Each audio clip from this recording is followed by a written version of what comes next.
Hachette Audio presents The 620 Man, written by David Baldacci, read by Zachary Weber, Mela Lee, and Christine Lakin.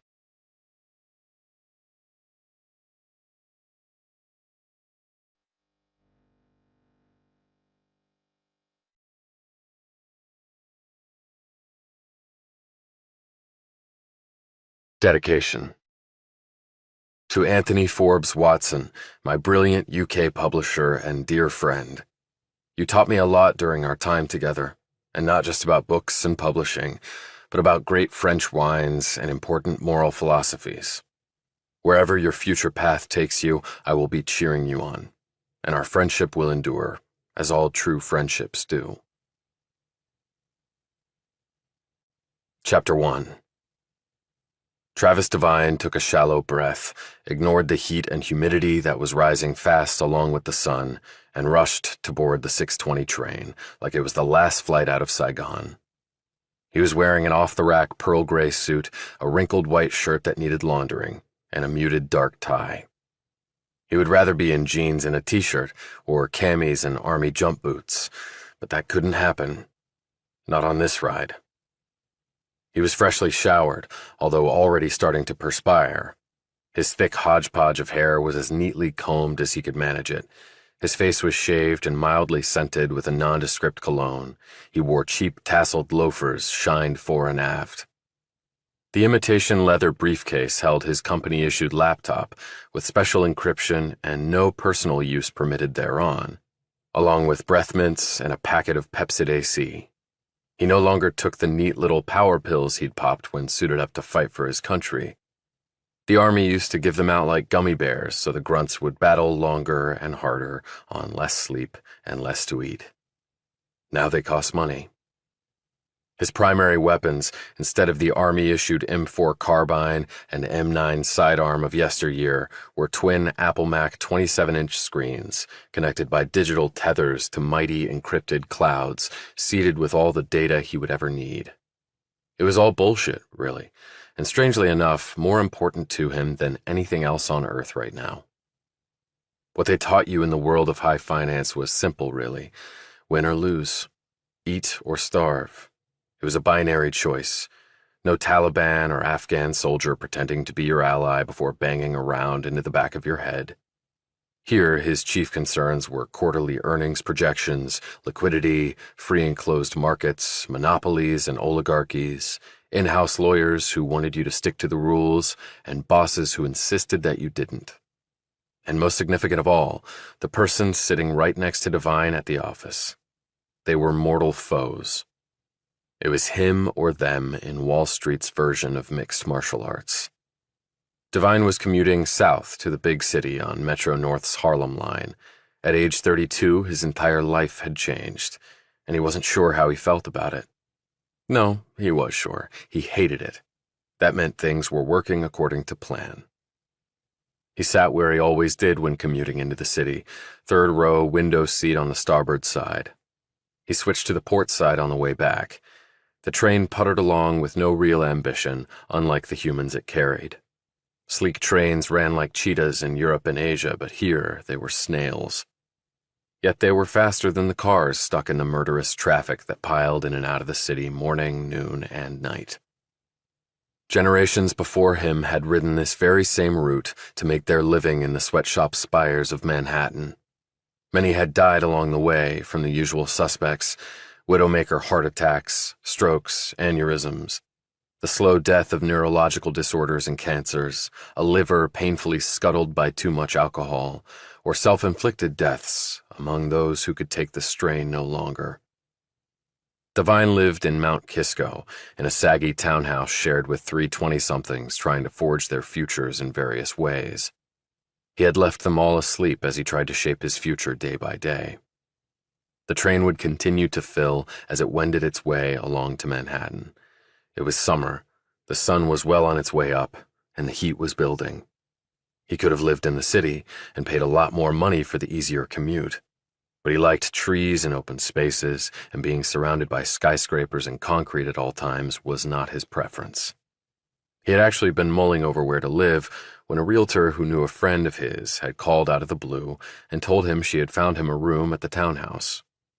It was cheap enough that he was able to save a bit, and lots of people commuted into the city, even though it made for long days and nights. But that philosophy had been beaten into his psyche for most of his life. "You work till you drop, Travis," his father had told him over and over. "Nobody in this world gives you a damn thing. You have to take it, and you take it by working harder than anybody else. Look at your sister and brother. You think they had it easy?" Yes, his older brother and sister, Danny and Claire, board-certified neurosurgeon at the Mayo Clinic and CFO of a Fortune 100, respectively. They were 8 and 9 years older than he was, and already minted superstars. They had reached heights he never would. He had been told this so often, nothing could persuade him not to believe it. Devine's birth had clearly been a mistake. Whether his father forgot the condom, or his mother didn't realize she was ovulating and failed to keep her lustful man at bay, out he had popped and pissed off everybody in his family. His mother went back to work immediately at his father's thriving dental practice in Connecticut, where she was a hygienist. He'd learned this later, of course, but maybe he'd also sensed his parents' indifference to him as an infant. That indifference had turned to fury when Devine was a senior in high school. That was when he'd been accepted into West Point. His father had roared, "Playing soldier instead of going out into the world and earning a living? Well, boy, you are off the family payroll starting now. Your mother and I don't deserve this crap." However, he'd found his place in the world of the military. After graduating from West Point, he'd gone through the arduous Ranger School, passing the crawl, walk, and run tests, which was how the 3 phases were described. By far the hardest part had been sleep deprivation. He and his comrades had literally fallen unconscious while standing up. He'd later qualified to become a member of the elite 75th Ranger Regiment. That had been even tougher than Ranger School, but he had loved the Special Forces and the dangerous and demanding quick-strike missions that came with being a member. These were serious accomplishments, and he had written to his parents about them, hoping for some praise. He had never heard back from his mother. His father had sent an email asking him what national park he would be assigned to, now that he was a ranger. He had signed the email, "Proud Father of Smokey the Bear." He might have assumed his dad was utilizing his sense of humor, only he knew his father didn't have one. Devine had earned twin purples, a silver star, and a slew of other bits of metal and ribbons. In the world of the Army, he was known as a combat stud. He would only term himself a survivor. He had gone into uniform as a boy and come out as a war machine. 6'1" and 1/4 inches, as the Army had precisely measured him, he had entered West Point a lanky 180 pounds of average physique. Then the Army and his own determination had transformed him into 225 pounds of bone, muscle, and gristle. His grip was like the jaws of a croc, his stamina was off the charts, his skills at killing and not being killed placed him at the top of the food chain with orcas and great whites. He'd risen to captain right on schedule and had worn the twin silver bars proudly. But then Devine had called it quits because he had to. It had torn him up back then. It still tore him up. He was an Army man through and through until he could be one no longer. Yet it was a decision he had to make. After that, he had sat in an apartment for a month wondering what to do, while old comrades phoned, emailed, and texted, asking him what the hell he was doing leaving the uniform. He had not gotten back to any of them. He had nothing he could say to them. A leader who had never had an issue giving orders and being in command, he couldn't find the words to explain what he had done. He did have the post-9/11 GI Bill to help him. It paid for a full ride to an in-state public university. It seemed a fair trade-off for nearly dying for his country. He'd gotten his MBA that way. He was the oldest person in his class at Cowell and Cumley, the minted powerhouse investment firm where he worked at an entry-level analyst position. When he'd applied at Cowell, he knew they had looked upon him with suspicion because of his age and unusual background. They had outwardly thanked him for his military service because that was always automatic, but they probably had to fill a veterans quota, and he was it. He didn't care why they had picked him so long as he got a shot to make himself as miserable as possible. Yes, he thought as he stared out the window. As miserable as possible. He had tried later trains into the city, but there were too many suits on board just like him, heading to work, heading to war. He needed to get there first, because whoever got there first, with the most, often was victorious. The military had also taught him that. And so he stepped onto the 6:20 train every morning and traveled to the city as punishment. And as much as he hated the work and the life that came with it, that penance would never manage to match his crime. Chapter 2. The 6:20 train passed through bucolic countryside, lurking outside a metropolis of unequaled breadth and complexity. Along the way, it picked up people at stations set in affluent small towns that existed mostly to serve the hungry beast due south. It finally chugged past an enclave of homes that were some of the most expensive in the country. It seemed unfair to call them mere homes. A place nearly as large as a shopping center should have a grander name. Even mansion or estate didn't cut it, Devine thought. Palace, maybe. Yeah, palace seemed to work. He lifted his gaze from his laptop, as he did every morning when passing by this area. Every time he looked out, another structure was going up, or an existing one was being made even more lavish. The cement trucks drove in with wet loads for larger and more elaborate pools. The houses went higher or wider, or a guest house was being built or a putting green added. It kept the working class employed, so there was some good in the greed and pretentiousness, he supposed. The train slowed as it approached a bend and lazily snaked upward over a lumpy knoll. It slowed some more, coming nearly to a stop.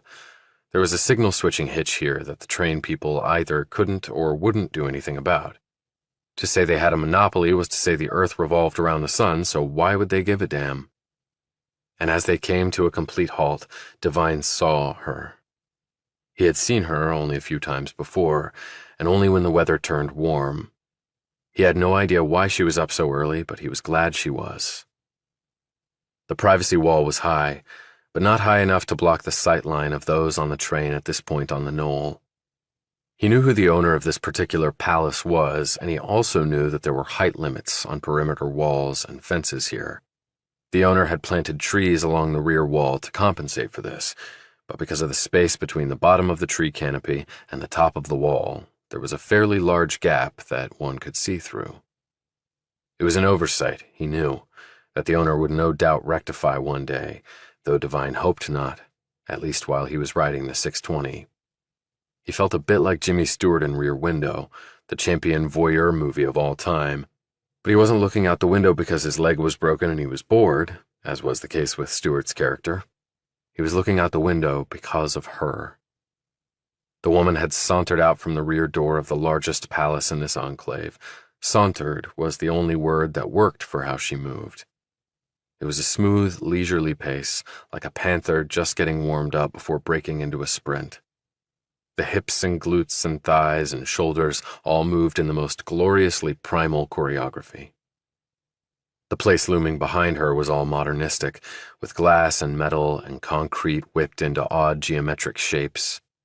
Only the mind of an architectural savant snorting nostrils of coke could have conceived it. She had on a short white terry cloth robe that clung to her tanned thighs. When she took it off, revealed was an emerald green string bikini and a body that seemed too flawless to be genuine. Her hair was all blonde highlights with intricate cuts and waves that had probably cost more than his suit. Devine looked around to see who else was watching. All the guys were, of course. One of the women had glanced up from her computer, seen the lady in question, looked at the gents with their faces burned to the glass, and turned back to her screen in disgust.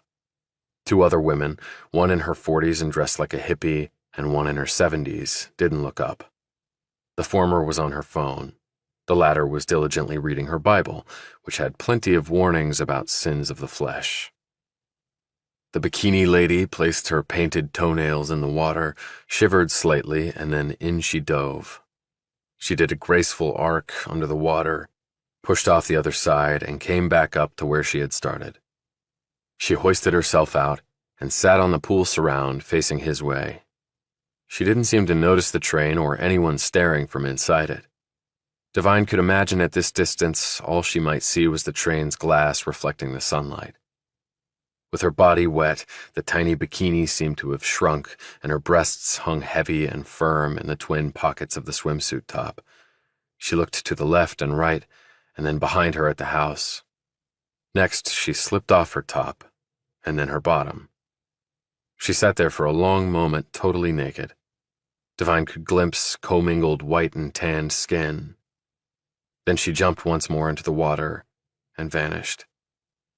It was about this time that the train started up again, and the next palace in the enclave appeared, only it didn't have a beautiful woman skinny dipping in its pool. In fact, this homeowner had planted not trees, but tall, thick Leland cypresses that left no gaps through which one could peer. Pretty much every other man on the train car groaned under his breath and slumped back with a mix of ecstasy and disappointment. Devine eyed some of them. They looked back at him, smiled, shook their heads, and mouthed things that sounded basically like, "Dude, what the fuck was that?" Devine had never seen her stripped down before. He wondered what had caused her to do it beyond some sort of playful impulse. He wondered about many things in that particular palace. It was fascinating to him what people did with all that money. Some were philanthropic, others just kept buying bigger toys. Devine told himself that if he ever got to be that rich, he would not buy the toys, he would give it all away. Yeah, sure you would. At the next station, more people got on, and then at the next station, still more. As he looked around at the mostly 20-somethings on the train, who were already on their fired-up laptops and yanking down data clouds and scanning documents and fine-tuning presentations and excelling at Excel, Devine knew that the enemy was everywhere. He was completely surrounded, and that should have panicked the former soldier. And yet, this morning, all Devine could think about was the naked woman in the water, and it wasn't for the obvious reasons.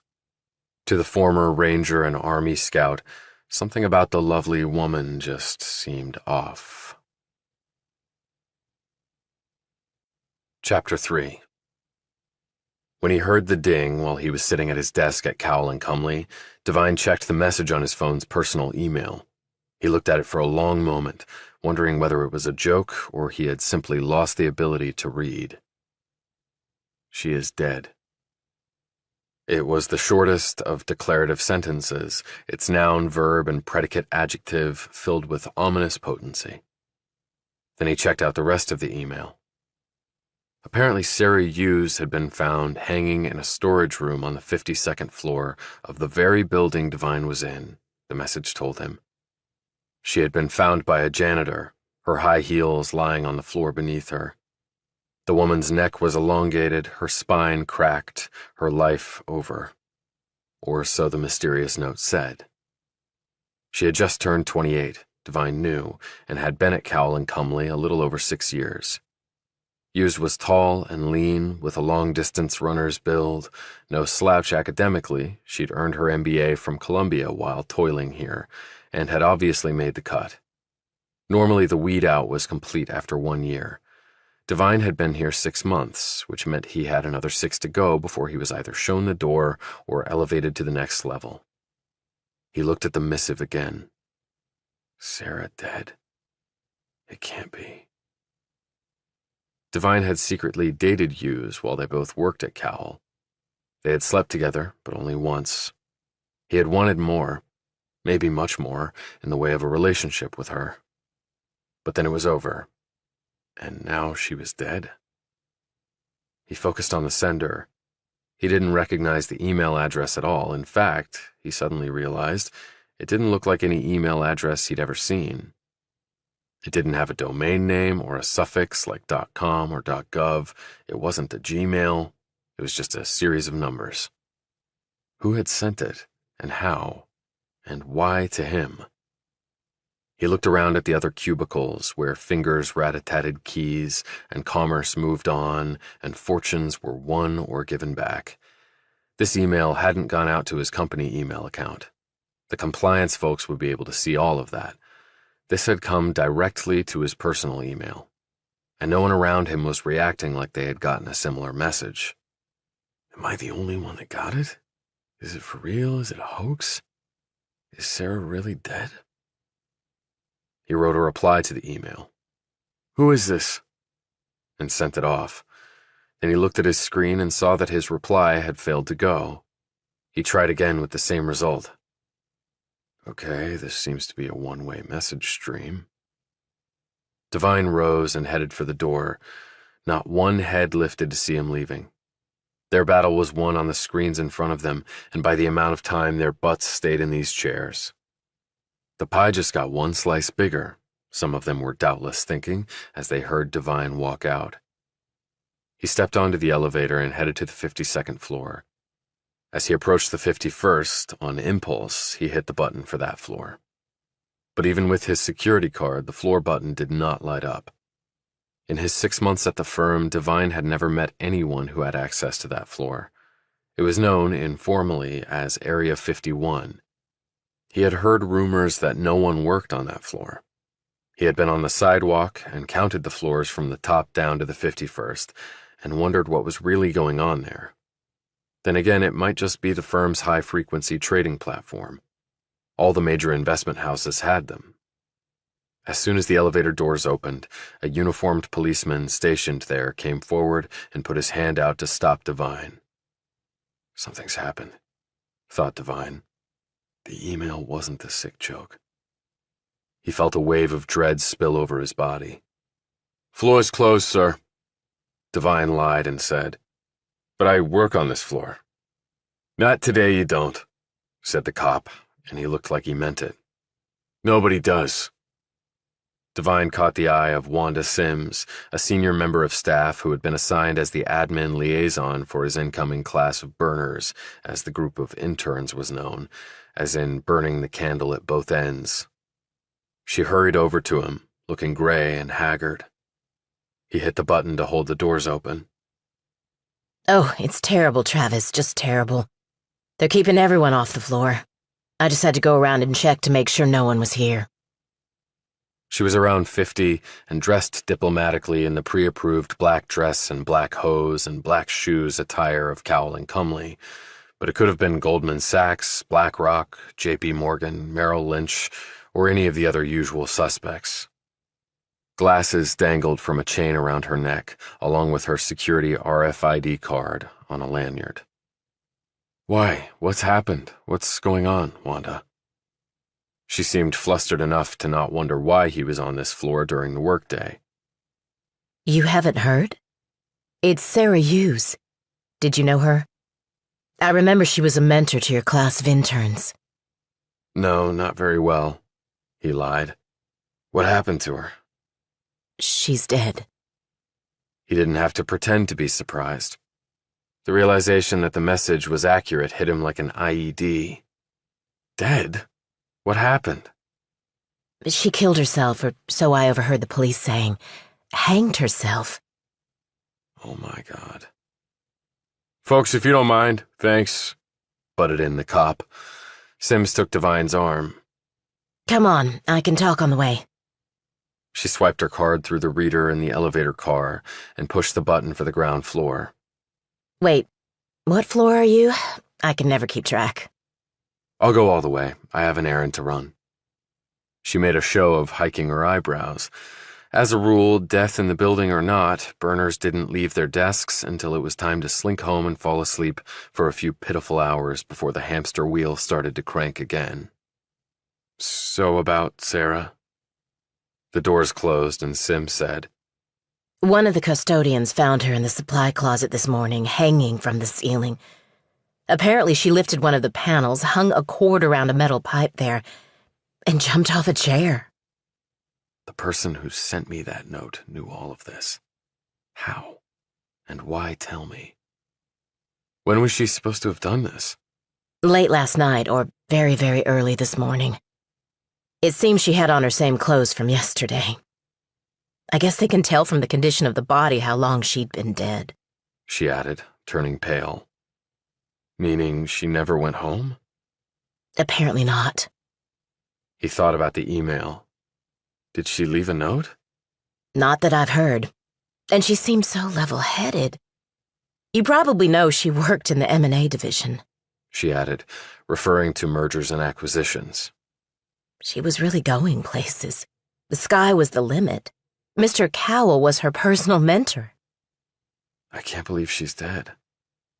I've never even seen a dead body. I mean, not unless it was in a coffin. Have you? Devine eyed her and said truthfully, Never in an office building. Her parents will be an absolute wreck. They live out of the country, so it will take a bit of time for them to get here. And it certainly won't be a good look for the firm. She put a hand to her mouth.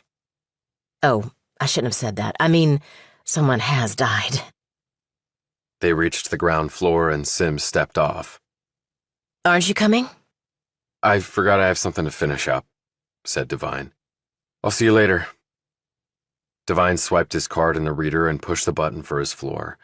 He imagined Sarah Hughes doing this yesterday and perhaps not knowing it would be the last time she ever would. Or maybe she did know. Suicides were often planned. It certainly sounded like this one had been.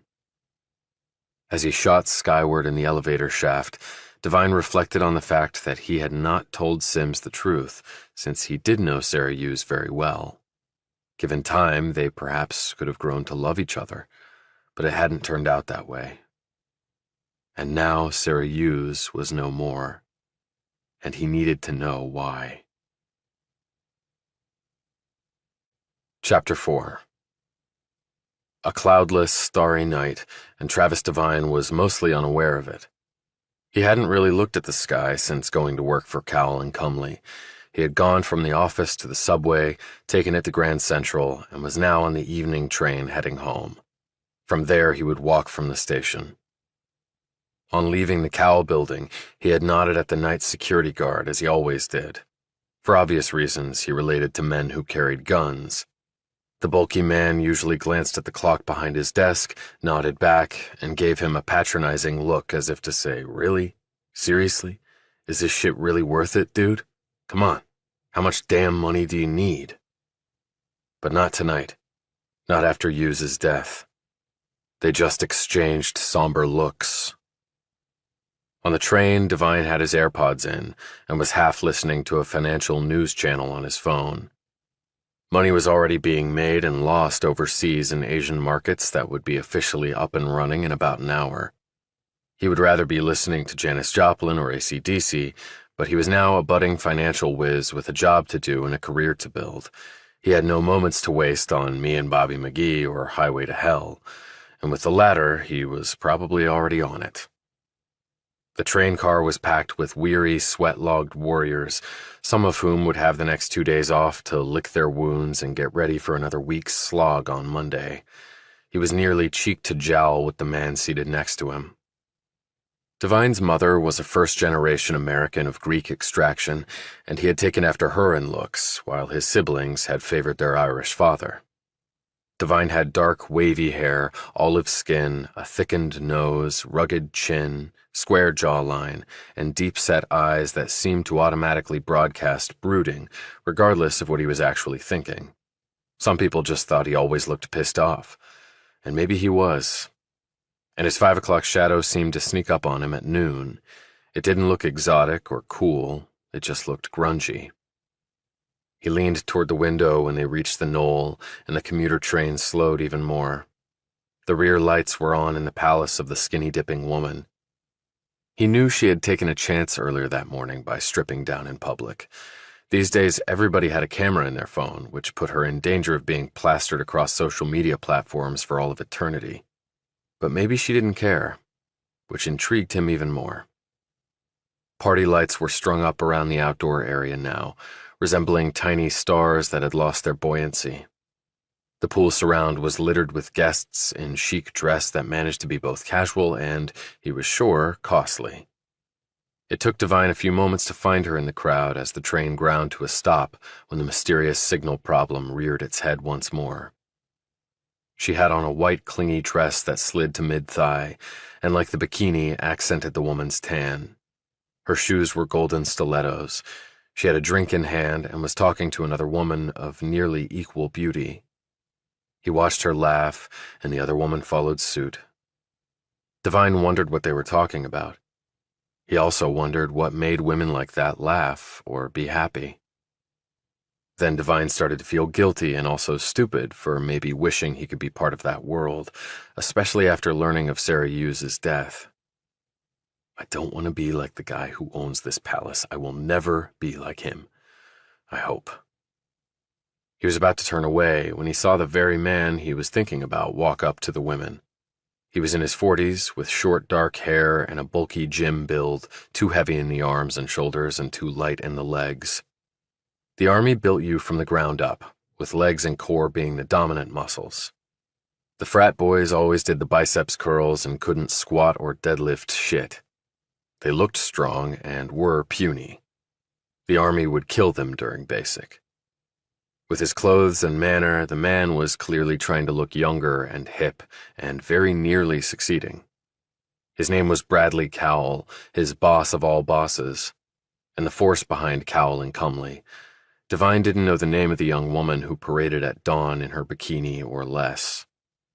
It angered Devine that Cowell was having a party on the same day one of his employees had taken her own life, and a woman he was supposedly mentoring. Cowell put a hand around the blonde's hips, his fingers dancing over her bottom and then gripping it.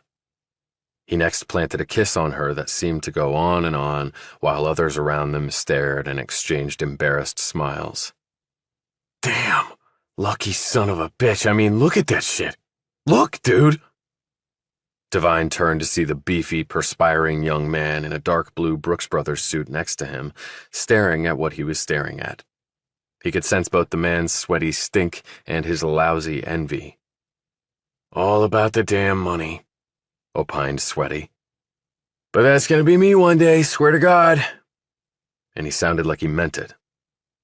Devine stared at him for a moment, perhaps seeing himself in the man's fired-up rhetoric. When he had told his father he was getting an MBA, the old man was thrilled. When he'd gotten the job at Cowell and Comely, Devine Sr. had taken his son out to dinner, and they had even gotten drunk together. It was the first time Devine had had that sort of experience with his father. It had been intoxicating, and he wasn't talking about the booze. It was the first time Devine could remember his father being proud of him. And it was the first time Devine, as an adult, had felt positive feelings toward his old man. And when he woke up the next morning, he had never felt more depressed. This wasn't about reward. This wasn't about making money and owning his own palace one day, or making his father proud. That ship had long since sailed. This was about paying one's debts. The train gathered speed as the signal problem vanished. Later, Devine trudged out of the station. He would walk home, go to sleep, and then rise early. He would perform the workout he had pretty much done every day since leaving the Army. He would shower in the darkness, eat his breakfast, and head to this very same station as the sun rose. At least tomorrow was Saturday, which meant he had only one more day of toil until his only day off for the week. But his plans were about to be disrupted. Chapter 5. Mr. Devine? Travis Devine? He looked over as the man got out of the car parked in front of the station, which also housed an Italian restaurant. Yeah? The man walked over. He was black, about Devine's height, and lean, maybe 45 or a bit older. Bald head and furrowed skin on his brow. He wore a dark blue suit that looked good on his athletic frame. His shoes were black and rubber-soled. He flashed a badge and an official ID housed in a cred pack, like he was a magician doing a card trick. Detective Carl Hancock, NYPD. Devine grew rigid. What can I do for you? You mind coming over to the car where we can talk? What about? Come on, what do you think? Sarah Hughes. She's dead. Didn't you know that? Devine didn't like the guy's manner. It was blunt and seemed to leap to lots of conclusions. The brown eyes, clearly visible under the streetlight, scrutinized Devine and came away suspicious. I heard about it, along with everyone else. Right. This way, sir, if you don't mind. Won't take long.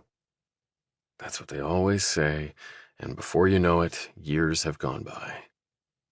He sat in the passenger seat of the car, where the smell of spilled coffee and the vapory veil of cigarette smoke was suffocating.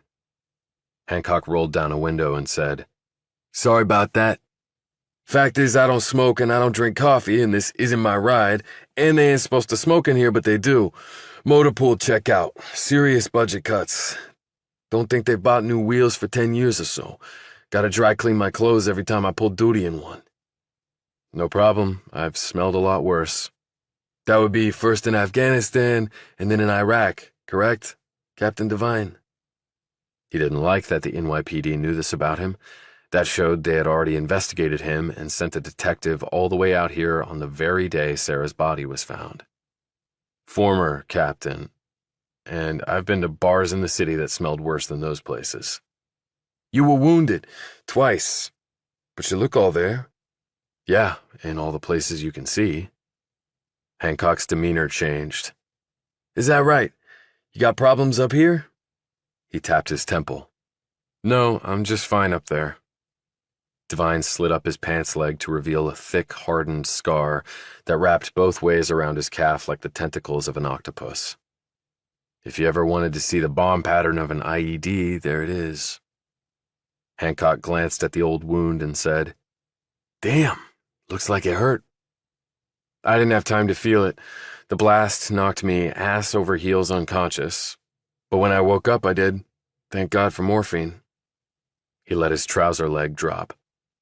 "But I thought you wanted to ask about Sarah Hughes." The official notebook came out. "You knew her?" "Yes." "How?" asked Hancock. "We worked at the same firm, Cal and Cumley, but you knew that." "So how exactly did you know her?" "We met at some company mixers. We went out in groups for drinks, some dinners before the recruitment BS was over and our noses got pressed to the grindstone. She was sort of a mentor to my intern class." "How did she strike you?" "Talented and hard-charging. But why did you come all the way out here to ask me questions? I was there all day. I'll be there tomorrow. And my understanding was she died by suicide, so why are the police involved?" "It's speculated that she killed herself. My job is to rule out all other manners of death." "And you work on Saturdays?" "In my world, detective, it's only the day after Friday, and I don't see how I can help. I didn't work directly with her. I haven't seen her in months, in fact. Last time was a group dinner at Per Se, Columbus Circle. Over 50 people, with wine included. Must have cost the firm a small fortune, but it's only money." "Impressive memory. I can't remember what I had for lunch yesterday." His words were flippant, his stare was not. "And the only time I'll ever be inside Per Se is if someone croaks there." In my line of work, you tend to remember things pretty exactly. "You work hard at that place, I take it." "Let's put it this way. I have but one set of balls to give for Cal and Cumley, and that might not be enough." "You're funny for an investment type." "I just crunch numbers and give them to the real investment bankers, and they make all the money and get all the girls." "How much money are we talking about?" Devine knew the man didn't really need to know this for his investigation. It was very American to be nosy about the wealth of the very rich. Whole industries were built around disseminating that information to the fascinated masses.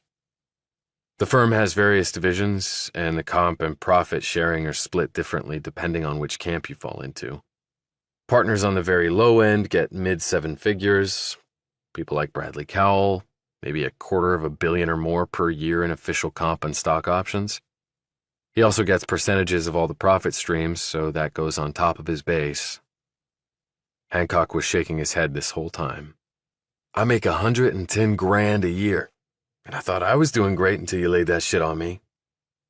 "How do you think I feel? I don't even make what you make, and I see all those dollars on the screen every day, and they just pass right by me." The man's eyes glittered once more, like a dog picking up a scent. "And so you resent that? Them getting all the girls and the dough?" "I resent no one about anything. You work hard, you earn it, it's yours. I hope to do the same." "And the girls? Like Sarah Hughes? Give me a break, okay? I can get girls if I want to. And Cowell has a strict rule against employees dating. If he finds out we were seeing each other, I'm screwed. Okay. Anything else about yous?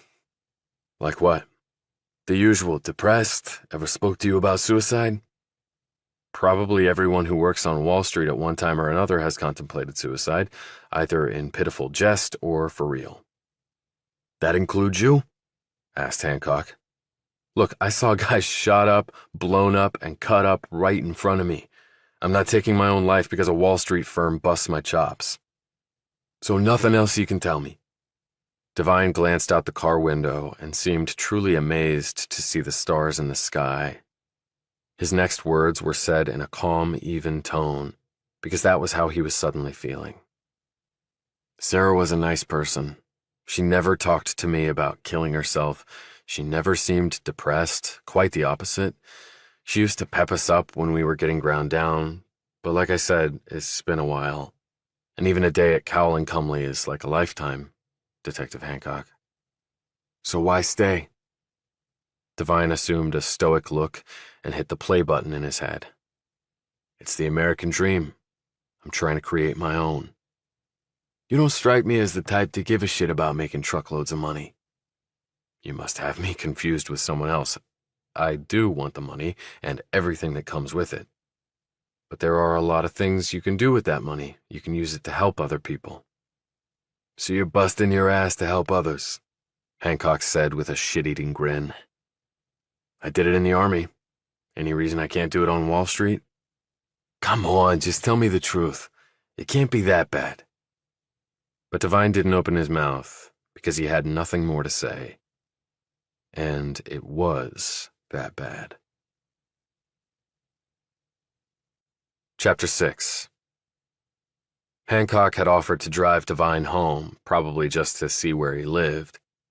Devine accepted, and a few minutes later he climbed out of the car in front of the white two-story brick townhouse with a one-car detached garage that was part of a small community of like structures. It was not poor, it was not rich, and neither was it just right. Nice place, said Hancock. It's the only thing I could really afford this close in that had trees and some grass. You think this is close in? Where do you commute in from?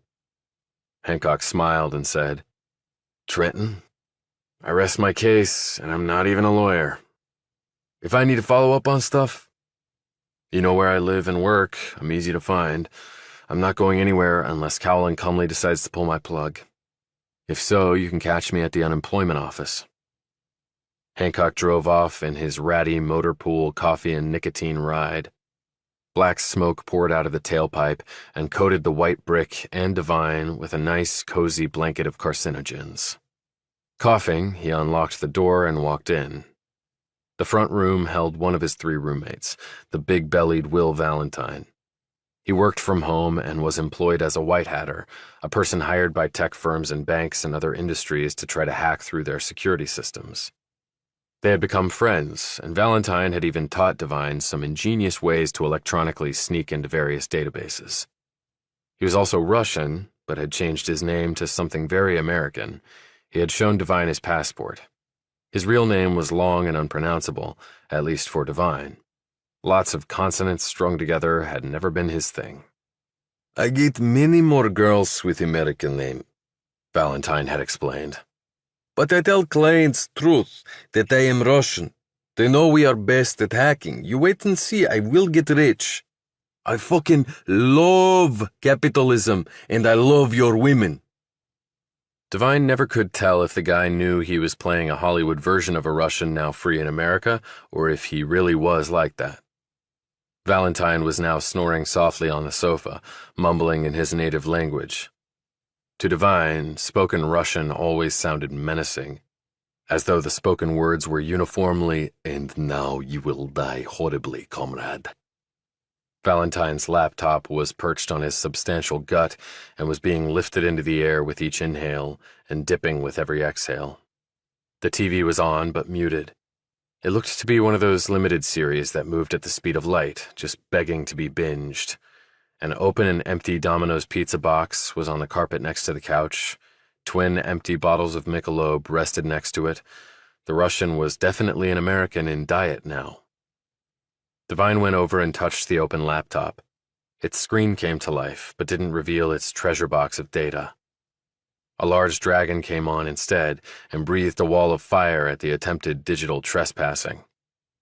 Cute, thought Devine. He peered into the dining room, which held not a stick of furniture but only a human being.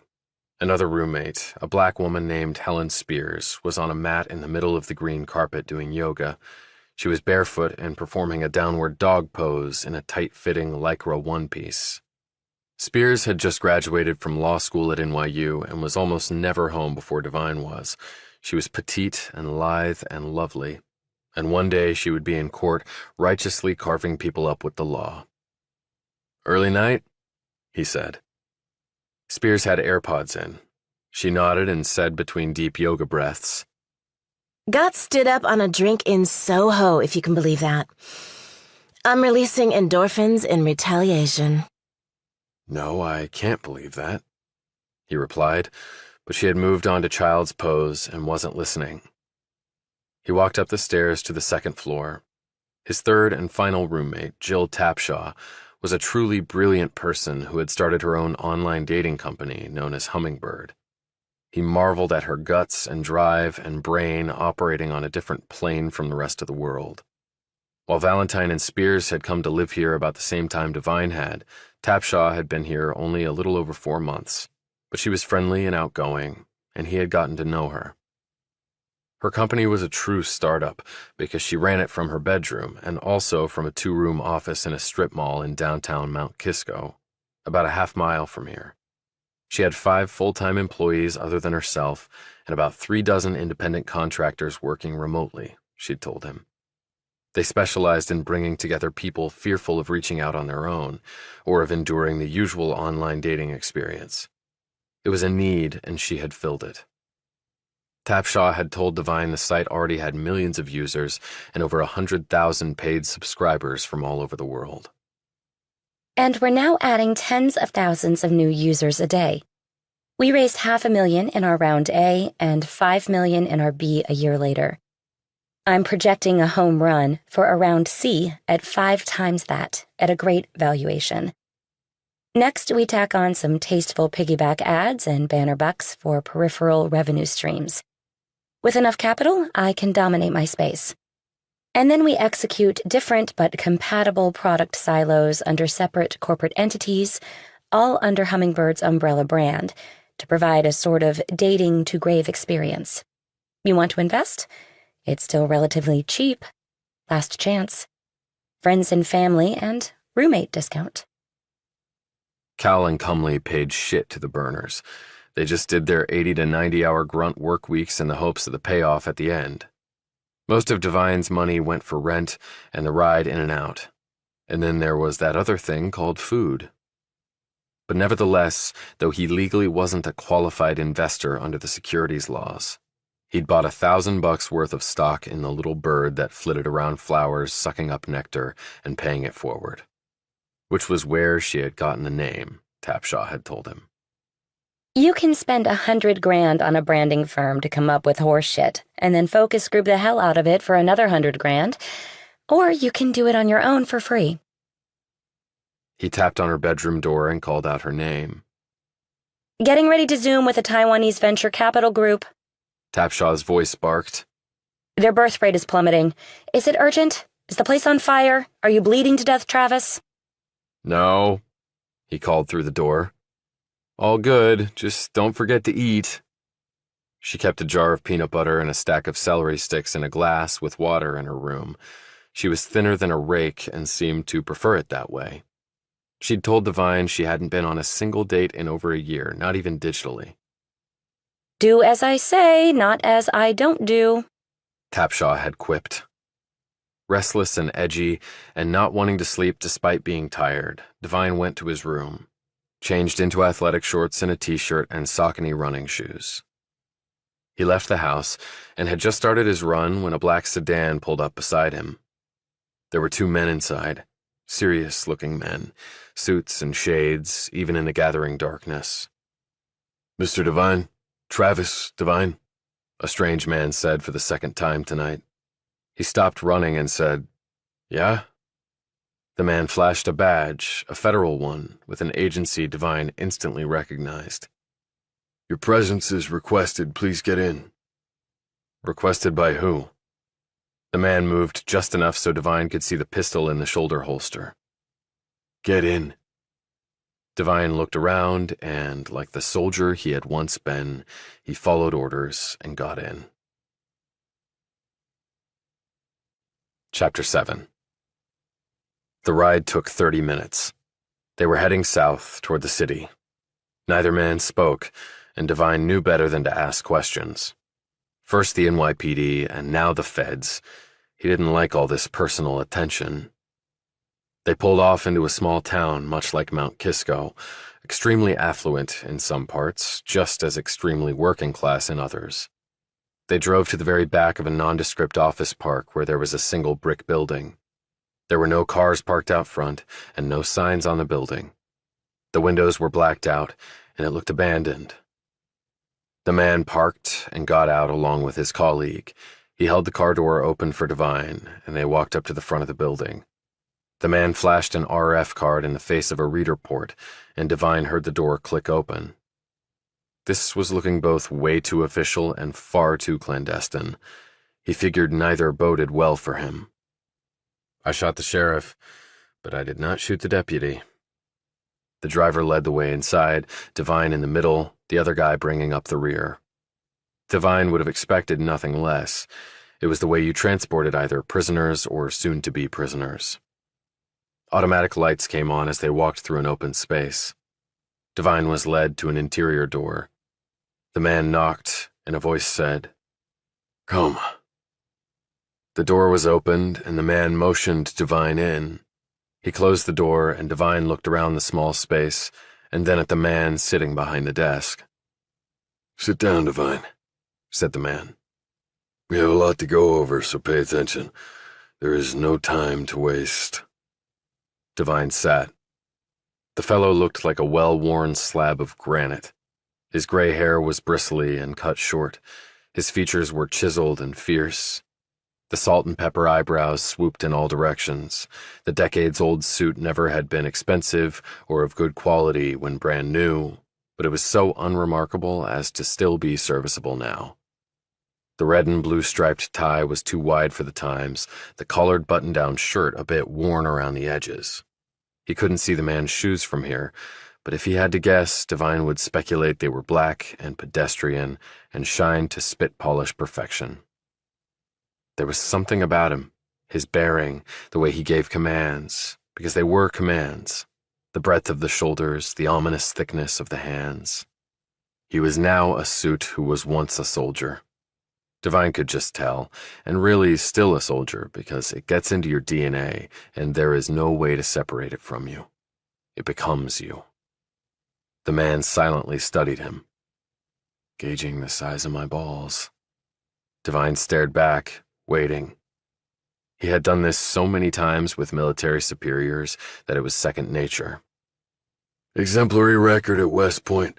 Then infantry officer basic, ranger school, jump school, striker battalion out of Fort Lewis, line platoon company commander for a year and a half with a string of commendations. Made first lieutenant right on schedule. Company XO for 6 months.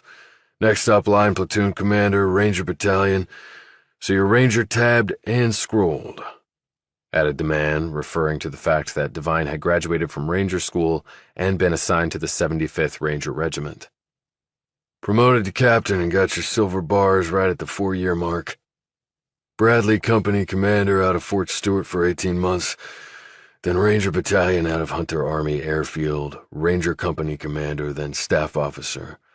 All along the way, tours of combat duty in Afghanistan and then Iraq, and special ops missions in 10 other shitstorm countries where if you messed up, you get a flag on your coffin and a dignified transfer at Dover Air Force Base." Devine was impressed that the man had recited his military CV from memory. Some parts of it even Devine had forgotten. The man leaned back in his chair and studied Devine. "You have shrapnel on your shoulder and leg, and they'll stay with you until the day you die. You were picked up for 04 Major at the 8-year mark below the zone." he added, referring to the Army's esoteric promotion vernacular. In due time, you would have had the golden oak leaf on your uniform, Devine. And then you quit. I wonder why. The man didn't ask it as a question. He had thrown it out as a statement. But still, Devine decided to try to answer. I did my time. I took my shots, and pretty much all of them hit the target. They took their shots at me. Some hit, most missed. I moved on. It was time. I didn't relish pressing my luck. Don't bullshit me, son. I don't have the patience. My name is Emerson Campbell, retired Army 2-star. Never got the third or fourth ones because I don't play the political games necessary to do that. And so let me be clear, former Captain Devine. I know exactly why you left the service, and it has nothing to do with your luck running out. He opened a manila folder that was lying in front of him. He took out some photos and arrayed them in front of Devine. He pointed to one picture. Lieutenant Roy Blankenship. You knew him. You served together. He pointed to another photo. Captain Kenneth Hawkins. You knew him. Served with him as well. So what? Patience, Devine. We've been interested in you for a while now. Is that right? Who do you think got you the room at that townhouse in Mount Kisco? Devine's eyes widened at this. A realtor who was a friend. Right, a friend of a friend. We have lots of friends, Devine, who do what they're told. Why did you care where I lived? Let's just say it was a convenient spot for us, considering we have this office nearby, and you take the train in, and you pass a certain house there every day, right? The man could only mean one thing. Brad Cowell's palace, you mean? Palace, eh? You're right, and I'm glad you picked things up fast. Maybe our time won't be wasted. He took out another picture, clearly a morgue shot of the now deceased Roy Blankenship with ligature marks around his neck. He was killed, murdered, you also know that. Even though Army CID ruled it a suicide. The guy was cremated, evidence lost, a total clusterfuck. But you know who killed him. Kenneth Hawkins, his superior officer, his comrade in arms, did the honors. And you know exactly why he did it. Says who? Muttered Devine. He was feeling sullen and trapped because he was, and he also knew exactly where this was headed. Says the evidence. Hawkins murdered Blankenship and made it look like a suicide. He got away with it. Until he didn't, as you know. But to refresh your memory. He took out another photo of a very dead Kenneth Hawkins. And you know who killed Hawkins? Do I? Devine felt every muscle in his body tense. The nightmare had finally come home to roost. He could feel the walls of the small space close in around him. Hey, it was a nice, if short, ride. But you've got to pay the piper. I guess I did shoot the deputy after all. You do? Because you killed him, replied Campbell. I didn't kill him. You two fought out in the Moonscape Mountains of Afghanistan. He was badly injured from that fight. You walked away and left him. He died there. You could have saved him. You chose not to. How would you describe that? You have no proof of... We have proof of everything, enough to take years of your life away. With that said, I'm going to make you an offer that is akin to your winning the goddamn lottery, son. Now the choice for you is astoundingly simple. Those men outside are Army CID special agents. You can either go with them to be charged and thrown in the brig to await a military trial. Devine interrupted. You can't court-martial me. I'm a civilian now. Civilian courts have ruled that military retirees can be prosecuted under military law for crimes committed after they left the service. In your case, the crime was done while you were in uniform, so there is no question that the Army will be the one prosecuting your case, and you will be convicted and sent to USDB for a very long time. Campbell added, referring to the United States Disciplinary Barracks at Fort Leavenworth, Kansas, the military's max security prison. Unless you agree to work with us. And who exactly is us? The shop I run now. There's a small office within the Department of Homeland Security and has a joint operation agreement with the Department of Defense. It's aptly called the Office of Special Projects. It has about 500 operatives, of which I control 50. I'd like to make you the 51st. It has a wide latitude of core interests, with the security of this nation driving all of them. When I took off the uniform, I didn't forget my oath. Did you? What do you want me to do? A woman died at your place of employment. Sarah Hughes, yes? You knew her. I did. The fact is, there is something going on at Cal and Comley, Devine. Something seriously not right. We have heard chatter, we have run down a few leads, but we have made no real progress, and we have no grounds to execute a search warrant or bring people in for questioning, and we're light years from federal prosecutors impaneling a grand jury. We need information, Devine. A lot of it. We need to ferret out whatever the hell is going on there. You are admirably suited to investigate this matter since you are already there. That is the reason you're here. That is why we've been watching you. That is why you now live in Mount Kisco and why you pass Cal's house every day.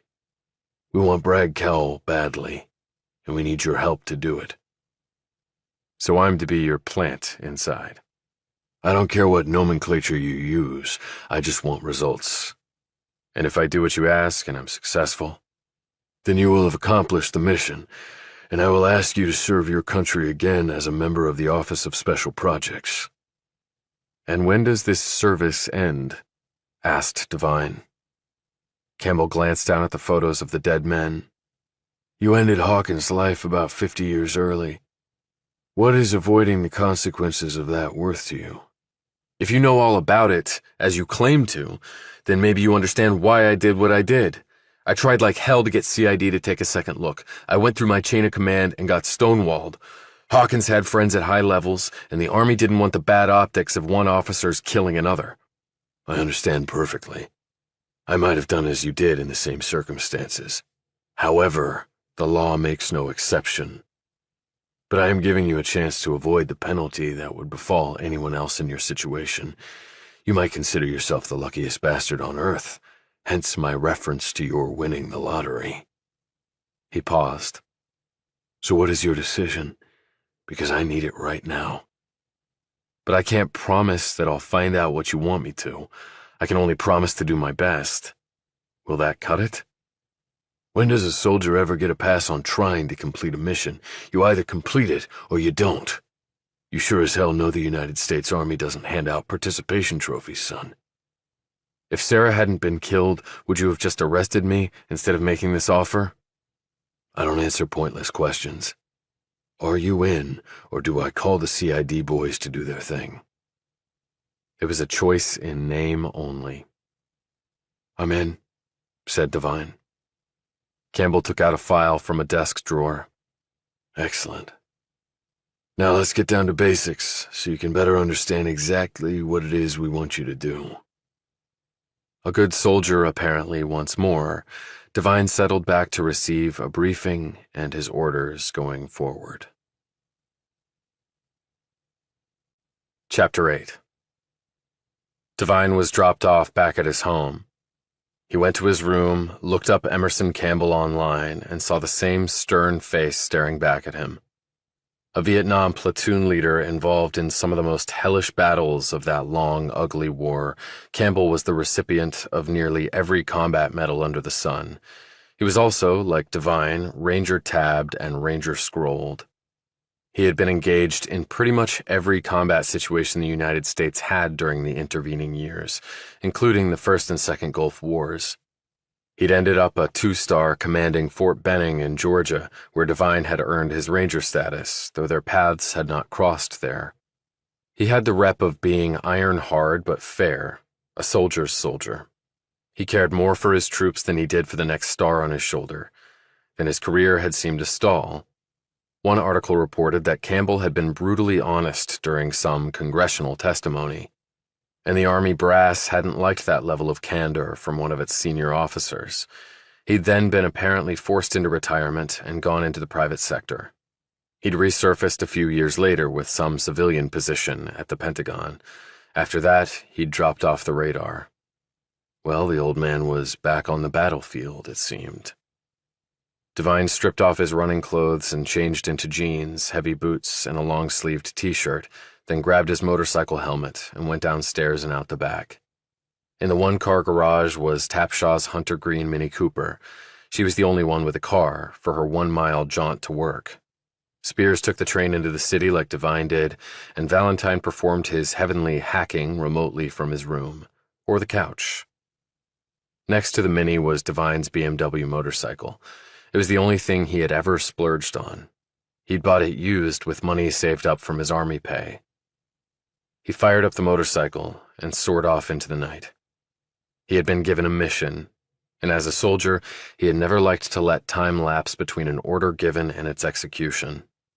The problem was the file that Campbell had on Cowell and Cumley was very thin, but there was enough there that Devine could understand someone like Campbell being deployed to see what was up. And now I'm right in the middle of it, sink or swim. He zipped along curvy roads, going faster than he should have at night, but he didn't really care. At least he was finally flying along with a purpose beyond making money for Brad Cowell, a man who already had far too much wealth. 10 minutes later, he arrived at Cowell's private enclave, the rear of which he saw from his train every morning. It was ablaze with lights, like a movie premiere, for all to see. High-dollar showroom-level cars were parked in the palace's motor court. Wrought iron gates kept out the uninvited, of which Devine was assuredly one. He took off his helmet and watched. The people he had seen from the train earlier were filtering out now. No doubt they had to get back to their fabulous homes and do fabulous things before getting up the next day to continue being fabulous. But maybe he was just being fabulously cynical and envious. As he continued to watch, his focus suddenly centered on one man. It was the thick-chested and skinny-legged Bradley Cowell in the flesh. He slid clumsily into the driver's seat of a deep blue Bugatti Chiron that probably cost more than Devine would earn in 10 years, even if he did make it at the firm. Cowell fired up the engine, and it sounded like a Boeing 777 powering up to takeoff thrust. He slid it into gear and in 2 seconds made it to the gates, which barely had time to open on the motion sensor before the muscle car blew past. He turned right and headed south. Devine knew Cowell had a penthouse on the top of the building where Devine labored every day. He might be going there tonight, swapping a palace in the burbs for sleeping closer to the sky. Devine kicked the bike into gear and raced after the Bugatti. He had a second job now. It was called serving his country once more and keeping out of prison. Chapter 9.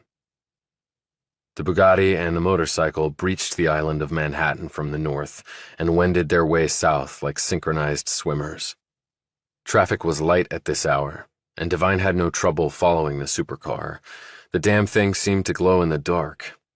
It would have made the dark night's ride look like a drab Ford Escort puttering along. Devine had met Brad Cowell exactly one time. Well, he hadn't really met the man, but it was the closest he was ever likely to get. It was Devine's recruiting class's official first day, and the company's leadership and the great man had been rolled out to greet them.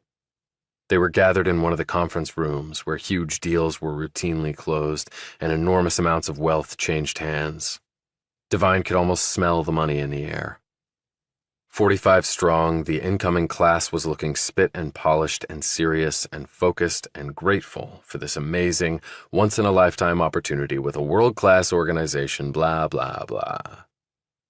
Then in came the man himself, followed by an 8-person platoon of anal-looking people dressed in corporate armor right down to the slash of pocket squares, precisely knotted ties, and, for the sole woman in the group, a black business suit, black stockings, black pumps, and a rigid face heavily lined from years of toil in this place. She was just like the buzz-sawed male lieutenants on that score. Cowell's pocket square seemed to have been mitered to an impossibly perfect angle, with the horizontal line of his breast pocket on his $20,000 custom-made suit. Devine wasn't guessing about the cost. because the man told all of them that was what the Italian tailor had charged him when Cal had him flown in from Milan on his private wings to mold 20 of these suits to the investment king's stocky frame. And he made sure to share with them that the talented paisano charged Robert De Niro and George Clooney and Brad Pitt the same price. The magnate's hair was parted seemingly with a laser's precision. His teeth gleamed so white and straight that Devine found himself running his tongue over his own in an attempt to remove the grime of his breakfast. The shoes were unlike any he had ever seen, the softest of probably Italian leather, triple-strapped, polished to a sheen that was possible only by a practiced human hand. Cal's gray shirt seemed grafted to him like a second skin of liquid chrome. "I came from nothing," Cal began in his address to the class of newbies, "and built everything you see here entirely on my own." And it was true, or so the official business press had always dutifully reported. A string of Cal's ancestors had inherited great wealth, but his grandfather apparently had been a lousy businessman and lost half the fortune. Cal's worthless father had sponged off his inheritance, and what he didn't lose in gambling he squandered in bad investments. When Brad Cal had come along, there was little if anything left, but he had worked hard and graduated summa cum laude from his Ivy League college. After that, the man had, in around 2 decades, built his eponymous firm up into the same league as Goldman Sachs and J.P. Morgan and Merrill Lynch. No one spoke much of the other named partner, Ann Cumley. She was reportedly in her 70s and lived primarily in Palm Beach, or was it Palm Springs? No one that Devine knew had ever seen the woman. She had never come to the office, at least that Devine was aware. It was rumored that she was a reclusive heiress who had provided Cal with the initial stake he needed to build his empire, and one of her rewards had been her name on the firm, and even more money in her already deep pocket. However one kept score, Cal was one of the hottest commodities in the most important financial center in the world.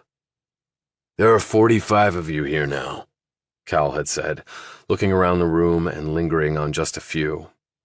Devine had a feeling this was all scripted and that these minions had already been preordained to be passed on up the chain. He hadn't been one of them. "Only 10% of you will make it to the next round. They will have a shot at getting to the next level, which will come with ample financial and professional reward. The losers, well..." He didn't have to finish this part. Everyone in the room knew what happened to losers. They got flushed down the toilet and went to work at places that didn't have arrogant billionaires at the helm. Cowell stared them all down. "I would wish you all luck," the smirk came back. "But luck, I can assure you, will have nothing to do with it." Then he made an impressive leap and landed upright on the table, causing one already tightly wound young woman he had flown past on this maneuver to cry out and nearly fall out of her chair. Devine guessed she would not be one of the 10% to move on to a financial mecca. Cowell glowered at them all from his now high perch. "This place, this space, this world isn't about luck. It's about brains and talent and belly fire. You have to want it more than the next guy." He eyed the 7 women in the group, 1 black, 1 brown, 2 Asian, 3 white, strictly adhering to the firm's diversity program, along with the 38 men, 37 of whom were white and the other Latino. That summed up diversity in the ranks of the high finance world, Devine mused. "Excuse me, the next person." The suit platoon clapped, and Cowell cried out, "So what are you waiting for? Get your asses to work, and may the best people win." Prompted by this voice command, they had all stood like obedient dogs and filed from the room, while Cowell watched them from his intimidating perch. The guy just seemed to bask in this shit, Devine had thought at the time. His opinion had not changed. The Bugatti kept blasting south, through Midtown and next downtown, and then straight to the financial district. There it turned onto Exchange Place, 1 block south of Wall Street, to the building where Sarah Hughes had died. It turned into the parking garage at Cowell and Cumley. The Bugatti's window came down. Cowell held up his phone to the reader, and the garage door cranked up. The $3 million muscle car pulled in, and the door closed behind it. The man had not only his own parking space, but also his own private elevator right to the penthouse. Devine knew this because Wanda Sims had told him. Devine imagined the man going up in his silver tube. As he continued to watch, lights came on, but on the 52nd floor, because Devine took a minute to count down from the top. The penthouse was 4 floors higher. So why was he on that floor, where Hughes had died? The next moment, he saw someone else he recognized walking down the street. She reached the front doors of the Cal building, swiped her card, and entered. He watched as she hurried across to the elevator bank. Devine couldn't see the security guard. He might be making his rounds. With this interesting development, Devine parked his bike on the street, locked down the front tire, and walked over to the building. He used his security card to get in. He took the elevator up to the 44th floor, where he knew the woman he'd seen had her office. He looked all around, but she wasn't there, and the only lights on were the security ones. Then he thought about the lights on the 52nd floor, or the death floor, as he now imagined it to be. If Cal was there, was the woman meeting him for some reason? He took the elevator up to that floor, poked his head out, didn't see anyone, and got off. The place was apparently no longer an active investigation scene. He imagined Hughes's parents were frantically traveling here from out of the country.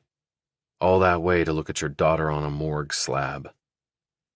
He could hear nothing other than the sparse traffic from down on the street and the occasional plane going by. He tried to figure out in which direction the light he'd seen come on was located. He started down a corridor and then turned to the left and stopped.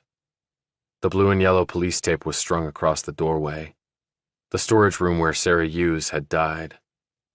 Devine decided he needed to see it for himself. This didn't tie directly into what Emerson Campbell had tasked him to do, but if something nefarious was going on at Cowell's business, Hughes's death might be connected somehow. At least he couldn't rule it out at this point. And Devine had cared greatly for Sarah Hughes.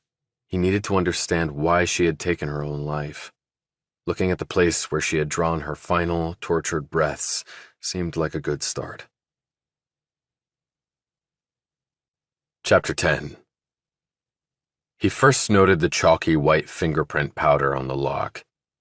He used his shirt sleeve to cover his hand and tried the knob.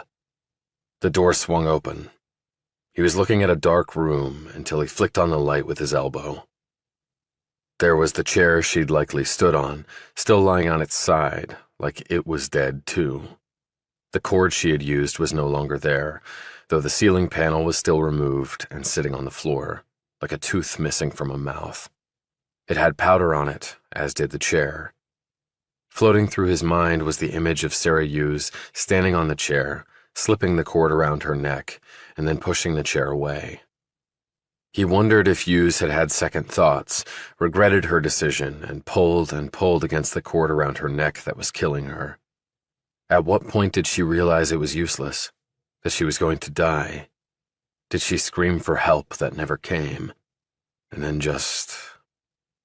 He closed his eyes and shook his head with the absolute misery of this tragic image. She had been a wonderful, caring person, but everyone had their dark, unspoken side of which no one else, not even close friends and family, was aware. And I'm the poster boy for that. He looked around the space and observed things one would expect to encounter in a storage room: cleaning supplies, cardboard boxes, a vacuum, boxes of file folders, reams of copy paper, printer ink cartridges, an old fax machine, Christmas decorations, a whiteboard on a stand. She would have seen all these things while dying. It didn't seem fair.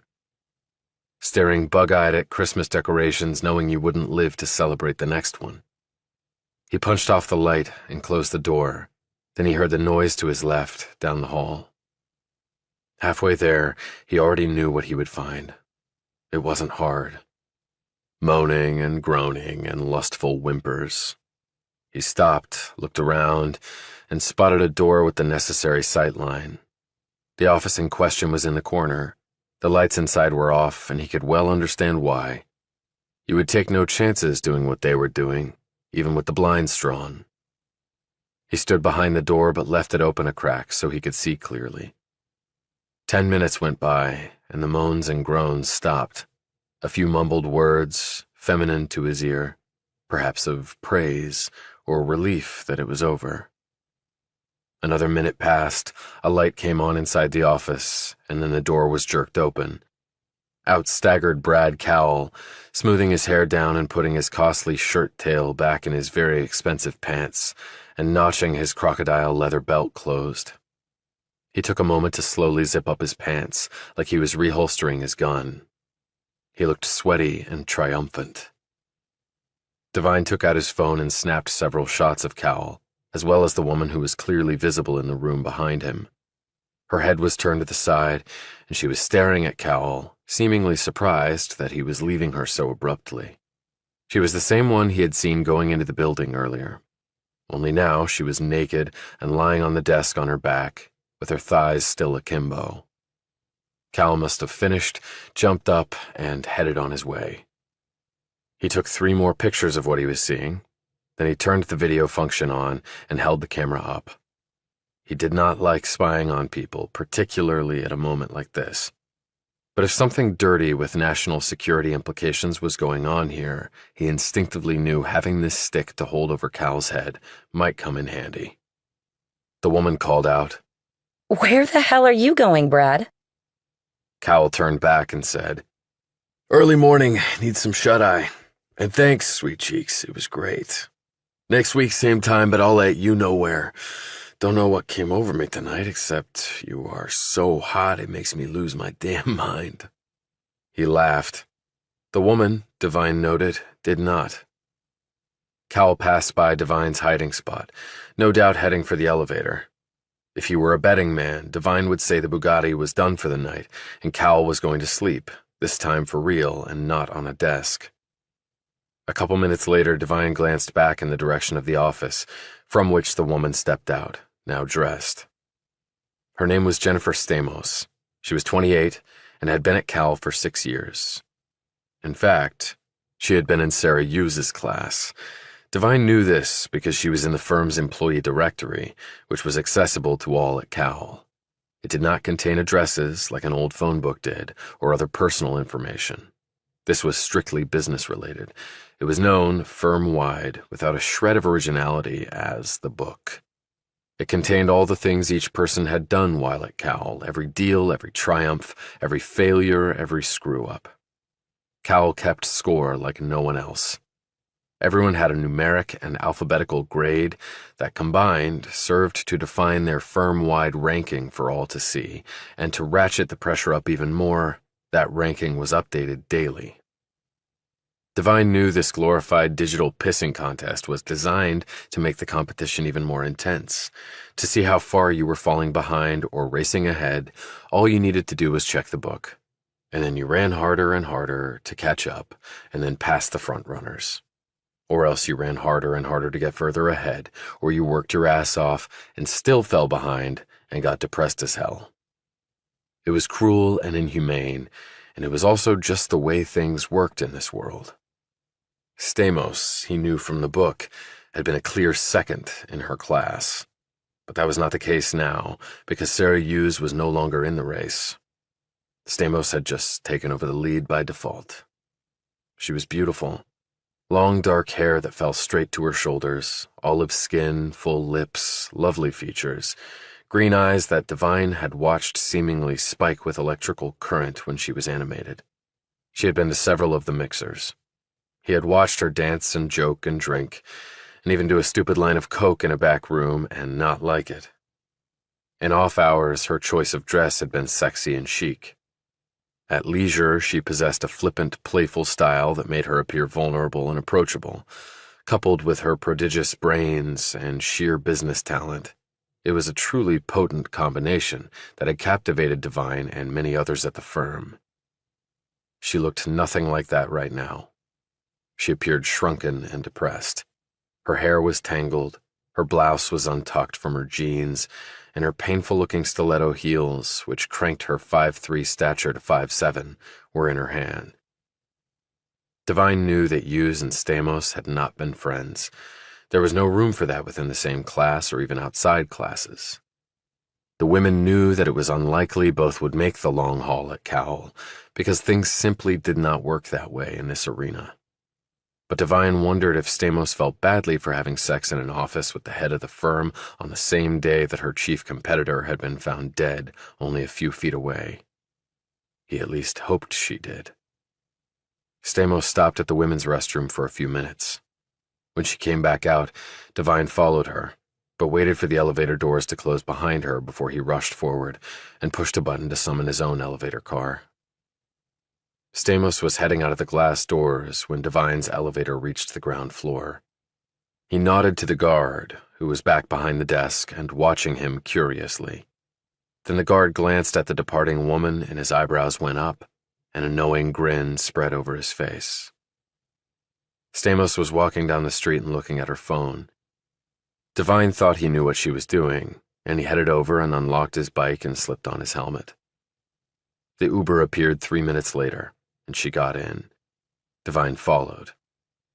The Uber dropped the woman off at a bar in Greenwich Village that, on Friday night at midnight, was just starting to rock. Chapter 11. She was standing at the far end of the beer-slopped bar. The place was full of young people and the occasional person over 50 trying and failing to fit in. Devine looked to be the only 30-something there, but maybe his math was off, and he looked older than he actually was. Mortal Kombat just did that to you. He threaded his way through sweaty, drunk, and getting drunk bodies that were coiling and uncoiling around him like snakes before copulation. Then he pulled up and did a swift observation. Next to Stamos was a man holding a half-empty glass of beer. He didn't know if the guy had arranged to meet her here, but he didn't think so. To Devine's mind, you didn't have sex with your boss and then meet your boyfriend for drinks minutes later. The guy was around 6'3" or so, and lean, about 40 pounds lighter than the more muscular and stockier-built Devine. He was lanky, coordinated, seemed light on his feet. He looked like he had maybe played D2 basketball or D1 lacrosse. He was handsome in the traditional way, though he had the kind of thin blonde hair that would start to disappear around age 30 and be totally gone except for a scalp rim of white or gray by 50. He had handsome and haughty patrician features, so in his mind, Devine nicknamed him Wasp. He was dressed in stylish, expensive jeans and a white untucked shirt that hid at about his waist because of his long torso. Moccasins were on his feet. They looked warm in the heat of the room. He was inching up to Stamos, who had just ordered her drink and was waiting for it to arrive, keeping her eyes on the wooden bar. So maybe he's about to make his move. Devine picked up his threading through the crowd maneuver once more, and arrived in the close-quarter combat space about the time Wasp touched Stamos on the arm. "Haven't seen you here before," he said. She didn't look at him. Well, I have been here before. "Well, then that's my fault for not noticing. How can I make it up to you?" Stamos looked to the side and saw Devine shaking his head and rolling his eyes at these pathetic pickup lines. She smiled. Wasp thought it was for him. "Now there you go, that's the smile I was hoping for." "Hey, Jen," said Devine. Wasp swiveled around and eyed him. "Hey, buddy, do you mind?" "I do mind, because I came here for a drink with my friend." Wasp looked at Stamos. "Is that true, or is that a line?" Stamos looked intrigued by this development. It's true. Wasp kept his eye on her, obviously not believing this. He turned to Devine, looked him over the way guys did one another, the can I kick the shit out of him or not sort of dance that young men undertook, particularly when booze and women were involved. Devine said, "My friend has had a rough day, so if you'll excuse us." Wasp did not look like he wanted to excuse anyone, least of all Devine. But he and his beer moved a few stools down where Devine could see more wasps greet him, listen for a few moments, and then glare Devine's way. It was all guy testosterone stuff, and it could mean nothing or a lot. Only time would tell. Devine took all this in, and then turned to Stamos as her drink came. A gin and tonic with extra lime slices and a deuce of olives. I know I've seen you at work. You're... She began, picking an olive out with her fingers and biting it in half. She added sheepishly, I'm sorry, I don't remember. No reason for you to. Travis Devine, 34th floor, newbie class, still trying to cut it to the next level. She took this in, licked the gin and olive juice off her fingers. What did you mean I was having a rough day? Sarah Hughes? Weren't you in the same class? He fingered the phone in his pocket, where the pictures and video were, maybe more valuable than Apple and Amazon stock combined, at least to Devine. Yes, that was awful. She looked at his sleeve. You got something on you. She pointed to the white chalk marks he'd gotten from the fingerprint powder. Shit. He dusted them off, watching the white particles drop to the bar floor. What are you doing here? Having a drink, same as you. Devine held up a hand to the harried man behind the bar. Can of Sapporo, thanks. She sipped her drink. Did you know Sarah well? Devine said, Not well. She was our class liaison. Funny, though. What? When I passed by our office building a little while ago, I saw Bradley Cowell's Bugatti heading into the firm's garage. Dude must never sleep. She looked alarmed when the name Cowell had come up, but Devine was intentionally not looking at her. He was instead staring at her reflection in the mirror behind the bar. It was just as informative as observing the real thing. Why is that funny? It is his business, and he has a penthouse apartment there. I get that, but you wouldn't think the guy would want to go back there tonight of all nights. I mean, with Sarah's having died there today. Stamos appraised him for a moment. So you think you'll make the cut? Not sure. But you're good as gold. 6 years in, and the book said Sarah was the only one ranked ahead of you. But obviously no more. As soon as he said this, Devine regretted it. As a newbie operative in the Office of Special Projects, he was showing how ill-trained he was at eliciting intelligence from a target, at least in this setting. He had done okay at it in the Middle East. You are such an asshole, Stamos cried out. Wasp heard this and looked up from his beer. He glanced at his buddies and seemed to be contemplating something. Devine saw all this in the mirror as well. It was easy enough to read. The man was pondering whether to retake Hamburger Hill from Devine. I didn't mean it like that, but that's the way things are at Cowell, Devine said, easing off the gas pedal. You know it, and I know it. His beer came, and he took a healthy swallow. It felt good against the rising heat in here. Doesn't mean I have to like it, she said in a pouty tone. No, you don't.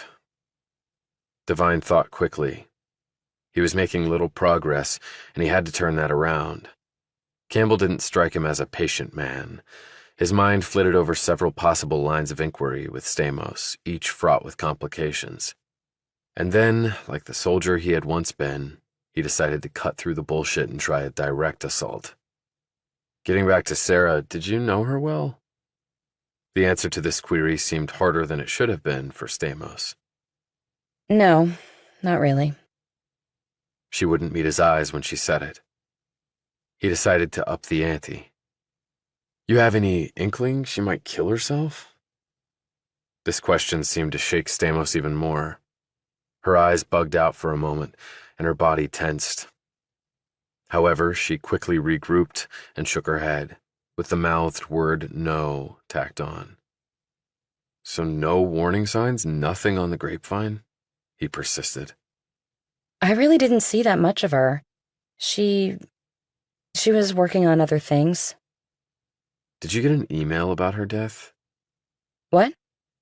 An email with details about Sarah's suicide. No.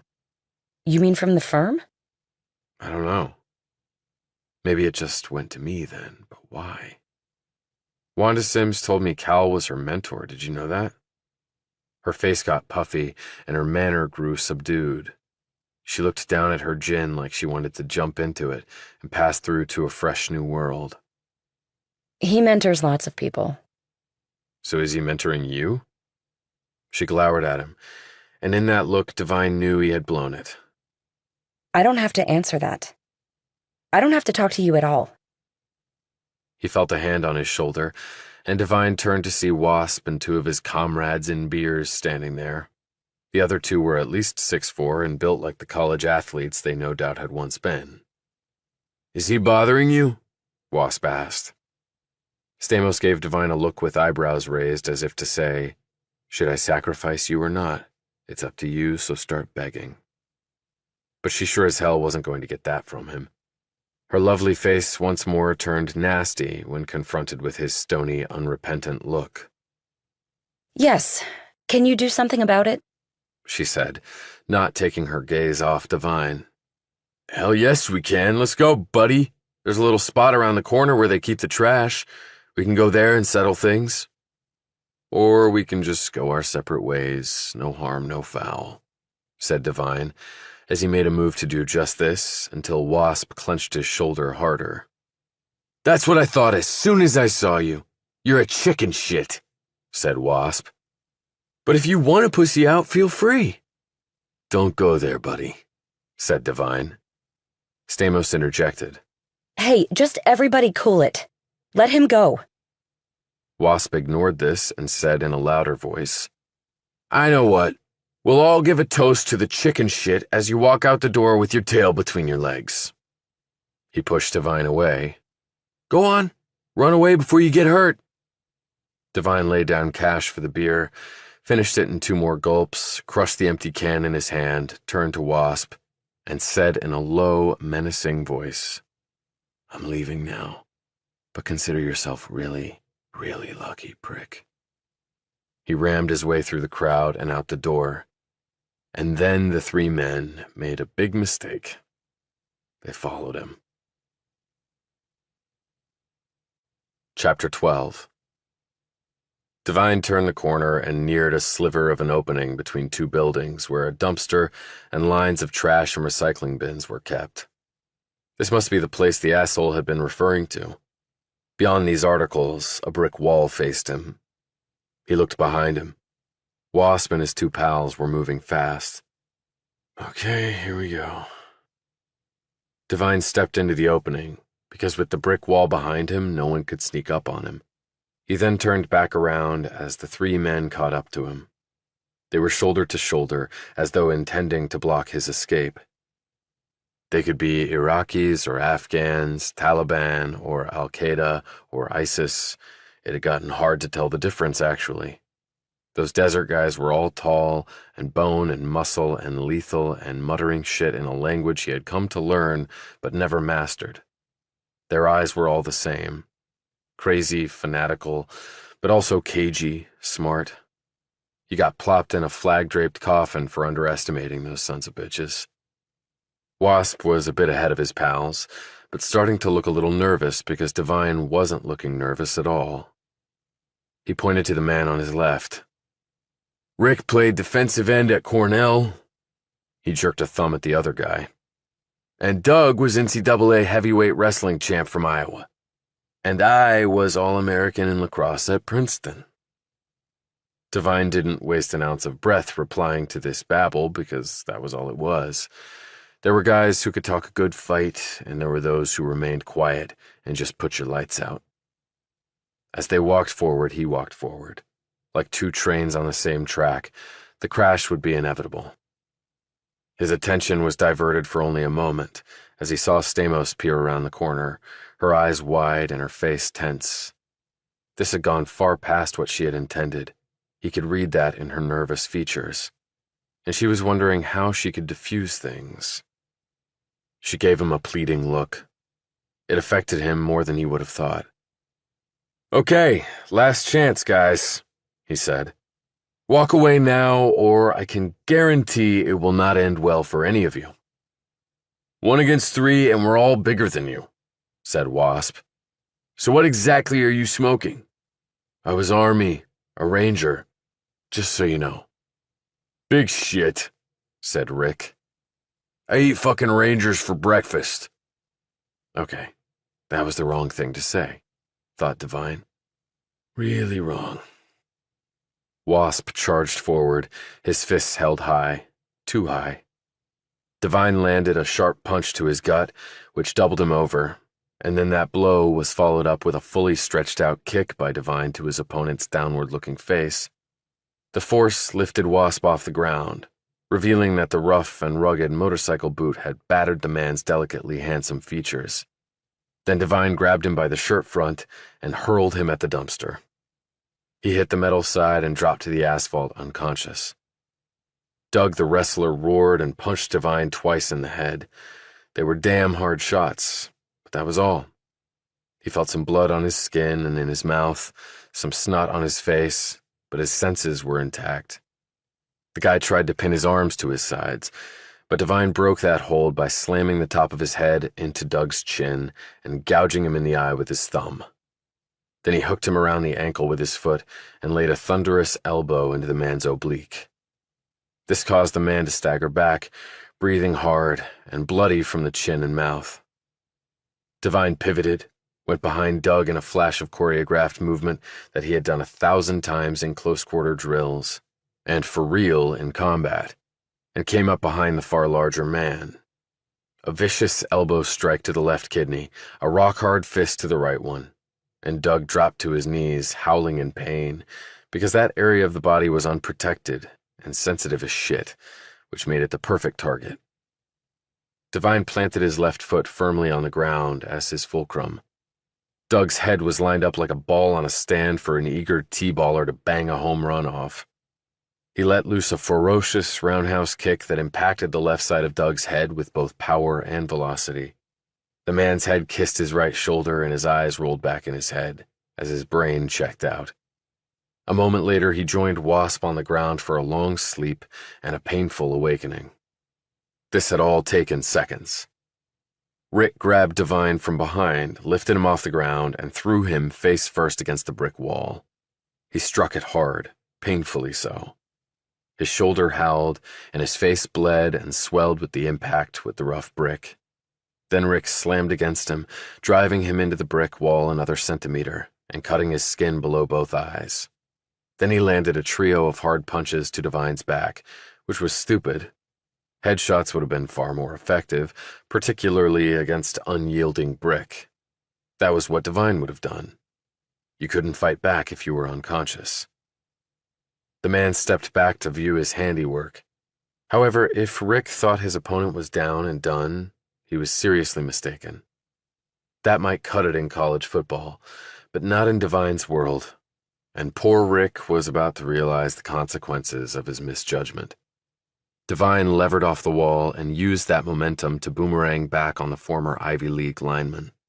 He gripped the man's throat with one hand while he hit him with 2 uppercuts straight into the diaphragm with the other. Then he landed a bruising hook into the oblique, and one more on top of it. Rick moaned and staggered back, with Devine still holding onto his throat. In combat, with a serrated ranger knife in hand, Devine would have gutted the guy in the midsection area, upward slash and then side to side, to get to the intestines and aorta, and the fight would be over. Devine once more glanced at Stamos, who was looking terrified and stunned into silence at what she was seeing. In response, Devine let go of his neck grip and pushed Rick violently back against the wall, where he slumped down holding his gut and his throat. Devine had never not finished a fight, and he was unsure about this time. Maybe he was mellowing in his early 30s. Still looking at Stamos, Devine turned and started to walk toward her.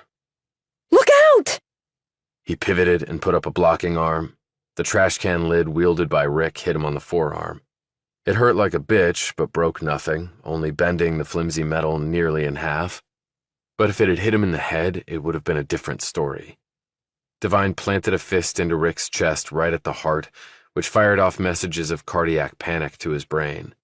He then leapt forward and used the crown of his head to deliver a staggering blow to the man's chin. Rick's lower teeth jammed into his upper teeth, and blood shot out as gums and hardened calcium collided violently. Rick screamed and slumped to the ground sobbing, his hands pressed against his mangled mouth. Devine glanced over at Stamos, who looked stunned in the face of this carnage.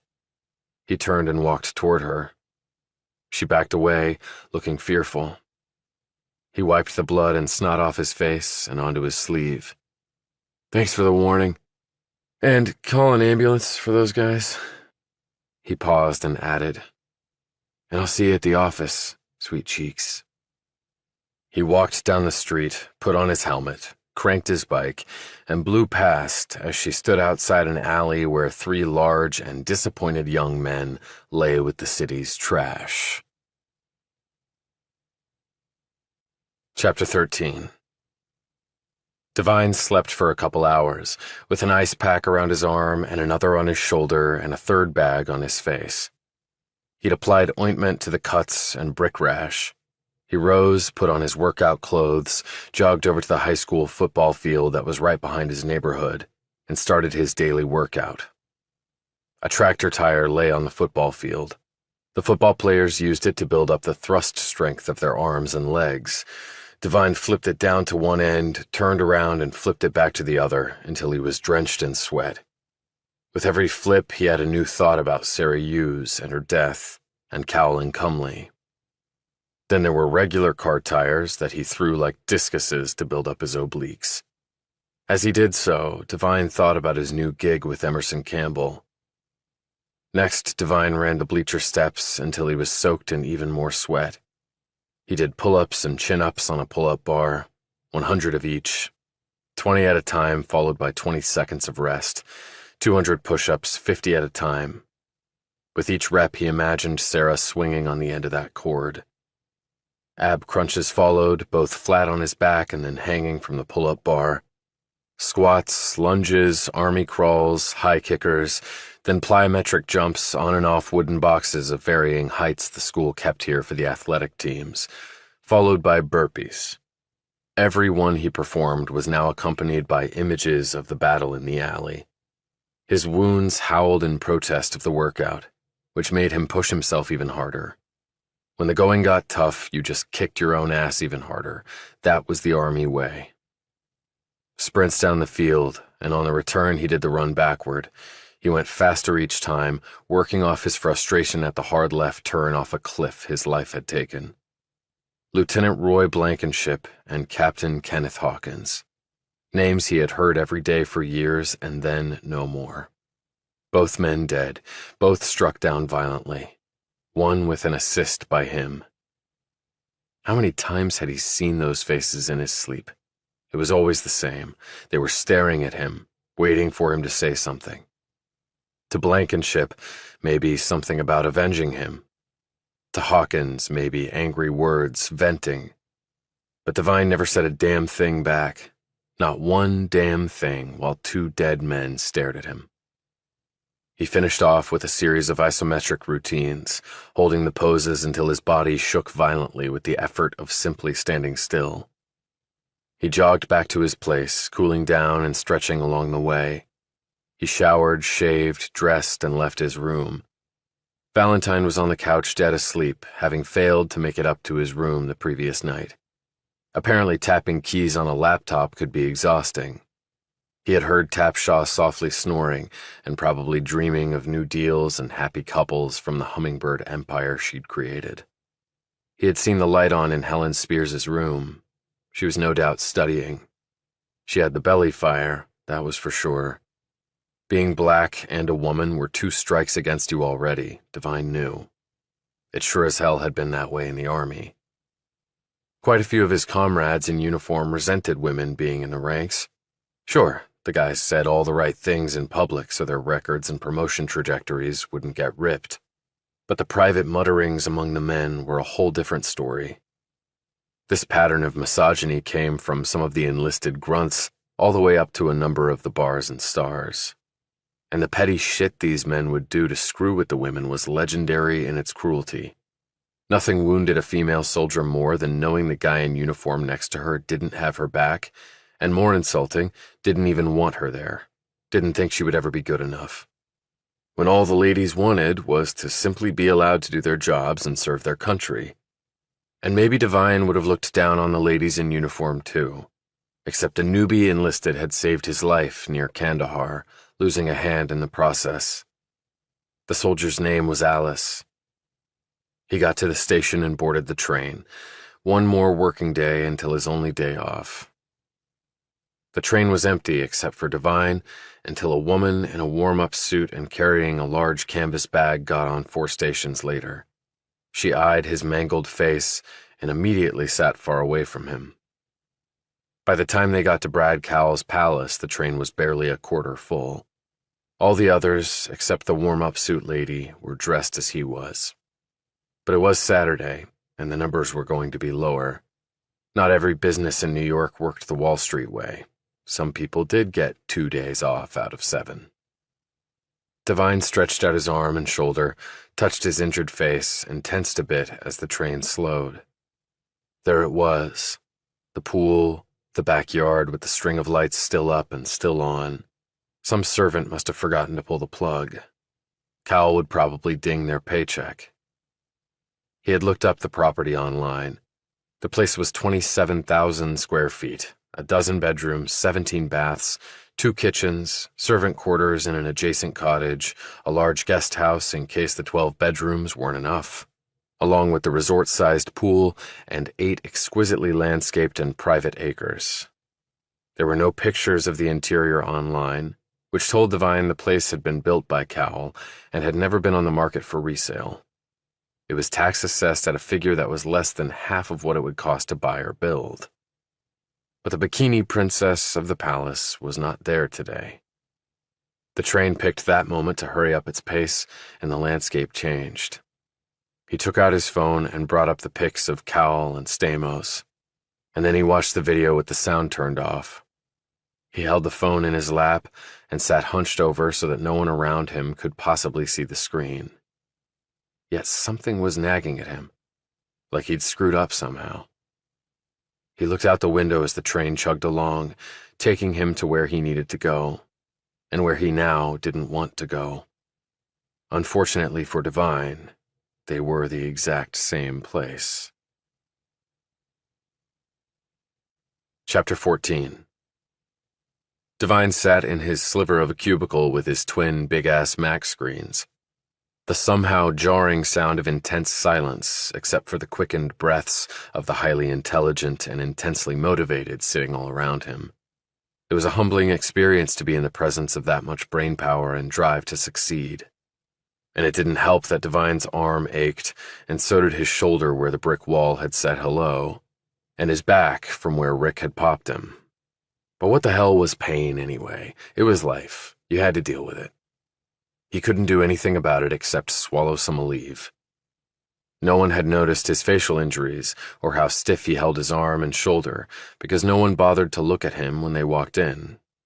This was purposeful because he was almost always the first one to arrive at work and he knew that pissed them off. Their response was to ignore the early interloper and then grind him into the dust with their own inspired labor. And all to make Brad Cowell even more money than he already had. But hey, when you had 2 jets and 2 yachts, another one of each certainly couldn't hurt. He hadn't seen Stamos today, though he didn't expect to. They were on different floors. He had her business email, though, and his finger had hovered over it on his computer, wondering if he should send her some message. Only he wasn't sure what he would say. He decided to just let it rest for now. Devine had scanned the news, but had seen nothing about 3 young men being found in an alley with the proverbial shit beaten out of them.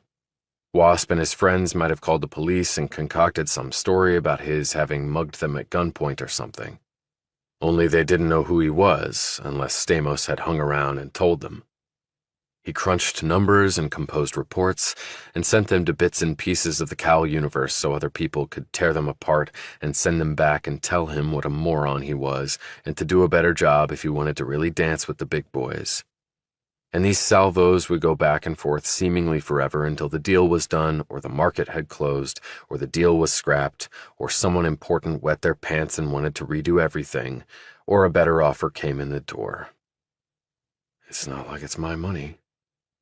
He looked at his watch. 1 o'clock. There was a dining hall on the 3rd floor.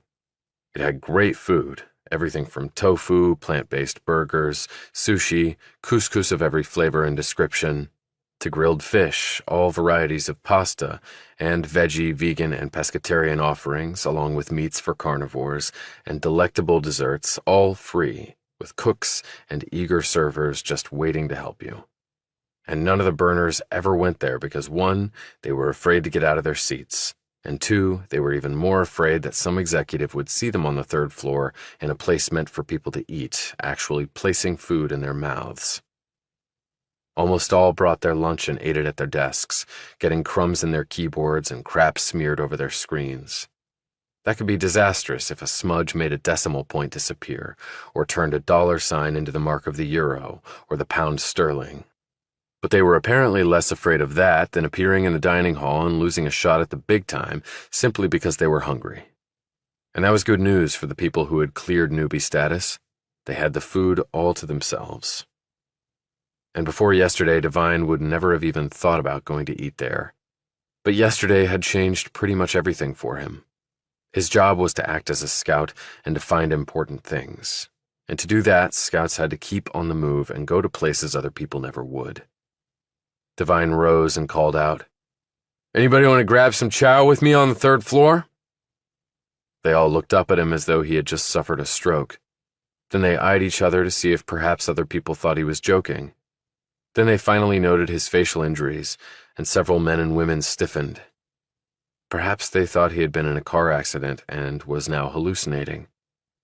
With no takers, Devine left the room and headed to the elevator. "I'm going to have a nice meal while you wipe your candy bar and Cheez-It fingers over the whole of the NASDAQ futures." He rode the car down to 3, turned left, and entered the dining hall that looked 1 narrow step down from the Ritz or the Plaza, or whatever was to die for these days. He didn't know because that was not his world. He was just a working man in the pay of the feudal lord. He got his piled-up plate and his glass of fancy seltzer water and found an empty table, keenly aware that people were staring at him. Devine knew he was the only burner in here. It usually took people 4 years to work up the courage to eat in here, unless escorted by a superior. What an effed-up world. He sat down, his back to the wall, and suddenly noticed that none other than Brad Cowell and part of his entourage were here. The boss was dressed in a sharp suit, white shirt and no tie. A nod, Devine supposed, to it being the weekend. He said something, and everyone at the table laughed like the guy was the greatest comedian ever. This audience clearly wanted to keep their place in the inner circle, and that meant busting a gut at the boss's lame jokes. Cowell's gaze roamed the room. As it did so, he was waving, nodding, grinning, scowling, growing serious, then laughing and waving again.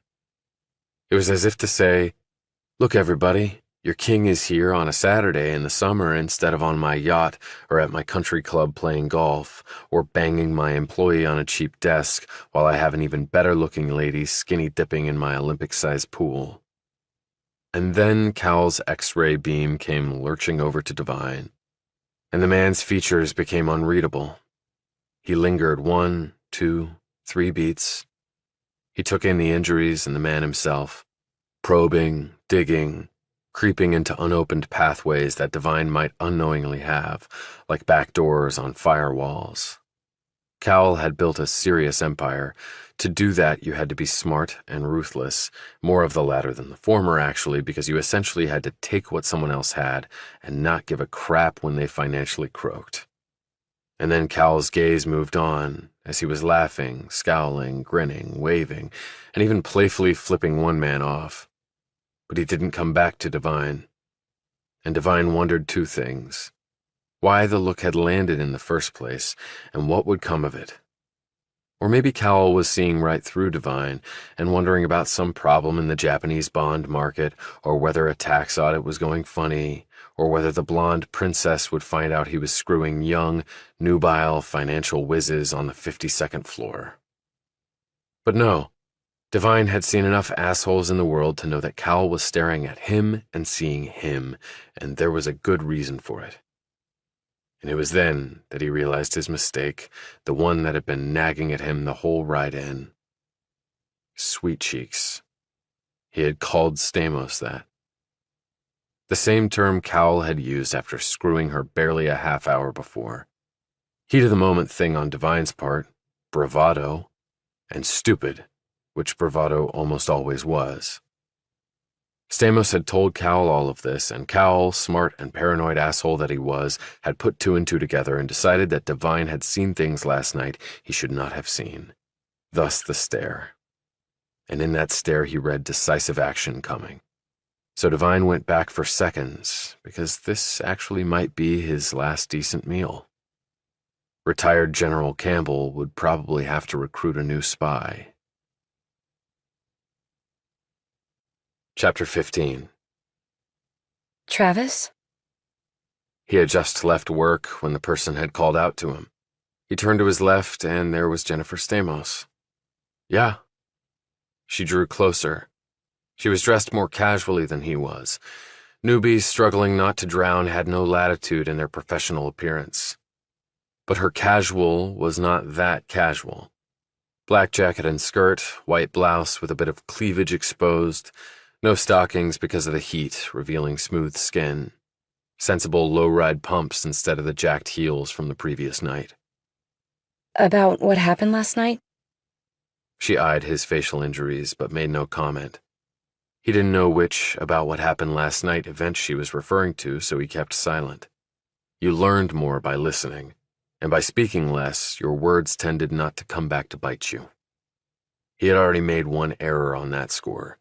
He just stared at her blankly. The fight? She prompted. What about it? How did you do that to those guys? They were all bigger than you. I was in the Army. They teach you how to fight. That's right. You told them you were in the military. A ranger. Those guys got their shots in on me for sure, but they knew nothing about really hurting another guy. I do. And I did last night. But it was their choice, not mine. I walked out, they came after me. I gave them another chance to back off, and they didn't take it, so I had no choice. I feel a little guilty. I could have de-escalated things.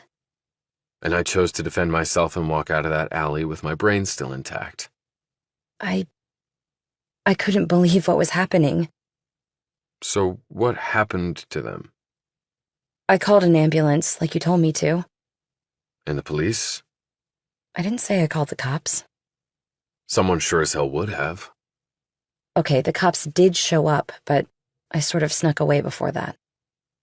Before you snuck away, are you sure you didn't tell anybody my name?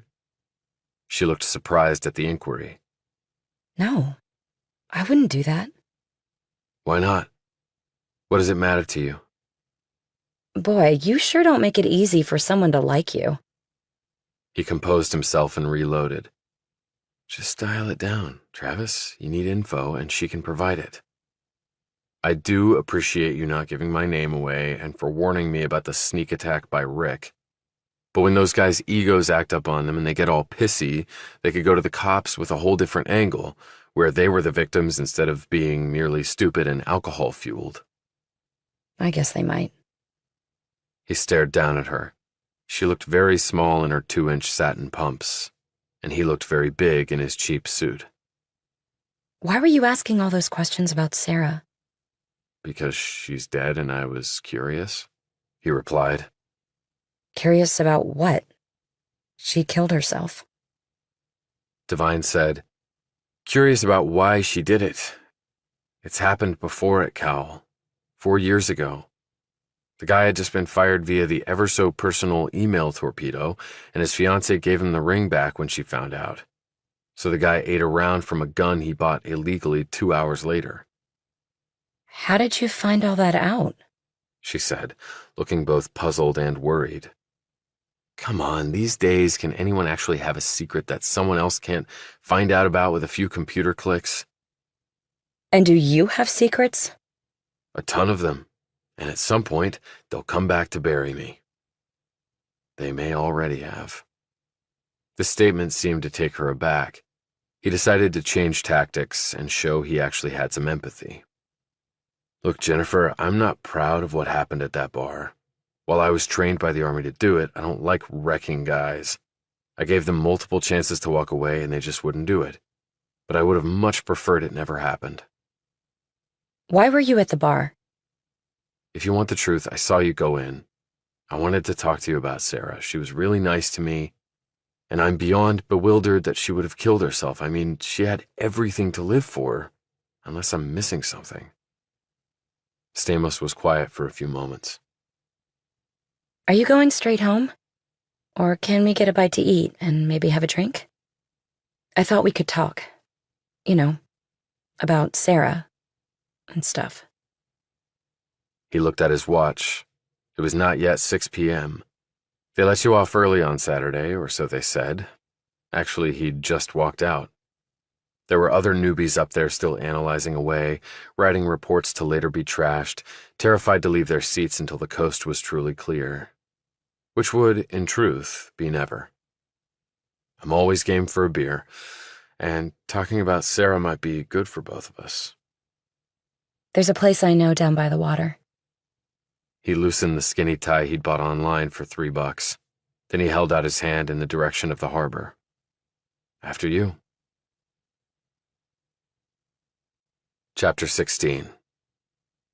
They sat outside and took in views of the Statue of Liberty and Ellis Island set over churning, brackish water. The weather was nice, if humid. A storm might be rolling in, as storms often did this time of year after the day's buildup of heat. It was Mother Nature's way of venting.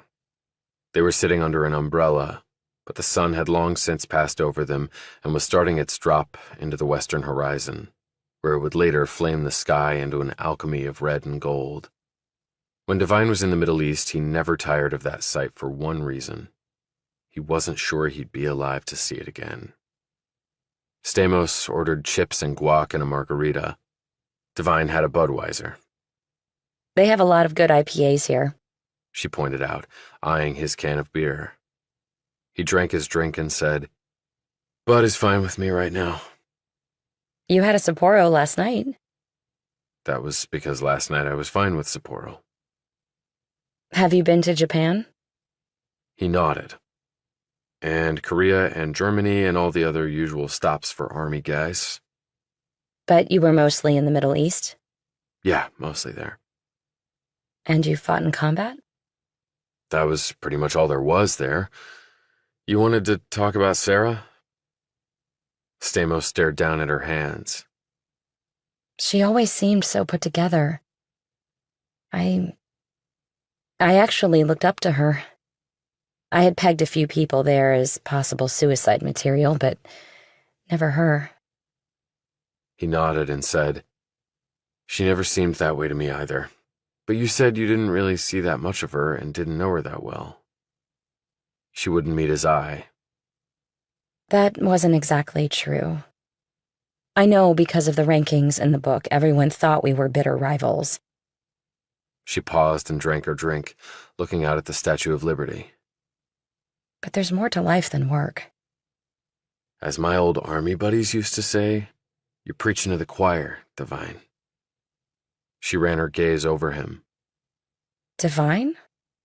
Isn't that Irish? You don't look Irish.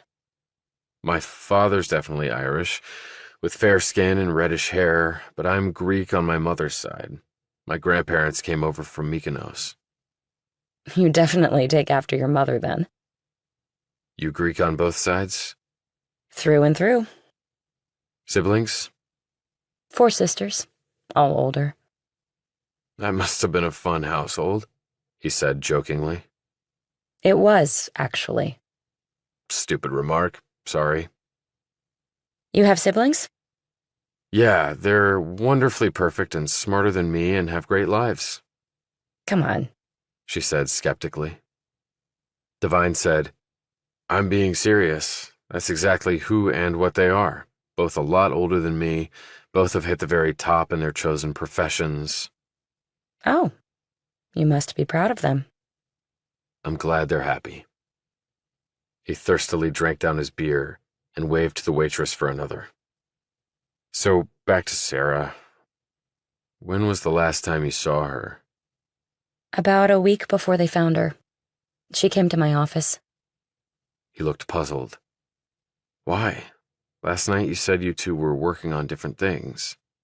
That's right. She drank her margarita after gumming the salty edges, then squeezed the lime wedge over the chips and dug into the guac. He watched her do this, and then looked out to the water for a moment before glancing back at her. Then why did she come to see you? He persisted. What? Are you playing detective or something? I'm just playing a human being. So what did she say? She was asking about some play or other. Whether I'd seen it. His interest perked up. What was the play? Did she want a recommendation? Stamos fingered the drink, and now she looked out toward the water as though the answers would all be there. Waiting for Godot. Have you seen it? I don't know anything about it. Devine nodded. I actually saw it here in New York before I shipped out to West Point. Really? I thought you'd be out binge drinking or, the girls. I had a high school English teacher, Harold Simpson. I told him I was going the officer route at the Point. He told me to go see the play before I did. It happened to be on Broadway back then. Why did he want you to see it? Did he not want you to join the Army? I don't think that was it. He'd served in the Army during Vietnam. He wasn't West Point. He got drafted. He came back pissed off and against the war. But he fought. He did his job. And the country treated those vets like shit. Not fair to fight your heart out, survive, and come back to that. But why would he want you to see that play in particular? Devine sipped his fresh beer. I really can't explain it for you. It's just that sort of play. You have to see it for yourself. Did you like it? I'm not sure it's a play you either like or don't like. I'm not sure that's the purpose. Then what is the purpose? He took his gaze from the Statue of Liberty and placed it on her. What to make of your own life, maybe? But if you ever see it, arrive at your own conclusion. So you told her you hadn't seen it. What did Sarah say about that? She said it might be worth going to see, that I might want to check it out. So she had seen it. Which theater was it? I forget. Somewhere on Broadway. And recently.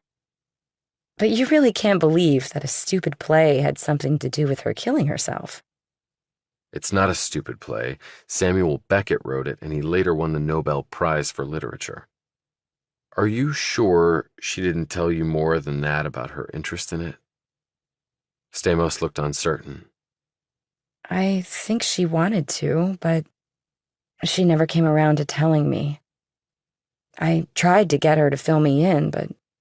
But what? I don't know. She seemed scared. She looked up at him. Does that make any sense? Maybe it did to her, he said thoughtfully. Why exactly did you want to talk to me? About Sarah, like I said. I think you have something else on your mind. She looked nervously at him. You were at the office late last night. Why do you say that? I asked the security guard later after you left, and I slipped away from the ambulance guys. I went back to the building. He said you had come inside earlier, right after I did. I didn't see him. He was just coming back from making his rounds. He saw you, but you didn't see him. Okay, so... He told me you left right after I did. He thought... he didn't say it, but I believe he thought you and I had, gone up there to... Devine sat back. Okay, here we go. I left my phone in my cubicle and went back to get it. Is that a crime? Her response was immediate and direct. I was in there a lot longer than it took for you to get your phone. Yes, you were. And while I was there, I logged on and did some work. I didn't even know you were there, but that's what you were doing, right? Catching up on some work? Yes, that's right. A report I was working on. Well, good for the goose, good for the gander, right? She gave him a searching look, and he hoped he had passed the test, or rather Cowell's test, because this further explained the look Brad Cowell had given him in the dining hall earlier. And it was also the reason she had wanted to meet with him. When you left last night, you called me Sweet Cheeks. Here we go. Round 2. It was shitty and degrading. I guess the adrenaline was pumping after the fight, and I turned into a stupid punk trying to act big. I used to call the girls in high school that, and I wasn't referring to their faces. Thought it was cool. I was a jerk. I'm really sorry. Her searching look faded, and she looked down. Apology accepted. Devine rose, opened his wallet, and said, I need to grab the train home and then catch up on some sleep and ice my aches and pains. What do I owe you for the beers? She looked up at him. I invited you for drinks, so I got it. As he put his wallet away, she said, So did you kill anybody over there? That was sort of the point, answered Devine. He headed to the subway, leaving the woman alone with her margarita, chips, and guac. And doubts. About me. And maybe about herself, too. Chapter 17. The smoke and coffee car was parked out in front of Devine's place, and Detective Hancock had the driver's door open. He was sitting sideways in the seat with his feet on the pavement. He looked up as Devine walked into view. Hancock stood. As he did, his jacket swung open, revealing a gun in a belt clip holster. You prefer the Glock to the Sig? Asked Devine as he drew nearer. Hancock glanced down in surprise. You can tell just from the butt of the gun? I can tell from a lot of things. Army stuff coming through again, huh? Army green pours through every pore I have. What's up? Hancock focused on his face. Whoa, what the hell happened there? Playing pickup basketball at the high school over there and fell flat on my face trying to do stuff I don't have the skill to do against kids half my age, and a lot better than I'll ever be. Looks worse than it is. Right, leave that shit to the youngsters. I have some follow-ups. Got a minute? And if I said I'd rather get some shut-eye? Said Devine. Won't take long. Let's take a walk. You good with that? Nice night. Devine started walking and Hancock fell in beside him. How's the investigation coming? Have you found out why she killed herself? She didn't kill herself. That's why I'm here with more questions. Devine stopped walking. So did Hancock. Come again? She didn't take her own life. This is now a homicide investigation. Devine held on to that game-changing word for an eternal moment. Homicide as opposed to suicide. This is not for official distribution, you understand, said Hancock. So why tell me? I hope being straight with you will make you straight with me. That's why. I have been straight with you. Don't think so. But you guys said suicide, countered Devine. That was the prelim. Things have changed. Homicide can be made to look like suicide, especially for victims who were found hanging. I know, said Devine, looking off now. How? Said Hancock quickly. How do you know? Devine started walking again. We had a case over in Afghanistan. Guy was found hanging just like Sarah. All evidence pointed to suicide. He was depressed. His wife was having an affair with some unidentified asshole. He'd missed out on his next promotion. He was drinking heavily, screwing up. He'd had multiple warnings from the brass, and the hammer was about to come down on his career. And his name was Lieutenant Roy Blankenship, thought Devine. Damn, a lot to deal with. Yeah, but he didn't kill himself. He was murdered. Hancock eyed him. Who killed the guy? And why? And how'd they find out? The guy was his comrade in arms. He'd just come back from stateside. Turns out he was the one banging the dead guy's wife. His motivation was as old as time. He wanted the hubby out of the picture so he could fill that slot and live happily ever after with the missus. And his name was Captain Ken Hawkins. Shit, talk about betrayal. How'd they figure out it wasn't suicide? Probably the same way NYPD did. Devine ran a finger in a vertical line over his neck. Straight line ligature mark versus an inverted mark is the key telltale sign. Strangulation always has the first, hanging always has the second, because of gravity's force on the body. And the dead guy's fingernails also had rope hemp in them. So what happened was the killer strangled him with a rope from behind, and the victim fought back, digging into the rope and getting fibers under his fingernails. That also made for the straight line ligature because no gravity at work. Then the killer strung him up with the same rope to make it look like suicide. But the Army CID agents found the straight line under the inverted ligature mark, and the inverted was made post-mortem because the guy was already dead. They can tell when something happens post-mortem. But then you know that already. How come you know so much about the details? Hancock said suspiciously. Devine knew all this because he had gone over every molecule of the case and spoken with the CID agents multiple times. He knew it wasn't suicide and had wondered why the CID hadn't concluded the same thing. He had come to find out it was more military politics than any sort of search for the truth, and Campbell had pretty much confirmed that. Like I said, they were part of my unit. I made sure I was informed. What happened to the guy who killed him? He's dead. Killed himself when Army CID started closing in. So his really was a suicide. And that, Devine knew, was a lie. Hawkins is dead because I left him out there to die. And the wife? No proof she knew anything about the plan to kill her husband. She's remarried and doing fine, added Devine, who didn't look fine with this at all. And why is Sarah's case now a homicide instead of a suicide? For reasons very similar to what you just said, replied Hancock. So the killer was sloppy, observed Devine.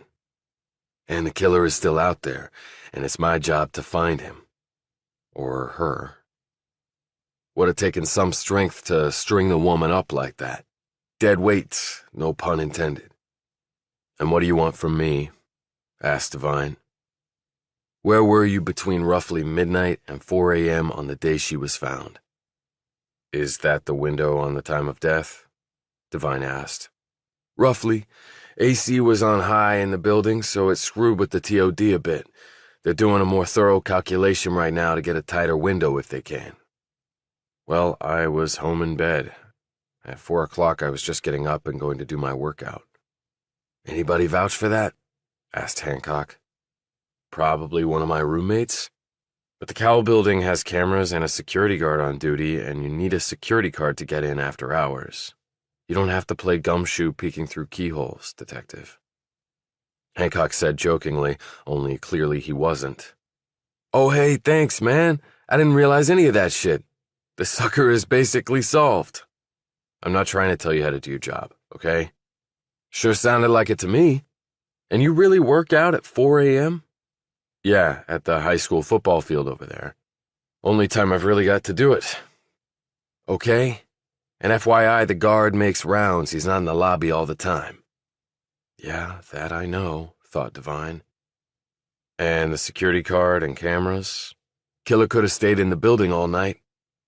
You can do a head count on the video of people coming and going. Too many people and too much confusion and bad camera angles to rule everybody out, and that includes you. I came home the night before. My roommates can tell you that. At least he hoped they could. And to get back in the building, my security card would be needed. There'd be a record, and I'd be on film. Like you were last night, around 11 or so. I forgot my phone. I went back for it. The guard saw me leave. Yes, he did. And, said Devine. And nothing. Unless you want to add to it. I don't. You knew Sarah Hughes? Asked Hancock. I already told you I did. Don't get all worked up, Devine. See, the thing is, I think you knew her better than you let on. Devine stopped walking again. Based on what? Did you? Asked Hancock. Depends on what you mean by better than you let on. Were you dating her? Did you have sex with her? Should I get a lawyer? Asked Devine. Do you think you need one? This is America. Everybody needs a lawyer at some point. Hancock looked displeased by the response. If you won't answer the question, it makes me suspicious and it makes you look guilty. Even if I was dating her or had sex with her, why would that be a motive for murder? Oldest motive in the book. Spurned lover. So now I'm a spurned lover. You should write novels. Were you one? Asked Hancock. A spurned lover? I think we're done here. You know, the Army cops got the guy. We will too. I hope you find the person. Only it won't be me because I didn't do it. Oh, okay. I'll just take your word for it. Cross you right off the suspect list. You talk to any other suspects? Asked Devine. No need for you to know that. Devine turned around and walked home. Tomorrow was Sunday, a day of rest. For God. But not for Travis Devine. Tomorrow might just outdo everything else he'd done the entire week, maybe his whole time at Cowell and Cumley. But then again, why wait until tomorrow? After all, the night was still young. Chapter 18. There was the Russian, Will Valentine, on the couch, but this time he was awake. A brand spanking new pizza box was next to him, and one of his Coors Light beers was unopened, but Devine doubted it would be for long. The Russian's appetite for American junk food and beer was apparently insatiable. Devine sat next to him, eyed the pizza and beer, and said, You know, there are other kinds of food and drink in this country, and this stuff will kill you if that's all you put inside yourself. You like little joke. Valentine grinned, tore off a big chunk of a pepperoni slice with his teeth, and then clacked away on his computer with one dexterous hand. Devine watched this and shrugged. Okay, that's my advice for healthy living for the week. Got a problem you might help with. It's a weird email I got, but I don't know who sent it. Maybe you can figure it out? Valentine glanced sharply at him. Forward me email. Devine did so and said, Whenever you can get to it, but the sooner the better. Lives may depend on it. Valentine casually waved this off, though his full attention was on the message now resting in his computer email inbox. You Americans, you get too caught up in stuff like that. In Russia, people die all the time. Usually by government, or too much vodka. But is good way to go, no? No. You want pizza? Devine looked down at the box and snagged a piece. Hey, you remember me being here all of Thursday night, right? Thursday? Sure, all the time. Why? No reason. Devine remembered that Valentine had been dead asleep in his room. Even if he misremembered and told the cops differently, they wouldn't believe him. He was Russian, after all. Valentine had not commented on his facial injuries. He might have assumed Americans got the shit kicked out of them on a frequent basis. Maybe the same was true for Russians. Valentine looked up. Whoa, dude! This does not look like email address. I know, that's the problem. And I can't reply to it. You sure you got this over internet? I'm sure. Valentine didn't look convinced, but then his expression changed as he read the message again. Wait, Sarah Hughes? Didn't you tell me you dated her, dude? And now she's dead. Shit, I forgot I told him about Sarah. Devine eyed the man, sizing up the situation and what his response would be. Just try to track the email, Will. It's important. He went up to his room eating the pizza and changed his clothes. Jeans and a black t-shirt were his go-to casual attire. His arm and shoulder were still sore, and he went to the bathroom to reapply the ointment on his face. As he was coming out, Helen Spears was standing there in cut-off jean short shorts, with the bottoms of the white pockets exposed next to her muscled thighs, and a red crop top. Her long hair was piled on top of her head and held there by assorted hair clips. God, she was a knockout, he thought admiringly. What the hell happened to you? Cut myself shaving. That got him an eye roll. You're not as funny as you think you are, but you share that with most guys. I plead guilty to that, Your Honor. The light banter ended right there. A woman died in your building. Devine tensed. Yeah, she did. Sarah Hughes. You know her? A little. The news said it was a suicide. NYPD may be rethinking that. Was the NYPD outside talking to you? I was looking out my window. He seemed like a cop. She seemed more intent and into this than was warranted. He wasn't sure how that made him feel. Yes, he is. What did he want with you? Asking questions, just like they're doing with everybody else. She folded her arms over her chest and looked alarmingly judicial. Do you need a lawyer, Travis? I know some good ones. I had nothing to do with her death. Doesn't matter. Innocent people get sent to prison all the time. This set him back on his heels, although Devine knew what she said was true.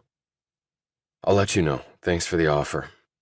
Hey, you remember me being here Thursday night, right? Why? Am I your alibi?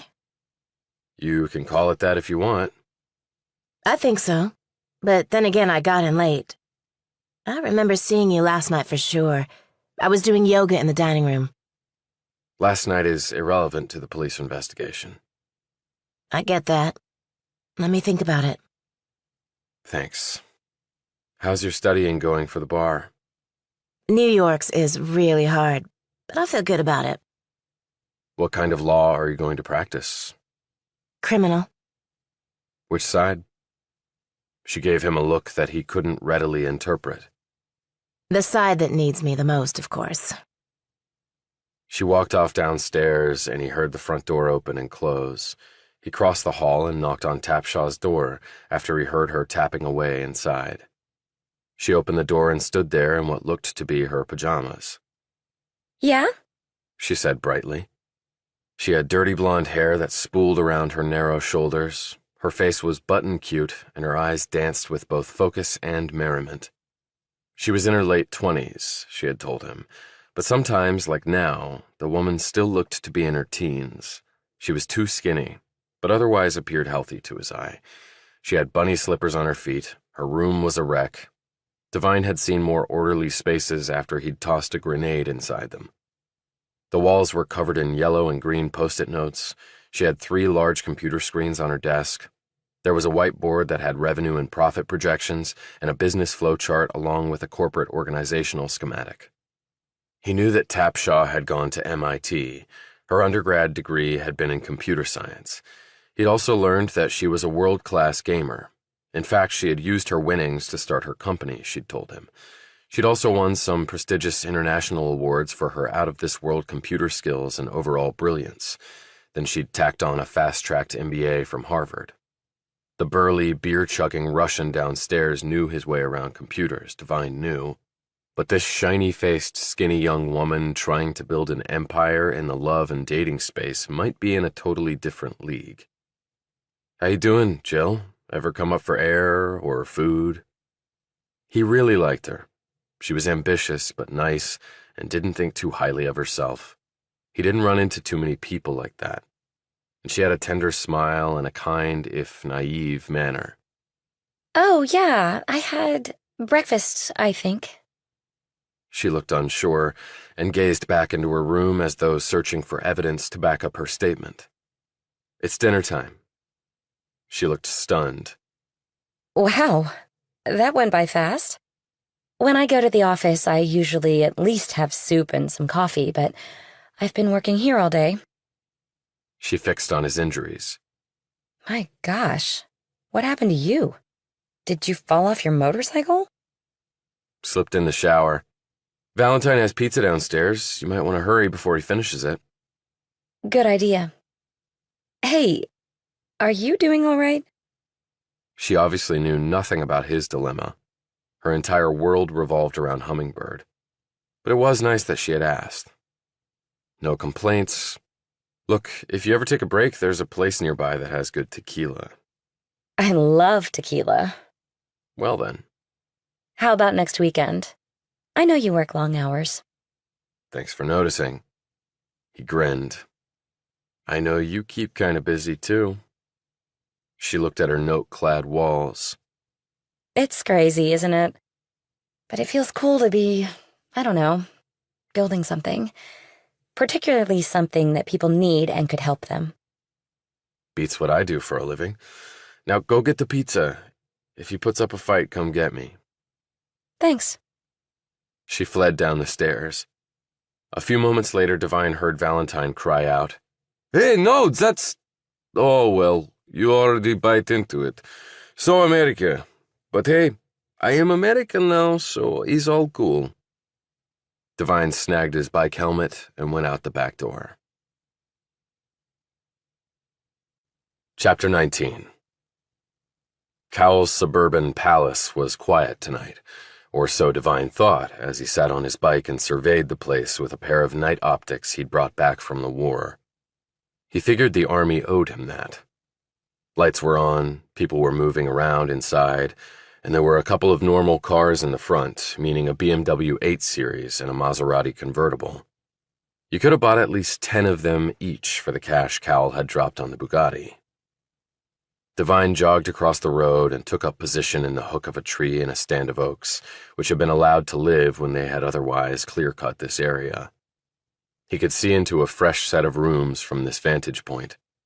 He hadn't seen the bikini blonde yet, and there was no sign of Cowell, but the place had 8 garage bays, so the Bugatti could be in one of them.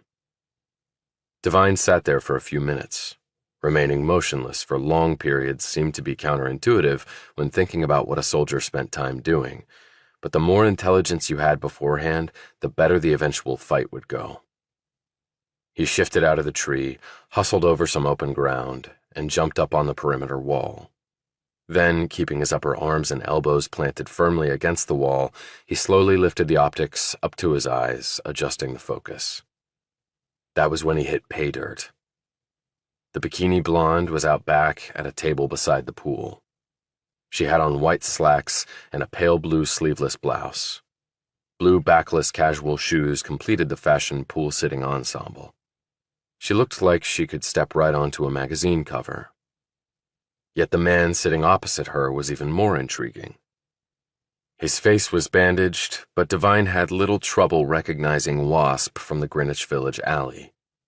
As he looked at them together, sitting close and speaking earnestly, Devine wondered 2 things. First, was Wasp's car the big-ass BMW or the Maserati? Second, were they brother and sister? Because they sure looked like they could be. Then he also wondered about something else. Wasp's being here was one hell of a coincidence, and not one Devine cared for at all. But then again, the bar in the village was popular with folks who worked in the financial district. He'd been there before on some official Cowell and Cumley outings with his fellow burners. So if Wasp was there, and he was in the financial field as well, he could very well know Brad Cowell.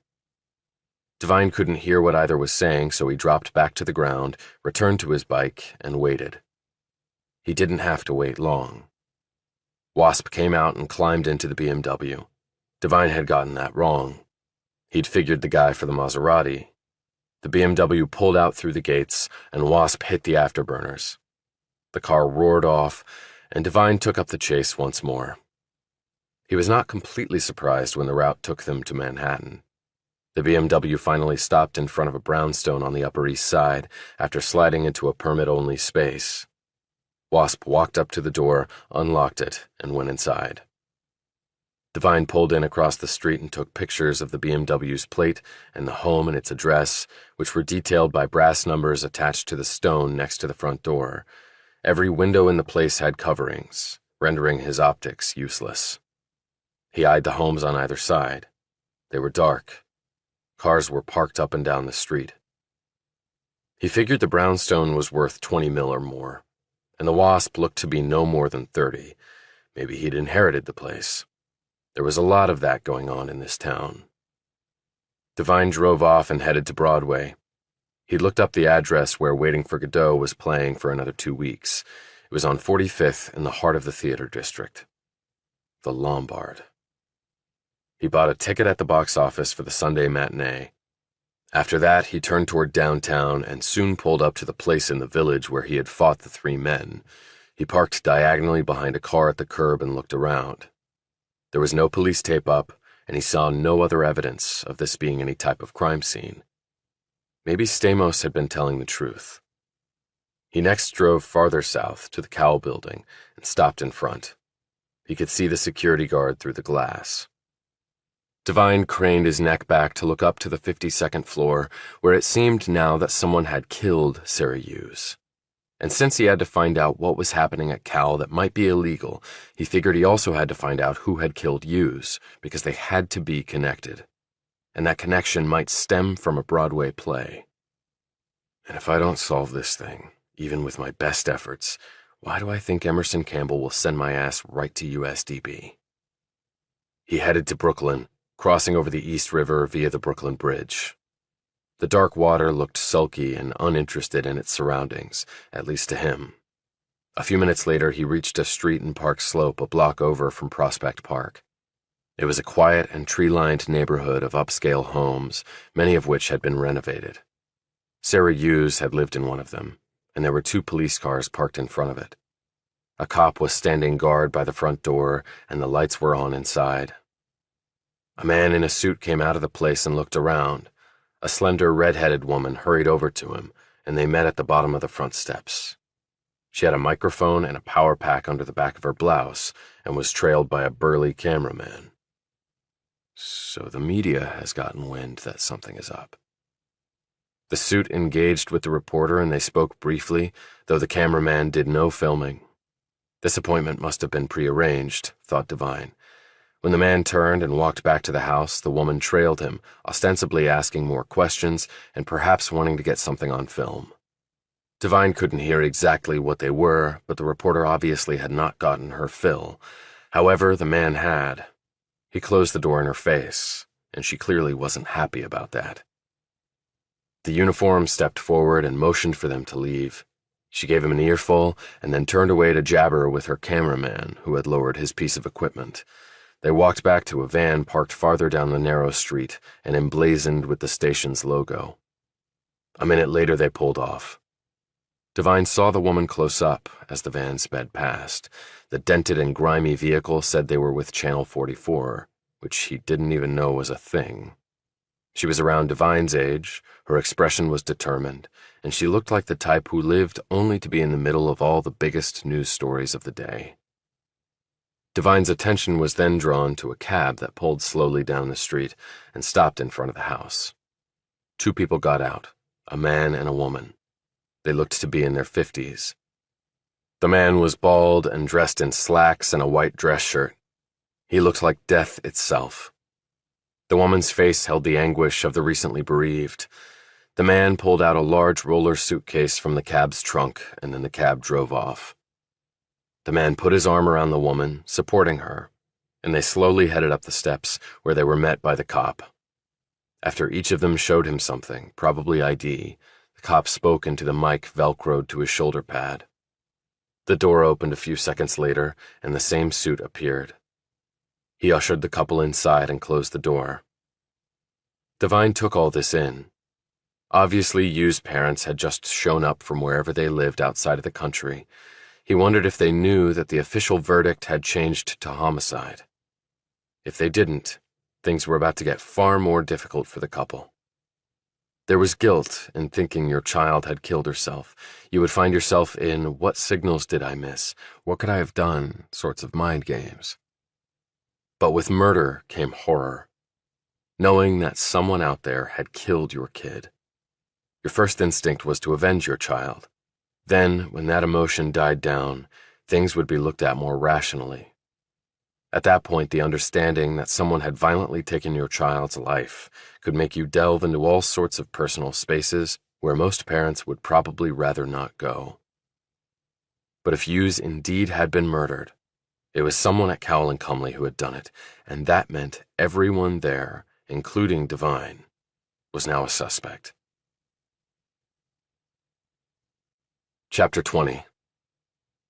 Devine got up a little late since it was Sunday. By 6 a.m. his workout was complete, and he went back to bed for more sleep. He listened to his body, and it was telling him to slow down and catch up on some rest. He woke at 11, showered off the remnants of his sweaty workout, and then prepared breakfast: veggie omelet, toast, protein shake, coffee, and a chocolate chip cookie thrown in just for the hell of it. After that, he went back to his room, fired up his laptop, and did some digging. The deeded owner of the Upper East Side property the Wasp had gone into was listed as the Locust Group. He Googled Locust Group and came up with a ton of results, including variations thereof. Some looked legit, with office addresses and websites and lots of info about what they did. But there were simply too many for him to run them all down. As a little diversion, he looked up the term locust online. They were defined as short-horned grasshoppers belonging to the Acrididae family. They were not known to be harmful to humans. Devine rubbed his sore shoulder and injured face. They may have to rethink that part. But if the sole purpose of this locust group was to own the New York brownstone, it was reasonable to have no business address and no website. And he knew it was common practice for the ultra-wealthy and/or famous to use shell companies to buy property for privacy reasons. Maybe that was all this was. He next ran the license plate on the BMW. Valentine had earlier shown him a nifty and pretty straightforward way of accessing this information. When he'd asked him about it, the Russian had waved a slice of meatball pizza around and snorted, "The New York DMV? Please, they suck. My nephew can hack DMV and your FBI and your fucking CIA and other letter people, and he is still little baby." The guy really was a pill. The car was registered to a Christian Fullerton Chilton, with the address being the brownstone. Devine looked Chilton up online. There was more than one, but he quickly narrowed it down by the middle name and the fact that he knew what the man looked like.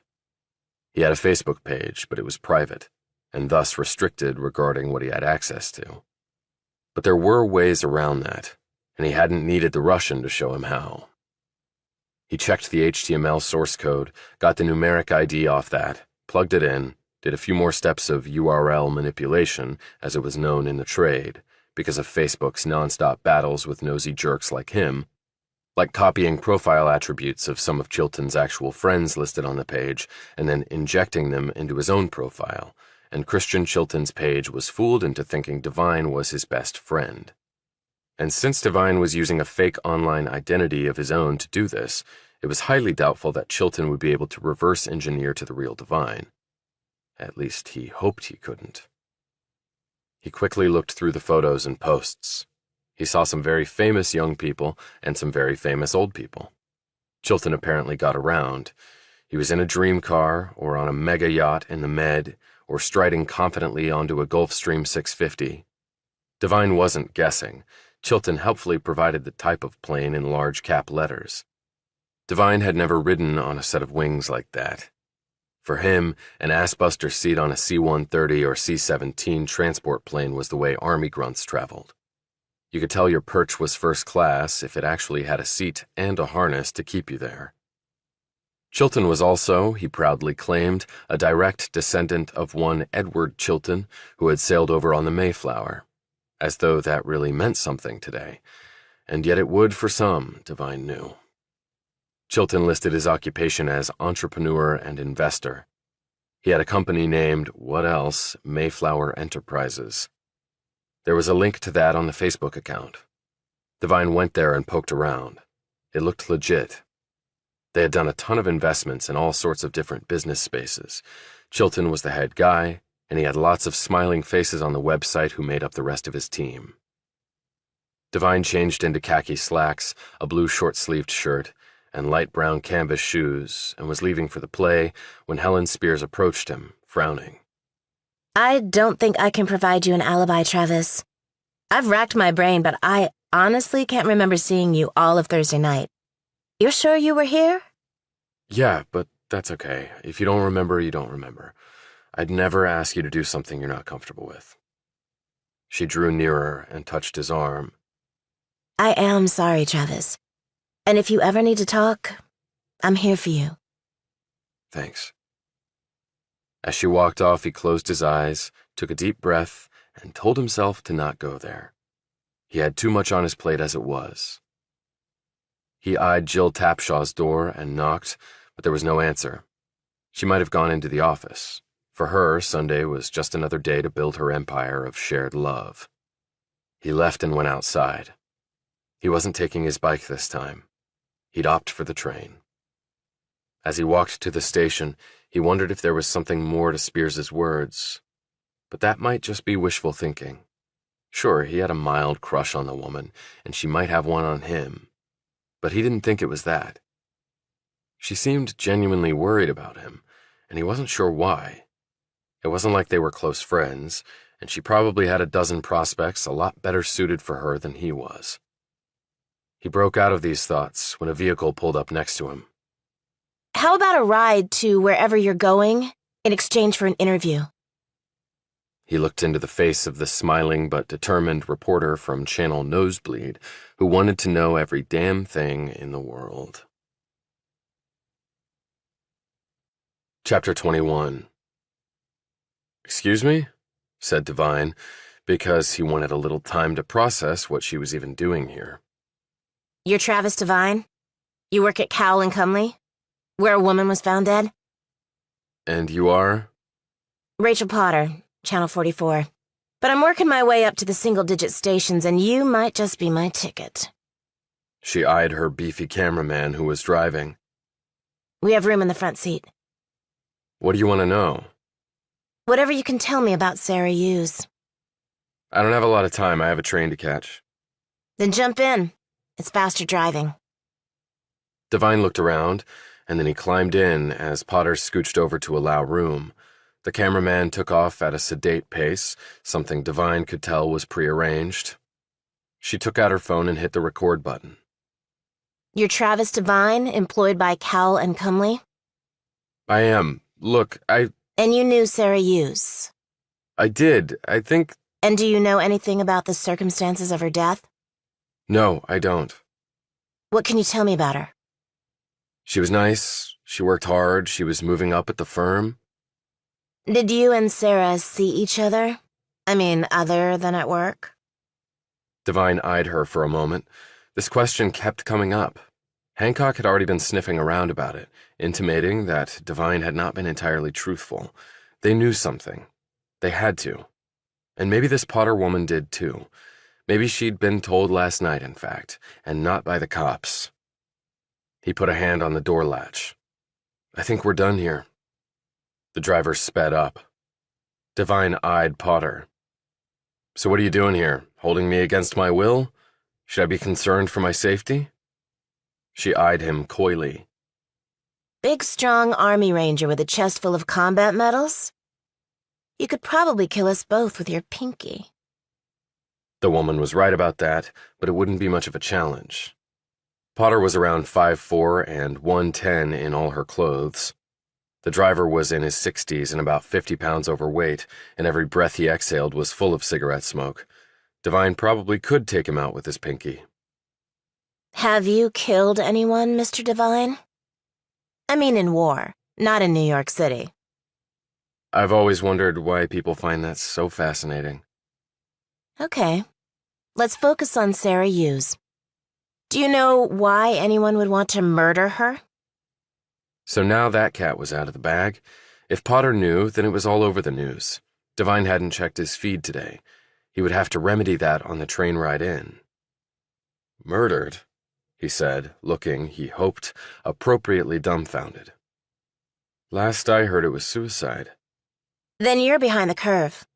I broke that story last night, before any of the single-digit stations. My scoop. How'd you manage that? He asked, thinking that he had learned that it was murder before she had from Detective Hancock. I'm really good at my job, and I have great sources. Confidential sources. Yeah, I saw your confidential source outside of Hughes's house. thought Devine.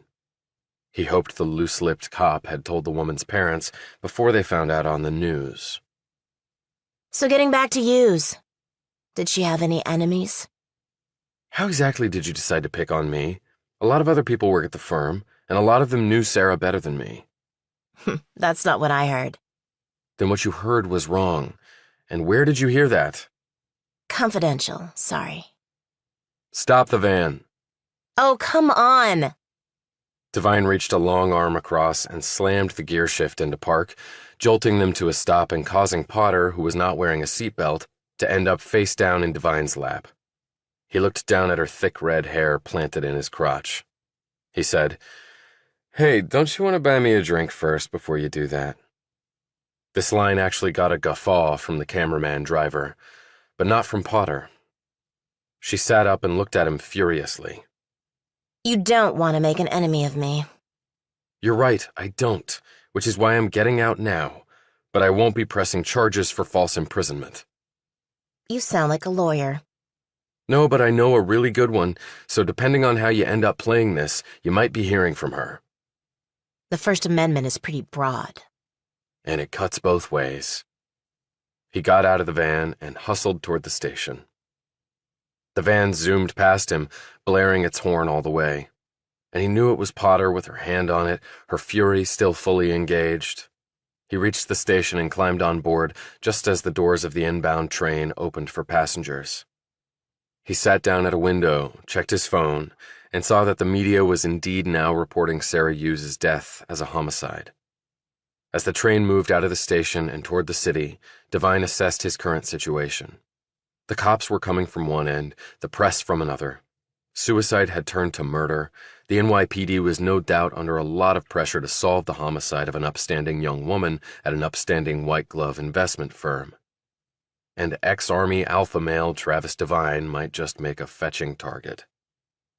It was clear that his roommates could not provide him with a viable alibi. Valentine had been asleep, Spears could not confirm his whereabouts, and he recalled that Tapshaw had been out that night.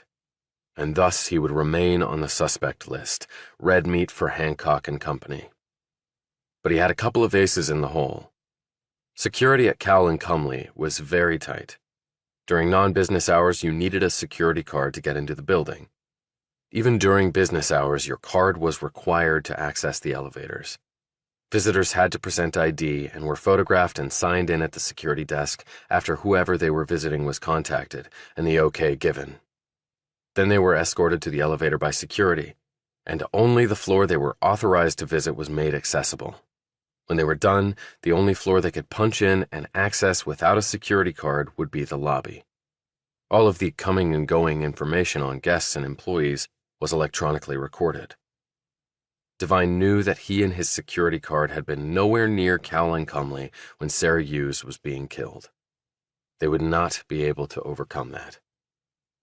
But on the ride in to see Waiting for Godot, he thought about all the ways he still might be screwed. He assumed the play might have a whole new meaning for him after all this.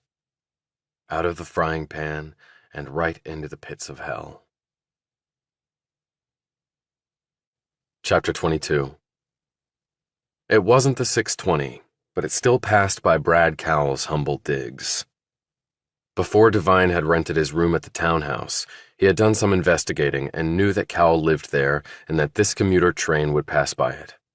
So he had had his eye on Mount Kisco, even without Campbell using a realtor to get him his current home.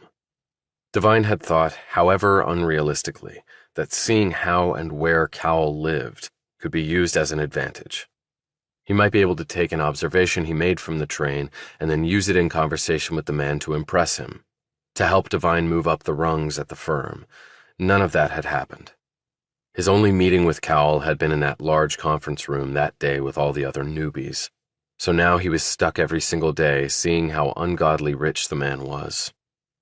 So much for my grand plan. As he thought about that, he started thinking about his last few months in the Army. Roy Blankenship had confided in Devine about his wife's affair, and Blankenship knew that Ken Hawkins was the one screwing his wife. He had told Devine about it. After Blankenship's death, Devine had gotten access to the forensic records via a buddy of his in CID. That was when he had learned a lot about vertical versus inverted ligature marks. It was clear even to Devine, not a trained investigator, that it was murder and not suicide, and he had questioned his CID contact as to why the verdict had come down as Blankenship's killing himself. His friend told him, "The brass doesn't like rocking boats, Travis. The war is turning against us, and the last thing they need is an officer-on-officer murder investigation in the mix." When Devine had told him that was all bullshit, his friend had added, "Welcome to the politics of the United States Army." But after Hawkins had been found dead, his body had shown telltale signs of having been attacked by animals, Devine had gone into a deep depression. He had hated Hawkins for what he had done. He had managed to get the man alone out in the mountains, and then he had unleashed on him, telling him everything he knew, the centerpiece of which was Hawkins having killed Blankenship. At first Hawkins had denied it, but after Devine laid fact on top of fact, the man admitted his guilt. And then he had come at Devine with a knife. The men had fought, but Devine was younger, stronger, and his inner motor just couldn't be beat by the likes of Hawkins. He had left him there, unconscious, but he had never expected the man to die out there. The official cause of death was internal hemorrhaging, brought on by repeated blows to the head and body, blows provided by Devine. However, the official report was that Hawkins had died at the hands of the Taliban, and Devine had never corrected the record. But he also could not remain in the army with the guilt of what he had done. Thus, the exit from the one organization where he had felt he truly belonged, and his subsequent exile to the financial world in New York, where his old man was so proud of him. My own personal prison, with no way out. But maybe Campbell had given him away. Now he just had to perform. No one was by the pool at Cal's place. There was a gardener pruning a bush. A cardinal landed on top of a table umbrella and performed the short, jerky motions of the head that birds did. The water looked cool and inviting, but for some reason made Devine slightly nauseous. He turned away as the train jolted and picked up speed, and the palace was gone. Devine closed his eyes and sat back in his seat the rest of the way to New York. The city was tough for many natives in the summer. It was crowded with tourists who often had no idea where they were going. But assistance by accommodating locals proud of their city was usually provided, and any confusion rectified. The pavements and buildings absorbed every molecule of heat and threw it violently back at walkers and bikers and drivers. Foul air, driven by funneled winds, could almost burn your nostrils out or lift you off your feet. The subway would blow past underneath, and its thrust would come through the pavement grates with velocity, providing a surprise gust of hot air.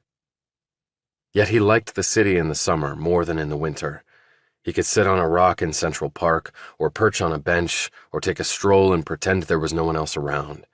And somehow, in a metropolis of 8 million, it worked, at least for him. He walked to Broadway from Grand Central. When Devine got to the theater, his phone buzzed. He looked down at the screen where a message appeared. Emerson Campbell wanted to meet with him for a progress report. Devine knew why. Suicide had just changed to homicide. He looked around. It was a typical Sunday on a warm summer's day in Manhattan, meaning the streets were packed and people were either leisurely walking along or rushing on their way to get somewhere. Devine moved over to a corner of the street out of the way of passing pedestrians and called the number on the screen. A voice answered, giving him a time later that day and an address. Luckily, it was in the city. For a moment, he wondered if they knew where he was. He looked at his phone. Idiot. If Apple knew where he was, of course Campbell did. He took his seat inside the Lombard Theater, in the back and on the left. The interior had been redone with taste and quality. The place was full, and there was a nice mix of young and old, more women than men. There was a heightened sense of anticipation. The lights went down and the curtain rose, and Devine forgot about most everything else as two performers who had achieved dazzling heights on both stage and screen and were now in the twilight of their careers waited for, well, Godot. although Devine already knew Godot would not be coming. That was the point, after all.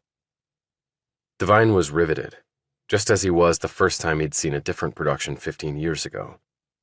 Back then, the teenaged Devine had just made a momentous decision that had resulted in a bad relationship with his father becoming even worse. Consequently, Devine had seen a bit of himself in the portrayals on stage. The waiting, the creeping doubt, the revitalization of spirit, and the creeping doubt once more. Coupled with all that heaviness was another question. Was there really any real meaning in the lives being led by people? Were we all just waiting for nothing? He had come out of the theater back then both sure and uncertain of his decision to join the Army, if such things could coexist. And in the complexity of the human mind, he knew they easily could, as could the rationale to take the life of another. He knew that better than most. Now, as a mature man, Devine had a deeper appreciation for Samuel Beckett's tale of two men desperately waiting for something that they could not even begin to define. Devine had thought he would be in the military for the full ride, and then muster out and maybe go work for a defense contractor.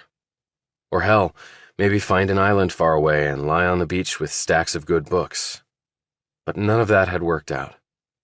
He had gotten his MBA and gone to work for Cowell to appease his father, to be more like his siblings, to be a success in the way that success was normally defined, at least in America. But mostly to make himself pay for having essentially killed another soldier, regardless of whether the man deserved it. When the lights came up and the curtain came down for the final time, after the actors had performed their bows and filed off the stage, Devine remained where he was sitting and looked around the theater.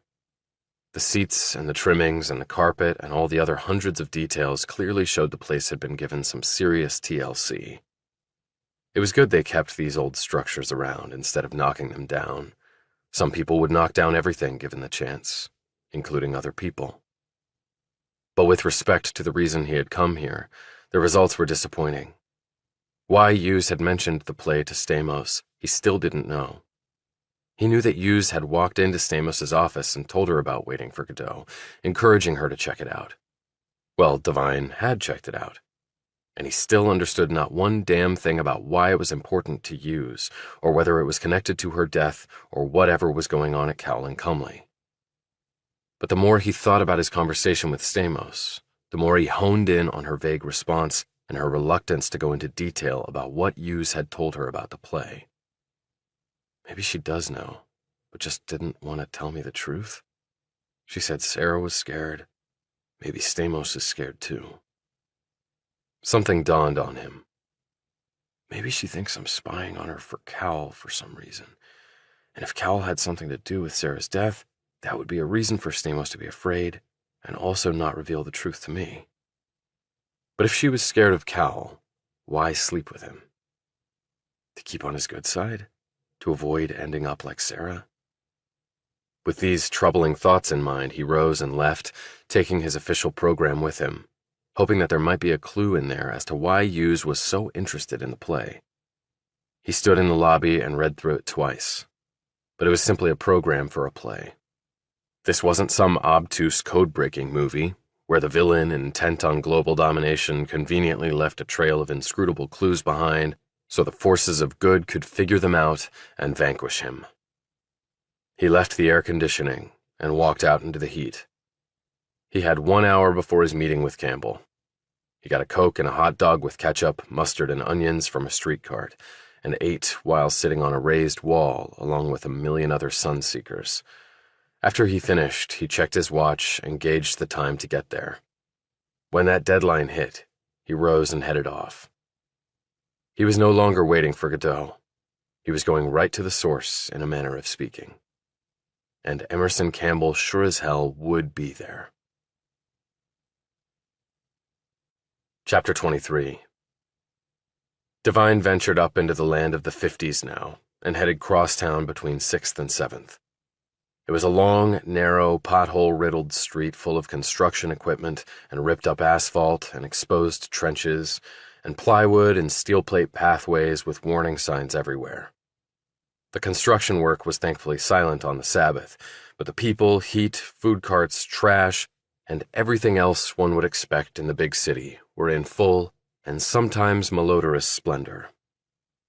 He made sure no one was tailing him, and then he reached the door of the Italian restaurant with the single green awning, situated precisely at mid-block.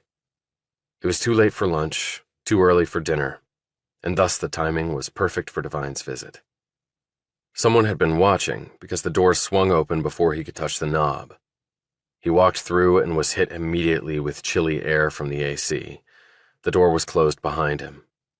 The person didn't look at him, and he didn't glance in their direction either. There was no need to. He walked right down the short hall. There was no one else visible. Chianti bottles with wicker bottoms were lined up behind the tiny bar, and some metal pizza platters were stacked on an old wooden credenza, along with a mess of laminated menus. The mingled scents of garlic and basil and parmesan and pasta sauce were readily apparent. The stained carpet was cheap and coming up in places. The walls were dotted with photos of long-dead celebrities and the usual cheap prints of Napoli, Roma, and the Amalfi Coast. Bottles of olive oil and single droopy flowers in chipped porcelain vases were on every cloth-draped table. It looked like pretty much every standard Italian restaurant he'd ever eaten at in New York City. He opened the one door at the end of the corridor, just beyond the single bathroom. He closed it behind him and looked at the man seated on the far side of the small table in the room, which seemed instantly claustrophobic from where Devine was standing. Emerson Campbell looked at Devine, and Devine looked back at him. "Sit down." Devine sat. The older man's voice was low, monotone, and still managed to raise every hair on Devine's thick neck. "Report, Devine. There have been significant developments." Devine did so. Short, succinct, each sentence packed with meat and no emotion, though he was feeling a great deal. But Emerson did not care about such things, Devine knew. To him it was all about the mission. He finished, eased forward, and said what he really wanted to say. "The cops are bearing down on me. I can feel it. They've been fed info. This will be a problem. And a reporter came to see me. Someone's talked to her. They're trying to tie me to what is now a murder investigation. And I had nothing to do with Sarah's death." "If you're innocent, you have nothing to worry about." Devine looked at him closely. "Lots of innocent people go to prison. And I would venture to say that far more guilty people do not." "What's that supposed to mean? I did not kill her. I'm not a killer." He paused and added quietly, his gaze downcast. "At least not that kind. But who knows, maybe there's no difference." Campbell steepled his hands and looked at Devine like a judge about to impose a death sentence. "Your actions and inactions led to a fellow soldier's death.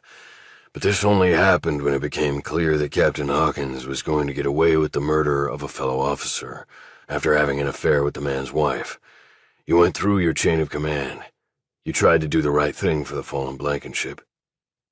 In my time, I stood up to the brass, too, and got my ass handed to me for my troubles. In that way, we are kindred spirits, you and I, which was one reason I recruited you for this mission." I always wondered if Blankenship's wife knew about what Hawkins did. "Stop wondering. She did, though we can't prove it. And Blankenship had $1 million life insurance policy. Combat death was not covered, but suicide was after 2 years. She got it all and is living fat and happy. Now, you texted me before about waiting for Godot. Theories?" "I just saw it. Nothing clicked." "What will you do now?" "Keep digging. When we first met, it was believed that Sarah killed herself. Now the police think she was murdered. That changes everything, including my mission for you." Campbell said, "When we first met, my assumption was that Hughes hadn't killed herself. I believed she had been murdered." "Why? I didn't think she would kill herself, but I knew her. You didn't." "Yes, but I know something about Brad Cowell and what's going on there. So if she had found out something illegal was occurring, that is plenty of motive to kill the woman." "You really didn't get into it at our first meeting? But do you have anything definite you can tell me about Cowell and why you suspect something criminal is going on there?" We believe it started when Cal was gone from the country over 20 years ago for a considerable period of time, and no one seems to know where he went. He then returned and skyrocketed up the financial ranks right after that. There is also little known about where his seed money came from. Most accounts I've heard think it came from his partner, Anne Cumley. There is even less known about her. Look, why would Homeland Security and the Defense Department even be interested in financial crimes? Isn't that for local prosecutors and the DOJ? Campbell looked over Devine's shoulder at the closed door.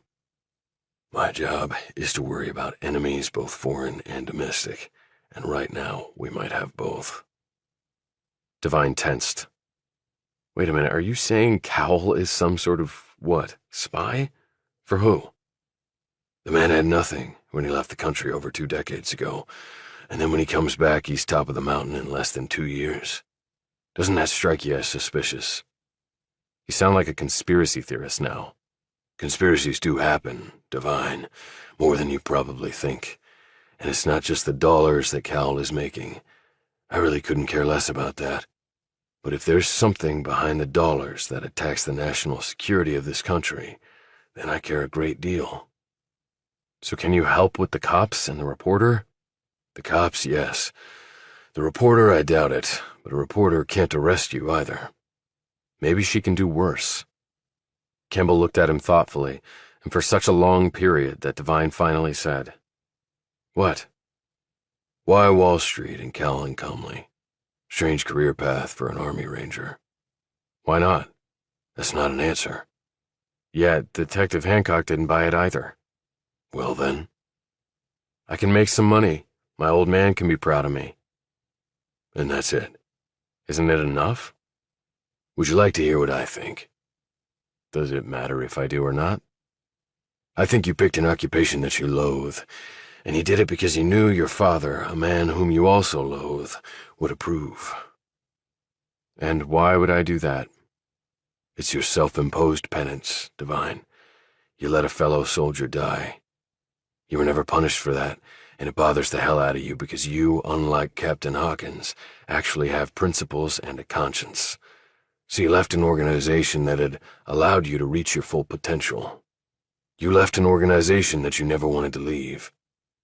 And now you're actually in a prison of your own making. You're wrong. My father was proud of me for the decision I made, and I was happy about his reaction. In fact, we went to dinner in celebration and got drunk together. You joined the Army in spite of your father's wishes, Devine. In fact, you put on a uniform to spite him. You can't possibly know that. Campbell picked up a file that lay in front of him. This is your psych eval when you were trying to get into Ranger School. You were quite candid with those folks, as you had to be. You spoke about how your father had been riding you your entire life. Never good enough, never enough like your brother and sister. A disappointment of epic proportions in his mind. You had the well-deserved rep of being stoic about everything, Devine, but not that time. No, not that time. Devine started to say something, but then didn't. And do you want me to read the letter the Army got from your father? The Army keeps every scrap of paper, as you know, and this one was quite unusual. Most parents are proud of their children for entering the service, but not your father. He was also quite candid when he... Campbell picked up another piece of paper and glanced down it. Called it a spit in his face. You were going to West Point to serve your country. That you were only doing it to defy him. While his other 2 children were shining examples of the American dream, you were the poster boy of his personal nightmare. He laid the paper aside. His words, not mine. So don't tell me you and your old man were celebrating and getting drunk together, okay? That's bullshit, and we both know it. Devine looked away. You left the Army, an institution you served proudly and with great loyalty. That was your first act of penance.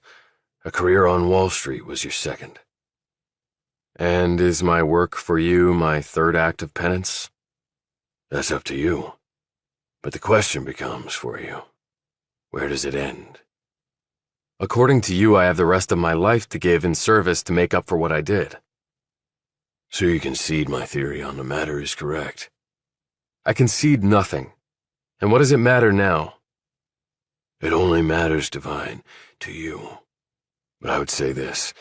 Life is a long enough journey without having only negative motivations to get your ass out of bed every day.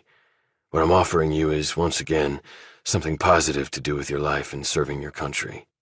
And it's not just money-making that's going on at Cowell, Devine. I'm not sure exactly what is going on there, but it's more than the dollars. Now I think it's time we both got back to work. Campbell inclined his head toward the door. Devine didn't leave the way he came. The door to the rear was standing open. He breathed in the garlic and Parmesan, and the next moment emerged into the heat. In his recurring dream, there was Lieutenant Blankenship on a morgue slab with his throat destroyed.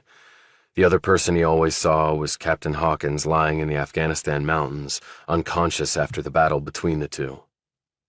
It hadn't been much of a fight, actually. Hawkins had allowed himself to grow too soft, and maybe his guilt was a bit too much for him to put up a spirited defense against Devine's ferocious attack. The thing was, Devine thought the man would wake up and limp back to camp. If he had tried to file charges against Devine, he was going to raise the whole murder scenario to anyone he could. Only the man didn't wake up. I hit him harder than I thought. He walked to the corner, turned, and headed downtown.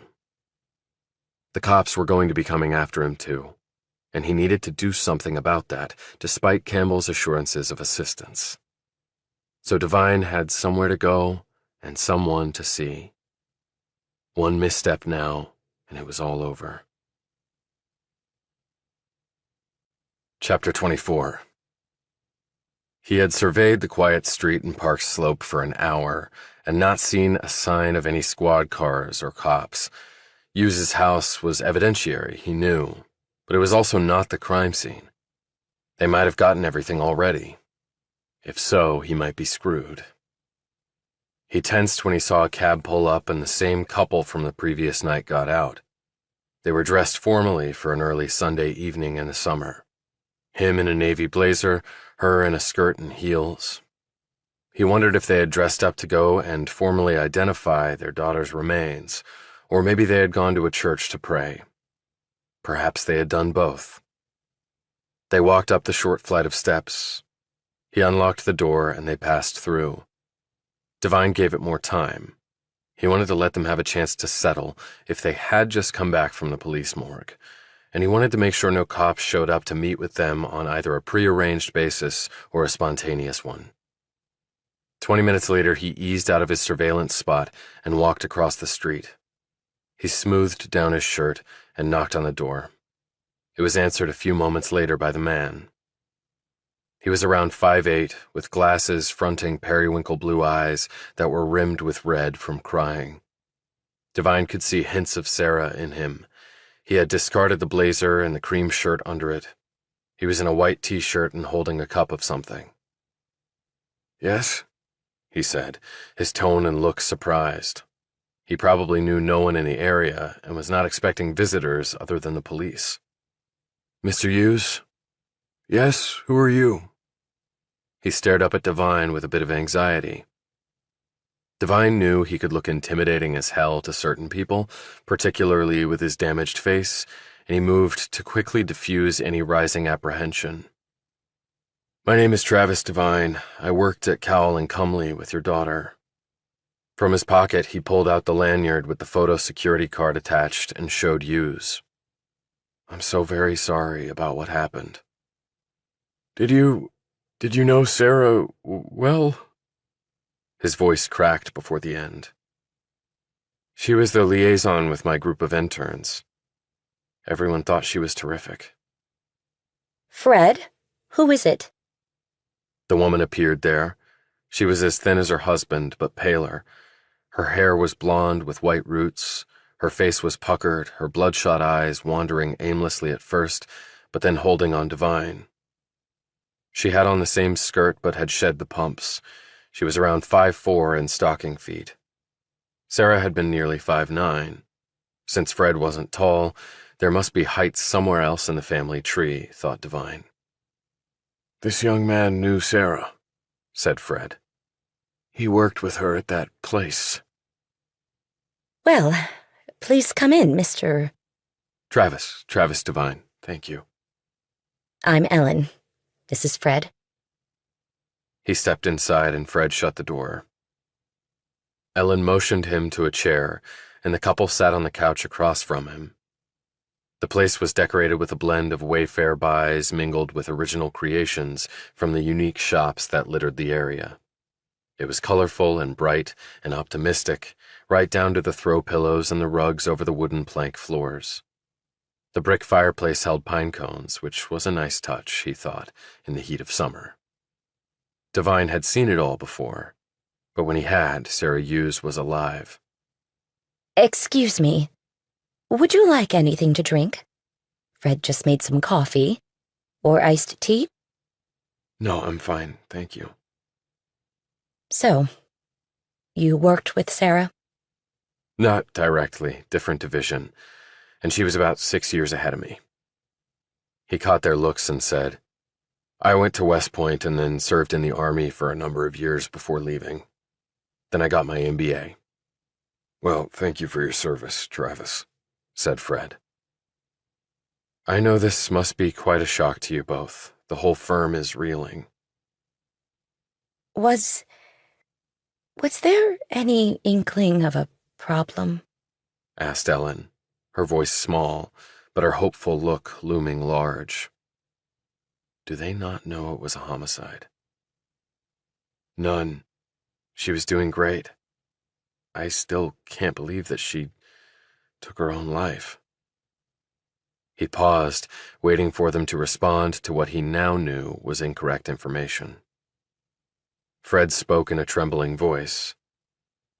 I know that's what the police initially thought, Travis, but their thinking has changed. He looked between them. What? I don't understand. Ellen glanced down at her lap. She looked like she wanted to leap up and run from the room. Fred said, The police now believe that that someone killed her. He put a hand to his mouth even as Ellen let out a sob. Oh my God, I'm so sorry. This is stunning. And even though he knew all of this, now it was stunning to him. Like it was the first he was hearing of it, because he was seeing it through their eyes, their grief. Seconds passed with nothing but elevated breathing among the three. So, you two were friends? She had a lot of friends. She was very outgoing. She mentioned that she was seeing someone. This was a while back, but she never gave a name. I don't know about that, he said quickly. Do you live nearby? Asked Fred. No, I live way out in the northern suburbs, Mount Kisco. I take the train in. This is a beautiful place. She did a nice job decorating it. Had you ever been here before? Said Ellen, watching him closely. He met her gaze. No, whenever we met it was in a group, mixers, company functions, things like that. He glanced to the left where he knew Hughes's bedroom was located. Then he looked up to see Ellen's eyes still on him. But you knew where she lived, Travis. I walked her home once from a bar near here. We'd been drinking. I just wanted to make sure she got home all right. But this is my first time being inside. Oh, I see. I hope you didn't come all this way to see us. But I suppose you didn't even know we were here. I didn't. I came into town to see a play. Then I thought I'd come over here just to look at the place. I was thinking about Sarah, you see. Then I saw you two get out of a cab and come in here. I didn't want to bother you, so I went away for a while, but the more I thought about it, I just wanted to let you know how sorry I was. I didn't know how long you were staying and didn't know if I would have another chance. I was told you were coming in from another country. New Zealand, answered Fred. I was transferred there. A very long trip. A horrible trip. Nothing but hours and hours of having to think about. I'm sure. What sort of business are you involved in? We're missionaries, spreading the word of Christ. Fred is actually an ordained minister. That's great. So, New Zealand? It may seem like an odd choice, but nearly half the people there follow no religion at all, particularly the young people, which means their children will grow up without God in their lives.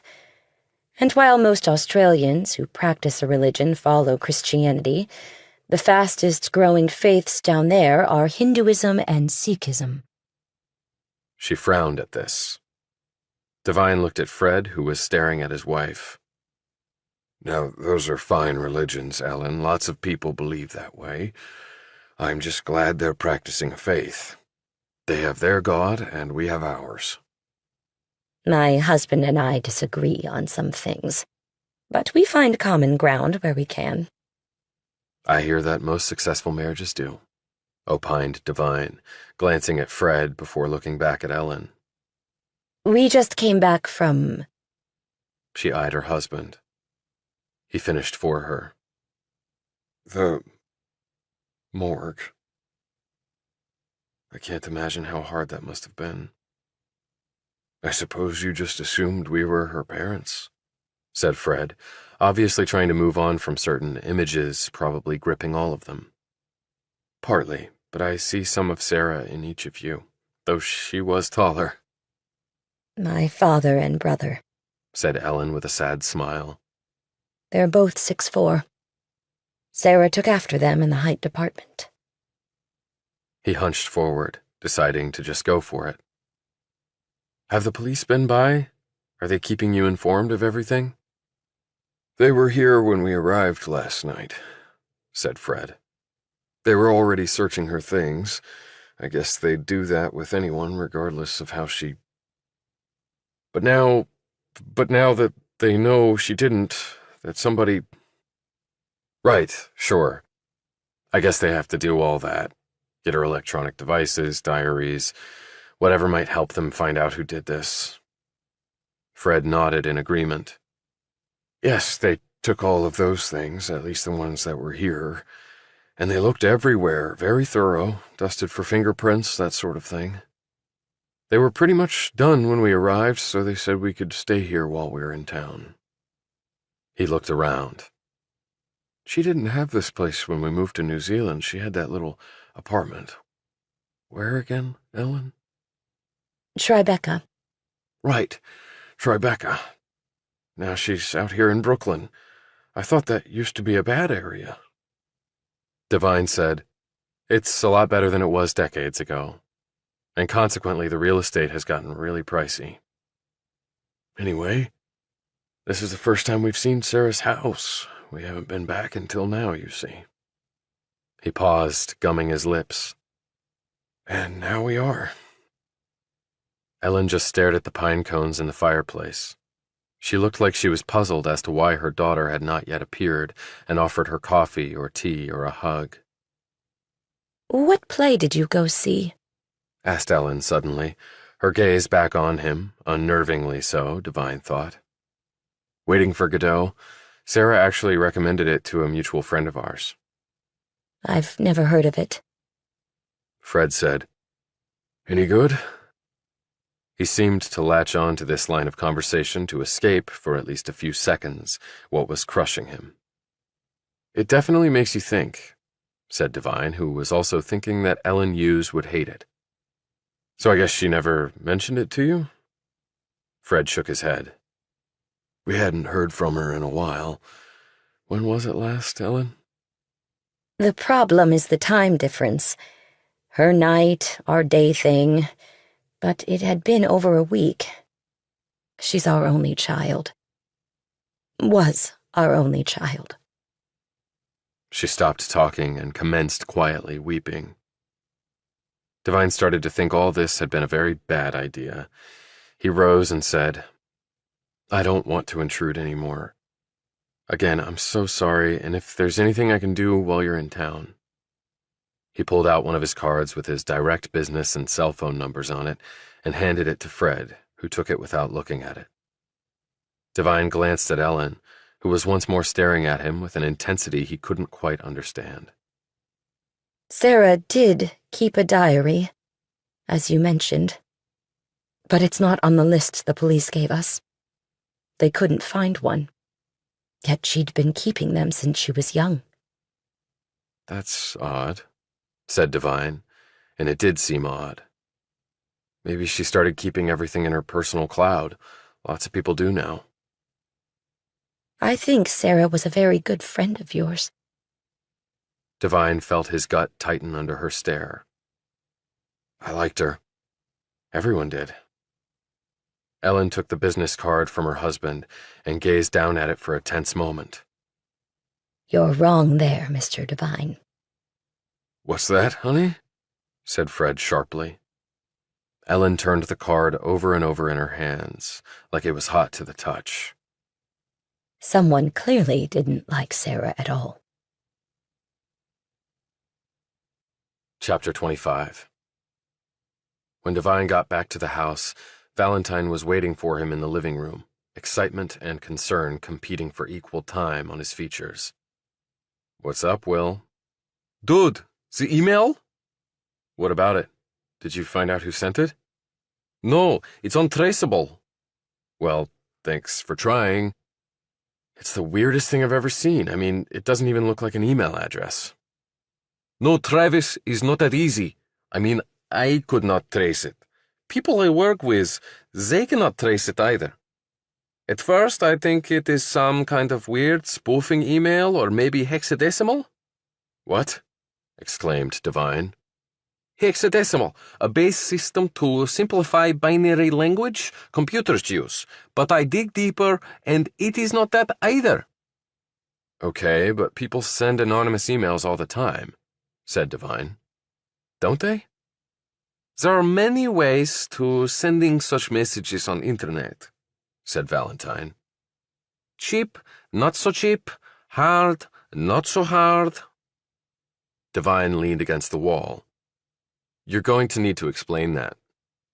New phone number, preferably burner or prepaid with cash or cloned credit card, fake name and info, new email account, Hotmail, Gmail, different browser, use incognito mode, and of-course mail. Russia has Yandex webmail, no phone verification needed. Hotmail and Gmail require phone number, but that is bypassed with burner phone. Incognito mode still has location IP address sent with email, but this email has none of that. So then it's untraceable, you mean? Not if person you send it to has resources, and by being cheap, you create big problem. What are the more expensive and better ways? Use special service to do just what you want, send anonymous email. Built-in premier encryption, spoofed IP address, auto-deletion from whatever server is used, password protect, no personal info required. Good shit like that. Who does that? Asked Devine. Many platforms to proxy email. Some legit and reputable, others not so much. They all do that, and do it good. Or you can jump over them and use VPN platform. But don't do free service. They sell data to third party. Use premium service and your IP address goes poof. Well, whoever sent that email must have used one of those services or the VPN method. When Devine eyed the Russian, the man seemed more serious than Devine had ever seen him. Gone was the pizza and beer caricature of a Russian hacker. Even with that, you can't hide the computer's MAC address. Every device has MAC address attached to network card. It's like fingerprint. But this one doesn't. I think maybe they spoof address, make it invisible. I thought you said it wasn't a spoofing email. Does not matter. We can break those systems, no matter which method used, he said quite confidently. No matter if MAC address spoofed, that is what we do. But this email was not sent on one of those platforms. It could not be. It has none of protocols required to send message of a broadband, including an IP or internet protocol address. So I guess it has to have all that stuff. Of course! Travis, get with fucking program! Valentine sighed and sat back on the couch. When you send email, sender and recipient IP addresses are in packet. Then it is directed to gateway or router, then onto higher level network. It does this over and over until it gets to destination email address. So then how did the email manage to show up in my inbox? Asked Devine, before answering his own question. Someone had to have my email address. Yes, this is true, but that is easy to get. The big thing, Travis, is we do not know who sent it or how they managed to send it. I mean, we can't even trace message to any portal on internet. This is getting a little beyond my depth, conceded Devine. There are basically 5 IP classes. Classes A, B, and C are used for public and private use. Class D for things like video streaming, TV networks, and such. That's only 4 classes. What's the 5th? Asked Devine. Class E, not reserved for public, mainly used for research, is experimental IP class. If I had to guess, I say your email sent somehow using Class E, but I can't figure out how. It came in at 9:22 a.m. It said that a custodian found Sarah's body at around 8:30 that morning, and the police were called. So less than an hour later, someone knew she was dead and had details about how she died and where the crime scene was and what she looked like hanging there. And then they sent out a message only to me, as far as I know, that you guys can't trace. That's pretty damn fast. You have to find out about this, dude. People I work for are freaking out over this. I mean, seriously freaking out. How can I find out about it if you guys can't? I'm not a world-class hacker. I mean, talk to people. Talk to this dude that found body. Is not being able to trace an email really that catastrophic? For me, it is end of world. It means what I do goes poof. And it means that bad people on internet, they get away with anything because they are invisible. Get with program. When he said it like that, Devine began to understand the importance of the situation. And you knew this girl, Travis. You told me you dated her. Don't you want to find who killed her? Of course I do. But if I'm going to be snooping around there, I need your help. Devine was thinking about the security database at Cowell and Cumley. He told Valentine what he wanted done. Give me your login and password, the Russian said. Devine hesitated. I'm not sure I should do that, Will. Valentine smiled. I can find out in about 1 minute, dude. But if you don't want my help, you screw me, I'll kick your ass, said Devine. Dude, Valentine said with a smile. Devine emailed it to him, and the Russian's fingers began flying over the keyboard. How long do you think it will take? Asked Devine. It's done. What?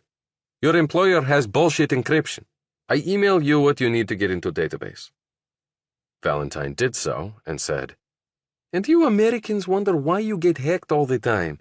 It's bullshit. As Devine walked off, he knew one thing. There was really only one way the sender of the invisible email could have known those details at that point in time. I think whoever sent me the email also killed Sarah. Chapter 26. 6:20. The train slid free from the station, and Devine dutifully looked out the window. Sunday had hardly been a day of rest. He felt like he'd already worked a full week at Cowell, not simply starting another one. The nosy journalist, Rachel Potter, waiting for Godot, the meeting with Emerson Campbell, Hughes's parents, particularly the suspicious mother, whatever the police had found there, the missing diary that might have him in it, and finally, Valentine and the apparently earth-shattering invisible email revelation. It exhausted him just thinking about all of it. The train stopped and picked up passengers, then chugged up to the knoll and stopped. It was so regular, it was almost funny. Almost. And there she was through the gap between the bottoms of the tree canopies and the top of the wall. She was already sitting by the pool, Her terry cloth robe was off, and her string bikini was once again shiny emerald. The color looked good on her. She's an exhibitionist, you know. At least that's what I figure. Why else would she be out here this early in pretty much her birthday suit for all of us to see? She can't miss spotting a stopped train, can she? Devine turned to the man sitting next to him. He was around 50 and dressed in a stylishly cut dark blue suit, slim tie, and white shirt with matching pocket square. His hair was a wavy brown, heavily laced with gray, his brow was lined, and saggy pouches undergirded his eyes. Devine thought he might be staring into a futuristic mirror and seeing himself in less than 2 decades. The man looked woeful and lustful in a hollowed-out, pathetic way, Devine thought. He eyed the man's wedding band. "What do you know about her?" asked Devine. "Nothing other than she's got one of the hottest bodies I've ever seen, and she's probably a nymphomaniac. Women who are exhibitionists are usually nymphos, too." "Is that so?" asked Devine. The man sniffed, eyed the woman, and in a wishful tone said, "Well, on the streaming shows they almost always are. And the woman before her was just as hot." Devine started. The woman before her? "Yeah, I've been riding this train for a long time. I remember them building that house. That's Brad Cowell's place, in case you didn't know. Anyway, that chick would come out in a bikini too from time to time. She was a stunner, just like that one. Cowell obviously likes them young, beautiful, and nearly naked." "What happened to the other woman?" "I don't know. One day she was just gone." "When was this?" "Oh, a little over a year ago, I think. It was during the summer." "What did she look like?" "Pretty much the same as this one, only brunette." Devine turned to look back at the woman. She just sat there, her legs crossed one over the other. She didn't appear to even realize a body of water was there. She lifted her gaze, and it appeared for an unsettling moment that she was staring right at him. But that wasn't possible. Not with the distance and the angle and the glass in between. Right? She rose, picked up her robe, and walked into the house. He and every guy on the starboard side, and probably a bunch on the port side, watched her every step of the way, their focus so intense it was like the last minute of their lives. Maybe she does get off on that stuff, thought Devine. She knew the train was there, with people on it, watching her. He wondered how Brad Cowell felt about it. But then again, he was having sex with his employees on desktops. The train picked up speed and headed on. Later, he walked out of the subway station in the financial district and into the heat of the morning. It was early enough for the city to still be waking up. Delivery trucks were parked illegally, and cabs, cars, and Ubers were hammering their horns, besmirching the only quiet time of the day the city had. Birds pecked at pavement trash, street sweepers were sweeping, yawning suits and non-suits were shuffling to their jobs, looking like they were heading to their graves. Food carts serving breakfast items were opening for business.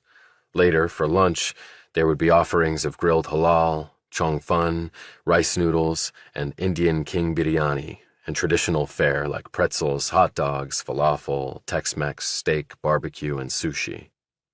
If you couldn't find a food here, it was because it didn't exist. Construction crews were muscling pipe and wheelbarrows, and gripping shovels and lunch pails, and smoking their Camels, and drinking their non-Starbucks morning eye-openers. The sky was clear, the heat already percolating over the fingertips of the skyscrapers. At lunchtime, the funneled warmth between buildings, coupled with billions of tons and thousands of acres of reflective concrete and glass, respectively, would spike the temperature on the ground to near volcanic proportions, or so it would seem to the clothed inhabitants just trying to earn a buck or enjoy their holiday.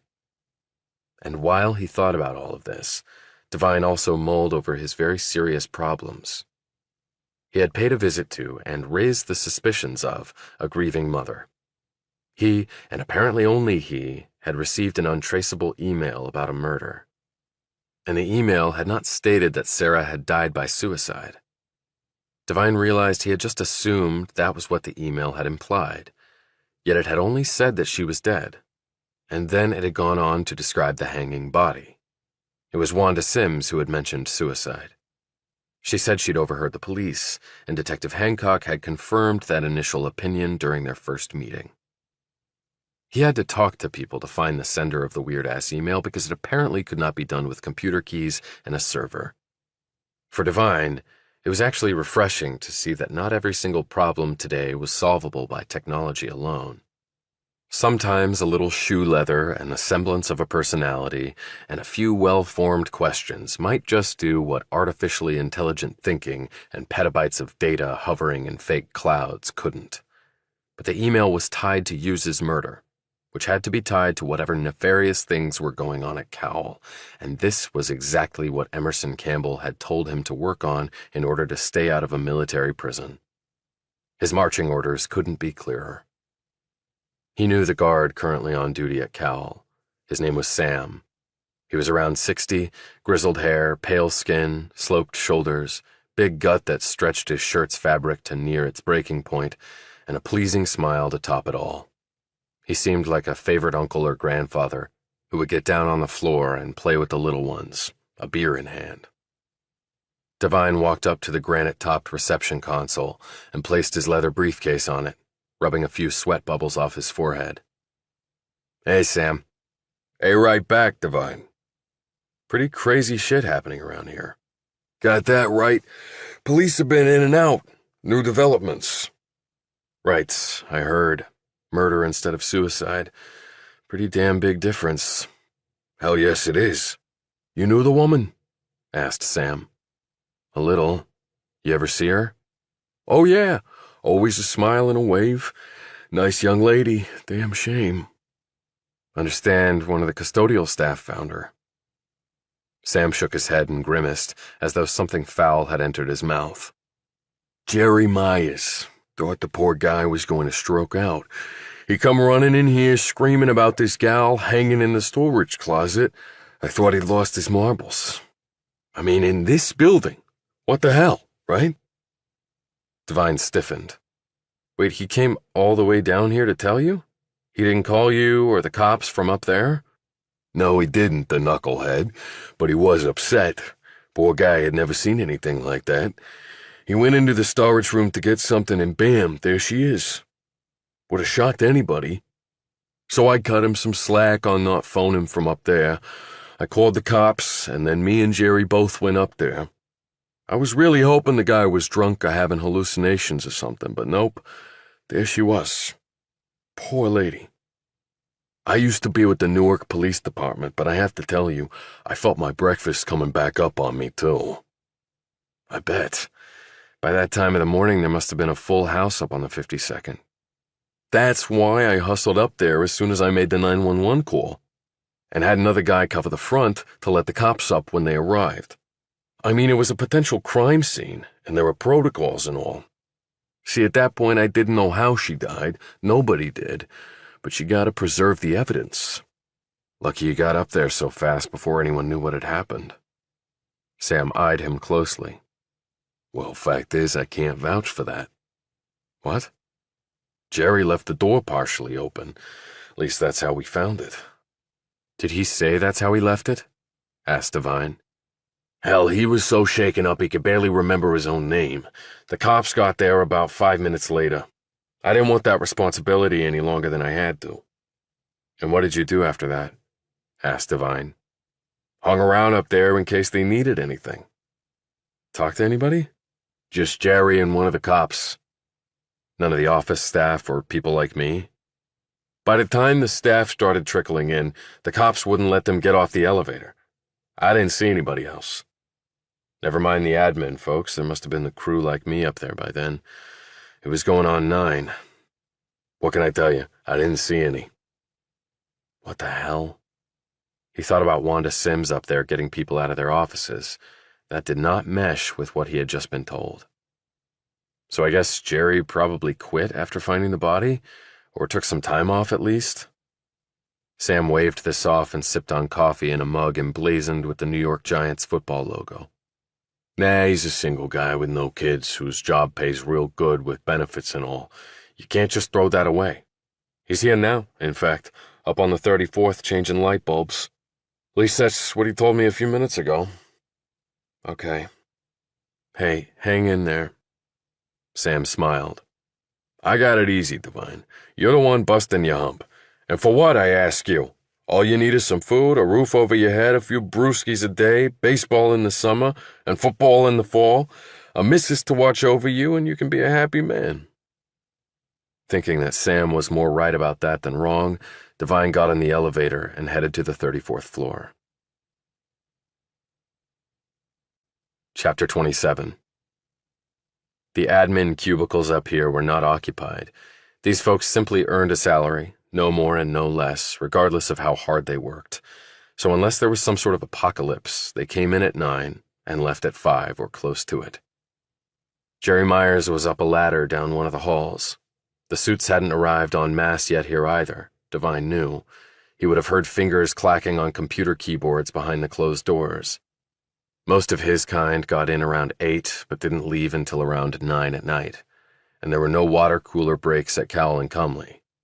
It was pedal to the metal until lights out. Mr. Myers?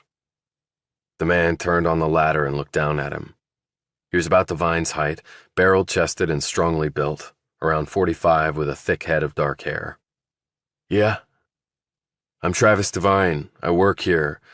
I was a friend of Sarah Hughes. Myers finished with the lights, clipped the cover shut, and climbed down. That was the worst damn day of my life, he muttered. I bet. It must have been traumatic as hell. Myers folded up the ladder and picked up a box of light tubes. He looked at Devine and said, You want something? Sam told me about you finding her and then mentioned you were up here replacing some lights. Okay, so? Devine thought quickly, realizing he was close to blowing this whole thing. Like I said, I was a friend of hers. I still can't believe she's dead. First they said suicide and now it's murder. I mean, what the hell, right? Myers looked sympathetically at him now. Yeah, it was a gut punch for everybody. It sure as hell looked like a suicide to me, but what do I know? I never found a dead body before. Devine picked up on this. You found her around 8:30 or so? Something like that, yeah. Told the cops that. He started to walk down the hall, and Devine kept pace with him as he thought of his next question. Sam said you came to the lobby to tell him and that he called the police. That's right. I was shaking like a baby. Could barely hit the elevator button or swipe my card through. What did you go in the room for? Asked Devine. Look, I already told the cops all this. I know, said Devine quickly. It's just that we were friends and this has really shaken me to my core. I just want to know some of what you know. It might help me process all this. Myers studied him curiously for a moment and then nodded. Okay, I can understand that. The fact is, I went in there to get a damn printer cartridge, if you can believe that. Got a message that one of the big printers in the business center on that floor was low and needed to be replaced. Opened the door, and there she was. My ticker must be strong, otherwise I'd be dead. I bet. So is that room normally kept locked? I don't know about normally. I know I had to use my key to unlock it that morning. The ladder banged against Myers's leg. Here, I'll take that, said Devine. He relieved the man of the piece of equipment. Thanks. Was it a Detective Hancock who told you that Sarah had been murdered? Black guy in his 40s? No, I heard it on the news, I guess, along with everybody else. He stopped at a point in the hall, and he and Devine set up his ladder. Devine held the ladder steady for him, took the old light from him when he handed it down, and passed him a new light. Myers put it in, clambered back down, and they moved on. Was there anyone around when you found her? I mean, in the other offices near the storage room? None of the secretaries were in, least that I saw. A little bit too early for them. I can't say one way or another for anybody in their offices. Can't remember hearing or seeing anybody. Told the cops that, too. He shook his head. Stupid me, I could have called down to the security desk from my phone or any of the other phones out there, but I was so... He shook his head again and glanced up at Devine. You ever find a dead body? No, Devine lied. Well, I hope you never do. So you came back up here with Sam, and then what? He took a look-see in the room, probably just to make sure I was telling the truth. And did you notice anyone around then? Myers stopped and looked suspiciously at him. Come on, I know you said you were friends, but why all these questions, buddy? You sound like a cop. Devine was now ready for this. I was in the military, Army Ranger. I have experience with the Army CID. Ah, okay. Hey, thank you for your service. You look like you might have worn the uniform.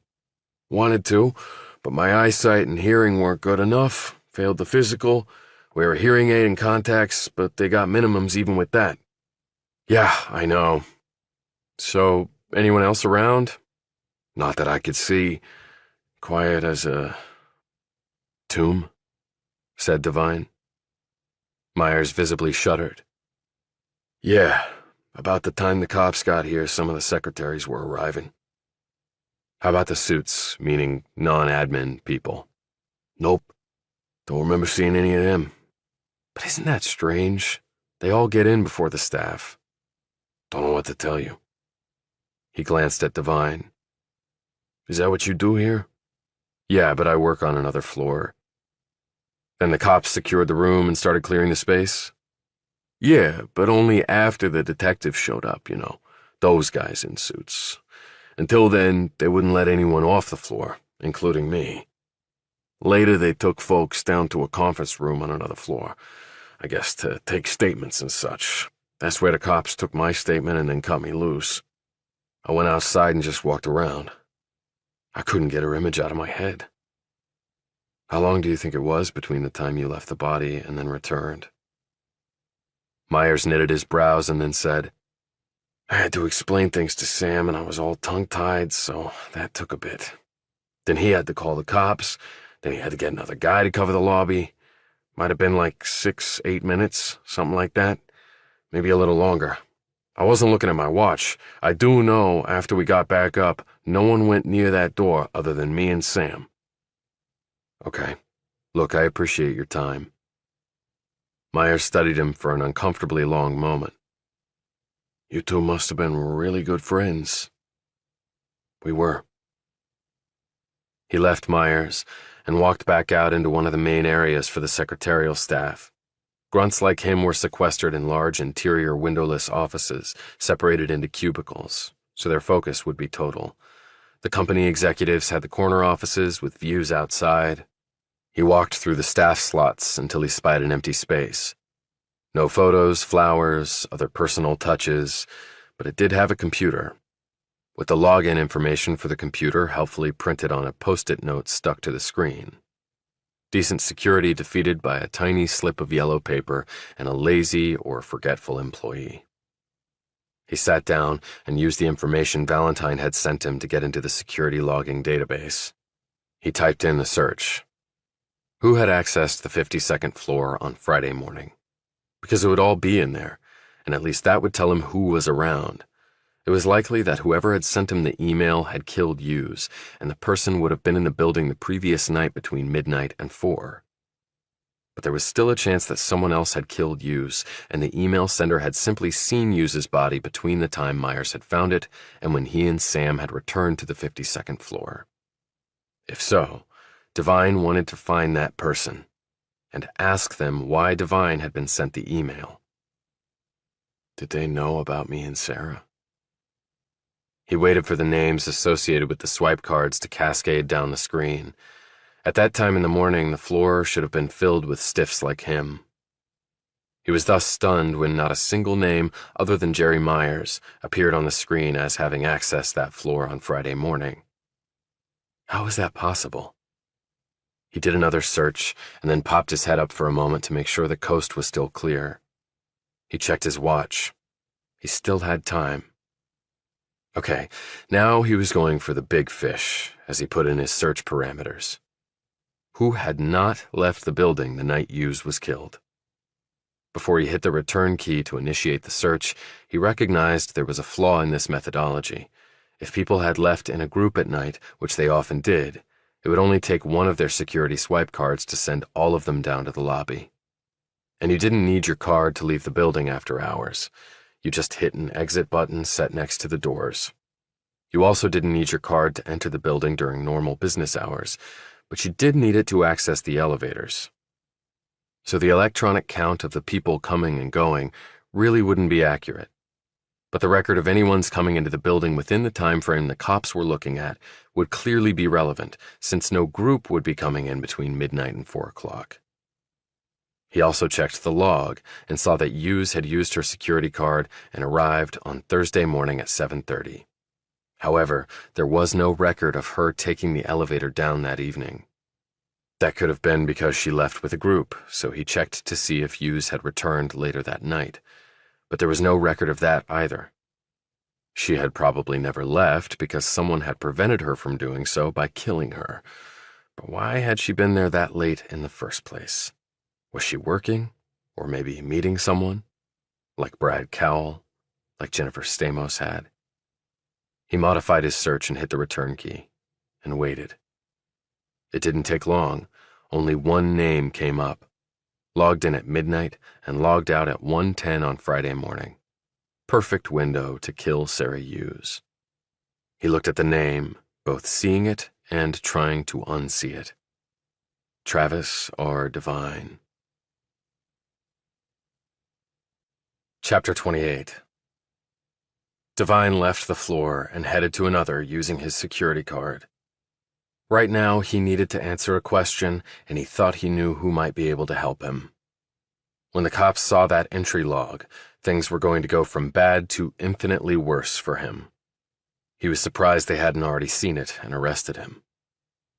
He got off on the 41st floor and found Wanda Sims about a minute later. She normally got in early, he knew, and she had her office on this floor. She was striding through the halls, making sure that everything in her domain was ready to go for when everyone arrived. He imagined her home would be spotless and well organized, right down to the kitchen cutlery drawers and the kitty litter box. "Hey, Wanda." She saw him, and her expression changed to a look of terror, all professionalism ripped right from the woman. She rushed forward and gripped his arm. Did you hear about Sarah? Yeah, I did. I can't believe it. There's a killer somewhere around here. I'm sure the police are doing all they can. I just wish they'd do it faster. I had a question about something here at the office. What? She said, all efficiency again. I talked to some folks who said there was no one on the 52nd floor the morning Sarah was found. You said you were up there looking for people, but I don't think anyone was there. At least that's what I heard. She was already nodding. There was a seminar for the M&A division that morning. They were all over at the Ritz, well, all except the support staff, of course. The police found me and asked me to make sure the floor was clear. I told them about the seminar, but they still insisted I go office to office with 2 police officers. But I wasn't surprised when no one was there. It was an all-hands seminar, you see, no exceptions. Her expression grew sad. Sarah didn't deserve to be killed like that. No one does, said Devine. The cascade of financial data washed across his computer screen, but Devine wasn't really focused on it. He was just treading water in a shark tank. It couldn't be long now, could it? He still flinched when the knock came.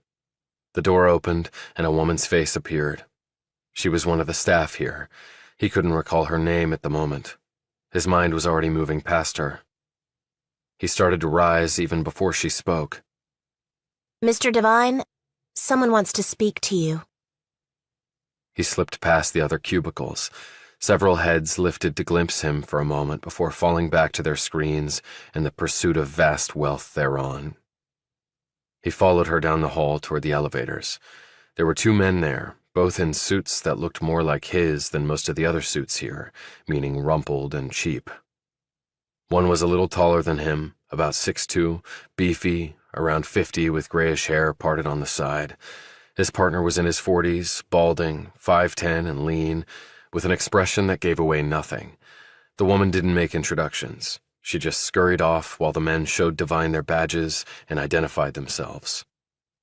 The tall one was Ralph Shoemaker, the shorter one Paul Ekman. They were assigned to the NYPD's homicide squad and were investigating Sarah Hughes' death, Shoemaker said. His voice was low but sharp. Ekman's was even sharper, with a helping of falsetto on certain words. Whether that was for effect or had something to do with his vocal cords, Devine didn't know or care.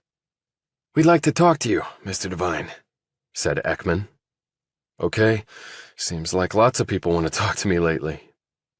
We have a room. This way." He followed them down the hall and into a space not much larger than the storage closet Hughes had been found hanging in. There were 3 chairs. Ekman told Devine to sit, and he did.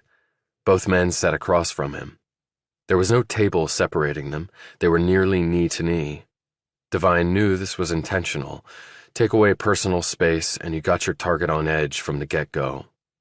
He had done this very same thing interrogating Taliban and Al-Qaeda fighters they had captured. Even with a translator present, you could still put the screws to people. And they were doing it to Devine right now, or at least trying to.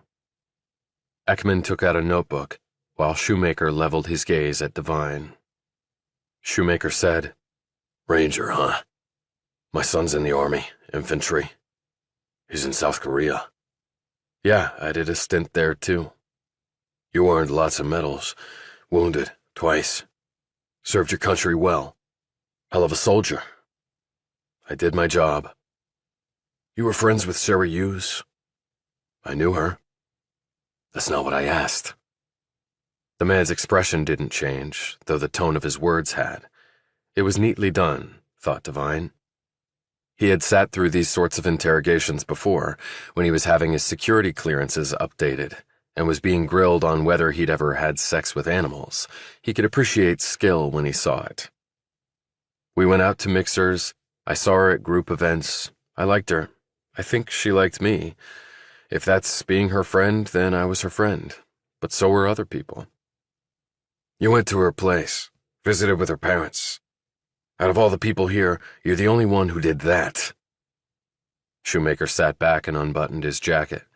Clipped on his belt was a holster with a Glock writing in it, and his shiny badge on the other side of the belt clasp. He looked like he was ready to stay here all day if need be, and just let Devine stare at that gun and that badge. 2 powerful symbols for sure.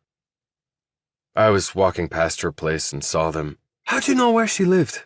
interjected Ekman, the falsetto notes boomeranging around Devine's head. "As I told her parents, I walked her home one night from a nearby bar to make sure she got there safe." "Go on," said Shoemaker. "I saw them, figured they were her parents. She took after them in appearance, and on the spur of the moment, I knocked on the door and things went from there. I just wanted them to know I was sorry about what had happened, and if they needed anything to call me. I left them my card." Shoemaker reached in his pocket and pulled a card out. "Mrs. Hughes gave this to us this morning when we saw her. She called and told us about your visit. That's why we're here to talk to you." "Why did she do that?" asked Devine, who was relieved they weren't here because of the electronic log showing him entering the building in time to kill Hughes. Ekman leaned forward. "Let's just say that she felt you weren't being entirely forthcoming about your relationship with her daughter." "In what way?" "Why don't you tell us?" replied Ekman. "How? I can't read minds." "Just read your own, then." "I knew Sarah and liked her, just like other people here did. Have you talked to any of them?" "Quite a few," replied Shoemaker. "But now we're talking to you." "Okay, and I'm answering your questions." "Hughes kept a diary, did you know that?" "Her mother told me she kept one ever since she was young, but that the police apparently didn't find one at her house. Were her phone and laptop at the office or her home?" Shoemaker said, "We've gone through her emails and other communications and calendar entries on her electronics. And do you know what we found?" "I have no idea." "Ms. Hughes had had an abortion." Devine sat up straighter and leaned forward. "What? Sarah was pregnant?" "Abortions are not performed on women who aren't pregnant," pointed out Ekman sarcastically. "Where did she have it done?" "It was a calendar entry with the procedure listed." We'll run down who performed it. Did she say who the father was? Shoemaker crossed one leg over the other and tapped his wingtips with his index finger. Was it you? He said, staring off before swinging his gaze around to Devine's. It was clearly done for dramatic effect, and Devine had to admit the cop pulled it off nicely. I know nothing about any of this. Again, not really my question. Did you have sex with Sarah Hughes? I don't have to answer that. Ekman interjected. No, but your refusal comes with consequences. And she did name you as the father, just so you know. Devine now swiveled his gaze in the man's direction. And it's totally legal for cops to lie to suspects to trick them into saying something. So that could be a load of bullshit. Show me where she says that. Shoemaker said, Paul, this guy sounds like a lawyer. Who would have thought that about a fine army lad? Devine knew all about this because the CID had interrogated him after Hawkins's death, tried to screw with his head, lied to him, tried to get him to confess, pounded him with everything they had. Only the body had been so torn up by animals that the forensics were of no use in assigning legal blame to Devine, and the injuries he had incurred in his fight with Hawkins were minimal and inconclusive. All soldiers had bumps and bruises and cuts, and any DNA of one man found on the other was also inconclusive, since they served in close proximity to one another. No witnesses, no other evidence, and a time of death that was all over the place allowed Devine to reasonably argue that he had an alibi for the broad time window in question. The CID had finally given up. Devine also assumed that they didn't want to pursue it more thoroughly because doing so might open up for scrutiny the whitewash investigation they had done of Blankenship's supposed suicide. You can take my prints and my DNA. I did not kill her. How about a polygraph? Will you take one of those? Devine sat back. Which means you found no DNA and no prints at the murder scene, or maybe you just didn't find any of mine. And you're trying to railroad me into a confession so you can clear this one off your list and make your boss happy and Wall Street rest easy. Only if you did pin it on me, the killer would still be out there. But I'll make a deal with you. I don't remember asking for a deal, said Ekman. I'll take a polygraph if you show me where Sarah names me as the father and you swear in an affidavit that it's legit and not made up to get me to confess to something I didn't do. You watch too many cop shows, said Shoemaker. But while we can make deceptive statements to you in an interrogation, we can't manufacture evidence. That would be a crime. Do I take that as a no-go on my offer, then? Where were you between the hours of midnight and 4 a.m. on Friday? Devine grimaced impatiently. Come on, I already told the other guy all that. What other guy? Said Shoemaker sharply. Hancock. Hancock? Parroted Ekman. Detective Carl Hancock with NYPD. I guess he's working the case with you two? The two men exchanged a glance that Devine couldn't really read but didn't like. When did this Hancock talk to you? Asked Ekman. He was waiting for me at the train station near my place in Mount Kisco. This was on Friday, and he was waiting for me at my house the next day when I got home from work. And you told him where you were that night? Yes, and he wrote it down. Describe him, said Shoemaker. Black guy, around 6'1", bald, athletic build, in his 40s, dressed like you guys, and he said he was driving a coffee and cigarette motor pool piece of crap, at least in so many words, because NYPD hadn't bought new cars in 10 years, at least that's what he said. He also told me he lived in Trenton, New Jersey. He looked between the two men. Don't you know him? How many homicide detectives are there in the city? Manhattan South Homicide, where we're from, has 10 of them, down from 26 in 2001. And you're looking at 2 of them. He had a badge that looked real and he talked like a cop. He was the one who told me that Sarah hadn't killed herself, that she was murdered. He said that? Exclaimed Ekman. On Saturday? Yeah, and he knew all about my background in the Army. Exactly what about the crime did he know? Asked Ekman. Devine told them everything, including the straight-line ligature versus the inverted, but he didn't tell them about the similar case in the Army that he had mentioned to Hancock. He said that it proved it was a murder and not a suicide. Shoemaker gave his partner a nervous glance. one that showed he was no longer fully in control of the situation. His partner seemed to read this like a cue card. Okay, let's move on for now. Where were you between those times? Asked Ekman. At home in bed until 4.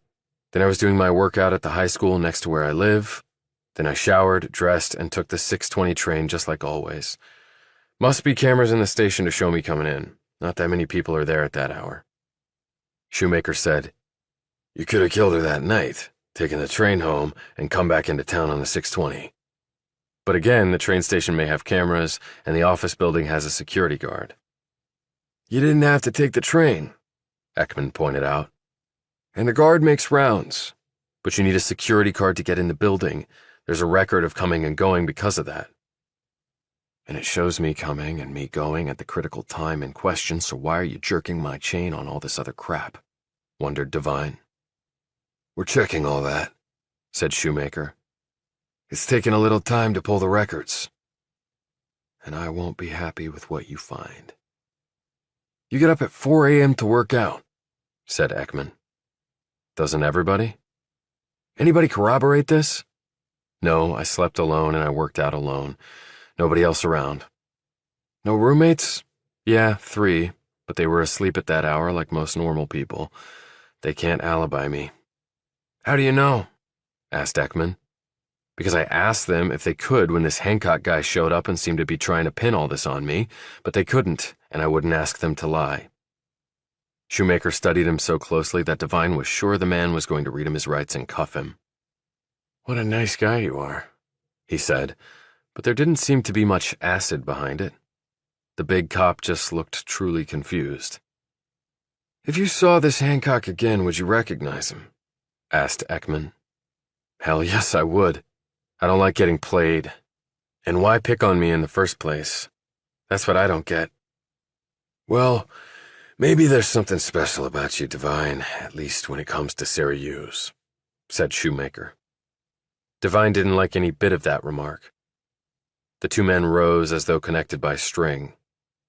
You don't leave the area, warned Shoemaker. I have no intention of doing that. I have a job to do. Shoemaker looked around. Yeah, making dough at this place. That's not the job I'm referring to. And it wasn't.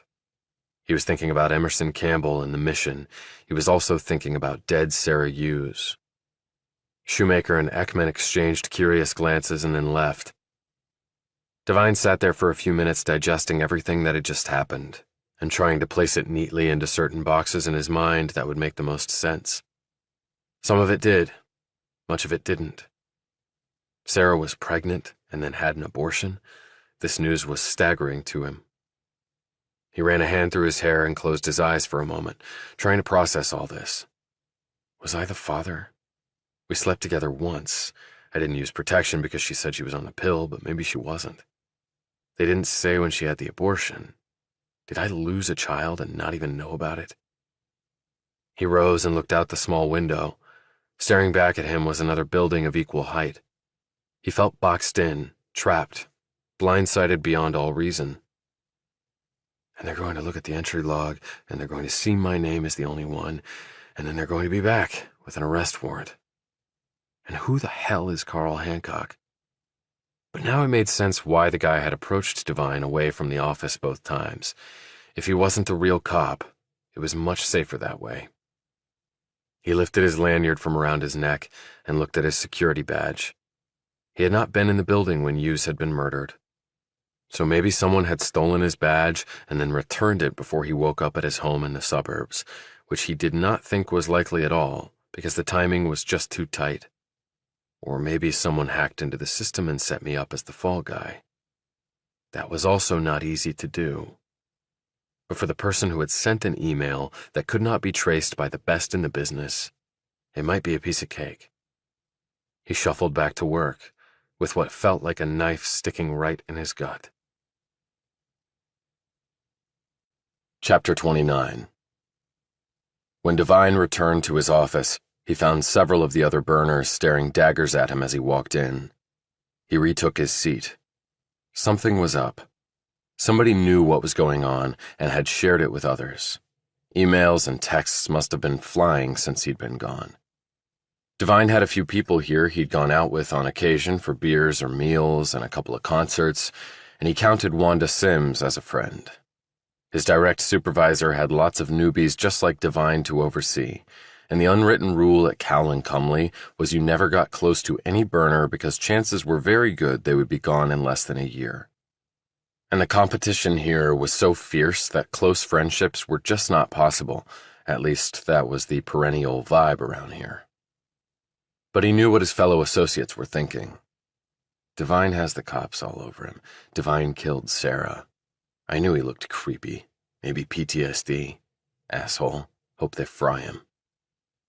Maybe that was overkill on his part, but he was still feeling it. He lumbered through his tasks. His job right now was to help analyze a slice of risk on a deal between two corporate titans, on which Cowl and Cumley was advising the buyer.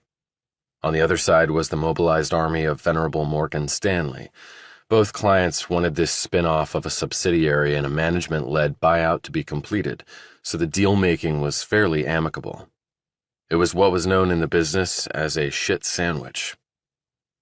The management was buying the company on the cheap because that was part of the plan. It was all front and back end loaded with fees for the M&A boys. The sub would then issue debt that it never intended to repay. They would use the proceeds from the debt offering to pay management a huge dividend.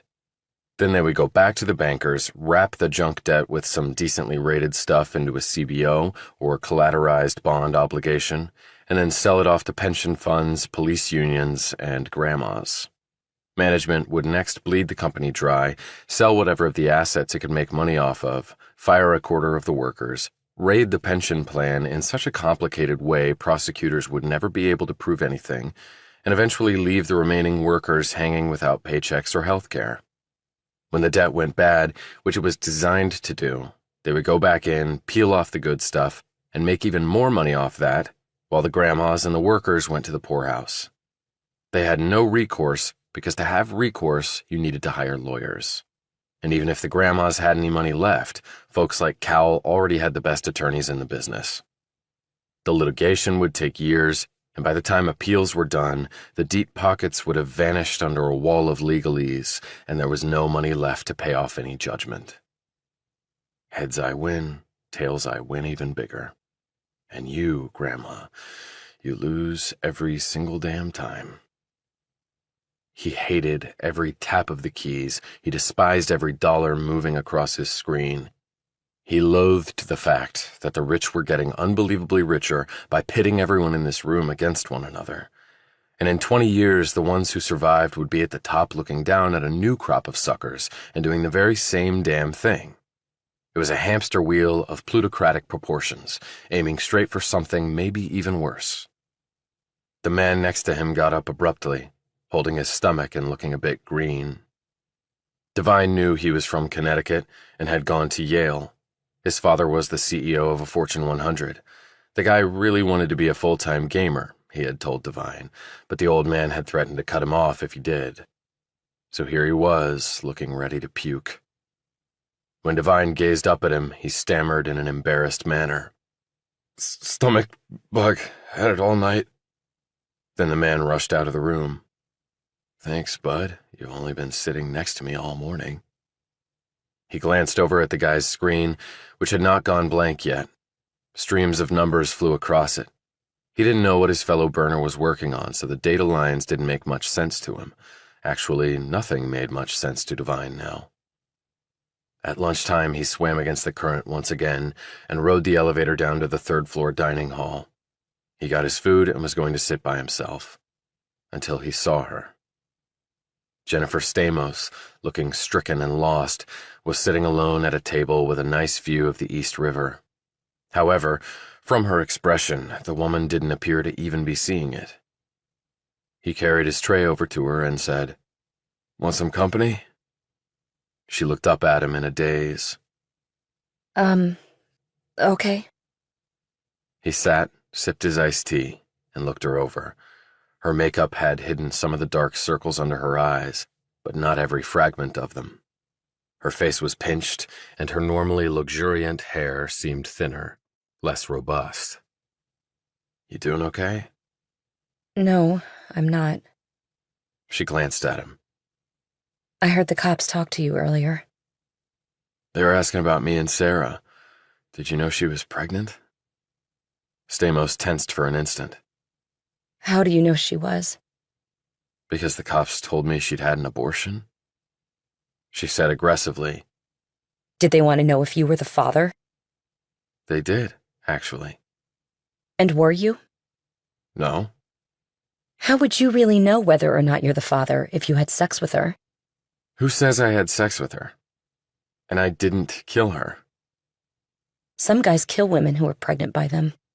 But she had already terminated the pregnancy, so where's the motive to kill her? Stamos looked at him funny. I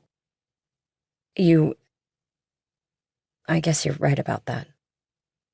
He looked out the window and bit into a celery stick. What else did the cops want to talk about? The usual stuff. Alibis, polygraphs. They lied to me to try to get me to confess. How did they even know to talk to you?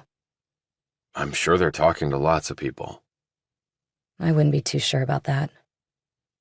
Did you get a strange email the day they found Sarah's body? She sat forward, tense once more. Strange email? No, I didn't. You asked me that before. Did you get one?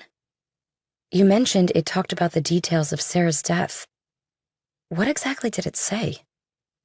I think it was just somebody trolling or something, he said vaguely. I couldn't really understand it. It was all over the place, and I have no idea who sent it. Stamos didn't look like she believed him. He decided to change the subject before she pushed him further on it. Someone I talked to said there were no suits on the 52nd floor that morning. She stared at him, puzzled. There should have been. I know, Sarah's office was on that floor, but there was a seminar at the Ritz that morning for the M&A division, all hands on deck, and the support staff don't show until 9. What are you saying? Just that it's either a coincidence that there was a seminar that morning, or it wasn't. She processed this and came away looking even more stricken. He said, I was in here having lunch on Saturday. Brad Cowell was here with some of his usual posse. I'm surprised you would do that. I'm surprised you're here now. Hell, I'm probably not going to make the cut. So why not enjoy a few good free meals until they give me the boot? You sound like a prisoner awaiting execution. And maybe some people would be fine with that. She didn't comment on this jarring statement. Why did you mention Cowell? Because he gave me a look that I can't explain. I mean, why would the guy even know who I am? You're a rookie, Travis, and he knows it. Even if you think the guy doesn't notice the newbies. Brad Cowell lives and breathes this place, and he was probably pissed to see you in here. You're supposed to be eating crackers at your desk and busting your ass to make him more money, so you got the look. What's he really like? How should I know? Come on, you're a star, Jennifer. Don't sell yourself short. And Cowell is a smart guy. He takes care of his stars. So you must know him better than most at this place. Her response was unexpected and chilling. In a lowered voice, she said, You saw us, didn't you?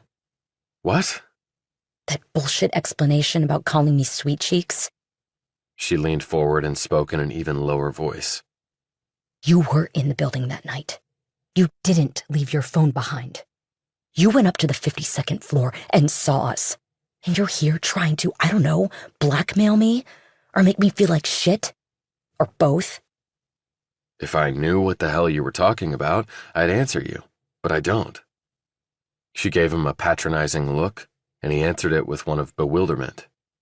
He didn't know if it carried the day or not. He sort of doubted it. Stamos hadn't gotten to where she was by being thick-headed. But maybe I'm thicker than a log, since my security card would not only show I entered the building that night at a certain time, it also would show I went to the 52nd floor at the same time they were doing their thing on the desk. Cal must have found that out and told Stamos, and she would have told him about my sweet cheeks comment. That explains the evil eye from the guy and this confrontation with her. She stood. You know, you might want to try the truth for a change. Devine felt like saying, "Look who's talking." But what would have been the point? She walked out, leaving him staring moodily out the window at the bright sky. Who knew there could be so much resolute darkness in the middle of the day? Chapter 30.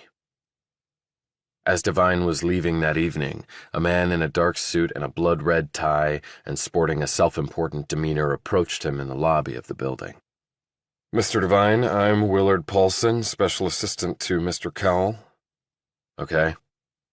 Devine recognized the man as being part of Cowell's official harem. He was thin, narrow-shouldered, and in his late 30s, already balding, and as bland and innocuous as Cowell was showy and pretentious. "Mr. Cowell would like to meet with you." "Okay, but I'm surprised you're conveying the message. There's a chain of command here that rivals what we had in the Army.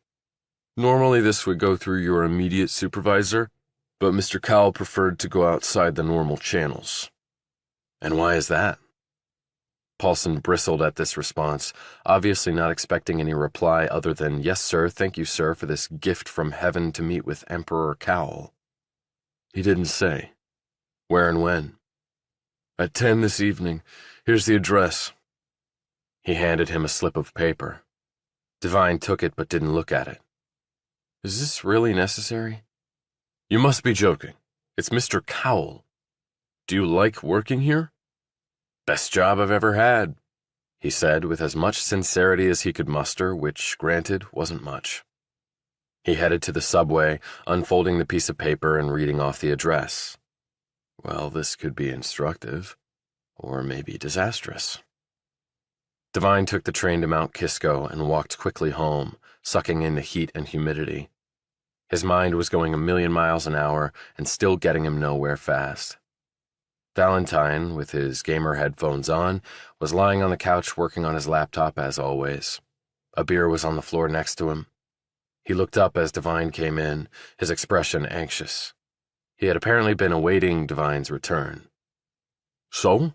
said Valentine in a prompting manner as he took off his headphones. "I talked to the security guard and the guy who found the body.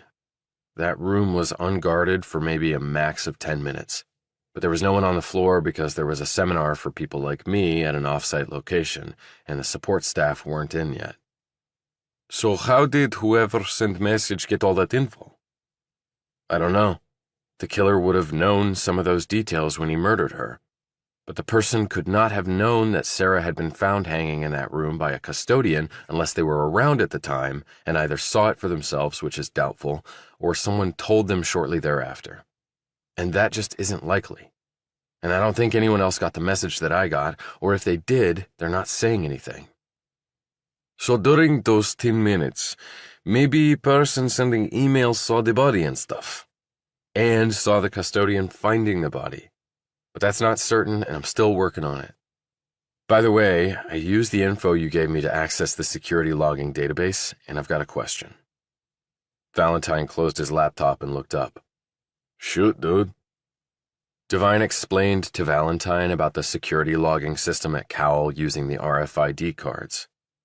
Can that be manipulated to show that someone was there who really wasn't there? Valentine nodded before Devine was finished. "Sure.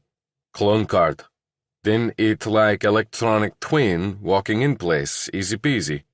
Do it in seconds, depending on what protection they have on card. Let me see yours." Devine handed over his security card. Valentine pulled a device out of his backpack on the floor and held it up to the card. "This is 125. It's bullshit. I have app on phone. I can clone card right now by writing what's on your card onto clean one I get from Amazon. It's big bullshit, just like encryption on your security database." 125?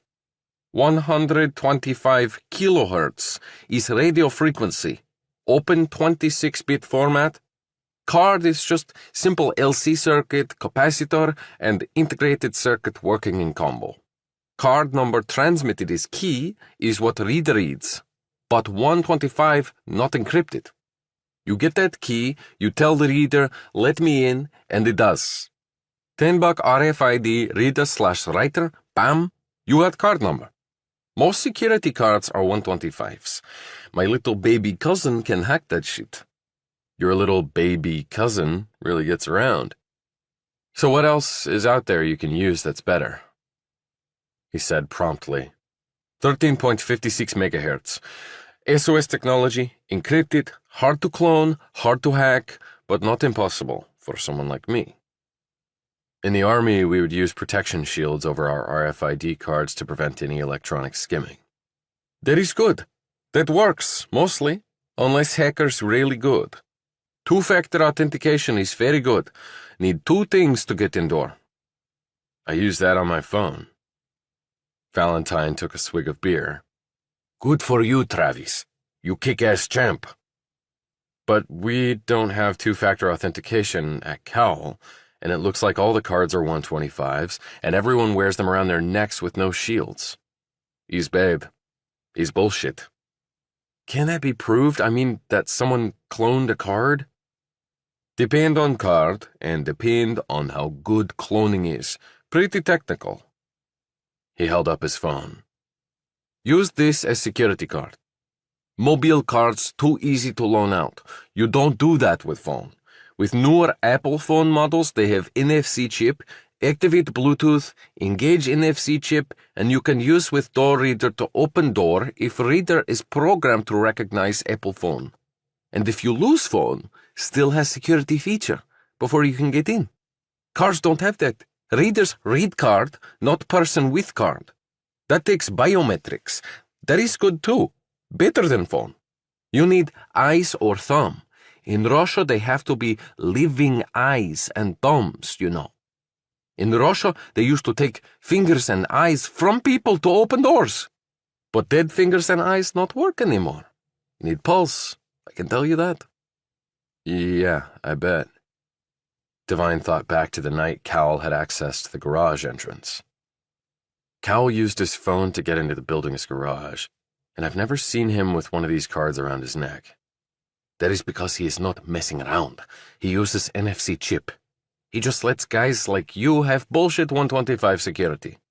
But it's his building, and we can get in with these bullshit cards. Valentine handed the card back. Does this let you go everywhere in building? Devine thought about this. No, there's an off-limits space on the 51st floor. We call it Area 51 as a joke. He watched Valentine closely to see if he got the reference. What is special about it? Said Valentine in a way that made Devine unsure whether he had gotten the cultural illusion or not. I'm not sure. I don't think anyone works on the floor. I think it's just computers. Not so weird.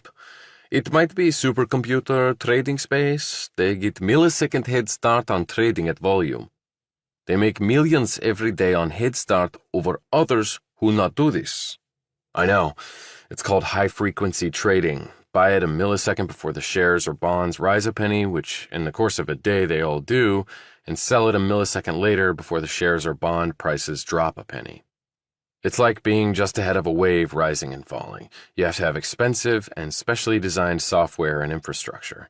The institutions have that, plus, because they're licensed brokers, they're hardwired into the exchanges. It's called naked access, and it's not just brokers, but hedge funds and specialty firms. He's smart and he's stupid at the same time. Why is it stupid if they make so much money off it? Asked Devine. First reason, you have flash crash when computer make mistake because of bad line of code or something. Then it sells when it should buy, or vice versa, you lose billions in snap of finger. That has happened, conceded Devine. And what's the second reason? All eggs in one basket, dude, replied Valentine. Ransomware? You hit that one target? What will they pay to get back up and running? Huh? I tell you what they pay. Shitloads. And nobody will know because company will tell no one because they are afraid clients will not trust them and run to other guy. So a few computer clicks and you are a fucking billionaire. They pay in Bitcoin now. Cryptocurrency. How do you know that? Said Devine, staring at him suspiciously. Valentine caught this look and held up his hands in mock surrender. I hit on street. I do not do this. I am good guy now. I do not fill up my bank account.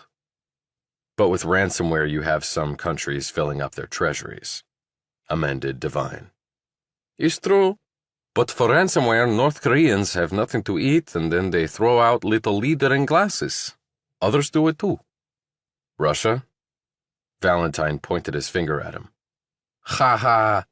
Putin loves his money. He buys big horses and rides them without shirt on. He is crazy as stud. Can you see if Cal is doing their high-frequency trading from Area 51? I can see trades if buying and selling is on public markets. I can't see if they buy and sell through dark pool. Not till sale complete. Is how high-frequency traders operate for so long without being found out. But can you tell if it is high-speed trading going on, based on the activity in the pipe? Will take time. I have other things to do. I thought you liked a challenge, and you couldn't trace the message. I thought I'd give you a shot at redemption. What is this redemption bullshit? He asked, frowning. It means a second chance to prove that you are a world-class hacker. I am world-class hacker. I know this already. But I don't. Not based on the email fail. You are a funny man. Let me think. I get back to you. Just don't take too long. I have a feeling knowing sooner is better than knowing later. Valentine put his headphones on, flipped open his laptop, and went back to work. Devine climbed the stairs, rinsed off the day's grime in the shower, and changed into a pair of light brown slacks and a short-sleeved white shirt that he wore untucked. He put his dress shoes back on. As he was heading back down, he met Helen Spears coming up the stairs. She'd obviously been doing yoga in the dining room again because the woman had on another set of colorful duds and was sweating, and he felt his heart start to race as she approached. Going out? Got a meeting. She gave him an odd look. How's the police investigation going? It's going, in some pretty odd directions. Need that lawyer yet? Probably any minute now. She looked at him severely, then headed off to her room where she would slide out of her yoga clothes and step into the shower, and he had to stop thinking about that. Devine knocked on Tapshaw's door. Hey, it's Travis. Did you eat today, Jill? The dating world of Hummingbird wants to know. She opened her door and stood there in red athletic shorts, a white tank top, and crew socks with pink Converse tennis shoes. Her hair was done up with an assortment of bobby pins. I had lunch, and I might have dinner. How's the fundraising going? Hey, you work on Wall Street, right? Yeah, Cal and Cumley. Why? Let me show you something. She led him into her room and over to one of her giant computer screens. He had been to her office in the strip mall, and it looked like a cyber warfare command center. All in the name of love. She brushed some of the sticky notes off the glass and hit a few keys. Her LinkedIn page came up. Tapshaw scrolled down and pointed to a message. I got this ping. It's from an investment group looking to fully fund my next round. I mean the whole $25 million, Travis. They want a Zoom meet and then start doing due diligence. They said if things go well, they could have a term sheet to me in 2 weeks, and the money days after agreement on deal points, and the lawyers papering it all. That's great. He looked at her. So why the long face? I've been beating the bushes trying to get this round filled for a while. It's been tougher than I thought. You heard me on with the Taiwanese VC group the other night. They were interested, but said the process would take about 6 months, and our cash flow is tight. I've heard that same song over and over, and I reached out to them. I've done the same with all the other potential investors for this round. I've run out of friends and family and angel sources. This round is with the pros. But then these guys ping me and say it could all be done in a little over 2 weeks? I don't know. It just seems weird. What do you think? It does seem off. What's the name of the investment group? She hit another key and a second screen came up. She pointed to it. Mayflower Enterprises. Ever heard of them? I've done some digging on them, but there's not much. Some guy named...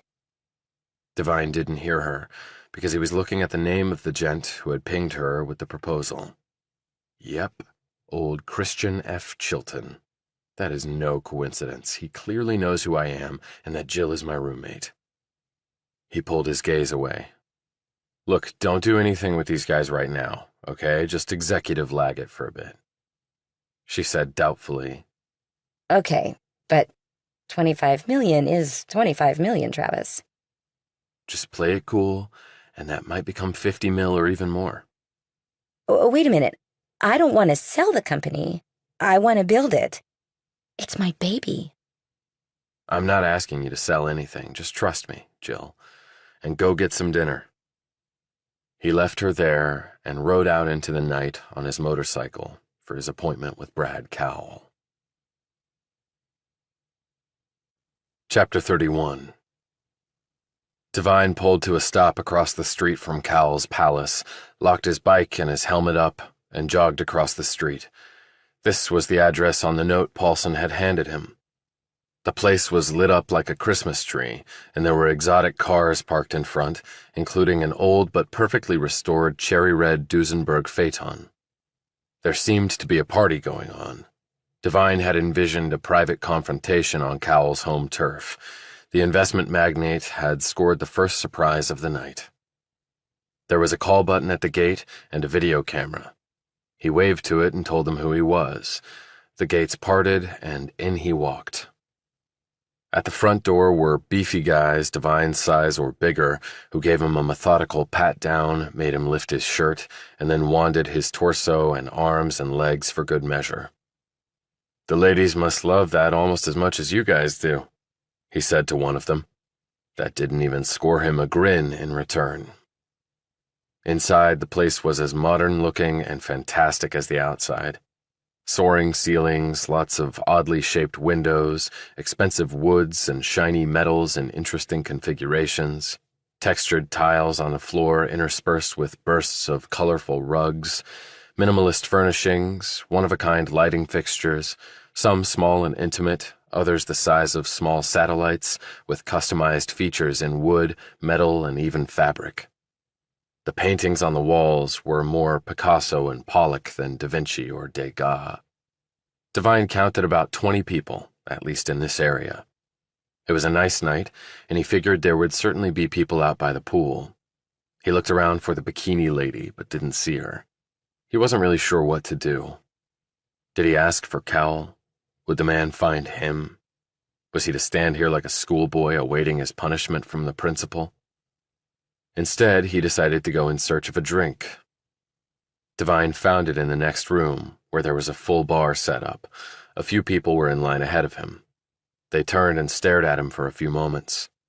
Devine figured he didn't look important enough or wasn't stylishly dressed enough because they turned back around without speaking. He took his glass of beer and started wandering from room to room. There were a few people scattered here and there, but they seemed dwarfed by the space. Devine figured you could cloister an entire army battalion in here, no problem. Everyone looked tanned and relaxed and outfitted casually in clothes that he was pretty sure had cost a small fortune. He walked into another room and stiffened as the bikini lady appeared out of nowhere and walked up to him. A man should have a little warning before she glided in from stage right, he thought. She had on an ultra-tight lime green strappy lycra mini-dress that accentuated her figure and tan to a stunning degree. Remarkable blue eyes, flashing white teeth, blonde hair dancing around her elegantly chiseled features, gold sandals completed the picture, and he caught himself gazing at her turquoise-painted toes. All Devine could think of was Christy Brinkley in the red Ferrari driving that sucker Chevy Chase to the gates of horny hell. While that movie had been made before he was even born, it was a classic, and still brought a shit-eating grin to Devine's face. I'm Michelle Montgomery. Travis Devine. They shook hands. Mr. Devine, nice to meet you. It's Travis, please. In the back of his head was the image of her and a bandaged Christian F. Chilton chatting by the pool. Maybe about me? And next he wondered if Chilton was here tonight, If so, the gig would be up. He hadn't seen the BMW 8 in the courtyard, but a guy like Chilton would have multiple cars, and maybe someone who drove him places when he so desired. Maybe the punk owned the Duesenberg. Montgomery said, Hey, were you in an accident or something? Your face is all scraped up. Fell off a ladder and landed on a brick path, pretty much face first. That must have hurt. Not as much as the other guys, thought Devine. He glanced at Montgomery. Not as much as your guy. Are you here to see someone? Brad Cowell, he invited me. Brad's around here somewhere. He'll find you. Let's go get a drink. Your glass is empty and I'm thirsty. She hooked his arm and led him away. Chapter 32. As they walked along, he breathed in her scent. Equal parts vanilla, coconut suntan spray, lavender, and parts something else he couldn't readily identify. It was all heady stuff, and he fought against it because he needed to keep his head straight tonight. Nice place. Brad had it built a few years ago, before we met. He's into things like this. He has homes everywhere. 2 jets, a yacht he uses like 1 month out of the year, his own chopper. It's too much for me. I like things simple. Doesn't sound like you're going to get simple with the guy. She led him to the bar and he got another beer, and she had a Cosmo. She held up the glass. I was only 4 when Sex and the City ended its run, but I later binged all the seasons. What a fun fantasy. But really, no one can live like that in New York on their salaries. Same with Friends. Like you said, a fun fantasy. So how did you and Cal meet? He was in Italy, and I was in Italy, and we hit it off. I know he's a lot older than me, but he doesn't seem it. Some days I feel like the older one. He's still very much a little boy in many ways, with all his toys. He's made a ton of money in business. He never talks business with me. I'm not into that. So do you live here? Not all the time. Brad and I are just, I don't know, boyfriend and girlfriend, to use an old-fashioned term. And what are you into when you're not hanging out with him? Travel. I went to college for a year, didn't like it, and decided to see some of the world. That's how I met Brad. I was staying at a student hostel in Tuscany, and he had rented like 3 villas on a hillside. We met at a restaurant, bonded over some really great Brunello di Montalcino wine, and suddenly I was in one of the villas. Hey, good for you. How long ago was this? Nearly a year now. Time goes by. How do you know Brad? I work for his firm. Just a low-level newbie. I got a late start. What were you doing before that? Did some time in the Army. Why? He had expected her to thank him for his service like everyone else, so this threw Devine a little. He answered more truthfully than he probably intended. To piss off my old man. She laughed, and it was a nice, throaty laugh. She sipped her Cosmo and gave him a look that he couldn't quite decipher. Do you like working for Brad? Just chasing the money, like everybody else. She wrinkled up her nose and looked around. I watched you when you came in. You looked very uncomfortable. You got a beer instead of something expensive and hip. You don't really want to be here. And yet here I am, summoned by the man. She looked disappointed in this response. Like a dog on a leash, you mean? He took a mouthful of his beer and worked this around in his head. He decided to take control of the conversation. A woman at my firm was found dead. Suicide, they thought. Now it looks like murder. I heard about that. What was her name again? Sarah Hughes. Is that why you're here to talk to Brad? I don't know. Did you know her? I did. Why would anyone want to kill her? That's what the cops are trying to find out. She shivered. There are so many creeps in this world. He looked past her, out to the pool area. My train comes through here early every morning. It stops right behind this place for reasons unknown to anyone other than some systems engineer. She glanced where he was looking. I'm in the pool sometimes in the morning. I know you are. He let that hang out there. She looked back at him, her manner unapologetic and her eyes wide and seeing everything. So you're trying to tell me, in a painfully roundabout way, that you've checked me out? Me and every other guy on board. I think the popularity of the 620 is spiking. Word gets around. Now her face flushed, and not in a good way. I didn't say that to embarrass you, he said hastily. I'm just amazed you're up that early.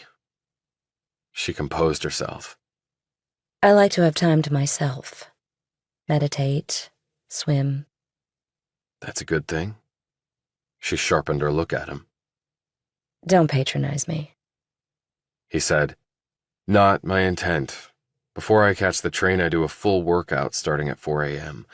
I guess that's a form of meditation for me. Endorphins, fresh start to the day. You look very fit, She said, running her gaze over him so slowly and provocatively that he felt like he was naked. Army sort of required it, and I've kept it up because I like to be able to take care of myself. Like I did in that alley. I wasn't aware that people on the train could see the pool area. There are trees back there. Right, but there's also a gap. She gave him an enigmatic look. I'll have to keep that in mind. Okay. 6:20. Why do you go into work so early? In my world, if you want to make it to the next round, you have to work your ass off and beat the other guys. Sounds like a fast track to a heart attack. Maybe. I guess you know pretty much everybody here? No, not everybody. There are always new faces. Brad knows lots of people. So when you're not here, where do you go? I have a little walk-up apartment in Soho. He didn't ask if Cowell had arranged it for her. He didn't have to. She hadn't mentioned having a job, and it didn't sound like she came from money, since she had been staying in a hostel in Italy. And even little walk-ups in New York were not cheap, particularly in Soho. Do you work around there? She ignored the query and said, Maybe I'll see you sometime. Or you could come by here and go for a swim with me. Maybe late at night, when Brad's not here. He stays at his penthouse a lot. This one caught him like a left hook. I'm not sure how my boss would feel about my swimming with you alone at night. No, I am sure how he'd feel about it. He'd fire me. Why? I'm his girlfriend, not his wife. Who knows? You might end up being his wife. Not in the cards. I don't want that. And neither does he. He'll trade me in for a younger model at some point. And how do you feel about that? I don't feel anything about it. So what's in it for you? Just something different. So, how about that swim? You game? Devine was having a hard time keeping up with her. I imagine a place like this is loaded with help, servants, whatever you want to call them. Lots of wandering eyes to tell on us. Like they would care. Brad treats them like crap. If he's that kind of guy, why do you stay with him? You assume I have a choice. Don't you? Give me your phone number. I can text you my address if coming here makes you nervous. For some reason that was not entirely clear to him, Devine told her his number, and Montgomery put it in her phone. Now I see Brad coming. So I'll say goodbye. I'll be at my place tomorrow night. I'll text you the address, just in case you're interested. She walked off as Devine turned to see Cowell bearing down on him like an Abrams tank. Chapter 33. Devine, right? Said Cowell. He had on jeans, a black shirt open enough to reveal dark, curly chest hair, and loafers. His hair wasn't slicked back like he wore it at the office. He was less Gordon Gekko and more tousled hair man-child, but with something definite and important on his mind. "I'm Travis Devine. Come with me." He headed off and Devine followed. He glanced around and saw Michelle Montgomery staring at them. She raised her Cosmo and added a supportive look. Devine thought they would head to a private room. Instead, Cal led him outside, to the pool area. There wasn't anyone else around, so it was private, and maybe prearranged. Devine spotted a beefy security guard hovering at the rear door, probably to make sure no one else came out here. The lights were lit, and fancy tiki torches kept the bugs away, though crickets sounded off all around them, and the smell of freshly mown grass dominated. Cal sat at a table next to the pool and motioned for Devine to sit across from him. Devine did and put his beer down. Cal didn't look at him. He stared at the pool and then the wall beyond it. Devine followed his gaze and saw the outbound train slowly passing by. The lights were on in the train, and through the gap he was used to looking at from the other side, he could see a collection of weary New Yorkers. Their heads were bent and shoulders slumped, some half-dozing as they returned from battle to catch some sleep and get up the next morning to do it all over again. "Poor assholes," said Cal. "Why's that?" "Schlepping on a train in and out every day like mice on a treadmill. But on the other hand, I need them to do exactly that to keep my dream going. But I'm not a total dick, despite what some say about me.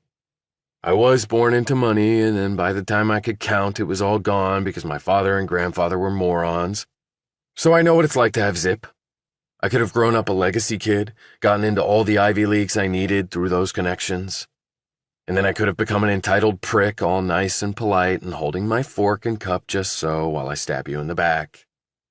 Instead, I'm a street fighter who chooses to stab you in the front, which you have to admit is a lot fairer." He eyed Devine as though to make sure he was listening, really listening to all this. "So, I know what it's like to ride that train, but it's partly a gravy train. They're not doing it for free. And the lowest paid on there, who work in my world, make a shitload more money than most folks." "Okay, I get that." Now Devine wondered if Cowell had allowed the gap to be there so those poor suckers on the train could see how opulently he lived. He was just that kind of a jerk. "You live somewhere around here, right?" asked Cowell. "But not this neighborhood, out of my price range. I share a townhouse with 3 other people." "Uh-huh." He drummed his fingers on the teak tabletop. "You knew Sarah Hughes, I understand." "I did." He hesitated, mulling over how best to play this. He decided to slide a stack of chips forward on the pass line and roll the dice. "Did you know her?" Cowell knifed him with a glare. "I'm asking questions, Devine, not you." Devine took a breath and rolled his neck from one side to the other, letting the tension ease. "You want to throw a punch? Throw it," said Cowell, who was watching him closely.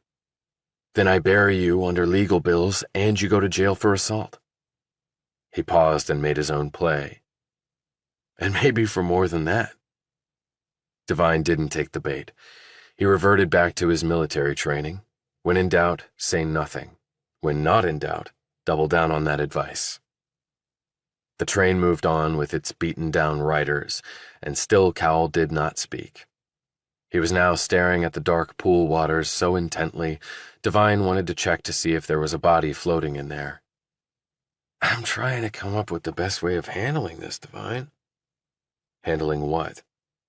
"The cops are interested in you. I hope you're smart enough to know that.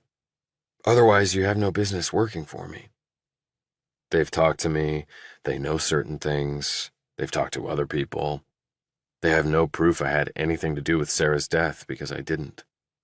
Except for one thing, and it's a big one." Devine knew exactly what that one thing was.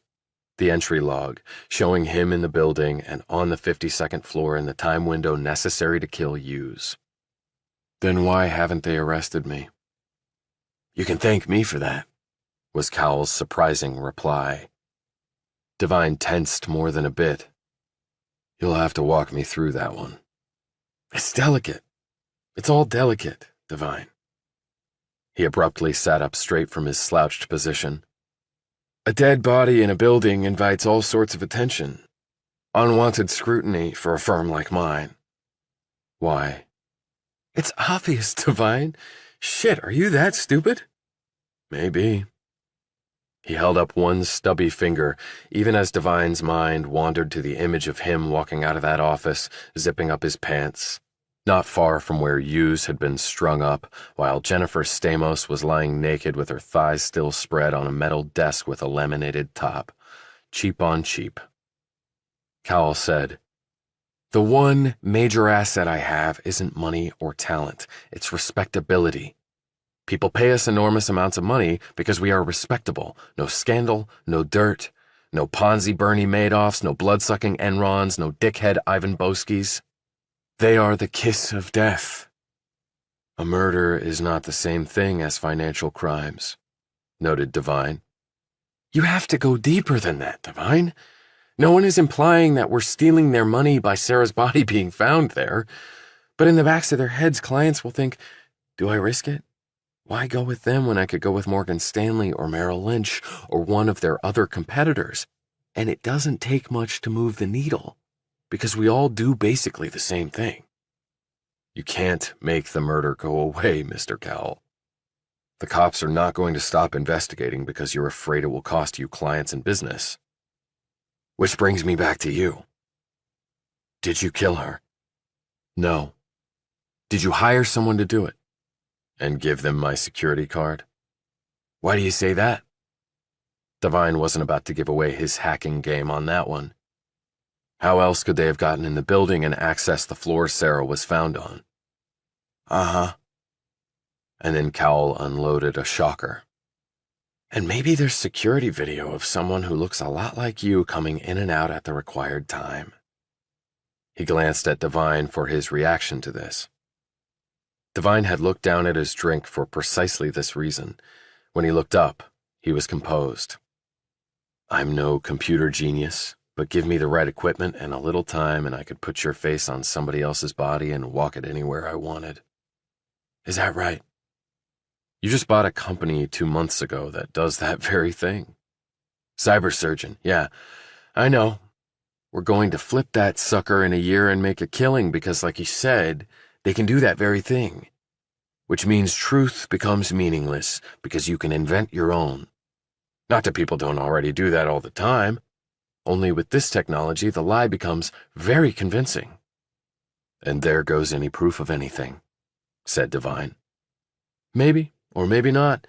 If the cops believe what they think they see, and then a jury does too, you got about $1 million to spend on the best lawyers?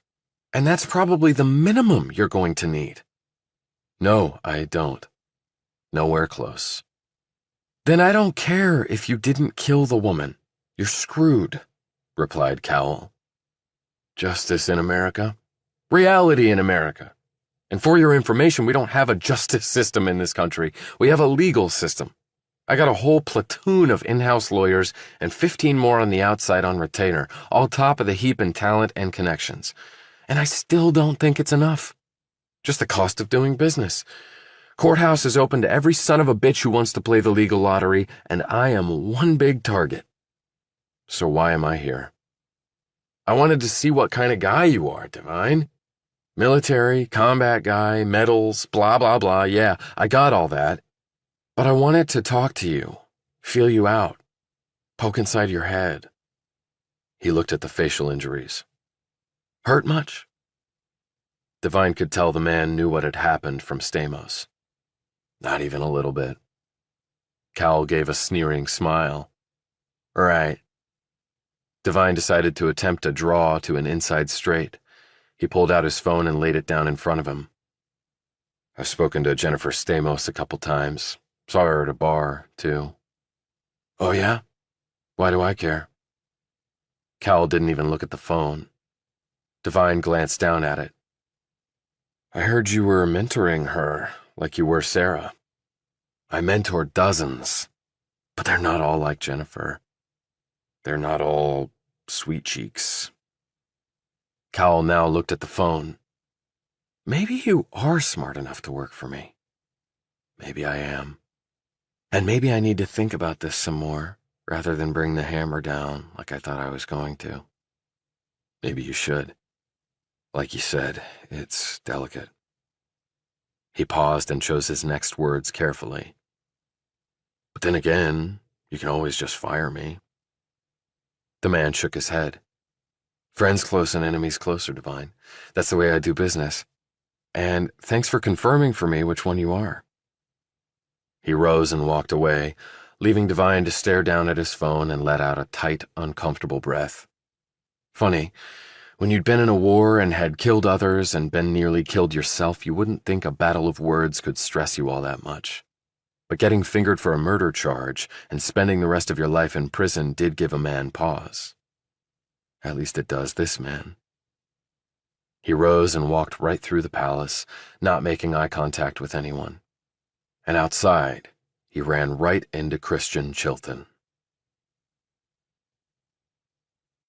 Chapter 34. What in the hell are you doing here? Chilton snapped. He instinctively took a step away from Devine, his fists made and held at the ready. But the fear in the man's eyes told Devine that Chilton would haul ass before fighting him again. Devine studied him. The bandages were gone, but the bruises and cuts were still there. Just visiting a friend. What? In there? Bullshit! You never know where you might find one. Rick needs major dental work, and Doug has a fractured jaw. I know you were lights out and didn't see, but I let Rick walk with only a sore gut. Then Rick decided to try and crack my skull while my back was turned. He's lucky it's not worse. Chilton looked over Devine's injured face. At least my buddies got their wax in. And you sucker punched me, you asshole. While I was standing right in front of you and you were coming at me with fists raised. You know what I mean. You were running your mouth. It wasn't a duel where you count to 3. You wanted to fight, so I fought. It was 3 against 1. What the hell did you expect? Marquess of Queensberry rules? And I gave you lots of chances to walk away, but you wouldn't take them. But if it makes you feel any better, I couldn't raise my arms over my shoulders for a whole day, and my back still aches like a son of a bitch. He touched his face. And I'm not getting any better looking with brick face. The two men glared at each other for a few seconds. Chilton finally said, Yeah, I guess fighting over that woman was pretty stupid. Fights over girls usually are, said Devine, who was still suspicious of why Chilton had even been at the bar that night. So you frequent that place? Sometimes. Did you really know her? We work in the same office. A friend of ours died there. Shit, I read about that. Suicide, right? That's what they initially thought. Now it looks like someone killed her. Chilton went all wide-eyed on this, which made Devine even more suspicious. Damn, do they know who did it? Not yet. One more thing. What? Asked Chilton. You were at that bar in Greenwich Village hitting on a girl who works at Cowell and Cumley. Now you're here. So what? Did you follow the woman to the bar and pretend to hit on her? Otherwise, I'm feeling a bit of a coincidence here. In case you didn't know, the New York financial world is pretty small, and that bar is popular with our crowd, so piss off. As Chilton started to turn away, Devine said, Hummingbird? Chilton turned back. What? Word on the street is your firm is interested in funding Hummingbird's next investment round. How do you know anything about that? I work in that little financial world you just referred to, and I keep my ears open. How do you even know about me or my firm? Your family came over on the Mayflower. Everybody knows you. You're really starting to tick me off. Not really my intent, and we already did that dance. Actually, a friend of mine told me, how can you do the Hummingbird deal so fast? I don't have to explain my business to you. You're right, you don't. But if you want my 2 cents, Hummingbird is a great company. It's going to be worth a shitload really soon. Your investment will be worth $100 million in a year. Chilton's aggressive attitude faded. Based on what? Based on the CEO.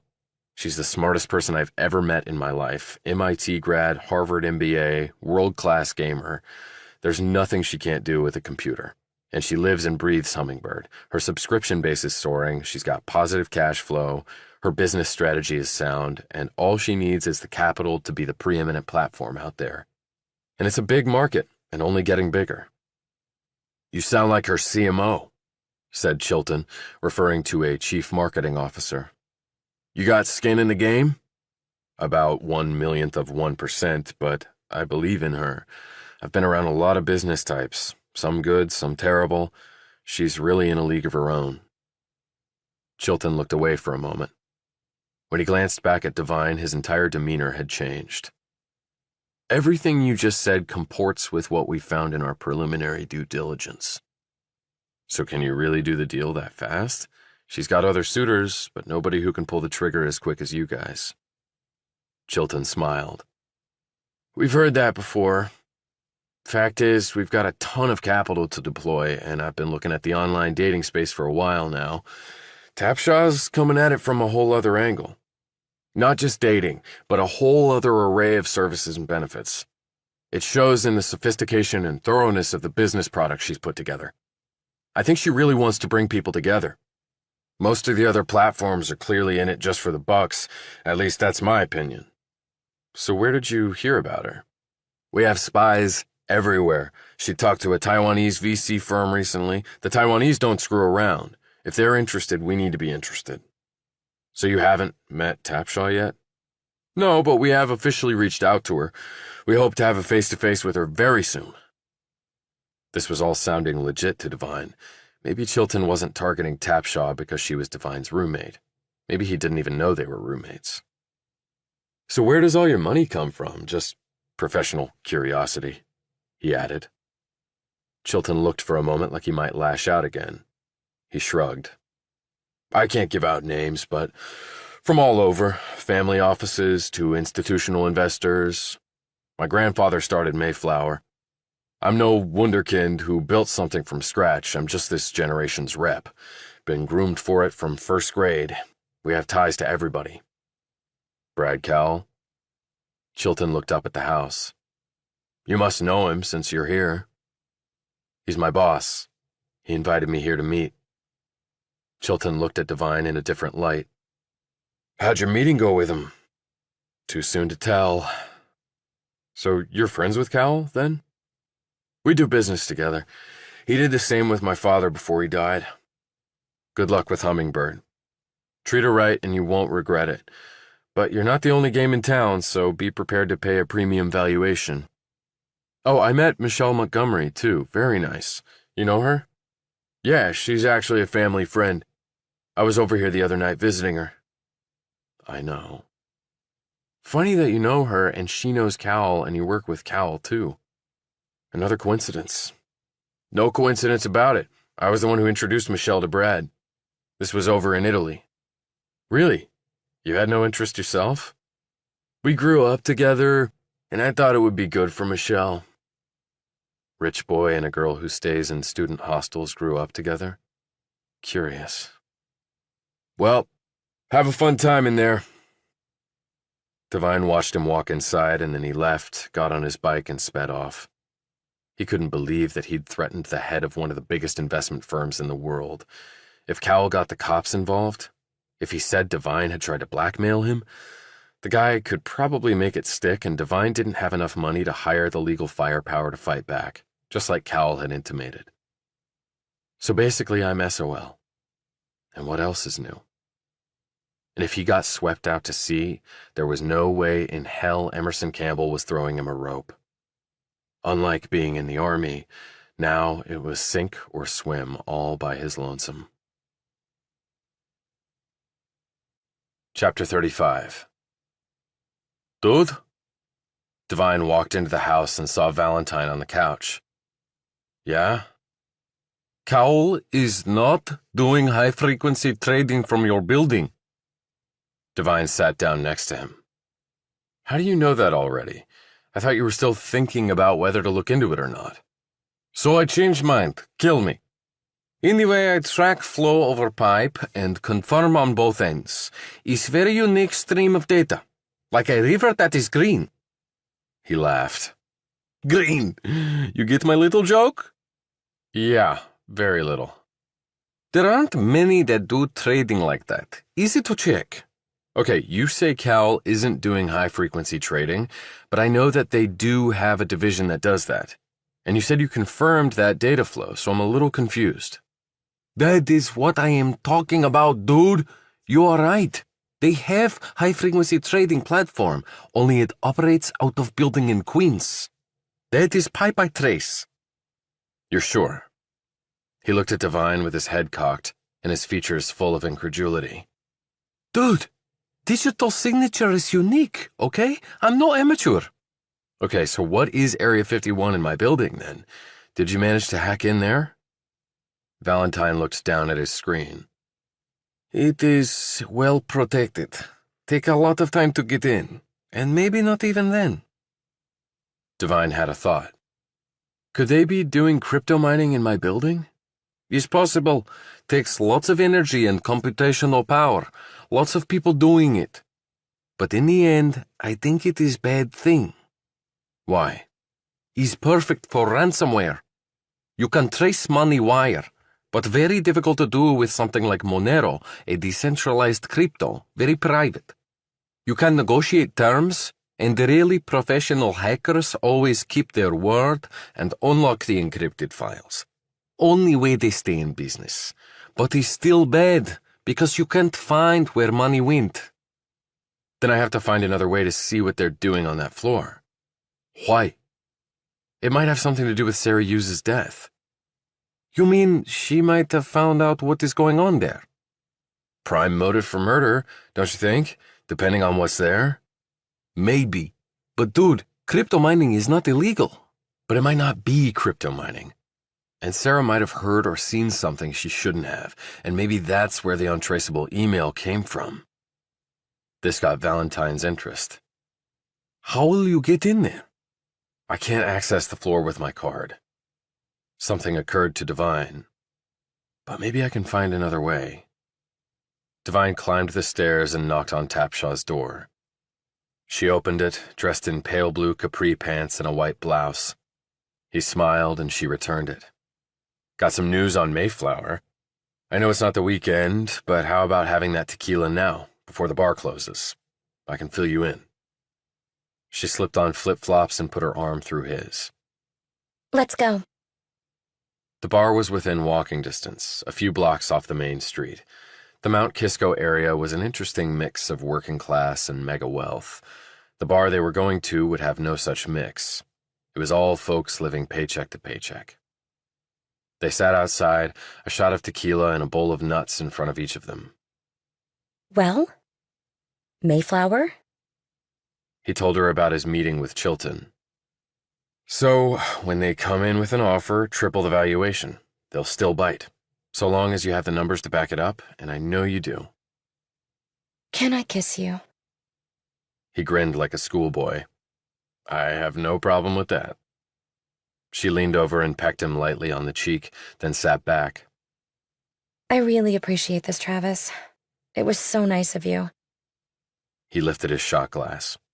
Hey, I'm a shareholder too, right?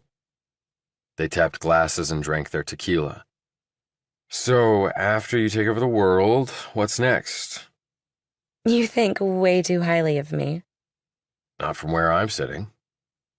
It's ironic that I founded a dating service, because I haven't been too lucky in that regard.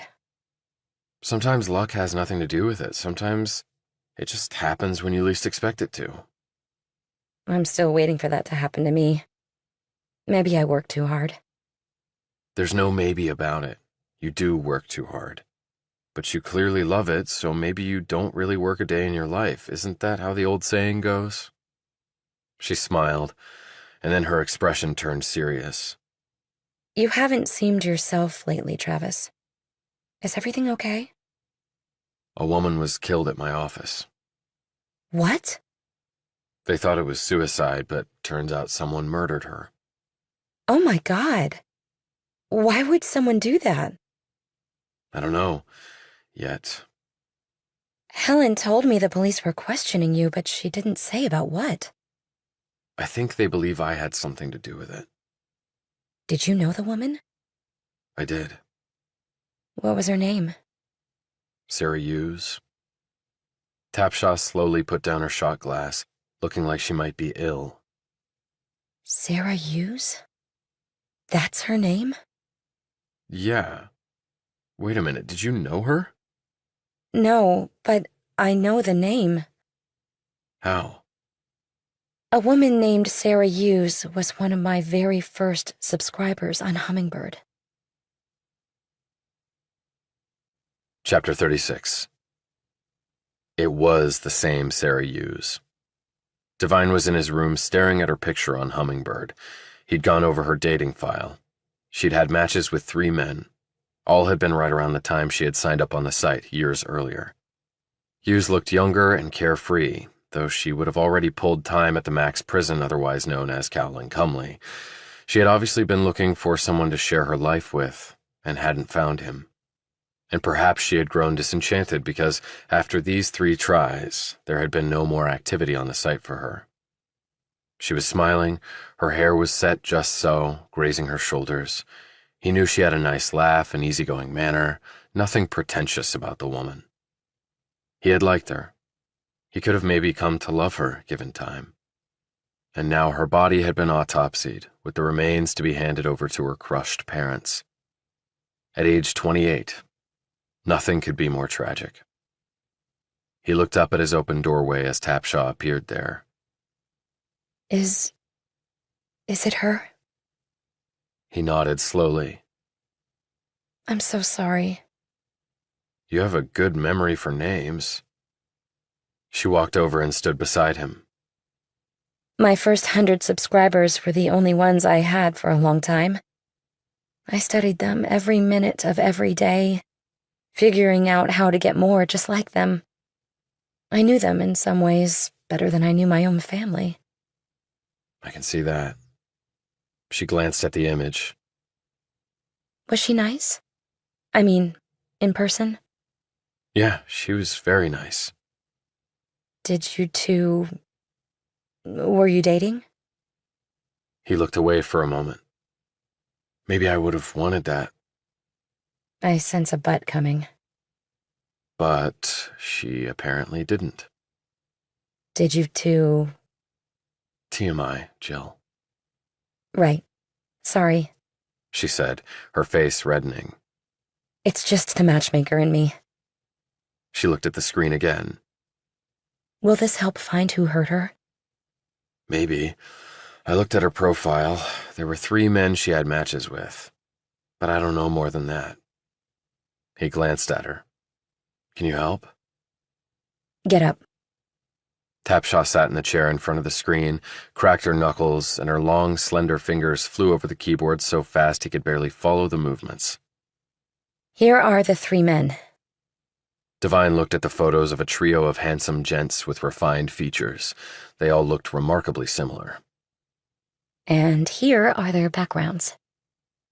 More key slashes and another screen came up with the bios.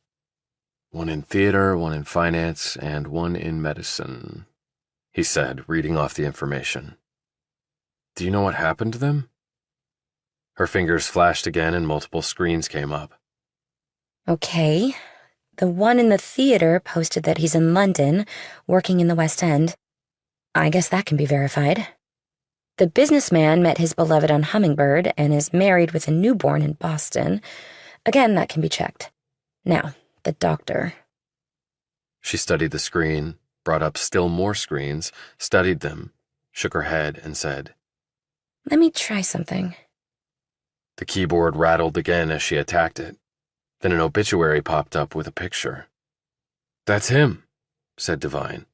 He's dead? What happened? He was around my age. Tapshaw ran her eye down the page. He was working in Chicago in a COVID ward near the beginning of the pandemic. He caught the virus and died. No wife and no kids. Damn. When you think you're having a bad day, think about people like that.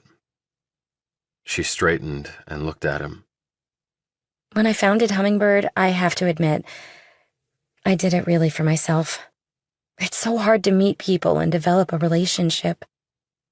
But then I started thinking beyond myself, She looked at the screen. to people like them. So do you have a profile on Hummingbird?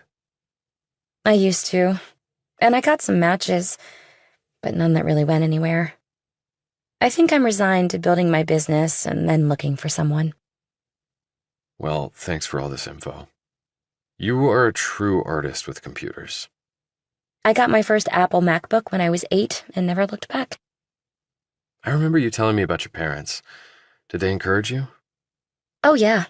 My dad has a slew of patents he developed for companies like Microsoft and Intel. He also lectures all around the world. My mom teaches physics at Caltech. Well, you clearly didn't inherit any brains from them. He joked. You told me before that you had a brother? Dennis. We're twins. He's a scholar athlete, sort of the perfect sibling.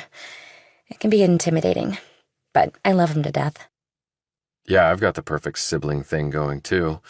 It can be tough, but I don't see how anyone can hold a candle to what you've accomplished.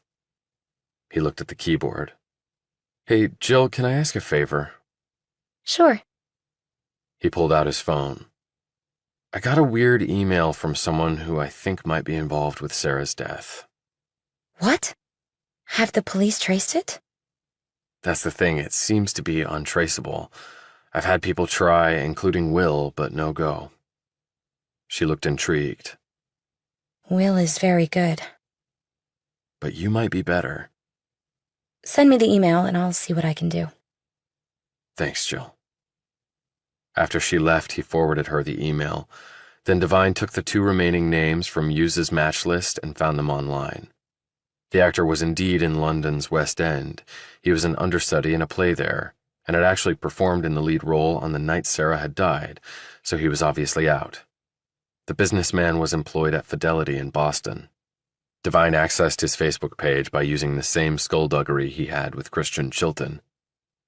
On the night Sarah had been killed, the businessman and his family had been in the Netherlands on vacation, with pictures to prove it. A total dead end. Devine grabbed a beer, walked outside, and sat on the front porch of the townhouse. The air had turned cool, the sky was threaded with stars, and the quiet of the night was immensely soothing. He looked over as Helen Spears walked up to him, dressed in a dark jacket and matching skirt, a briefcase in hand. You're getting in really late, and it's not safe to walk from the station at this hour. You do it all the time. Yeah, well, I outweigh you by over 100 pounds, and I'm a badass Army Ranger. What were you doing? Working at a firm in town. Part-time until I pass the bar. She sat next to him and took off her high heels, rubbing her stockinged feet. Why the sad face? Just a long, shitty day. No other reason. Yeah, I had one of those too. Then you could use this. He held up the beer. Spears took 2 swigs and let them go down slow. She handed the bottle back. Need that lawyer yet? Getting really close, I think. NYPD any closer to nailing whoever killed that woman? He took another drink and passed the bottle back and told Spears to finish it. I don't know about that. I do know that the guy here asking me questions lied about being with NYPD. There apparently is no Detective Carl Hancock, or at least that's my take from the reactions of the real detectives who questioned me. A fake detective? What the hell is that about? I wish I knew. I seem to be right in the middle of a little conspiracy. She shot him a look. Are any conspiracies actually little? He eyed her. Not when you're in the middle of one, actually. You gonna do your yoga? Thinking of bagging it, actually. Why? He gave her a look up and down, taking the woman all in. She was just mesmerizing to him right now. I don't know, he lied as he looked away. Don't you, Travis? He shot her a glance. What? You ever seen me reading Braille? No, because I'm not blind. She stood, put on her heels, and said, Give me a few minutes to freshen up. He glanced up at her, thoroughly taken aback by this abrupt development.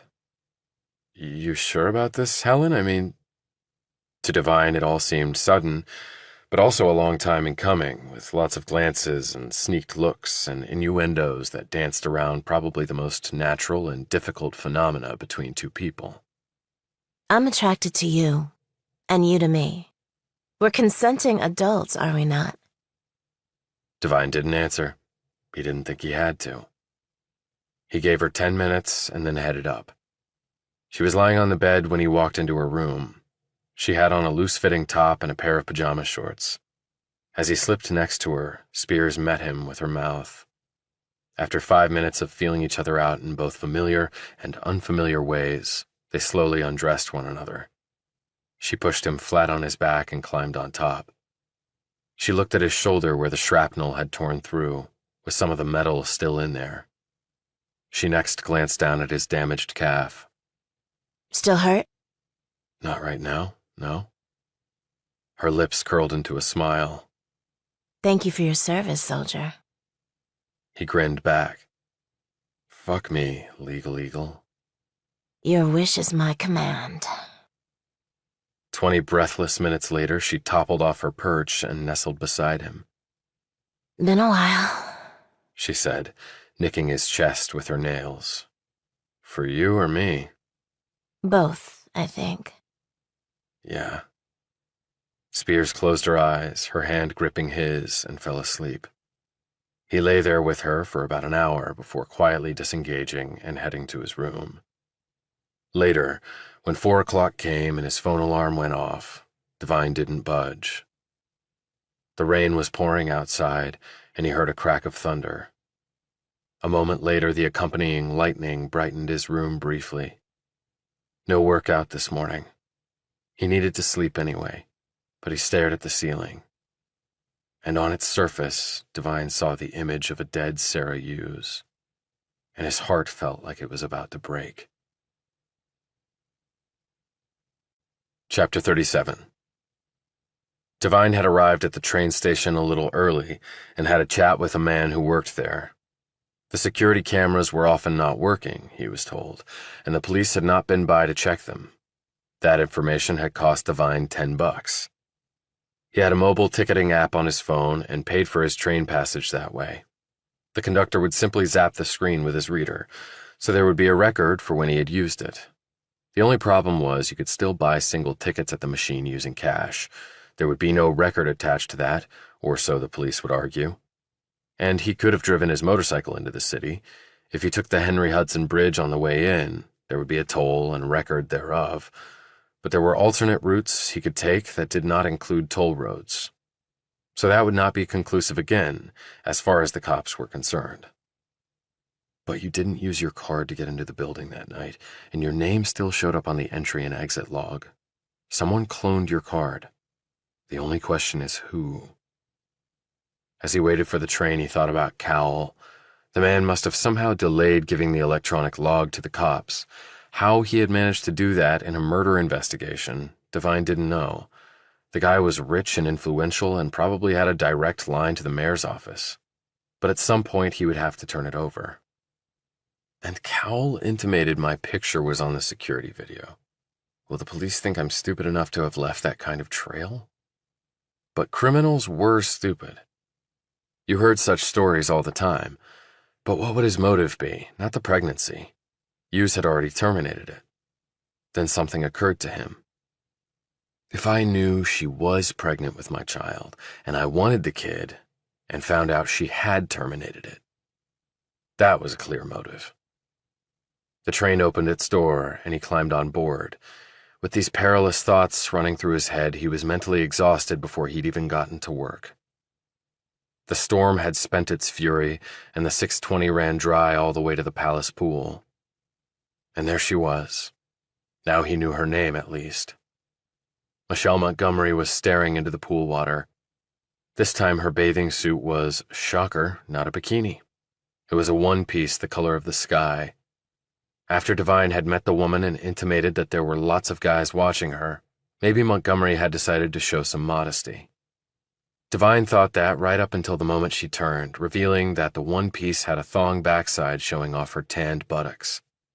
Montgomery catwalk stepped away and then raised both her hands overhead and flipped off the morning Harlem Line riders with both barrels.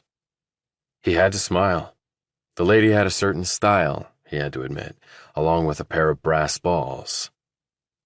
The train rode on while Devine thought about the previous night with Helen Spears. It had been a while since he had been with a woman. He knew the exact date, in fact, and that might cause him problems down the road because that woman had been Sarah Hughes. They had had sex at her place in Brooklyn. It had been a wonderful experience, and Devine had thought there would be many more. But it was not to be, and it had not been his decision. It had been hers. His phone buzzed.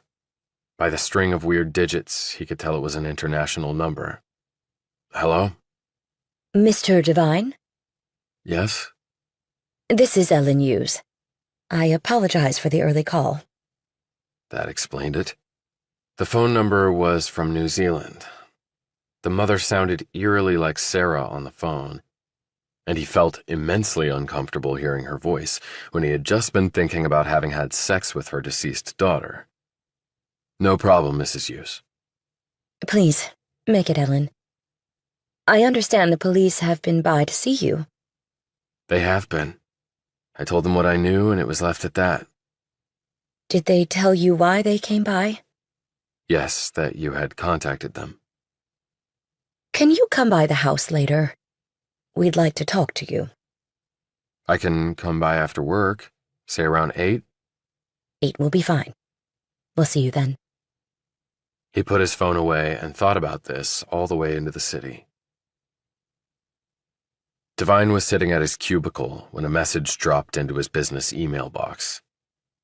5 o'clock, top floor. I'll have someone escort you. BC. He fingered his phone, very glad that all of his evidence from that night was safely on his personal cloud. But even with that, Cal could have something up his sleeve. He looked around the room and noticed several people staring at him before quickly looking away. This had happened so frequently throughout the day that Devine finally stood and walked over to one woman who had done this multiple times. Is there a problem? Her name was Lydia White. She had dark hair and was heavy-set and was probably going to make it to the finish line at Cal because she was smart, worked like a dray horse, and knew what she wanted. He hadn't spoken 50 words to her, and she had never given him the evil eye like this before. I don't know. Why don't you tell me? And that's supposed to mean what, exactly? All tapping had ceased, and the rest of the burners stopped working to listen. The detectives talked to you. They talked to a lot of people. No, I asked around. It seems they really just talked to you. At least more than once. And you knew Sarah. We all knew Sarah, everybody in this room. Maybe you knew her better than the rest of us. And you're basing this on what? I don't have to base it on anything. She looked him over. You were in the Army. You know how to kill people. Yeah, I was killing the enemies of this country, and don't bother thanking me for my service. I think we're past that. White flushed at his words and looked away. He glanced around at the others. Anybody else have a problem they'd like to bring to my attention? The keys started tapping again, soon turning into an avalanche of sound. That was why most people here wore headphones or AirPods. Devine sat back down and put in his AirPods. They did nothing to quell all the noise in his head. He worked until 4:58. Then the door opened and there appeared Willard Paulson, Cowell's lapdog. He caught Devine's eye and motioned him to come. Devine left with the burners' gazes on him the whole way. Paulson said nothing, and Devine had nothing he wanted to say to the dweeb. Paulson used his card to access the elevator bank. It looked just like Devine's, a 125, as Valentine had described it. Easily clonable bullshit. I didn't think this elevator went to the penthouse, said Devine. Only Mr. Cowell has access. Paulson shot him a glance. We'll get off at the floor below, and someone will meet you and take you to Mr. Cowell. As they approached the 51st floor, Devine eyed Paulson, who was looking at his phone. Devine leaned against the wall and used his elbow to nudge the button for that floor. It didn't light up, and they whizzed right past it. That's interesting. Not even the inner circle can get in there. The doors opened, and Devine got off, where he was met by her smiling face. "Hello, Mr. Devine," said Michelle Montgomery.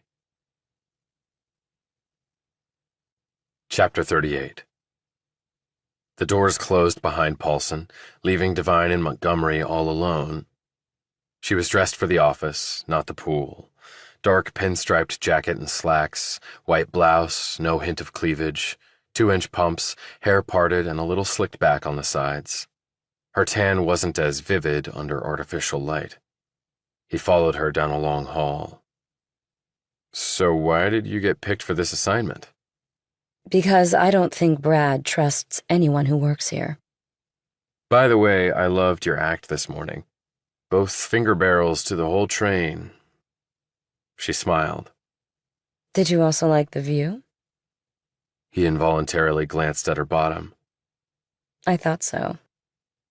When they arrived at another elevator, she held a phone up in front of a reader there. Cal's phone? The doors opened, they entered, and she hit the button. So can I be allowed to hold a billionaire's phone for a second? She looked over at him, smiled, and passed it across. The phone was one of those new big apples. The cover was gold and shiny, and the screensaver was a Bugatti Chiron. Of course it is. He took out his phone and snapped a photo of Cal's screen. "Why'd you do that?" He laughed. For posterity? She laughed too. He handed back the phone. She said, "So, how did a billionaire's phone feel?" Heavy as a ball and chain. I'm actually surprised Cal trusts anyone with it. She shrugged. "What am I going to do with it? Make a long-distance call?" She obviously doesn't know the possibilities, thought Devine. But I do. I ran into your family friend last night. Christian told me. And what else did Christian tell you? That you kicked his ass and the asses of his 2 large friends. And did he tell you why? It was over a girl. He didn't say he was in the right, just in case you were wondering. He's actually a nice guy. A little full of himself, but I've seen far worse from guys with money. The doors opened directly into the foyer of the large penthouse. Nice place, said Devine. Yeah, if you like stuffy, over-furnished, and mundane. I like the other house a lot better. Minimalism is my thing. She called out. Brad? He's here. Do you know why I am here? I don't get involved in his business. I told you that already. You coming by my place like I asked you to? How late are you up? As late as it takes. I'll text you my address. It's not far from here. Maybe farther than you think, at least from my perspective, he thought. Devine, called out Cowell as he rounded a corner. He held out his hand and Montgomery placed the phone directly in it. This way. Thanks, Michelle. Montgomery smiled inscrutably at Devine and disappeared somewhere. Cowell said, Follow me. They entered what looked like a study. Cowell closed the double doors and said, What do you want to drink? Beer? No, we'll drink brandy. Okay. So much for having a choice with this guy. Cowell poured out 2 snifters from a bar set against a wall and handed one to Devine. Then he took out an electronic wand from inside a cabinet and ran it over Devine. Just checking for wires and stuff. Can never be too careful these days. Take out your phone and turn it off. As Devine turned his phone off, Cowell said, Everybody, and I mean everybody, is spying on everybody else with this electronic shit. I don't like using email or texts. I don't even like calling people because you never know who's listening. The important stuff, I do it the old-fashioned way, analog, face-to-face. They sat across from each other in leather club chairs. So I've been thinking about our little discussion. And I need to see your hand before you see mine. Devine showed him the pictures and video on his phone. What were you doing up there anyway? Asked Cowell, shaking his head. Seeing where Sarah Hughes died, then I heard you two going at it. So you didn't go up there to catch us in the act? Not my intent, no, said Devine. But you did take the pics and the little film. Wouldn't you? Cowell said, So let me show you my hand. You killed Hughes. No, I didn't. Let me rephrase that. The evidence that I've seen is enough to convict your ass of murdering Sarah. And that evidence is video of you entering the building and your security card showing you accessing the building and going up to the 52nd floor in time to kill her. Both can be fudged, as you already conceded. And why haven't you turned that over to the police? Before you said I had you to thank for that. What does that mean? I haven't turned it over to the cops because we actually had a technical glitch. Devine sat back. I'm confused, Mr. Cowell. See, at that point I would have made a perfect patsy for the murder. Leaves Cowell and Cumley unaffected. I knew Sarah. I was a disgruntled employee, former military with maybe some PTSD baggage. Look at the shiny object here and not over there. Police are off the premises. So what gives? What gives is that I do not have to explain myself or my reasoning to you. So in exchange for what's on your phone, the video of you and your entry log disappears. What do you say? How can I possibly be sure you'll really do that? And how can I know you don't have that stuff stashed in multiple places? At some point, we have to trust each other. If that's the case, why exchange at all? Mutual assured destruction. I was about to propose it myself, but there is no statute of limitations on murder. The video of me and Jen shows up somewhere 10 years from now. What I got is miraculously discovered and goes right to NYPD, and you go to Sing Sing or whatever place they have going at the time, and you never get out. Are we clear on all that? Why do you care if anyone sees the pictures or video? You're not married. You're both consenting adults. It's the optics, Devine. I'm the head of a major investment house. I don't need that crap plastered over the trash press. Clients wouldn't like it. They'll think I'm reckless. They'll think I'm demeaning to women. And ladies run some of our biggest clients. He added in a growl, and I talked to you before about that. Use your damn brain. Okay, fair enough. Cowell eyed him. So who killed Sarah? No clue. Did you have the same relationship with Sarah you do with Jennifer? Just like the last time you asked that, I'm not going to answer. But I will say that what Jen and I have is special. Devine visualized them on the desk and tried hard not to laugh. You mean like you have with Michelle Montgomery? Michelle is short-term. She knows that. She's great to look at, great in the sack, and that's the extent of her repertoire.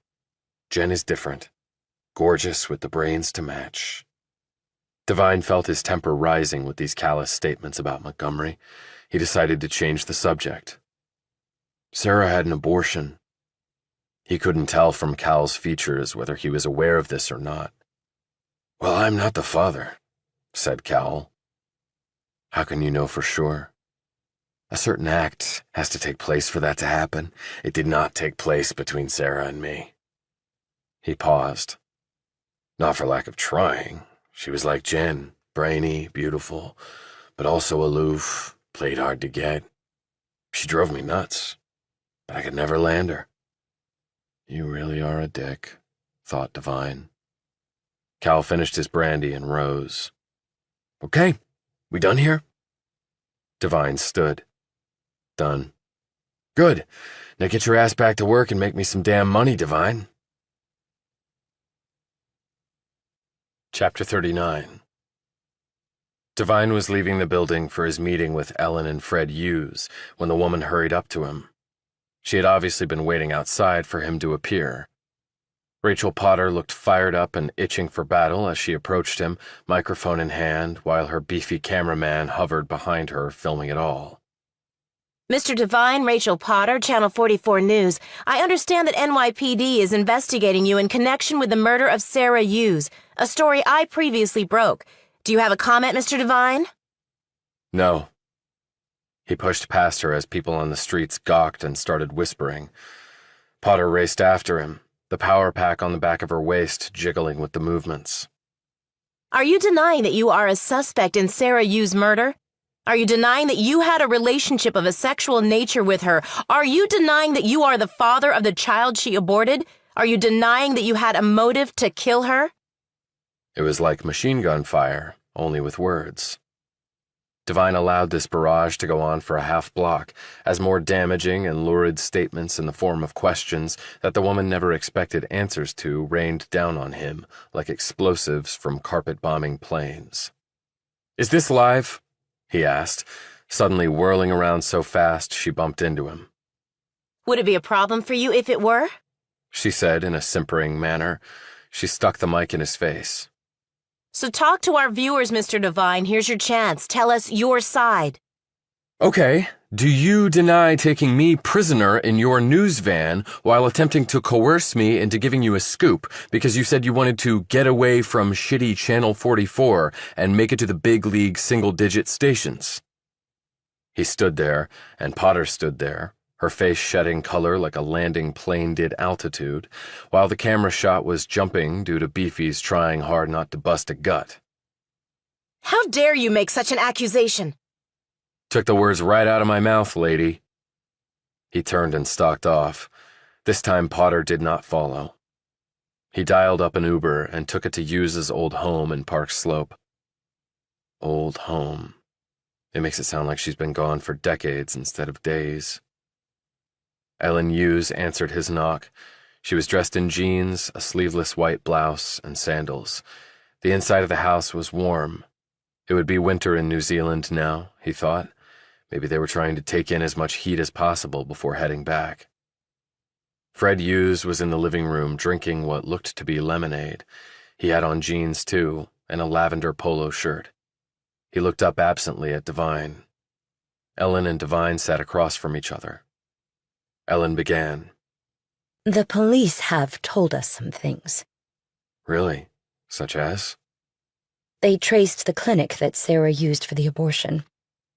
How did they do that? Asked Devine. I'm not sure. It was a place outside the city. Were the doctors able to provide any information to the police? Do they know who the father was? No, at least not that they've told us. Devine sat back, looking and feeling disappointed. If they had, would your name have come up? Why would you ask that? Is it something Sarah mentioned? No. She was not very transparent with me on her relationships. I thought you two were close. You said you talked pretty much weekly. Ellen looked uncomfortable with the question. The fact is, Sarah and I were estranged over the last year or so. She seemed to have changed. Changed? How so? She was not the girl that I raised. I don't understand. You don't have to.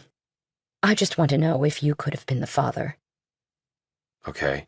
Do they know how far along Sarah was? 8 weeks. At least, that's what we were told. And when did she have the procedure done? In December. Then I was not the father. I hadn't even met her at that point. But you had sex with her? Outside of marriage? Is that the reason for the estrangement? Sarah was having sex outside of marriage? That is not how we raised her. She glanced at her husband. Fred? He didn't look at her or Devine. He merely said, "Young people sometimes make poor decisions." Ellen rolled her eyes at this mild rebuke and shook her head. Yes, very poor. She took the life of our grandchild, which is a mortal sin. I'm sure it must have been an incredibly difficult decision for her. It shouldn't have been her decision at all. He put up a hand. I'm not going to get into all that with you right now, but she must have had a good reason. The woman I knew was kind and gentle. Then you obviously didn't know her. But no, you did know her. You slept with her like the slut she was. How can you say that? She was your child. She was a good person, and she didn't deserve to be murdered. Neither did that poor innocent baby.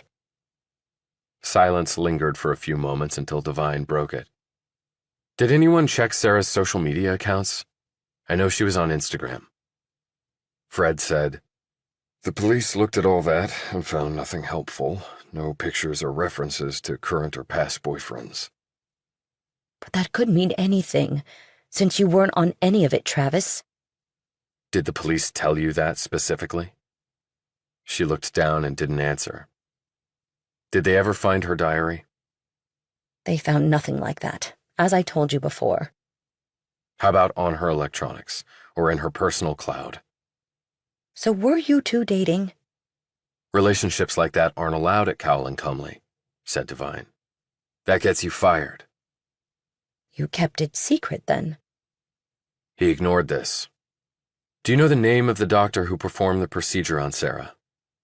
Yes. Why? Can I have it? You say you're not the father, so what does it matter to you? It matters to me because a friend of mine, someone I cared about, was killed. I'd like to find out why and by whom. Ellen looked at her husband. He pulled something from his jeans pocket and handed it across. It was a slip of paper. On it was a name and address of a clinic in Westchester. Thank you. I'll see you out. They stood on the stoop for a moment. Ellen said, I can see you do not approve of my beliefs. They're your beliefs, so I have to respect them. But not agree with them? Like I said before, Ellen, this is really not the time or place to have that discussion. You have the absolute right to believe what you want, and so do I. Her mouth suddenly twisted in disgust, but she wasn't looking at him, Devine observed. He looked over his shoulder to see two women on the pavement holding hands and kissing. Devine turned back to her.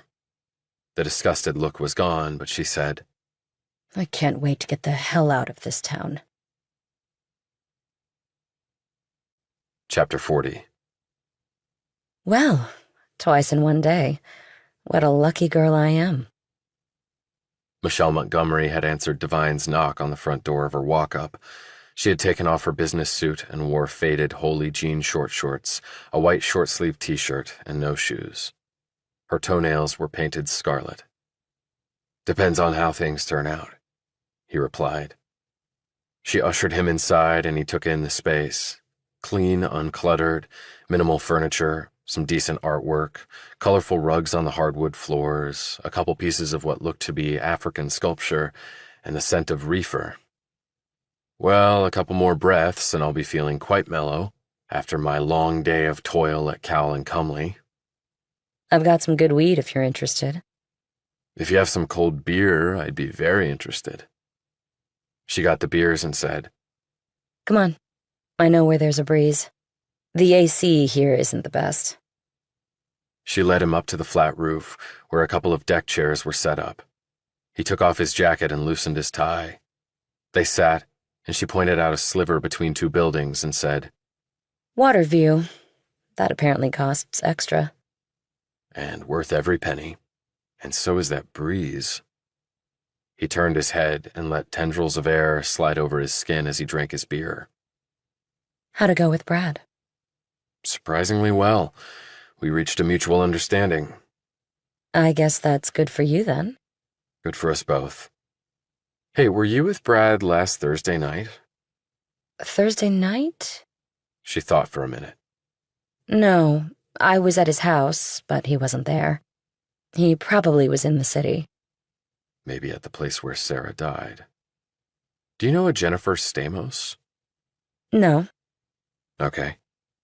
Chilton said you were family friends. Since I know his family dates to the Mayflower and his blue blood family comes from money, I guessed you did too. But then you mentioned staying in a student hostel in Italy? We're not blue bloods, and my family's not rich. My father worked on the Chiltons' Rolls Royces and Bentleys, and my mother cleaned their house and took care of their kids. I was the wild and fun daughter of the hired help who lived on the premises. Interesting. You have any siblings? 2 sisters. One younger and in college and thriving, and one older and married. To a doctor. And very happily. Good for them. Do they look like you? I think my younger sister is better looking than I am. Not what I meant, but that's hard to believe. Believe it. My older sister Beth is the one with the brains. He thought back to the disparaging remarks Cal had made about her. I don't think you're too shabby in that department, Michelle. I couldn't even make it through college. You probably didn't want to be bored with all the cookie-cutter courses in return for a boatload of student debt, and you wanted to see the world, like you said, and look where it landed you. She fingered her beer. Yeah, I get paid to hang on the arm of a wealthy man and look wonderful. I like to think of it as living by my wits, but it's not really that. She looked down at herself. I need this. Brad is not interested in my brain, in case you hadn't noticed. Use what you have. Guys do it, why not girls? She glanced at him. Guys do it in a very different way. And I like you more when you're less agreeable. She stared off. My mother wanted me to be a model. Pushed me from an early age. All the auditions, shooting local commercials when I was 6. This pageant, that pageant, teeth fixed, lessons on how to walk a certain way and talk a certain way. I never got to have a normal childhood. She got mad when I tried to do my schoolwork. She told me my strength, unlike my older sister's, was not my mind, but somewhat lower on my body. She was pissed off when I finally walked away from it all. Said I had betrayed her. Yeah, like it wasn't my life, but her little vicarious fantasy. My father rode me all the time, too. I was never good enough. Not like my brother and sister. She said suddenly. How about giving me a foot rub? She put her feet up in his lap. A little surprised by this, he put his beer down and started rubbing her feet. You have very strong hands, and I can feel the calluses. What every guy wants to hear. I am saving up. Brad pays me, and invests it for me. My portfolio is going gangbusters. Good for you. I've got like $10 in my account. She took a sip of beer. My goal is to retire when I'm 30.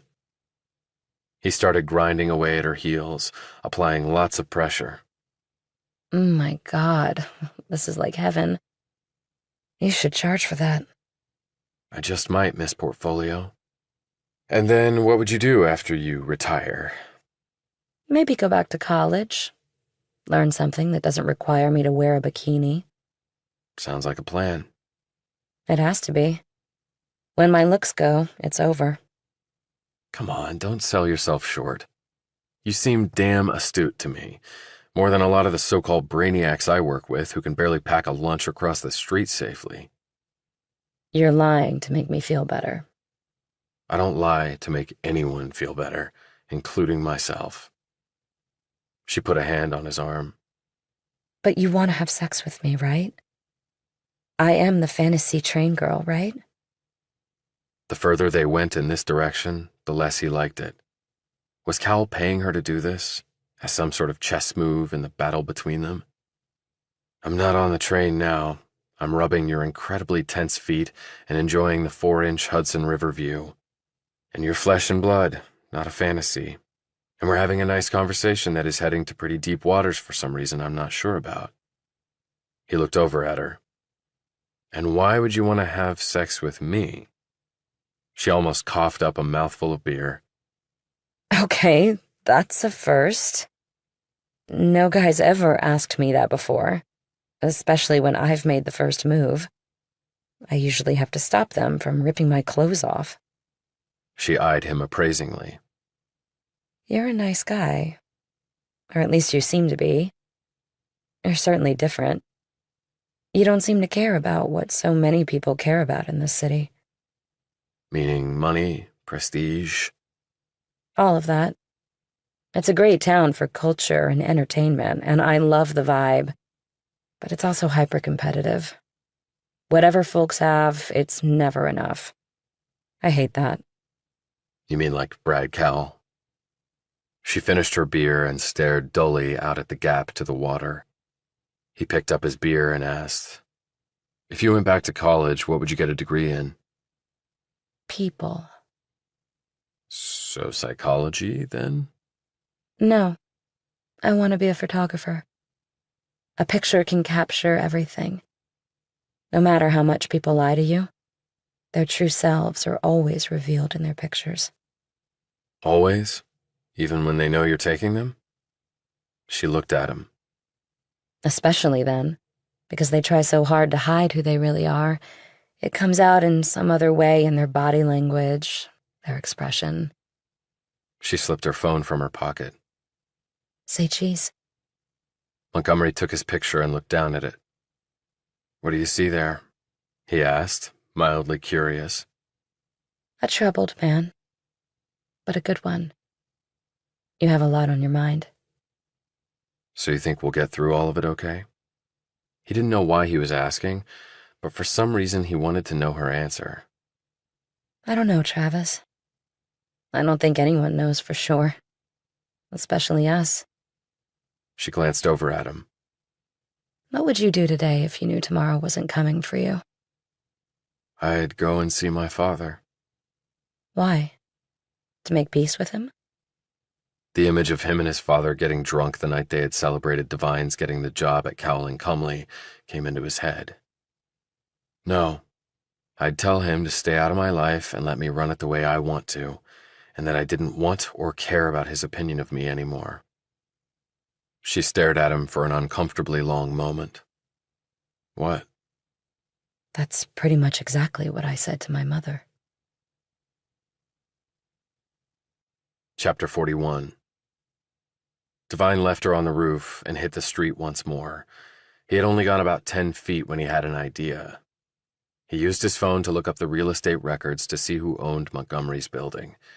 Bingo. It was owned by the good old Locust Group. He put his phone away and was starting to walk toward the nearest subway station when two men approached from the shadows. Detectives Shoemaker and Ekman.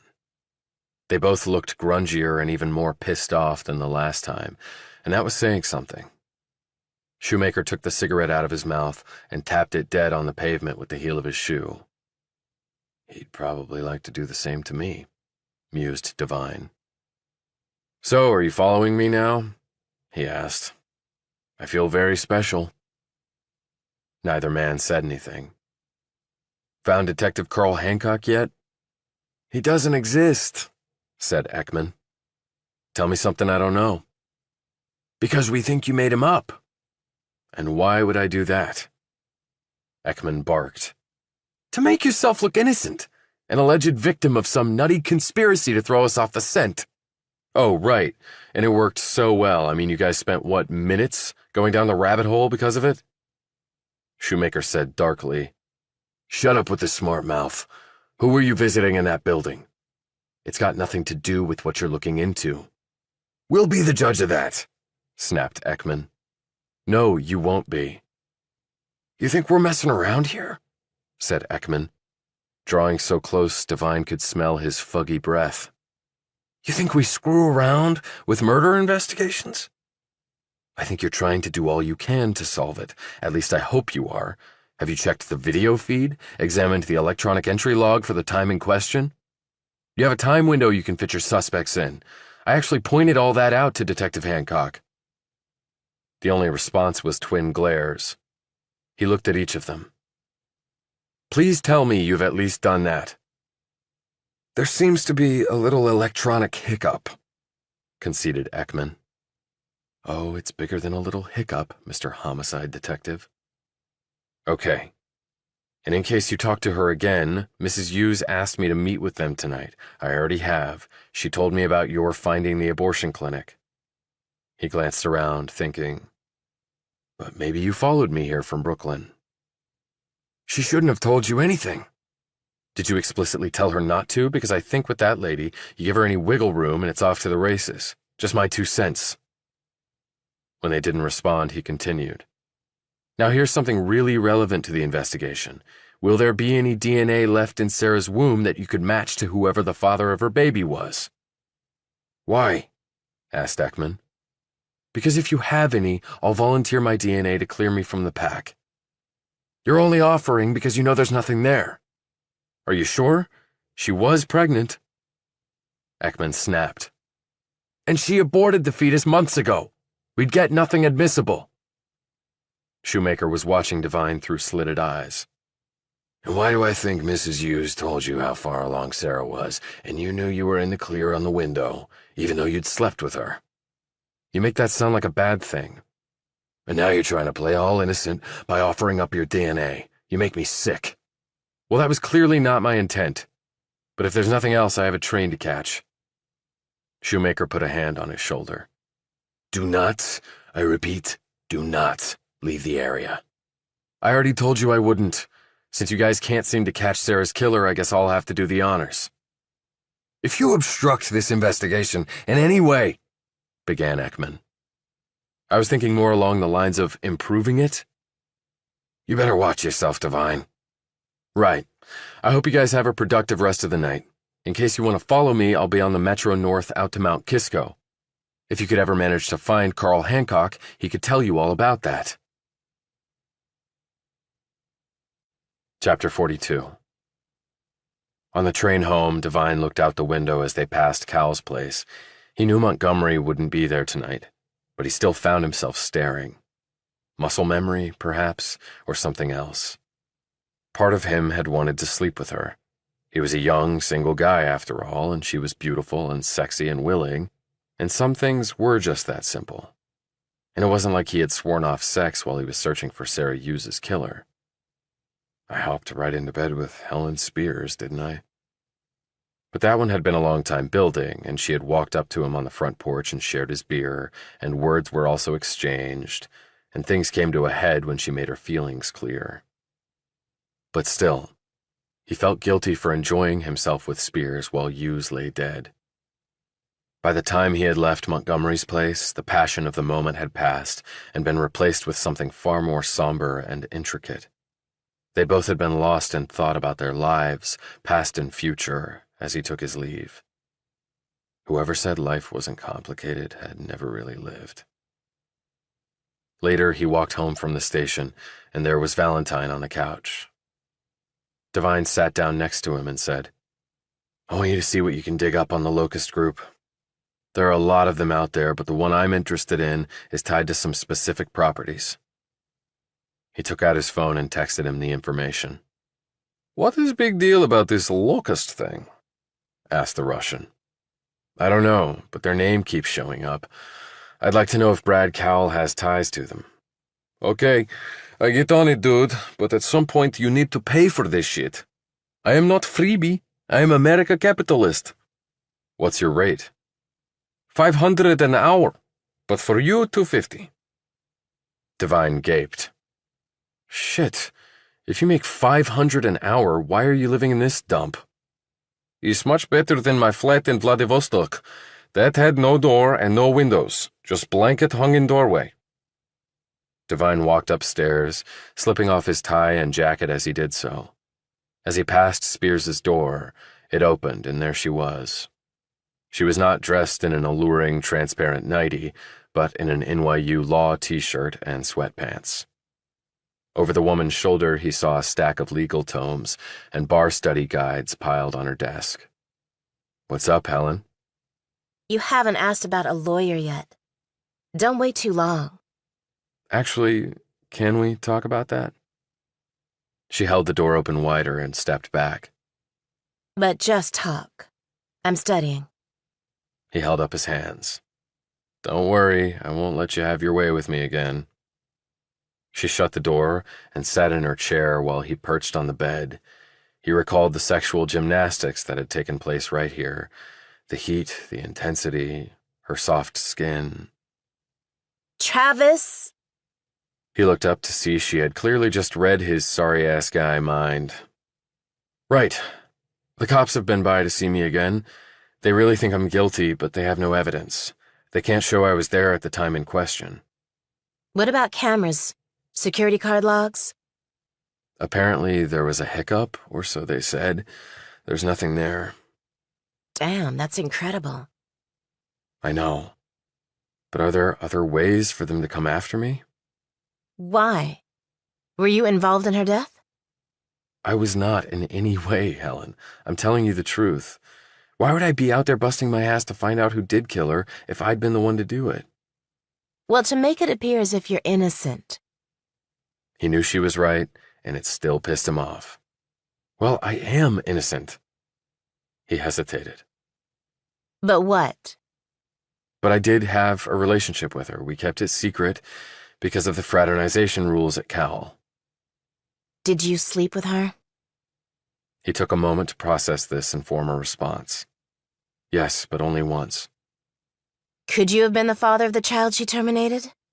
Because that would be a prime motive. How did you know about that? It's all over the news. No, I wasn't the father. How can you be sure? She had the abortion in December. I started at Cal in early February. I didn't even meet Sarah until then. But do you have proof of that? How do you prove a negative? You can't, not in court, which means it's irrelevant as a defense. Devine flopped back on the bed. Great. She sat down next to him and patted his shoulder. But it sounds like the cops can't tie you to the murder forensically. He sat up and looked at her. Not for lack of trying, and they might find another way.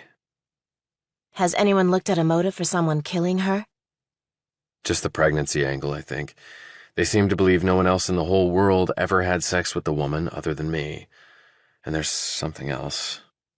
What? You can't tell anybody. I'm going to be a lawyer. If I can't keep confidences, I won't have a very long career. I hacked into the firm's security log entry system. The only card logged in during the time in question was mine. She looked at him stoically, her gaze piercing. I wasn't there, Helen, I swear. He held up his security card. And ask Will. He says it's easy to clone one of these suckers. Even his lethal baby cousin could do it, he says. Go on. Brad Cal told me that he knew about my card being on the security log, and also that there was a video of me entering the lobby at the same time, but that can be faked too. But then this hiccup you mentioned happened. Cal basically told the cops the system went down. There's no evidence to give them. He made that happen. Why would he do that? He reluctantly told her about the pictures and video he had taken of Cal and Stamos after they'd had sex. So you basically blackmailed the guy into not throwing the cops enough dirt to arrest you? He looked at her with an air of desperation. I know it doesn't look good, but the evidence was made up. I didn't do it. I had to fight fire with fire. No, it doesn't look good. But have you considered another possibility? Like what? That Cal doctored the evidence to incriminate you. Then why not use it? Then it all hit Devine. Of course. He basically told me why. Right. You turned the tables on him with your dirt before he could pull the trigger and throw you to the cops. So he had to change plans and stonewall NYPD. He bought a company recently that can manipulate any video. Before he knew about the dirt I had on him, he basically said he wanted to get the cops off his case by framing me. Surprisingly, Spears was shaking her head. What? Have you considered the possibility that there might be video and entry log evidence of Cowell being in the building when the woman was killed? If so, he would definitely take steps to erase it. Then he would have the video doctored, maybe using this company he bought, and there you would be instead. Devine looked both intrigued by and wary of this theory. And his motive? He might have been the father of her baby. And he might have known about her abortion and decided to use that against you, because he might have found out about you and Sarah having had sex. Which means, if I'm right, that he could have ended up playing you and the cops. Devine once more slumped back on the bed. In a hollow tone, he said, "Meaning I did a deal with him to avoid being charged with Sarah's death, even though I'm innocent.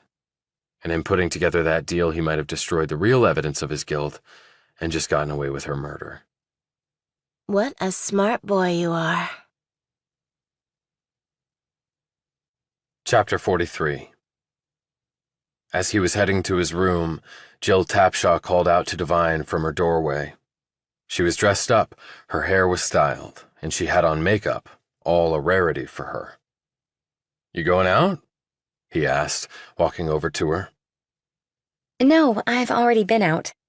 I had a meeting with Christian Chilton from Mayflower Enterprises. He came out to Mount Kisco. We met at a fancy restaurant in town. He bought the meal and everything, and he had 2 associates with him. "What'd you think?" He's very professional, stylish, expensive suit. His haircut cost more than my dress. But his face was bruised and swollen. He must have hit it on something very hard. "Yes, he did," thought Devine. "How did it go?" They're very interested in Hummingbird. We're sending them our current slide deck and updated financials. I could tell from what he said that they have a ton of capital and not many viable places to put it. That's a problem for a lot of investment firms these days. There are lots of shitty companies out there begging for money. "Well, you're not a shitty company, you're the real deal. And don't forget what I told you about valuation." Don't worry. I'm going to quadruple rather than triple it. That way we can back off to look like we're giving something up and still get to 3x of what we had hoped for. "There you go, thinking like a Harvard MBA again."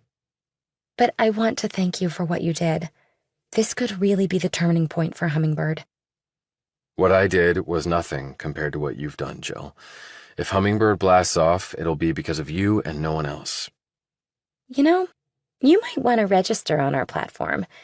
There are legions of wonderful ladies looking for someone like you. "Maybe I will. Hey, any luck with the email I forwarded to you?"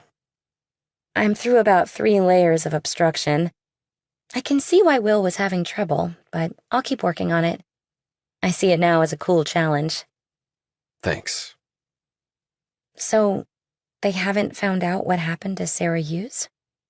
"No, not yet. I met her parents. They came in from New Zealand. They're staying at her place for now." I'm sure they're devastated. "Maybe the father is." Tapshaw frowned. What do you mean? And her mother's not? "She's a piece of work, actually. Turns out Sarah was pregnant, but she terminated it. Her mother accused her of being a slut and of murdering her child. That's awful. And no surprise, her mother and Sarah were estranged. She said Sarah had changed over the last year, so I'm not sure she cares all that much about her daughters being dead. And they're missionaries, teaching Christianity in New Zealand." They should try teaching themselves to be nice to other people. "But you're trying to make the world a happier place," said Devine. "So just keep doing what you're doing." She pecked him on the cheek and went into her room and closed the door. He was about to go to his room when he heard the doorbell ring. He looked at his watch. What now? He hustled down the stairs to find Valentine at the open door, staring at Jennifer Stamos. Chapter 44. Valentine turned to look at Devine. "It's for you, Travis." "Thanks." Valentine walked off and Stamos looked nervously at him. Surprised? "Yeah, I am. Everything okay?" Can we talk? He looked around. "Out on the front porch is the most private. I've got 3 roommates." Okay. But what about the people living in the places next to you? "They're empty, being renovated by the owner." Okay. "You want a beer or something?" No, I'm good. He closed the door behind him, and they sat side by side on the brick steps. She had on shorts and a sleeveless blouse and sandals. The temperature was still around 80 and humid.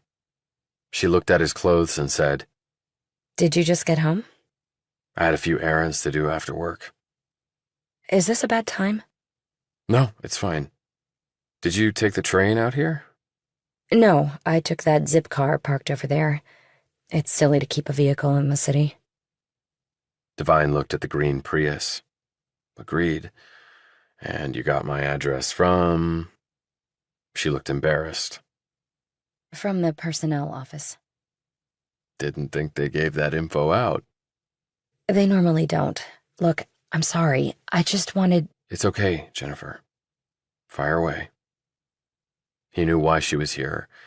He just wanted her to know this was not going to go all her way or easily. I spoke with Brad. And he told you that we met? Yes. It seems that everything is resolved. Nothing is resolved. She looked startled. What? But I thought... That part is fine, but we still have no idea who killed Sarah. It wasn't me. Do you know where Cal was when Sarah was killed? Stamos shrank back from the question. You can't possibly think that...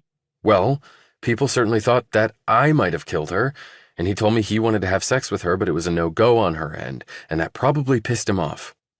I'm telling you this in good faith. If you run to Cal and tell him I told you, things will get complicated really fast. I won't do that. I swear. He looked at her, trying to gauge her sincerity. Did you know that Sarah had her abortion back in December? That was before I even got to the firm. Why is that important? Because some people were trying to make out that I was the father of her child. That's crazy. She paused. But did you sleep with her? I'm not going to answer that. Do you know where Cal was when Sarah was killed? No, I wasn't with him that night. She suddenly scowled at him. I understand you took pictures of Brad and me. Don't get all pissed off, Jennifer. I needed some leverage, and what the hell were you thinking doing it out in the open like that? He has a damn penthouse with a bed. He just grabbed me. Said it would be exciting. It all happened so fast. Her cheeks flushed. Will you erase the pictures? No, but I'll never look at them again. How can I believe that? Believe it. I did not find it the least bit pleasant. I don't just mean with what happened to Sarah, I mean it seemed pretty damn degrading to you. She flushed again. That's my business. Yes, it is, but why exactly are you screwing the boss? You have the talent to make it on your own. This isn't 1980. Do you really think things have changed that much, Travis? I don't know. I'm not a woman. That's right. You're not. So don't judge me. And for your information, there are only 3 female partners in the entire firm. I know 24 more who lost out to guys who weren't half as good, according to the damn book. So take your 80s comment and shove it. Okay. I guess I deserved that. But the thing is, Sarah wouldn't sleep with him, or so Cal complained to me. Do you think that's a motive for him to kill her? Come on. He could have pretty much any woman he wanted. But the woman he apparently wanted was Sarah, and she was having no part of it. That might have pissed him off. You just won't let that go, will you? The guy, as far as I know, has no alibi for when she was murdered, and maybe he lied to me.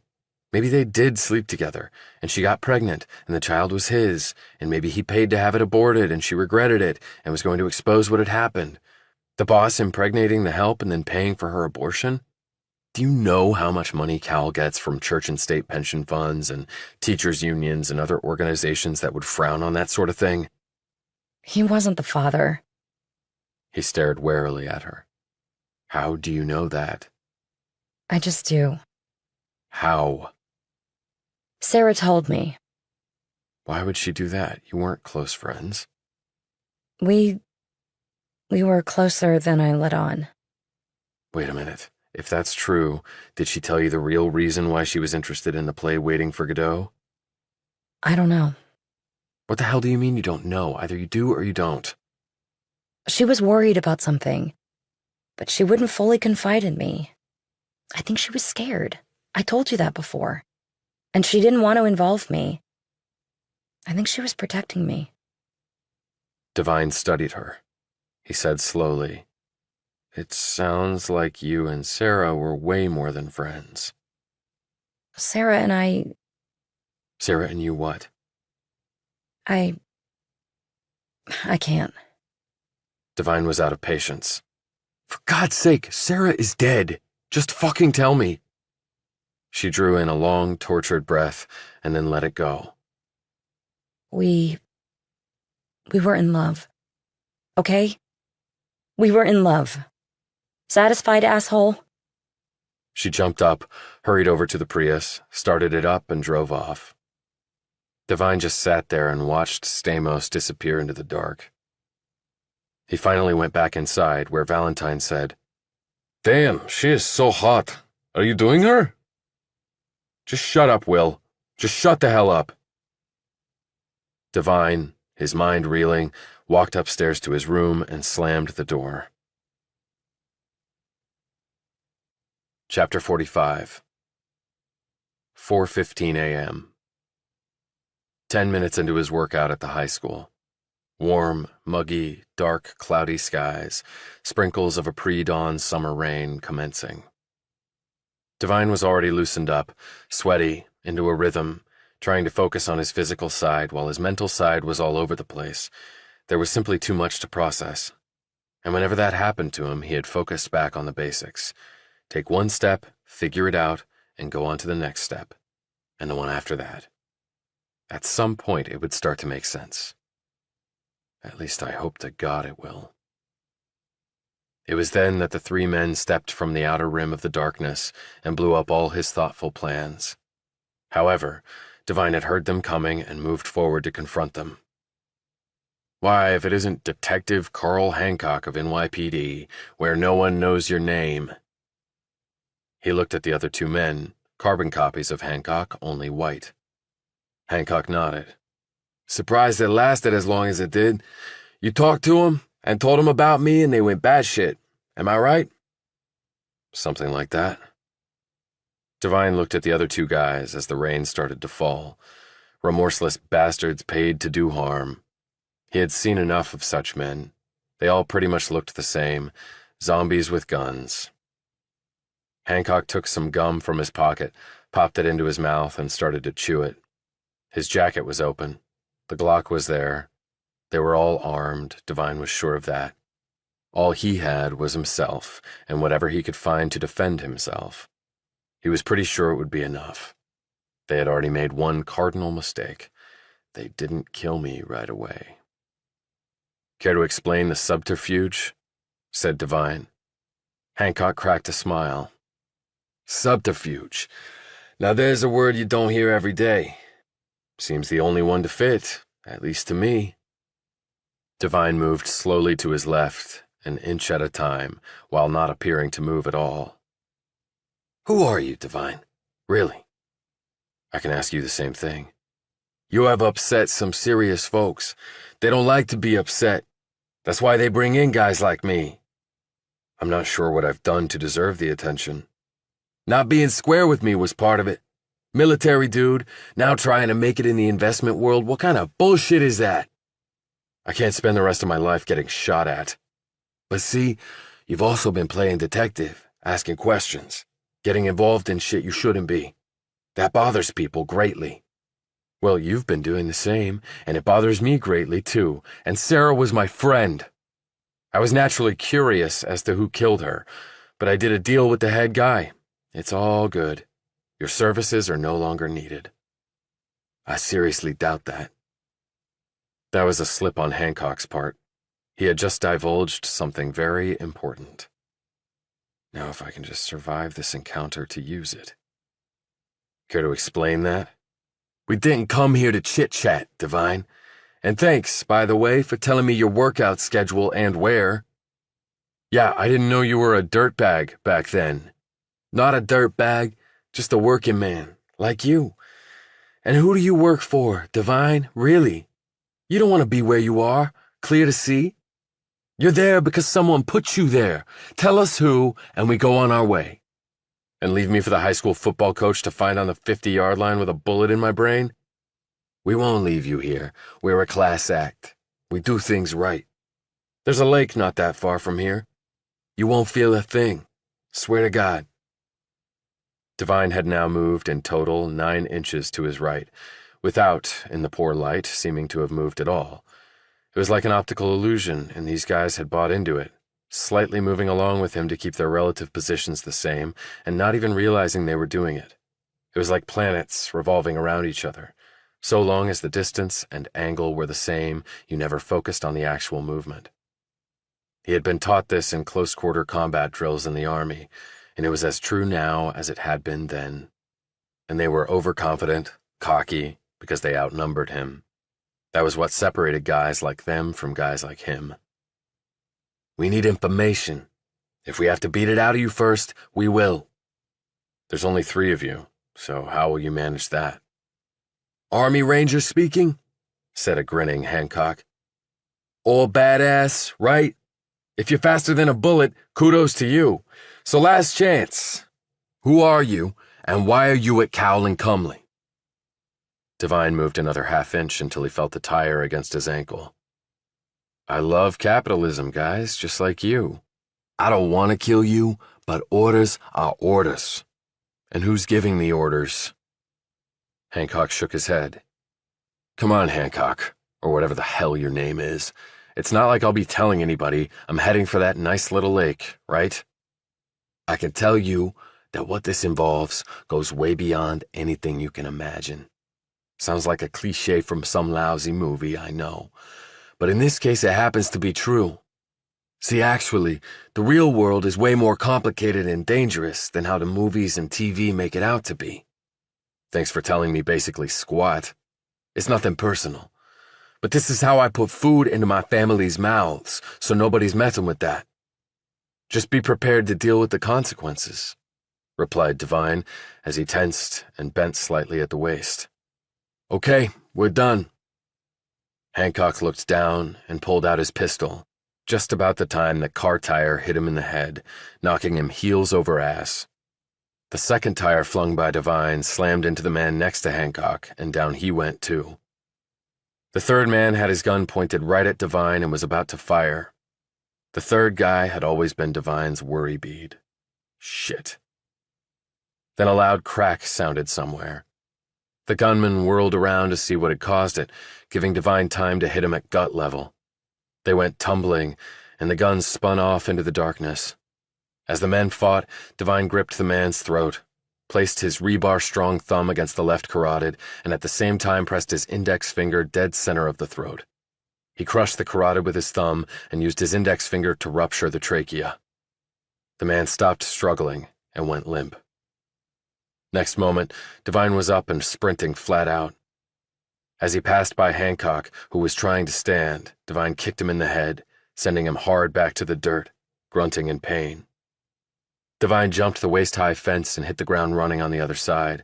As shots rang out, he zigzagged his way over and then in between 2 buildings, kicked it into high gear, and got free of the men's sightlines. He made it back to his townhouse and called 911, telling the dispatcher what had happened. It was only then that he noticed he'd been wounded. The guy he killed must have had a knife too, because Devine had a slash across one arm and a deeper cut in the palm of his hand. The loud noise, probably a car backfiring, had saved his ass. He cleaned and dressed the wounds and changed his clothes by the time the cops showed up. They had checked out the football field first before heading over, the head cop told him. "Nobody there now," the cop said. "Dispatch said you thought you'd hurt one of them bad or maybe killed them, but you must have been mistaken. But we found some shell casings and some blood. You're damn lucky, buddy. What the hell were you doing out there alone at that time? I mean, this is a pretty safe area, but you were just asking for it." Yeah, I was really asking for it, thought Devine. Chapter 46. 6:20. The train bumped out of the station with Devine in his normal seat, staring out the same window at the same countryside. He didn't expect to see Michelle Montgomery, and thus was surprised when she was sitting by the pool in her itty-bitty bikini, staring at the water like it was the most mesmerizing thing ever conceived. She didn't look up once at the train. She didn't flip them off, or, to the chagrin of all the guys with their faces pressed to the glass, show her thonged butt, or better yet, strip to her birthday suit and take the plunge. Only as the train started to gather speed did the woman look up and wave. Pretty much every man on the train car waved back, except Devine. Ironic, since he was pretty sure he was the one she was waving to. And then Montgomery was gone from sight as the train sped up. Devine sat back against his seat. He figured she was appearing more routinely because he was on the train and would be watching her. Devine wasn't sure how he felt about that. He was investigating Cal, and she was Cal's girl. That was going to get really complicated really fast. He took out his phone and sent a text to Emerson Campbell to arrange a meeting that day. Next, he looked at the slip of paper that Fred Hughes had given him, with the information on the clinic that had been involved with Sarah's abortion. He doubted they would tell him anything over the phone, but they might if he went to the clinic. He had to try. He checked the train schedule on his phone and calculated the logistics. He next thought about the man he had killed that morning, glancing down at his big, strong fingers, which had done the deed. He rubbed the bandage across his palm and felt the one under his shirt sleeve. Don't feel anything, Devine. Not remorse, and sure as hell not guilt, because it was either him or me. Maybe he had a family who would miss and mourn him when he didn't show up. But he'd made the decision, not Devine. He made fists with his killer hands and hid them in his pockets. The 620 moved on and took a reluctant rider with it. It was lunchtime, and Devine didn't head to the dining hall to hobnob with the exalted of Cowell and Cumley. He headed north, to the 50s, to the little Italian restaurant that was apparently never open to the public. Campbell sat in the same room, in the same chair, but wearing a different set of clothes. A bowl of spaghetti and a bottle of wicker-bottomed Chianti was in front of him, next to a half-full glass of wine. A large napkin was tucked into his shirt. He did not look up from his food. I had to kill a man this morning, said Devine. This news did not startle or disturb the old soldier. Campbell took a mouthful of pasta and a sip of wine. Explain in fuller detail. Devine did so and added, I don't think Cowell is at the top of the pyramid on this. I never thought he was. He's a means to an end who has paid a king's ransom. Care to elaborate? I wish I could, but I don't really know more than that. Hancock also knew I was an Army Ranger. He knew that the first time he saw me. Your military service is not a secret. I still don't like it. Campbell finished the wine and pushed his plate of food, only half eaten, away. I don't actually like pasta. He wiped his mouth. They wanted to know who I really was and why I was at Cowell and Cumley. That cuts very close to the bone. You need to be concerned about that. Campbell poured some more Chianti. I will make inquiries. What else? Sarah Hughes and Jennifer Stamos were a couple, at least according to Stamos, and she said she knew Cowell wasn't the father of Hughes's baby, which makes me believe she knows who the father is. And that man might be Brad Cowell. He has no alibi for the time she was killed, said Devine. Does this tie into what might be going on at the firm, which is your mission, after all? Hughes came to Stamos and told her about the Godot play to check it out. I did and found nothing. But now that I know they were more than friends, there has to be something there, and it has to tie into Cowell. And then there's Area 51. Devine quickly explained about the inaccessible floor. It's not their high-frequency trading center like I thought. That's in Queens. I had a buddy check that. A buddy, said Campbell, a look of alarm on his face. He has no idea about any of this. He's a white hatter, hacks for a living. We had heard of the off-limits floor there from another source, but we also assumed it was just a high-frequency trading space. But now that we know it's not, you need to get in there. I'm working right now on a way to access it. Campbell leaned forward. Have you figured out how you can? I think so, but I need your help. That's the other reason I'm here. Chapter 47. After meeting with Campbell, Devine rode the train to Westchester and took a cab to the abortion clinic. There were protesters out front with graphic pictures on poster boards. They were marching and chanting. One man confronted Devine and wanted to know if he was the father of a baby being butchered inside the Chamber of Horrors, as he termed it. "No," said Devine as he hurried past the man and rang the bell on the front door of the clinic. It was barred and armored and had a surveillance camera mounted in the corner. A voice coming over the call box said, "Yes." "Travis Devine, I phoned earlier. I spoke with a Dr. Tillis." "ID." He held up his driver's license. "Just a moment." He waited, glancing back at the protesters, who had to keep their distance per the law. He heard the door buzz, and he pulled it open and shut it firmly behind him. There was an armed guard in the small foyer, who looked at Devine suspiciously as he told him to walk through a magnetometer, then wanded and patted him down. A woman in her 40s in hospital scrubs met him in the foyer a few moments after that. "This way." He was deposited in a tiny, drab room where he supposed women came to consult about having an abortion. Devine knew that this particular subject would be one in which no general consensus would ever be reached, but he could imagine people sitting here and making perhaps the most momentous and gut-wrenching decision of their lives. A woman in her 50s walked in. She was in a dark blue dress with a long white lab coat over it. She had let her hair go gray, and it hung limply to her shoulders. She had rimless glasses on a chain around her neck. Her eyes were blue and alert, and her manner efficient and professional. She introduced herself as Dr. Cynthia Tillis. "The police have already been by, as I told you over the phone, Mr. Devine. I conveyed to them what I was legally allowed to tell and nothing more. I believe they will come back with a subpoena to compel more information, and I will have to deal with that then." "I understand." "But I can't really tell you anything. The police at least are trying to find out who killed Sarah. I only agreed to see you because the fact of Sarah's abortion has now come out in the press, and you said you were a friend of hers." "How did she come to this clinic?" "Sarah said she'd been referred by someone. She didn't give a name. We went through everything, and the decision was made on the best way to move forward." "And she never mentioned who the father might be?" "Even if she did, I could not provide that information." "Is that what she told the police?" "Please, Mr. Devine." "Okay, did she say why she was having an abortion?" "I can't divulge that either." He looked at some pictures on the wall with accompanying medical terms. "Can you tell me how it was done?" She began carefully. "I can generally tell you our range of procedures.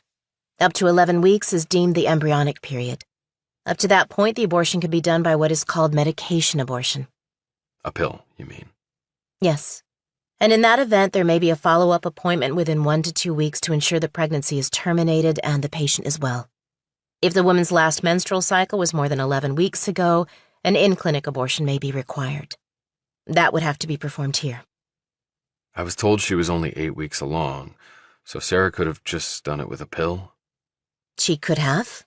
About 40% of clinic-managed pregnancy terminations are done that way." Devine thought quickly, and something occurred to him. "Do you know who her OBGYN was?" "I'm afraid that—" "Look, I know that HIPAA doesn't allow you to tell me anything about her personal medical history, but I'm just asking for the name of her doctor. I don't think there's any law that says you can't tell me that." "And what will you do with that information? Go and talk to the person?" "Probably. And they won't tell me anything they're not legally supposed to. I just wanted to know about, well, her pregnancy, why she ended it. Her OBGYN might know." "I take it you knew her well?" "We worked together. We were friends, as I told you on the phone. I'm very sorry she's gone." "I can understand that." Tillis tapped her fingernails on the desk and then looked at something on her phone for a few moments. "The name Sarah provided was a Dr. John Wyman." She gave him the man's contact information. "Thank you very much. Was Sarah alone when she came here?" "I won't get into that. But if the person is undergoing a medical procedure, they need someone to be with them. With medication abortion, they normally don't. It can be done at home and often is." It must have been a very hard decision for her. For every patient I see it is, and Sarah was no exception. Her parents are in from New Zealand. Have you talked to them? No, I've had no contact from them. Why do you ask? Sarah's mother was the one who told me about your clinic. That's how I knew to contact you. She must have gotten that from someone else. The police, perhaps? That's right. She did mention that. Do the police have any leads as to who killed Sarah? Not that they're sharing with me. She looked at him closely. I don't necessarily expect you to answer this, but were you the father? No, I wasn't. But I guess I could have been if things had turned out differently.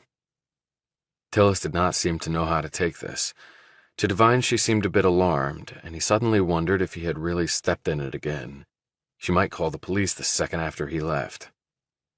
I didn't even know she was pregnant until after she was killed, he said. Nobody did, apparently. She wouldn't have been visibly showing at that stage. Many women don't even know they're pregnant at that point. She was very nice, a good person. When everyone at the firm found out what had happened, we were all rocked. It just didn't seem possible. I can see that. Do you have any idea who could have done it? No, but I hope to find out. She looked alarmed again. I think that is better left to the police. You'd think, wouldn't you? Only it might be more complicated than that. Chapter 48. On the train back to the city, Devine called Dr. Wyman's office with a request to speak to him about Hughes. However, he was told that Wyman was not available. Devine then left his name and number and asked if the doctor could contact him when he had the chance, and that it was important. The receptionist said she would pass along the information, and then she hung up. Okay, so much for that. He got off the subway at Broadway and walked until he reached the Lombard Theater. Godot was still playing for the next week or so. He walked around the front of the building and took in the marquee, the ticket office, the stanchions, and the people scurrying around. Hughes had been interested in this play for some reason. She had walked into Jennifer Stamos's office and told her to go see it. Now that Stamos had told him that she and Hughes were in love, her confiding in Stamos made sense. But the more he thought about it, the more Devine was convinced that Hughes had told Stamos more. He didn't believe Stamos's explanation that Hughes was trying to protect her by keeping her in the dark. If Hughes had told Stamos to check out the Lombard Theater, he was sure she would have told her lover why. Then something occurred to Devine, and he groaned, chastising himself for not thinking of it earlier. He took out his phone, did a Google search, and found his answer. The Lombard Theater was owned by the Locust Group. Hughes's interest had nothing to do with the play. It had everything to do with the property, the nicely rehabbed property. Christian Chilton's property on the Upper East Side, the Locust Group. Montgomery's Walk-Up, the Locust Group. The Lombard Theater, the Locust Group. He looked up and down the street. What else did the Locust Group own, and what was the connection to Cowell and Cumley? He had told Campbell that he had thought of a way to get inside Area 51. Maybe the answers to his questions would be found there. During their meeting at the restaurant, Devine had made a request to Campbell for some equipment he would need. Then he looked on his phone and found the nearest Apple store for the other item he required. Later, back at his cubicle, Devine took out his phone and texted a message to the same number from which he had received the summons to meet with Brad Cowell. A problem has come up. We need to discuss tonight. His thumb hovered over the send key, then he pressed it and put his phone away. He spent the rest of the day laboring over work that he couldn't have cared less about. All around him, the other burners were going full bore, analyzing data from all four corners of the earth. Every dollar to be made, every dollar to be paid, every dollar to be lost. That was ultimately what it was all about, as he had heard Brad Cowell say in an interview with CNBC once. The first billion is the hardest to make. After that, it gets a lot easier. I'm sure it does, asshole. At 7 that evening, when he was looking at his phone clock and thinking about leaving, the text came in. Same place, same process. 9 o'clock. Smart guy, thought Devine. He wants me to work overtime just for the honor of meeting him. But then again, no burner got paid overtime. The only one who made money off that extra work was the firm of Cowell and Cumley, but he was glad it was later because he hadn't gotten the item he needed from Campbell yet. It was supposed to have arrived by now. Without that, his plan was dead. A bead of sweat appeared on his forehead. Now he had to confirm something else. Again, without it, his plan was useless. Normally, he would have all his ducks in a row before executing a strategy. But here, it wasn't possible. It was a classic chicken and egg problem. He texted Michelle Montgomery and asked her to let him know if she would be once more escorting him to his meeting with Cowell. Come on, please. 10 minutes later, he got an affirmative on that from her. He felt tremendous relief. Without her, his plan had no chance of working. It still might not have a chance, depending on how good or bad his powers of persuasion were. Next, he Googled the name Anne Cumley. He had done this before and found nothing. The result this time was the same. Even Emerson Campbell and his people could find nothing on the woman. He then Googled Bradley Cowell and found about 10 billion results, maybe one for each dollar the man had. He sat back and thought about this. Morgan and Stanley. Plenty of stuff on both people, now long dead. Same for Merrill and Lynch. The defunct Lehman brothers, the same. J.P. Morgan was a real guy. E.F. Hutton as well. Hell, even Harley and Davidson, if you ventured outside the financial world. But Cowell and Cumley, apparently not so much, and he doubted he was the first person to wonder about that. He did another search focused more on that inquiry and found a video from 6 years ago that Cowell had done with the Wall Street Journal. The reporter had asked Cowell about his partner. Cowell's response had been interesting. Without directly addressing the question, he had said, "Partnerships can be of many different varieties. It can simply be an idea or a perspective." When the journalist had asked him point blank if Anne Cumley existed, and if so, where and who she was, Cowell had terminated the interview. As the video ended, Devine thought he could see just the barest of smiles on Cowell's features. At 7:50, Devine finally received a text from Campbell. "Thank you, Jesus." He left the building, walked around the corner, and passed a man who had just left a paper bag on a stone wall. Devine gripped the bag as he walked by and looked inside it. The object was small and wafer-thin. He surreptitiously palmed it, then threw the bag in the trash and bent down as if to tie his shoe. He slipped the device into his sock and pushed it down until it rested inside his shoe. He had no formal training as a spy, but he had spent years as a soldier in the Middle East, and those wars weren't just about carrying guns and shooting at the enemy. They had been about gathering information, getting Afghans and Iraqis in villages and towns and cities and deserts to trust him and provide intelligence. And he had participated in a number of info drops where he knew he was being watched and had to carry it off in a way that would not cause harm to him or death to his informants. He returned to work, feeling better about things. At 8:58, the door opened and there stood Willard Paulson. He motioned to Devine, who put on his jacket, grabbed his briefcase, and waved to the remaining burners. Two of them, a man and a woman, looked up at him curiously. He'd had beers and meals with them, not many, but a few. They had vented about Cowell and Cumley, about the oppressive workload, the ungodly competitiveness abounding in this building, and the insecurities they all possessed about not being good enough to make the cut. And yet he knew little about their personal lives, and they knew next to nothing about his. It was just that way here. As a soldier, he had known pretty much every personal detail of the men and women with whom he served. It was just a totally different reality on Wall Street, where literal walls were set up everywhere. And I hope to breach a big one tonight. Chapter 49. Montgomery met him at the elevator, and Paulson left them. She was dressed all in black, as though she were in mourning. Devine hoped it wasn't for him, and he suddenly began feeling some nagging doubts about the woman. But he had a mission to perform, and he had to get started. He glanced at the pot of gold in her hand. Here was the whole ball game. He drew a deep breath and said, Michelle, Yes. can you help me do something? He hadn't asked her this in the text. This was something he needed to do face to face.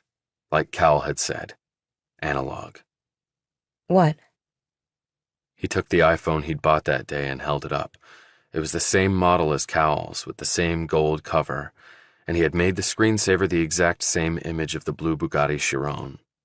He also had the same icons showing, using the screenshot he'd taken previously of Cal's phone as a guide. He had also signed up with the same phone carrier so it would have that name and network bars showing. I don't understand, She said, glancing at it. I need that phone, just for a few minutes, and you can give Cal this one while I have his. She paled and drew back. What the hell? Are you crazy? No. I am a little bit crazy, I guess, but some men tried to kill me early this morning, and it had to do with something going on here. She just gaped. Someone tried to kill you this morning? Do you really expect me to... He took the bandage off his hand and held it up. I didn't cut that on a soup can. He took off his jacket, rolled up his sleeve, and showed her the wound there. Oh my God. Did you call the police? Yeah, and the guys were long gone by the time they got there. How do you know it has anything to do with Brad's firm? From things the guy said. He might be freelance, I don't know. Freelance? Mercenary might be a more recognizable term. What the hell are you mixed up in, Travis? The question is, what the hell is Brad Cowell mixed up in? And that's why I need his phone. She looked down at Cowell's phone like it was a cobra about to strike her. Please, Michelle, it might have to do with Sarah's murder, too. She looked visibly distressed. What are you going to do with it? I'm going to get into a place in this building I can't get into without it. At least I hope it's the golden key. If it's not, there's no harm done. And what are you going to do once you get in there? Just look around, I promise. I won't take anything. If you're lying to me... I'm not lying to you. I don't want to do this, but I have no choice. Not now. Those guys didn't get the job done this morning. They'll be back. He added, Look, we better get going or he'll be suspicious. But he'll know I switched... It's an exact duplicate, complete with screensaver and apps. But if he tries to use it... He won't use it while I'm meeting with him. And once I'm gone, just keep him busy. I won't be long. Then I'll sneak back up and switch them back. My God. Do you know how many things could go wrong with that plan? And I would be in so much trouble. It's the only way to get to the truth, Michelle. If there were another way, I'd do it. Look, Travis, I don't really know you that well. And I've known Brad much longer. I know he can be a prick, but... The Locust Group. What? The Locust Group. It owns your building, it owns the Lombard Theater, and it owns the brownstone where your buddy Christian Chilton lives. I don't understand. Sarah told Jennifer Stamos to check out the Lombard Theater. She was worried, she was scared, then she ended up murdered. I checked the property records and found it was owned by the Locust Group, just like your walk-up. I'm pretty sure Cowell is the Locust Group. It's not a crime to own property. It is a crime to kill people, Michelle. But you have no proof that Brad... Give me the phone and I'll try to find that proof. The fact is, there's an entire floor here that's off limits. I thought it was the firm's high-frequency trading platform, but it's not. It's something else, and I need to find out what it is. I'm betting Cowell's phone, which he uses like my security card, will get me in there. But why are you doing this? Because of Sarah Hughes? Partly. Were you more than just professional colleagues? And don't lie to me. We were more. I thought she could be the one, in fact, for me. Did you sleep together? Once, and then she broke it off. Now I think I know the reason. Which is? She was in love with someone else. A woman. Montgomery drew a long breath. What's the other reason you're doing this, besides Sarah? You just have to trust me on that, Michelle. I took a big risk telling you all this. You could easily run to Cowell and tell him everything, but I trust you not to. Will you do the same for me? Will you trust me? An excruciatingly long moment passed, and Devine held his breath for all of it. Then she slowly held the phone out. He took it and handed her the fake one. Thank you, he said quietly. She didn't look at him. The security app was already pulled up on the phone screen. Cowell had no doubt done that before handing the phone off to Montgomery. Devine used it to get them on the elevator. They rode it up, and when the doors opened into the foyer, there stood Cowell. He used the wand on Devine, but didn't go below his calves. "Make this fast, Devine." He nodded curtly at Montgomery and held out his hand. She passed him the fake phone. He didn't even look at it. "Follow me." They walked into another room where Cowell set the phone down on a table. "Thanks, Michelle," he said, waving her away. She walked off down a hall. He sat on a couch and motioned Devine to join him. "Well," said Cowell. Devine sat across from him. "Some men came to see me really early this morning." "Men? About what?" One of them had earlier pretended to be an NYPD cop assigned to Sarah's case, but he was an imposter. They came to make me tell them things about this firm. I refused, so they attacked me. He showed Cowell his wounds. Cowell barely looked at them. What sort of things did they want to know about this firm? Devine had been watching him closely because it was not outside the realm of possibility that, despite what Hancock had said about other people being out there, he was actually working with Cowell. He would certainly have a motive to get rid of Devine once and for all, but Cowell seemed surprised, and more important, worried. Not for Devine, of course, but for himself. What was Sarah really doing here? He lied. Who had killed her and why, that sort of thing. And you told them nothing. What could I tell them? I didn't know anything. And do you think they would have cut me up if I had talked? No, I guess not, said Cowell absently, his mind clearly leaping ahead. So what do I do if they come back? I'll make some inquiries. Then Cowell looked at him closely. You can tell me, Devine, just between friends or business partners, I guess is what we are now. Tell you what? Why you killed Sarah. I didn't kill her. Come off it already! Look. No, you look! Barked Cowell. Your card was the only one that showed up on the entry log that night, and your picture was on the video. Because you put it there. That's what you say. You cloned my card and had somebody walk in the door with my face on their body. Come on. You bought a company that can do exactly that. I know I bought the company, but the thing is, Devine, I didn't have anybody do what you're accusing me of. I didn't mess with your card or put your face on another body. Devine's gaze bored into him. You really expect me to buy that?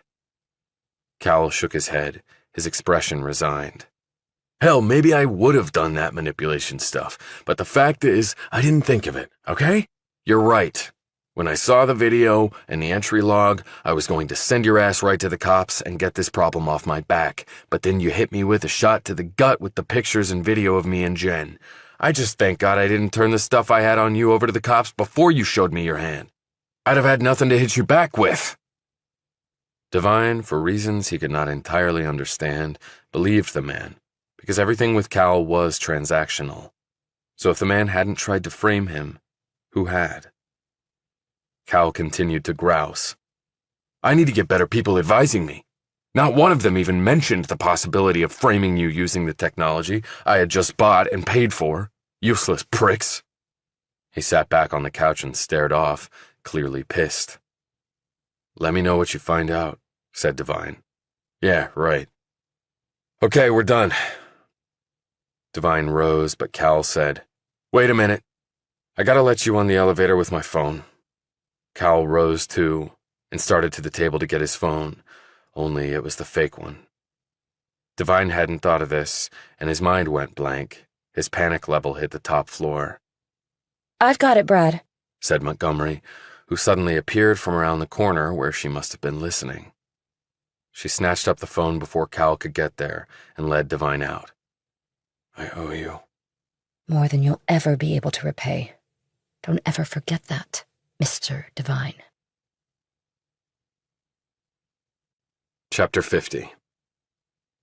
The elevator went down, and Devine hit the button for the 51st floor and held his breath. It lit up and stayed that way. He let out the breath and leaned back against the wall. The doors opened on the 51st and he cautiously stepped out. He had checked the phone's settings. Cal wasn't using a time lock right now, probably because he had to give the phone to Montgomery to get him on the elevator and up to the penthouse, so he was good to go on that score. The hallway was long and bare of anything. There wasn't even carpet on the floor, only the building's underlying concrete slab. He looked around for signs of video surveillance but saw none. They must count on the fact that no one can access this floor except Cal, and he wouldn't want anyone watching. He checked his watch and hurried forward. There was a door at the end of the hall with an electronic reader. He put his ear to the door, and all he heard were hums. No footsteps, no snatches of conversation, no one on the phone. You're running out of time, Devine. Just do it.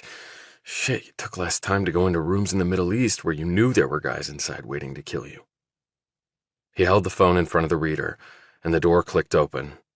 He slipped through and stopped, again looking around for any sign of video surveillance, but again coming up empty. The room was vast. All he could see were servers stacked in cabinets and computer screens set on tables across the entire space. He rushed over and looked at some of the screens. Data appeared on them, much like they did on his computer in his cubicle. He took out his own phone and started taking pictures and then video, account numbers maybe, wire routing data, perhaps. Money moving, almost certainly. Names of companies, properties, and other assets being bought and sold, surely. He was thinking the whole time, trying to piece together or envision what sort of business was being done here. Illegal or just highly confidential, he didn't yet know. The streams of numbers he was seeing and the currency symbols attached to them demonstrated that assets were being moved around the world. If this went on 24/7, the size of the operation, whatever was being operated here, was Leviathan in scope. At least from what he could glean on the screens, most of the assets being acquired seemed to be in the United States. But from the bank names and other data he saw, a lot of the money pouring in seemed to be emanating from outside the country. As he watched one screen, he saw the name The Locust Group pop up. $4 million had just gone into its coffers from somewhere. He took a picture of that. On other screens, properties were being purchased, big, small, in between. Accounts filled up, and then accounts were drawn down, and then they were filled back up in what seemed like an endless cycle. He took video of all that. He looked at his watch. He had to get back upstairs to the penthouse without being seen. He couldn't make some excuse to Cal about returning because the only way he could return alone was if he had a phone he wasn't supposed to have. From inside his shoe, Devine brought out the wafer-thin device provided by Emerson Campbell and looked around for a good place to locate it. He quickly found a spot on the wall. After he affixed it there, the device blended right in. This camera was space-age in its capability and had originally been designed by NASA for use in outer space, but then was deployed by American intelligence for surveillance purposes in the most demanding environments. Area 51 had to have pretty significant protections against electronic eavesdropping from the outside. There were no windows in this room, and underneath the walls were probably copper sheathing and other counterintelligence measures. Valentine had been unable to get through them, apparently. Only Devine had an advantage there. Valentine had been outside trying to peek in. Devine was inside trying to get intelligence out. And this space observation device turned spy video camera, he believed, could do the job of stealing Area 51's secrets. At least he hoped. He brought the related camera app up on his phone, engaged it, and on the small screen he saw Area 51 operating on all cylinders. Now he just needed to see if it would do the same when he left the building. He exited the room and headed up on the elevator. He said a prayer right before the doors opened. He glanced out, saw no one, pushed the button for the lobby and then for the door to stay open, and darted into the foyer. This was it. This was where it was probably all going to go to hell. Because the chances were very good that as absorbed as the man had been, Cal was probably still on the couch, thinking, or else had the fake phone with him. Devine did a turkey peek into the room they had been in minutes earlier. Cal wasn't there, and he wondered where the man might be. He hurried over to the table and breathed a sigh of relief because the phone was still there. He made the switch back after wiping his prints off the case with the sleeve of his jacket. He once more looked around, and that was when he heard it. Oh, shit. He followed the sounds and saw the door where they seemed to be coming from. When he looked down at the floor, he had confirmation. There, in a pile, were the clothes Montgomery had been wearing. He was sorely tempted to go over there and put a stop to it all, to tell Montgomery that... But what would be the point? He ran back into the elevator, released the hold, and the elevator shot down to earth. All the way, the only thing Devine could envision was the door to the bedroom opening and Cal walking out, zipping up his pants with that triumphant expression that made Devine want to punch his lights out. And Montgomery would be in the room, flat on her back, legs akimbo like Stamos had been, and wondering what the hell she had just done. As Devine left the building, he couldn't remember feeling more miserable with himself. God, let it be worth it. Then he engaged the camera app on his phone and said a silent prayer. 1, 2, 3. Popping up on his screen were real-time images from Area 51. He let out a lungful of air. Bingo. As he stared back into the building where the night security guard was at the front reception desk, an idea struck him. He used his card to get back inside and walked over to the man. It was the same guy as always. He grinned at Devine. Trying to get a jump on tomorrow so soon? Devine smiled back. No way, I'm done, but I did have a question. Shoot. You were on duty the night that Sarah Hughes was killed. The man's smile faded. He shook his head and closed his eyes for a moment. That was some sick shit, man. Sick. Yeah, it was. The cops have been talking to me and others here. Apparently they said someone came into the lobby at midnight and then left at 1:10 a.m. Nobody came in during that time. Devine looked startled. What do you mean? I make my rounds exactly at 20 past the hour. Takes me about 20 minutes. I have to key into certain areas, so there's an electronic trail. That means I was in the lobby at midnight and at 1:10. Nobody came into the lobby that night. I can count on one hand the number of times someone came in that late, and I've been working here 6 years.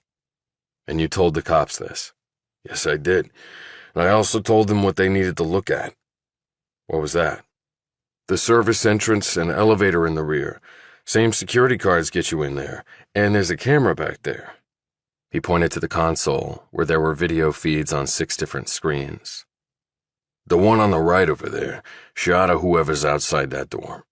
That's one of the places I check every hour just to make sure it's secure, but you need a security card to get in, and there's a phone outside the door. During business hours, contractors have to call them, we have someone go and let them in, verify they're supposed to be there and all that. Did the police check the feed from that camera to see if anyone came in that way the night Hughes was killed? Since I was the one who suggested it, I did it for him. So did anyone come in that way at the time window in question, midnight to 4? I figured if the dude didn't come in the front, because I would have seen him, he came in that way. I ran the video feed back to like 11 o'clock, just to be sure. He shook his head. But there was nothing. Nobody was there. Could the video have been manipulated, doctored? I don't know, man. I'm just a security guard, not a computer whiz. After business hours, no contractor rings that bell unless they got some special job and have to come in at night. But that's all arranged beforehand. I don't usually look at that camera during my shift. But the feed was clear, I can tell you that. But won't the security card show what entrance the person came through? Not to my knowledge. Front or back door, it's all the same. But the point is you need a card to get in. And the cops would have checked the entry log for that time. But I can tell you that the cameras were clear, and I saw no one come in during the night. So I think whoever killed the lady was already in the building. What Devine knew that the guard didn't was that the video had been doctored to make it look like he had come into the building during that time window, and his card had been cloned, and the log manipulated to further incriminate him. So the entry log and surveillance cameras are basically useless. But the guard had suggested an intriguing possibility. Was the killer already in the building? That certainly could be the case, because it was really impossible to confirm that every single person had left Cowell and Cumley that night, including Brad Cowell. The cops had made no mention of Hughes having had sex or being sexually assaulted or raped. Had Cal tried to have sex with her and she refused, and in a fit of rage he had strangled her and then hoisted her up to cover up his crime? Cal was physically capable of doing that, and he had clearly been frustrated by her rejection of his advances. And Spears might have hit it on the head. Despite his denials, Cal could have erased his own info from the electronic log, put Devine's in, and then had someone at Cybersurgeon show Devine coming into the lobby at that time. Only the security guard would have blown that scheme all to hell. So even if the NYPD had gotten the entry log showing Devine coming in and even seeing him on the video camera, they would have been confronted with a real live person saying that did not happen. Electronic skullduggery apparently had its limits. And maybe I have my limits too, and I might be just about to reach them. Devine walked off into the darkness. Chapter 51. The notebook Devine was using was full of scribbles, notes, and thought balloons that had resulted in calculations, lists of entities, dollar and foreign currency amounts, along with dates of transactions and other data. And lots of question marks. Devine yawned and drank down another cup of coffee. He was in his room on his bed. He had downloaded the video images he'd taken of Area 51 from his phone onto his laptop and had gone through pretty much all of them. He next looked at the feed on his phone from the camera he had planted. Area 51 was still roaring along. He could clearly make out some of the screens from the surveillance camera he'd planted. He had seen the Locust Group mentioned many more times, and he had also seen money flowing to Chilton's Mayflower Enterprises, nearly $3 million in one night. He looked at his watch. It was almost 4 o'clock in the morning. He decided he needed to work out. He changed and was leaving when he saw the light under Jill Tapshaw's door. He knocked. "Jill, you're up early. Everything okay?" She opened the door, fully dressed and beaming. I'm being interviewed by a magazine in Amsterdam. "What time does your flight leave?" Don't be dumb. It's on Zoom. "What's the name of the magazine?" The magazine. I mean, isn't that clever? Although that's the translated name. It's something else in Dutch. I don't think I could speak Dutch. The words are too long and there are too many consonants. He smiled and quipped, "But they have great coffee and even better weed." They're one of the hottest online publications in Europe, Travis. And their subscription base and Hummingbird's sweet spot users are a perfect mesh. We've been trying to beef up our international exposure, and this will do it. Her enthusiasm made him feel better, even this early in the morning. "Go knock 'em dead." Her smile faded. I forgot to ask you before. Why were the police here yesterday morning? It was early, but I got woken up when I heard them knock on the door, and then I saw the police lights outside. You know my room faces the street. "Oh, it was nothing." She looked at him crossly. Travis, the police don't show up for nothing. "Okay, I was working out at the high school like I always do, and somebody tried to mug me." Mug you? "I'm fine, Jill, just fine. It was just a couple of punks." Did they hurt you? She ran her gaze all over him.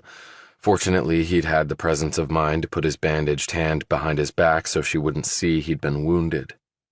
"No, not at all. They saw how big I was and they just took off. But they had a knife and stuff, so I thought I better alert the police. So not to alarm you or anything, but keep your eyes open, okay? Anything looks suspicious, call the cops. And you're really bad about not locking the back door when you come in from the garage. And lock your car up. Start doing all that, okay? None of us can be too careful." Sure, Travis, I will. She looked at his workout clothes. Should you go back over there after that? "I'm not." He held up a flashlight. "I'm just going to go for a run. Now, go get some Dutch people to start dating." Her smile returned. I will. Thanks. As he walked off, Devine thought that if Hancock tried to do anything to Jill or Helen or Will, Devine would hunt the man down and rip him apart. Later, showered and changed into his suit, Devine walked off to the station. On the train, he kept checking his phone to make sure the surveillance camera was still working. He still marveled at the amount of money and transactions moving through that digital space. He didn't expect to see Michelle Montgomery after what had happened the previous night, but he was wrong, because there she was in her bikini. She didn't look at the train or wave. She looked tired, her shoulders slumped. She must have come back here with Cal. He didn't blame her for getting up early to meditate by the pool after what had happened the previous night. I do owe her more than I could ever repay. He got to the city and jumped on the subway. He checked his phone again and got a shock. The entire operation in Area 51 had shut down. The computer screens were black. The servers were no longer humming. It was dead. When he got to the office building, 2 men were standing out front. For some reason, he thought they were waiting for him. Shoemaker and Ekman looked like they had been up all night. Devine approached them and said, "I thought I looked like crap until I saw you two." Stuff the bullshit, Devine. We have a major problem, which means you have a major problem. What are you talking about? Where were you last night between midnight and 3? Home? Anybody verify that? At that time, people are in bed, including me, and what do I need another alibi for anyway? Jennifer Stamos was found murdered at her home, said Ekman grimly. Chapter 52. To say Cal and Cumley was like a morgue might have been an understatement, Devine thought. Everyone looked on edge. Everyone looked like they wanted to be somewhere else. Me included. The firm had had an all-hands-on-deck meeting at 9 o'clock in the largest conference room. Surprisingly, Brad Cowell didn't speak. He wasn't even there. Neither did the mysterious Anne Cumley pop out of a cake and give her 2 cents worth to the troops. Instead, one of the top executives provided scant information about the crime. Stamos had been found in her bedroom. The police had not released any information on how she had died. When someone asked who had found her and called the police, the executive said he didn't know. The firm was providing counselors for anyone who wanted them. And that was about it. Everyone went back to work. And that included Devine, until a message dropped into his personal mailbox. And there goes Jennifer. It was only a matter of time. You can only love one person. After that, you love and lose. And she lost. I will spare you the more intimate details. It wasn't pretty, and it wasn't fun, but it had to be. Devine stared dully at the message. Again, he didn't recognize the sender. It was just a series of numbers like last time. Devine texted Montgomery, asking if she could meet him for lunch in the city. She texted back in the affirmative, and he ducked out of the office around 12:30. They met roughly halfway between the Cowell building and her walk-up in Soho. Montgomery had on white jeans and a blue short-sleeved blouse. Her features were strained and her eyes were puffy. Devine had a terrible thought. Wait a minute, he didn't... She held up a hand. No, he didn't force himself on me. I let him. I encouraged it, actually. You didn't have to do that, Michelle. When I said distract him, I didn't mean... Then what did you mean? For me to read him fucking poetry? As soon as I got back, he grabbed the phone and was going to make a call. I had to think fast, and that was the only thing I could think of. God, I'm an idiot. I'm so sorry. Just forget it. It's over and done with. It's not like I haven't screwed the guy before. It's the only reason he has me around. You're taking this pretty calmly. Sex is sometimes just sex, Travis. Okay? Men look at it differently than women. So long as I controlled things and it ended on my terms, I can deal with it. So please, just deal with it too, okay? Okay. They went inside a small brick-faced cafe, sat at a table in the back, and ordered. After they got their drinks, Montgomery said, Did you get what you were looking for on that floor? Yes. What's going on? Transfers of money in amounts that are beyond belief, and that money is being distributed to lots of different entities, which in turn use it for other purposes. But isn't that what Brad's company does? What all those companies do? Not like this. He took a sip of his iced tea. Something about this has me confused. Just one thing? Wow, you're way ahead of me. I was sure that Cal had framed me in connection with Sarah's murder, cloning my security card and putting me on the security video around the time of her death. What? Yeah, that's right. I didn't tell you that before. She looked at him suspiciously. He said in an exasperated tone, I didn't do it, Michelle. I talked to the night security guard at the building, and he told the cops no one came in at the time of the video of me on the security film, and my security card showed up on the entry log. So the frame would have been worthless. But Cal didn't know that. Okay. But last night, I point-blank asked him about trying to frame me, and he denied it. Come on. What else did you expect him to do, confess? I know, I keep going back and forth with that too. Did he or didn't he? But the more I think about it, the more I think he was telling the truth. He is one competitive prick, and he always wants value for his money, and he was pissed that he hadn't thought of framing me. He was also ticked off at his highly paid advisors because they didn't think of it either. He said he saw the security log and video later, and then he was going to use it to put this problem behind him. In fact, based on that evidence, I think he thought I really had killed Sarah. He doesn't want the police snooping around here, and after what I found last night, I can understand why. But then I countered with some dirt I had on him that stopped him from revealing what he thought he had on me. What kind of dirt? Devine thought of Stamos, now the dead Jennifer Stamos. Just something that he would never want to see the light of day. But the point is, if he didn't try to set me up, who did? I can't help you there. I have no clue. He looked over at her, his own suspicions ratcheting up. When did you leave the penthouse last night? I saw you by the pool from the train. Around 1 a.m. I couldn't sleep after, well, that. And Brad got woken up by a call from someone, and he said he had to go out, but that I could stay the night if I wanted, which I didn't, not after what happened. We went down together in his private elevator, and then he called a car service for me. I decided to go out to his place in the suburbs. I didn't want to be in the city at all last night. Did he take his Bugatti? No, he called a car service too. Did he say who called him or where he was going? No, why? He eyed her nervously. Because Jennifer Stamos, a woman he was having a sexual relationship with at the office, was murdered last night at her home between midnight and 3. Montgomery had taken a sip of her Coke and almost spit it out. What? And we had a big meeting of everyone at the firm this morning. With 2 people murdered, folks are getting edgy. Only Cal wasn't there. Some other guy filled in for him. You asked me before if I knew Jennifer Stamos.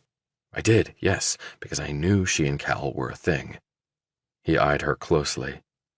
She flinched and said, Wait a minute. You're not... Are you suggesting that Brad killed her?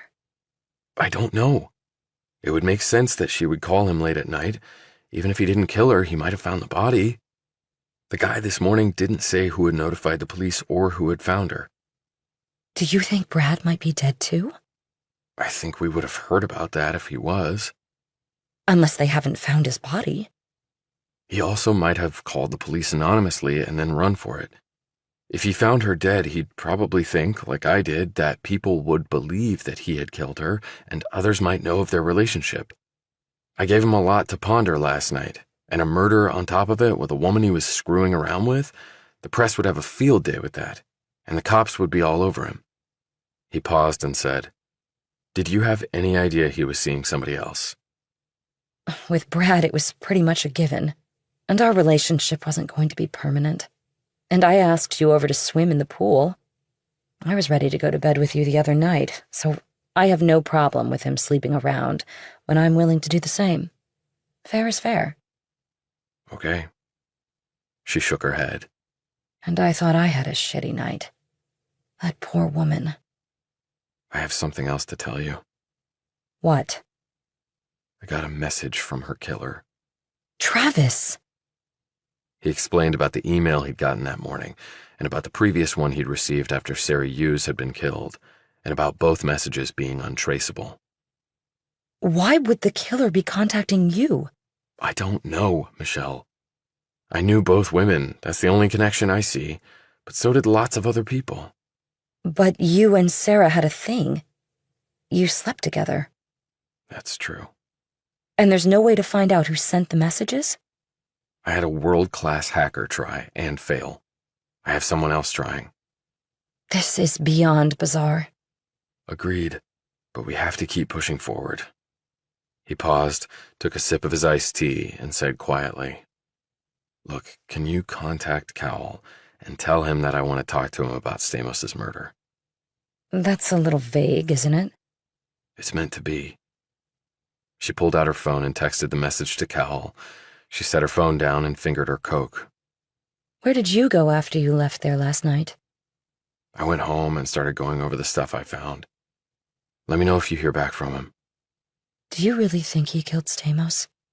Someone sure as hell did, and it wasn't me. Chapter 53. 8 p.m. Devine was standing across the street from where Jennifer Stamos had lived in Hamilton Heights, near Harlem, and where she had now died. He had found her home address on a database at work. He had read the cryptic message a dozen times. You can only love one person. That might be significant. Stamos had loved Hughes. Had Hughes loved someone else before, and because her love had moved on to Stamos, she had lost, and so had Stamos? And what did the sender mean by it not being pretty or fun? Stamos' apartment was on the ground floor of a walk-up like Michelle Montgomery's, only situated in Upper Manhattan. She would have to traverse nearly the entire island north to south to get to work each day. While not as tony as where Sarah Hughes had lived, it was a diverse and thriving working-class community. Police cars were parked outside, and he figured detectives and forensics people were inside trying to find out who had killed her. There were no details in the news on how Stamos had died. The police were holding that back for obvious reasons. He again wondered if Cowell had been the one to report the murder before fleeing. If it hadn't been Stamos who had called Cowell, it was quite a coincidence that he had gone out right around the time she had been killed. And did Cowell send me the untraceable emails? With all his resources, he could afford to hire the best IT people around. Was Stamos pressuring him somehow? Perhaps Hughes had told Stamos something about Cowell, and maybe what was going on in Area 51. Hughes knew about the Locust Group and its ownership of the Lombard Theater. That knowledge had probably gotten Hughes killed, and now maybe the same thing had happened to Stamos. He texted Campbell and arranged to meet, then took the subway back to Midtown and the little Italian restaurant. Campbell was in the same room, sitting in the same chair with another plate of food in front of him. Bronzini, He said in answer to Devine's curious look. People think of Italy as the land of spaghetti. It's actually the land of fish. You hungry? Devine had noted that with each visit the retired general was more informal and friendlier. He didn't know if this was an act, a tactical move, or whether the man was actually beginning to like him. And since Devine had barely eaten any of his lunch 8 hours earlier and no breakfast, he said, "Thank you, sir." Food was brought, and the men began to eat. Devine took about 5 minutes filling Campbell in on what he had found on the 51st floor and how Michelle Montgomery had helped him. Sounds like she would make a good operative, said Campbell. Probably better than me, thought Devine. There's bad news, though. The camera feed was working great, but on the train ride in this morning, the whole thing shut down. What? Said Campbell sharply. I was checking the phone constantly to make sure it was all good, and it was until my ride into the city. They must have found the camera. I don't think so, sir. If they had, why not remove the camera? I can still see inside the place if it ever starts back up. Well, forward what you have to me, said Campbell. It's a lot of data. It won't fit in an email. Campbell made a call. A minute later, a man entered the room. Devine showed him what he had. The man arranged for a secure file transfer onto a laptop and then left. Campbell said, I'll get my people working on it immediately. And by the way, why have you waited this long to report in? He added gruffly. That was the other thing I've yet to tell you." He went on to inform him about the NYPD detectives meeting him outside the office early that morning to tell him that Jennifer Stamos had been murdered. "I've been preoccupied with that all day," said Devine. "But there's something else." He showed Campbell the untraceable emails he'd received. Campbell looked at them and said, "If this is the killer, he's targeting you for some reason. Any ideas on that?" "No, not really." "Do you need us to try and trace him?"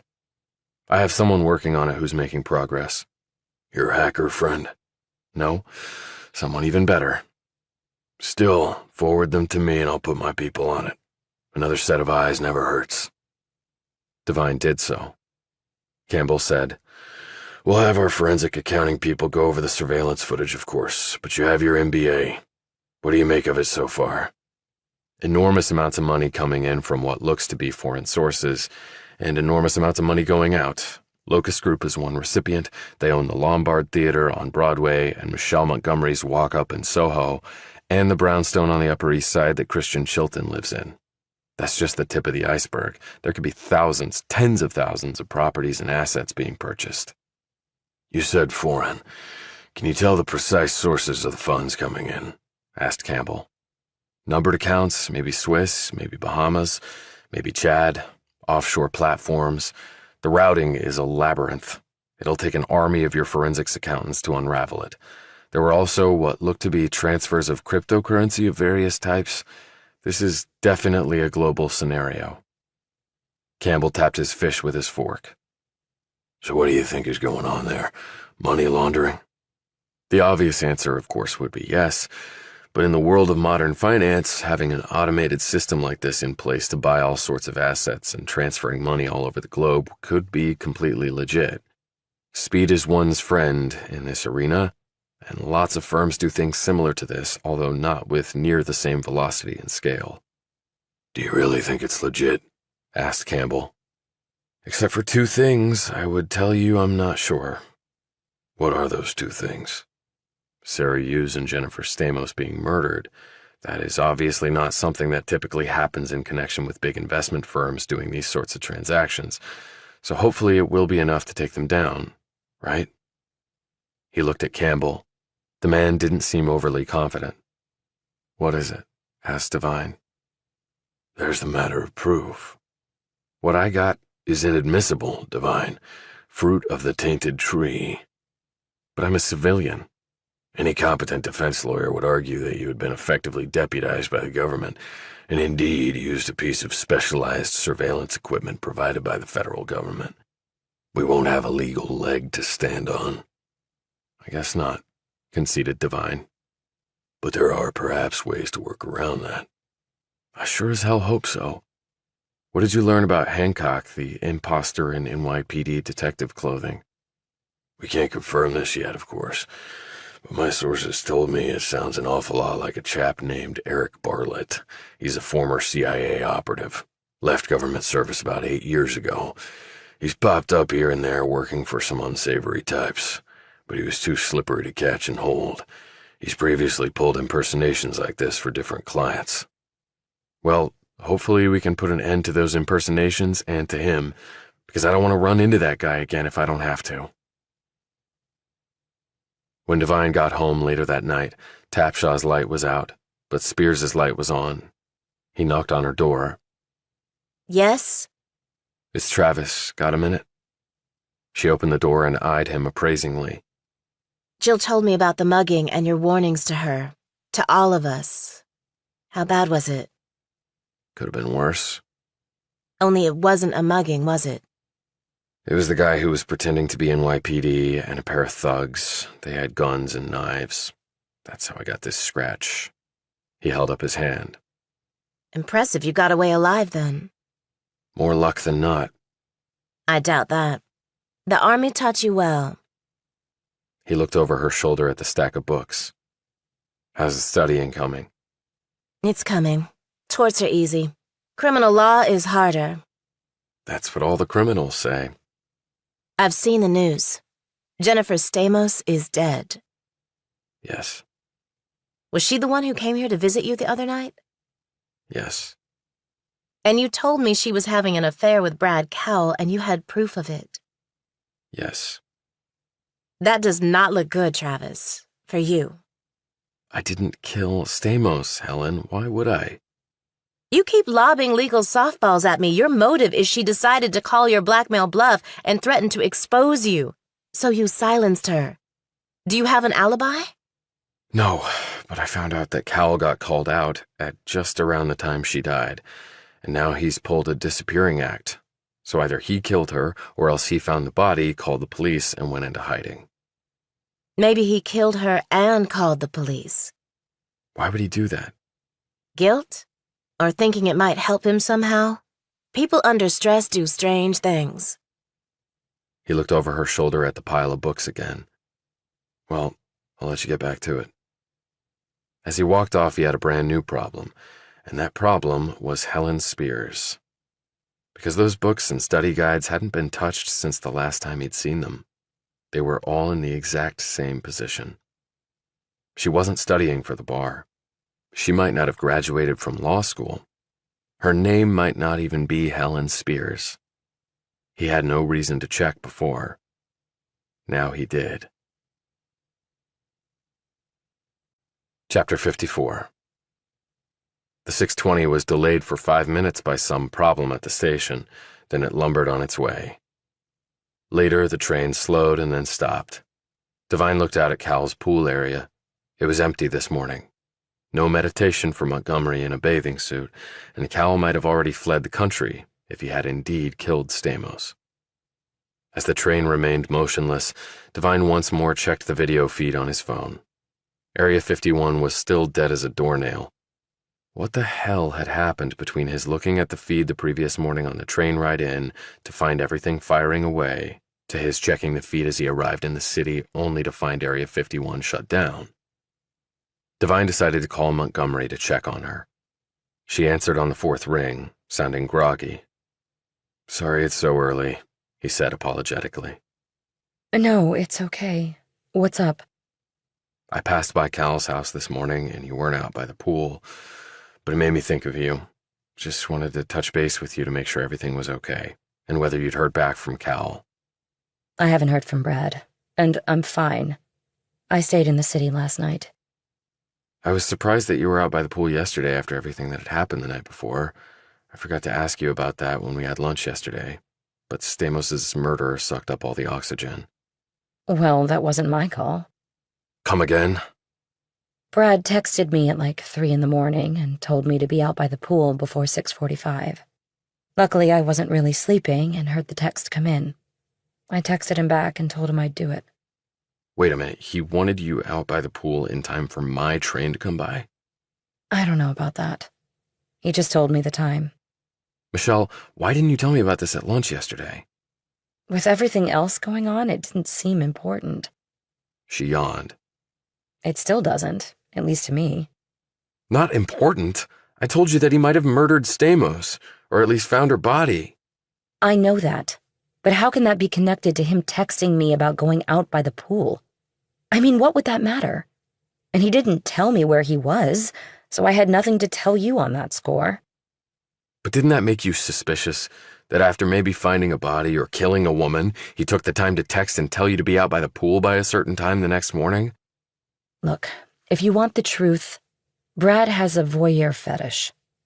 He wanted guys checking me out. I lied to you about that train. I knew about the gap. The people could see me. Some men get off on that, and Brad is one of them. So I parade around in my bikini when Brad tells me to, and he pays me well for it.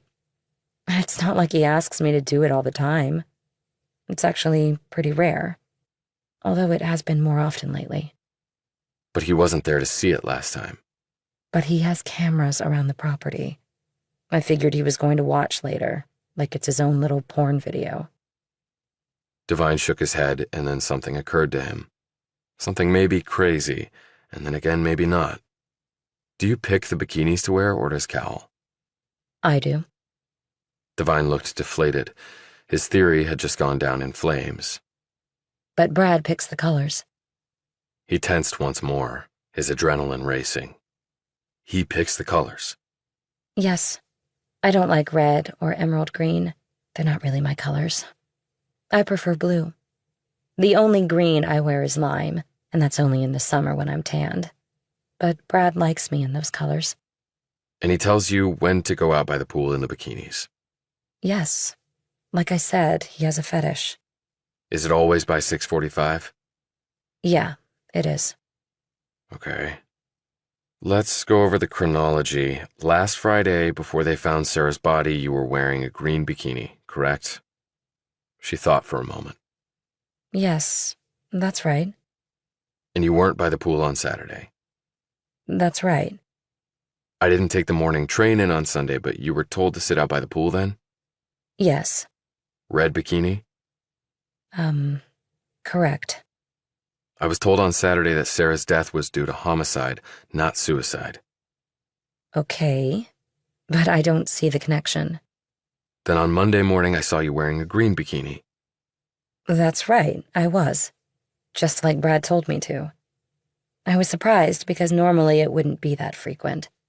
Most of the time, weeks would go by, and this goes back to last summer. We met in August, and that's when I moved here. I think I know why the frequency picked up. Why? Because people started dying.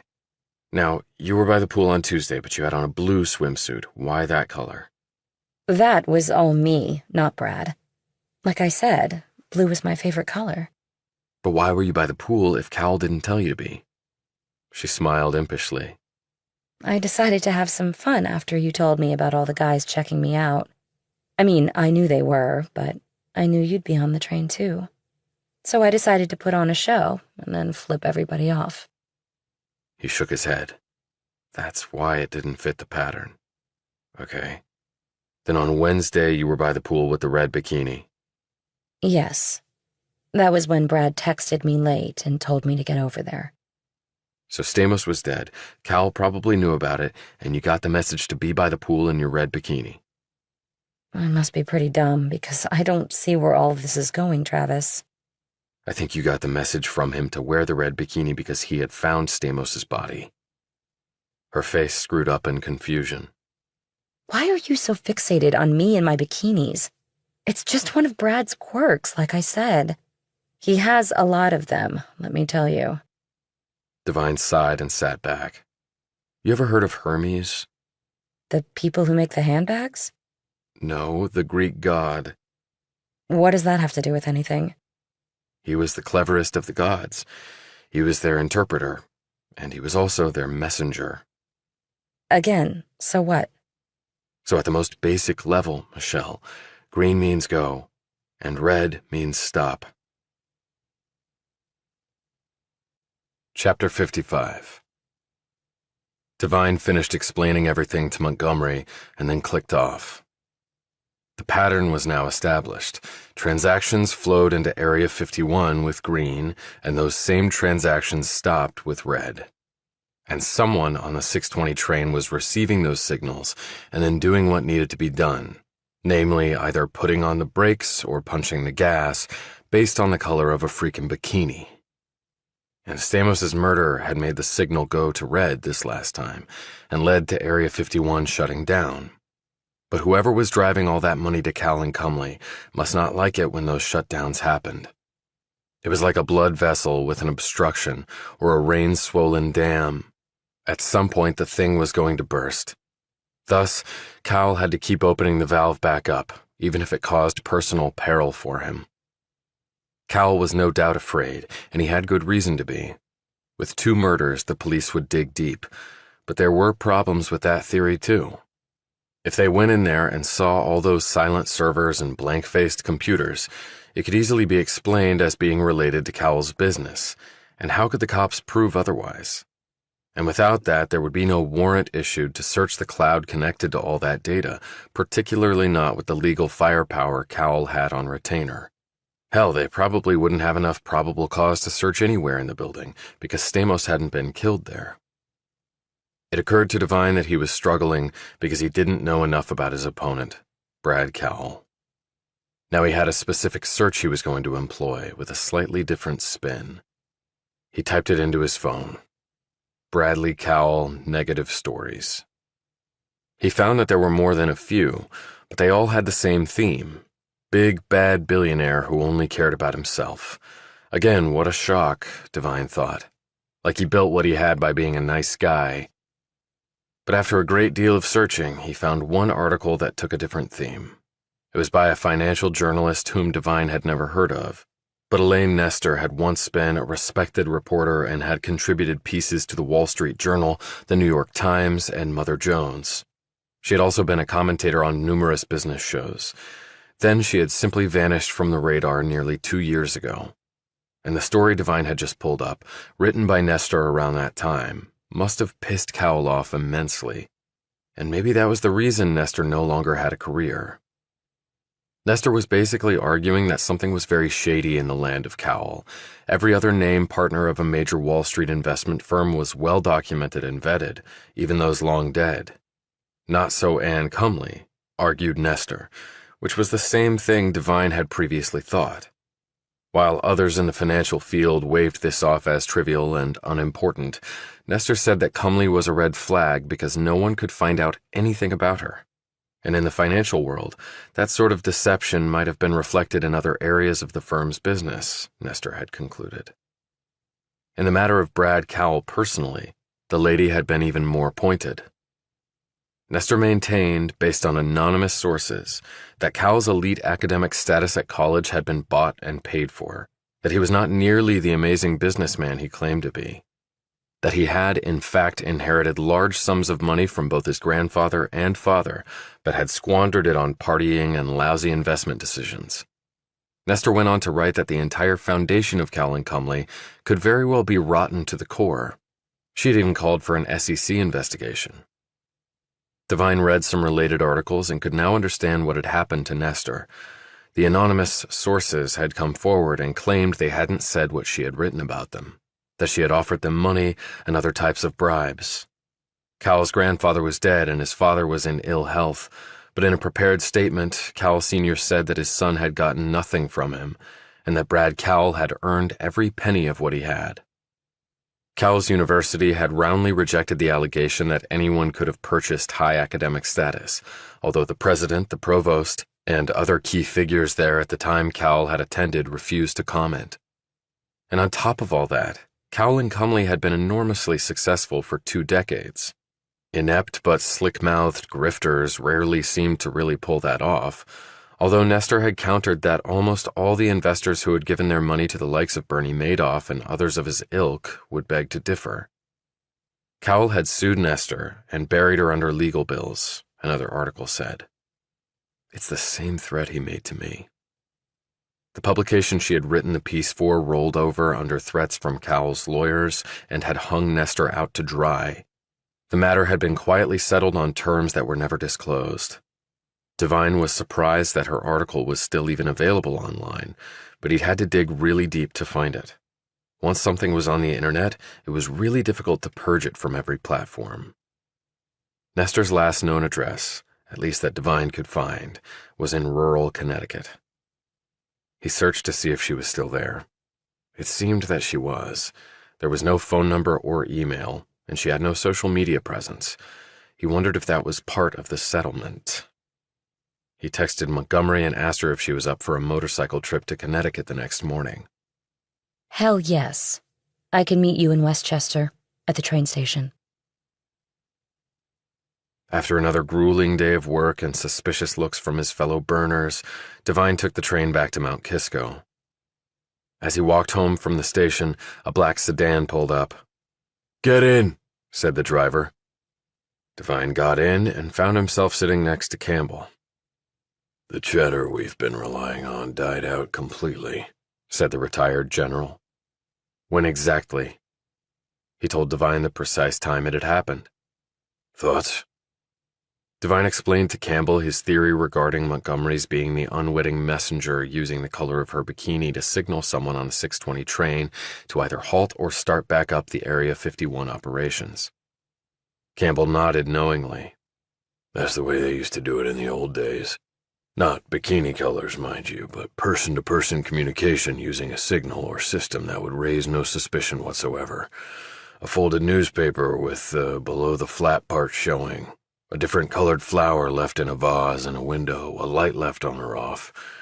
In Nam, we would tie different colored bandanas around trees, change the meaning frequently, and the Viet Cong never figured it out. But why did they pull out the red bikini and grind Area 51 to a halt? Stamos' murder.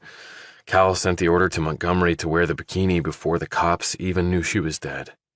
So he either killed her or found her body and panicked. But if Stamos did call Cal that night, the police will be able to tell from her phone records. Okay, what's your next move? Devine told him about Elaine Nestor and his planned trip. Campbell nodded.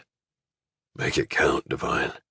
My old soldier's instincts are telling me that we are running out of time.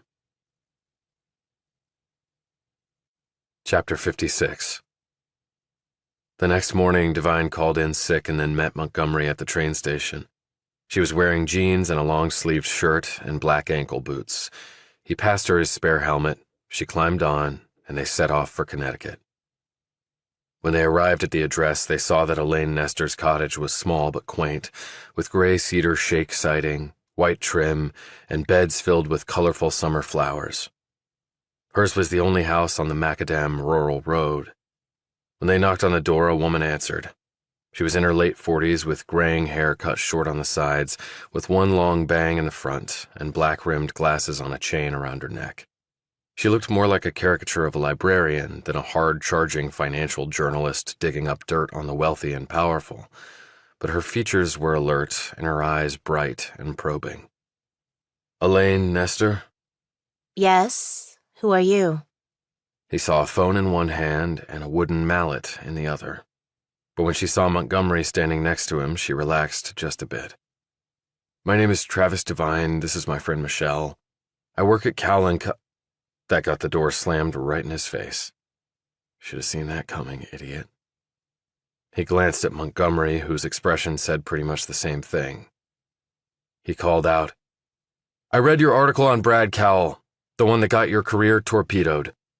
I just wanted to tell you that you were right. The door slowly opened, but Nestor's look remained suspicious. Why are you here? What do you want? Have you read about the murders? Of course I have. And what do you mean I was right? Devine had prepared what he was about to say on the ride up. I think Cowell is running the biggest money laundering scheme in the history of the world, and would you like your career back? Nestor stared at him for an uncomfortably long moment. Would you both like some coffee? 3 cups of coffee later, Nestor was still shaking her head. Area 51, really? Really? As crazy as it sounds. It doesn't sound crazy. People will do anything to make money, but you took a huge risk doing what you did. He looked at Montgomery, who was fingering her coffee cup and looking pensively out the window into the rear garden. I had incentive enough. You asked me about Brad Cowell, and I told you what I thought. He's a slick operator and can talk a good game, but if he knows the difference between an LBO and HBO, I'll run naked down the street.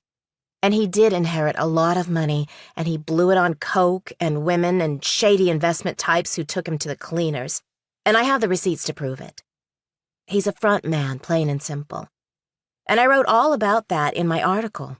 And then I got my ass handed to me and basically run out of town on a rail. It's just history repeating itself. Anyone who had the temerity to question Bernie Madoff's guaranteed returns got the same treatment for decades. Nobody wanted to pop the illusion, Interjected Montgomery. It's the Emperor's New Clothes syndrome. Nestor eyed her. Nobody likes to admit they were suckered. It's easier on the psyche to keep living the lie. But not easier on the wallet. It has to come to a head. Although Cowell is not running a Ponzi scheme, I think what he's doing is actually a lot worse. It goes right to this country's national security interests. Nestor nodded. I'm sure you read about the Panama Papers and, more recently, the Pandora Papers. It's no secret to those in the industry that rich people from all over the world have been stashing trillions in opaque trusts that run from generation to generation, in perpetuity. And they don't pay a dime of tax on any of it, ever. A lot of it is illegal money from cartels, terrorist organizations, Depose dictators who have emptied treasuries, ransomware players. Creditors can't touch it, and the people whose money it really is can never recover it. I read that South Dakota is sitting on over $600 billion of that trust money, said Devine. It creates a few hundred jobs in the state, but it sucked the lifeblood out of places where that money originated.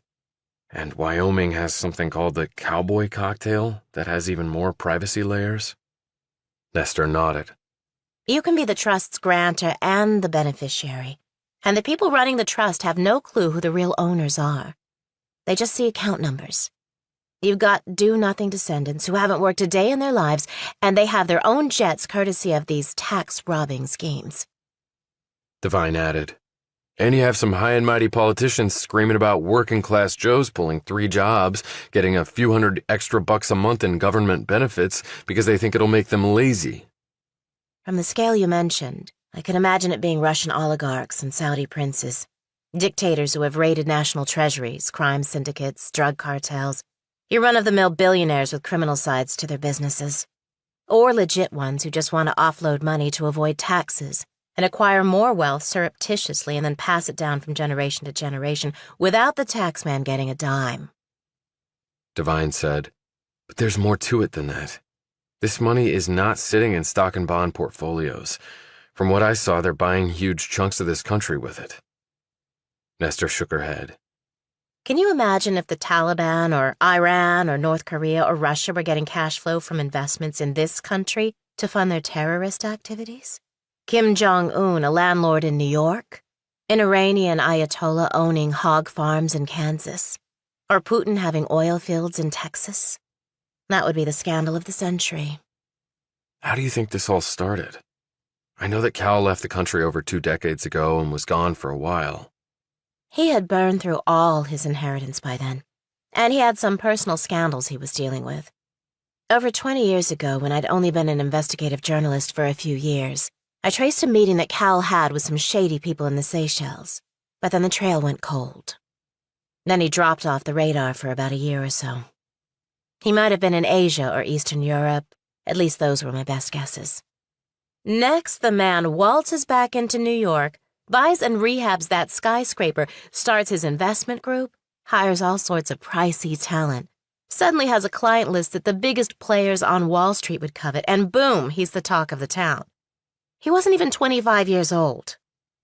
And no one really questioned that? That seems crazy. The money folks will forgive a lot if the cash keeps rolling in. Same goes for the government. Cal's operations bring millions to the city and state in taxes. He employs lots of people, and they also pay taxes and spend money there.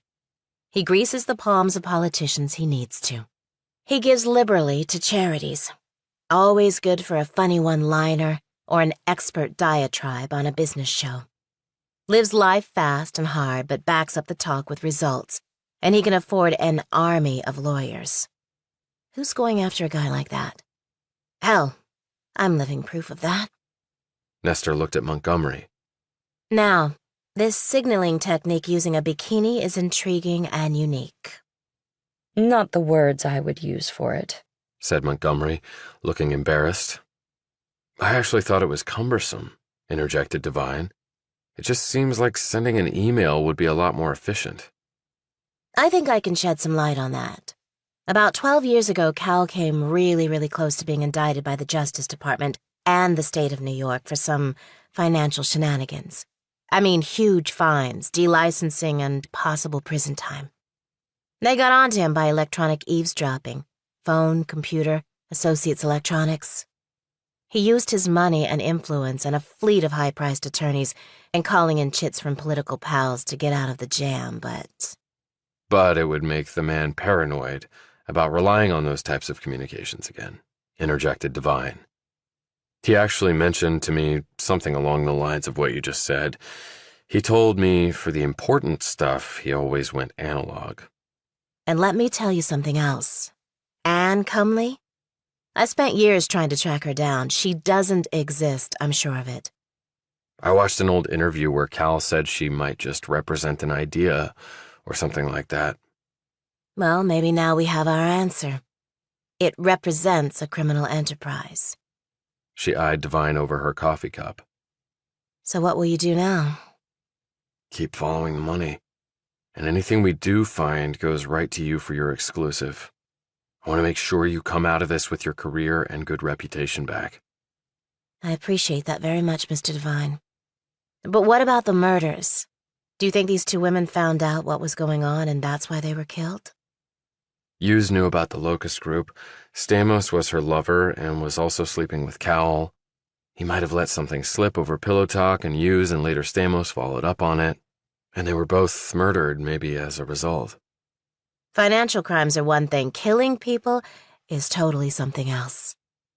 I don't think Cowell is calling the shots here. Not really. I've run into some goons who decided my time on Earth was up. Luckily, they were wrong. But it was strongly intimated that Cowell is not running this show.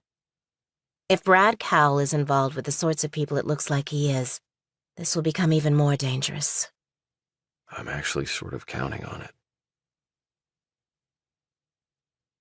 Chapter 57. On the way back to New York, Devine and Montgomery stopped and had lunch at a restaurant on the water. They sat at an outside table overlooking Long Island Sound. It wasn't too hot. The breeze off the water was pleasant and refreshing, and the views were lovely. Still, Montgomery stared sulkily off before glancing at Devine. Doesn't sitting here just make you want to chuck it? Chuck what? You know exactly what I'm talking about, Travis. He sat back and looked out to the water, where a sailboat was cutting through the waves. Gotta make a living. I'm not rich. I'm not even well off enough to take a vacation. I've got my portfolio. Then you can chuck it, Michelle. Not that much fun alone. You could come along for the ride. There are about 1 million other guys who'd be a lot better for you than me. And I can't make that decision for myself. Yes, but I also have to make that decision for myself. She hiked her eyebrows. And you have no interest. I think you know that I do, but I've got baggage that you don't need to deal with. And you think I don't? And you don't believe that'll be a red flag for them to hunt us down if we suddenly disappear together? I suppose it would be. She studied him closely. Why are you really at Cowell, Travis? You don't strike me as a person interested in that world at all. He started to tell her the standard line, but then he decided to be more candid. His conversation with Campbell had made him reevaluate things, and Montgomery had stuck her neck out for him. She deserved something close to the truth. I left the Army under a sort of cloud. It messed with my head. My old man always wanted me to go for the money, so I decided to do what he wanted. Even though you really didn't want to. I guess it was a form of self-punishment. Force myself to do what I hate. What the hell happened in the Army to make you want to do that to yourself? I can't talk to you about it. I can barely talk to myself about it. Okay, I guess I can understand that, she said slowly, but looking disappointed. You said your family situation wasn't a ball of fun. I'm the black sheep, I guess. Never lived up to my promise, or so my mother told me. Come on, you're only, 22? Almost 23.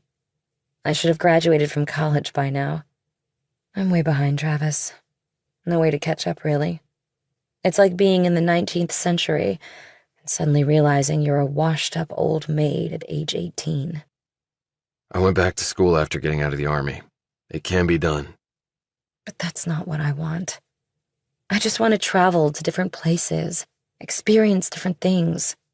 I don't want to be tied down to a desk or a computer for the rest of my life. But now I'm arm candy for a rich criminal. But you got me into Area 51. You went with me to see Nestor. She stared moodily off. Where do you think Brad is now? It's anybody's guess. I don't think they found the surveillance device I put in there, because I can still see the space. Maybe, and maybe not. They might have found it but didn't remove it, so you wouldn't know they had discovered it. Give them time to come up with a counterattack. You're getting good at this stuff. Not really, but I'm going to need to be. What do you mean? The thing is, Travis, They're going to eventually realize how that camera got in there. And when they do, we are both going to be in deep shit. Chapter 58. They rode back to New York. Devine pulled in front of the walk-up, and Montgomery climbed off and passed him the spare helmet. Can you come up for a little bit? Now that it's fully hit me that I was the unwitting messenger for a criminal syndicate, I don't want to be alone. I might slip my wrists. Don't joke about that. I'm not joking. They went upstairs, got beers, and returned to the roof and sat in the deck chairs. Now, you said you met Cowell about a year ago, but I imagine Area 51 has been going on a lot longer than that. So, how did they work the signals before me?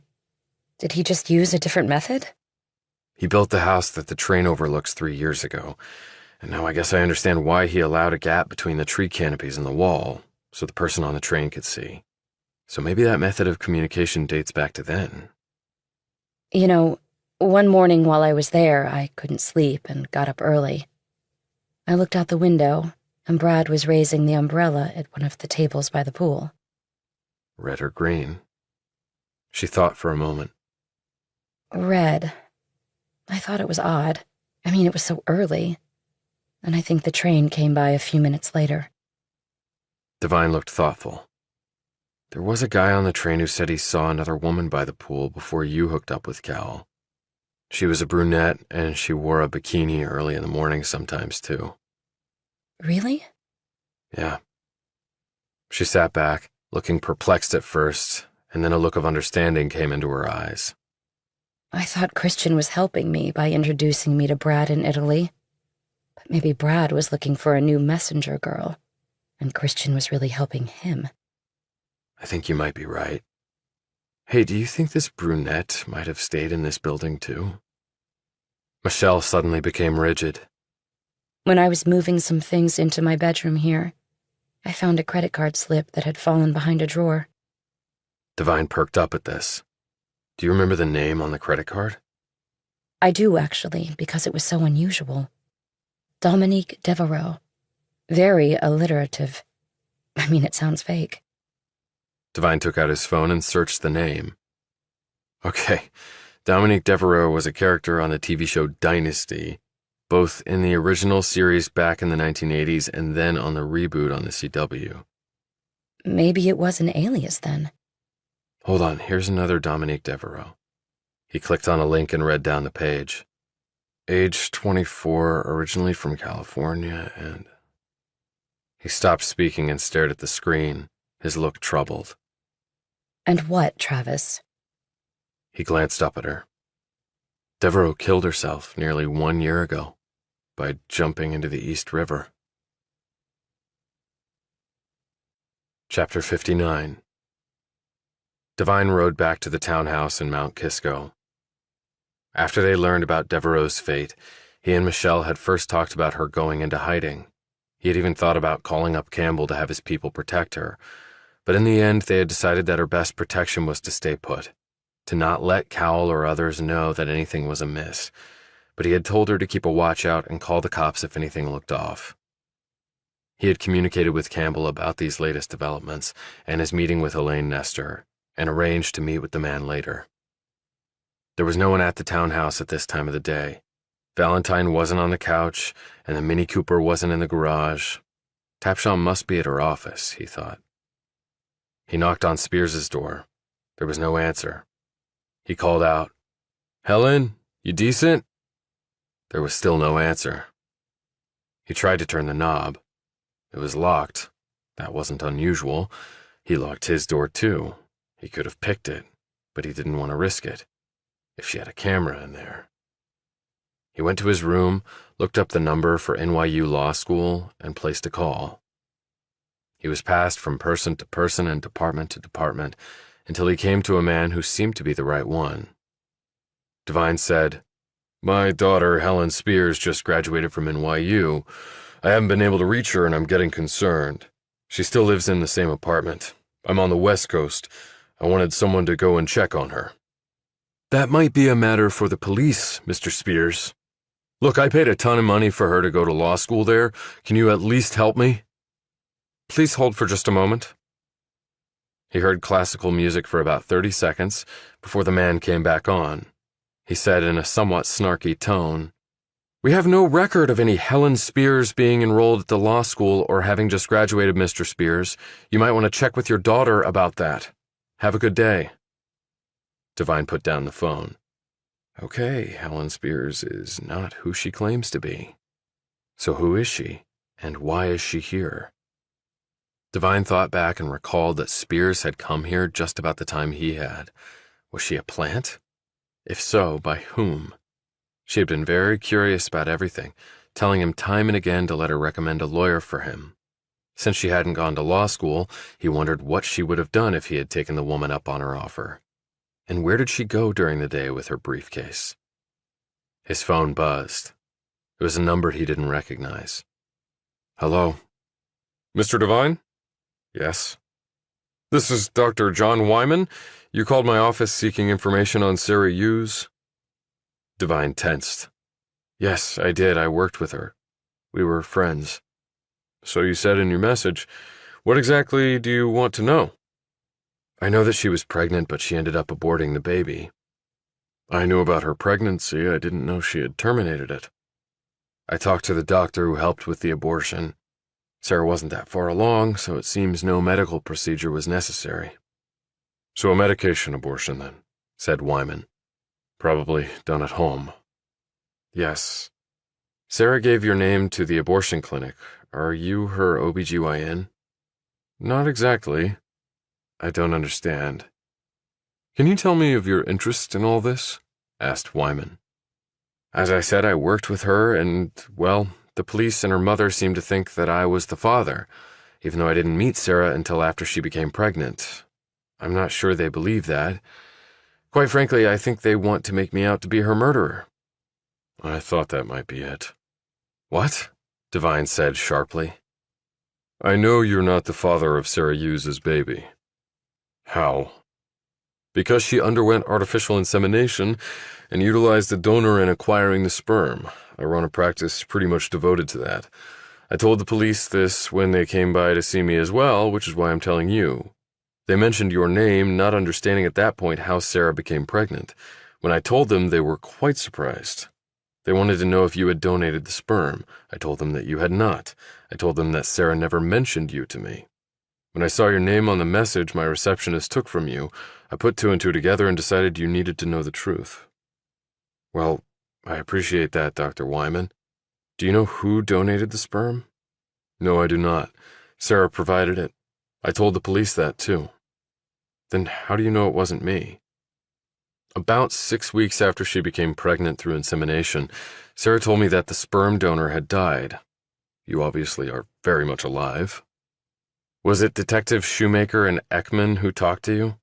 Yes, and they seemed very disappointed to know that you were not the father. I'm sure they were. Did Sarah have anyone with her when she consulted you or when she had the insemination done?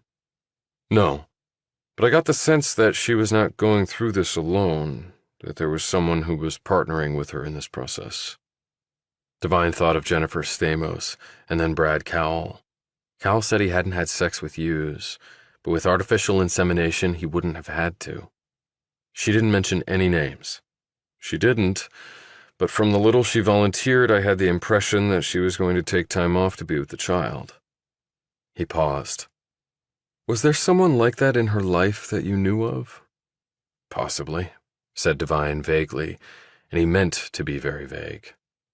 Do you know how far along Sarah was when she terminated her pregnancy? Asked Wyman. I was told about 8 weeks, so shortly after she told you, the sperm donor had passed away. She seemed so excited about being a mother. I wonder what changed her mind. So do I, thought Devine. Chapter 60.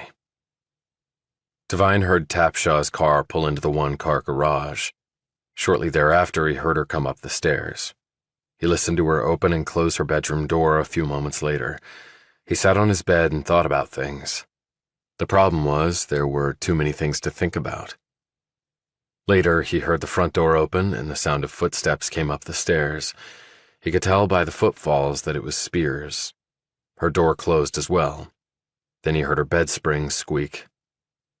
He looked at his watch. 6:30. Spears would not expect him to be home. He walked over to the wall separating their bedrooms and put his ear to it. He heard clicking.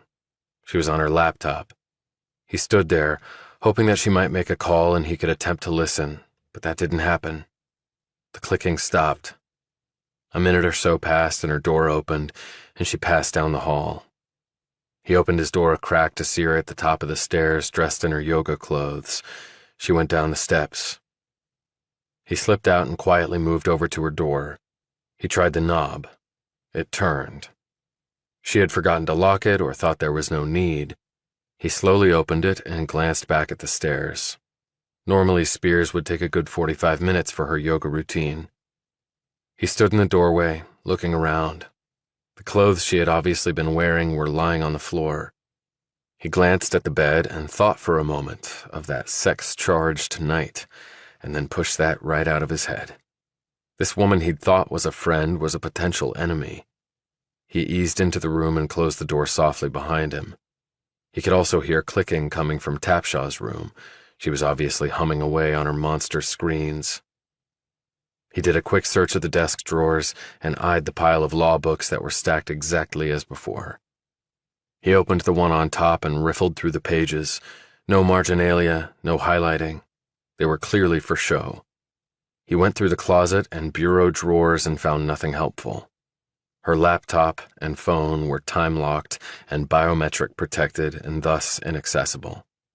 Her purse was there and he took out her wallet. All the cards and driver's license said Helen Spears and the picture on the license was her. He put the wallet back and looked under the bed.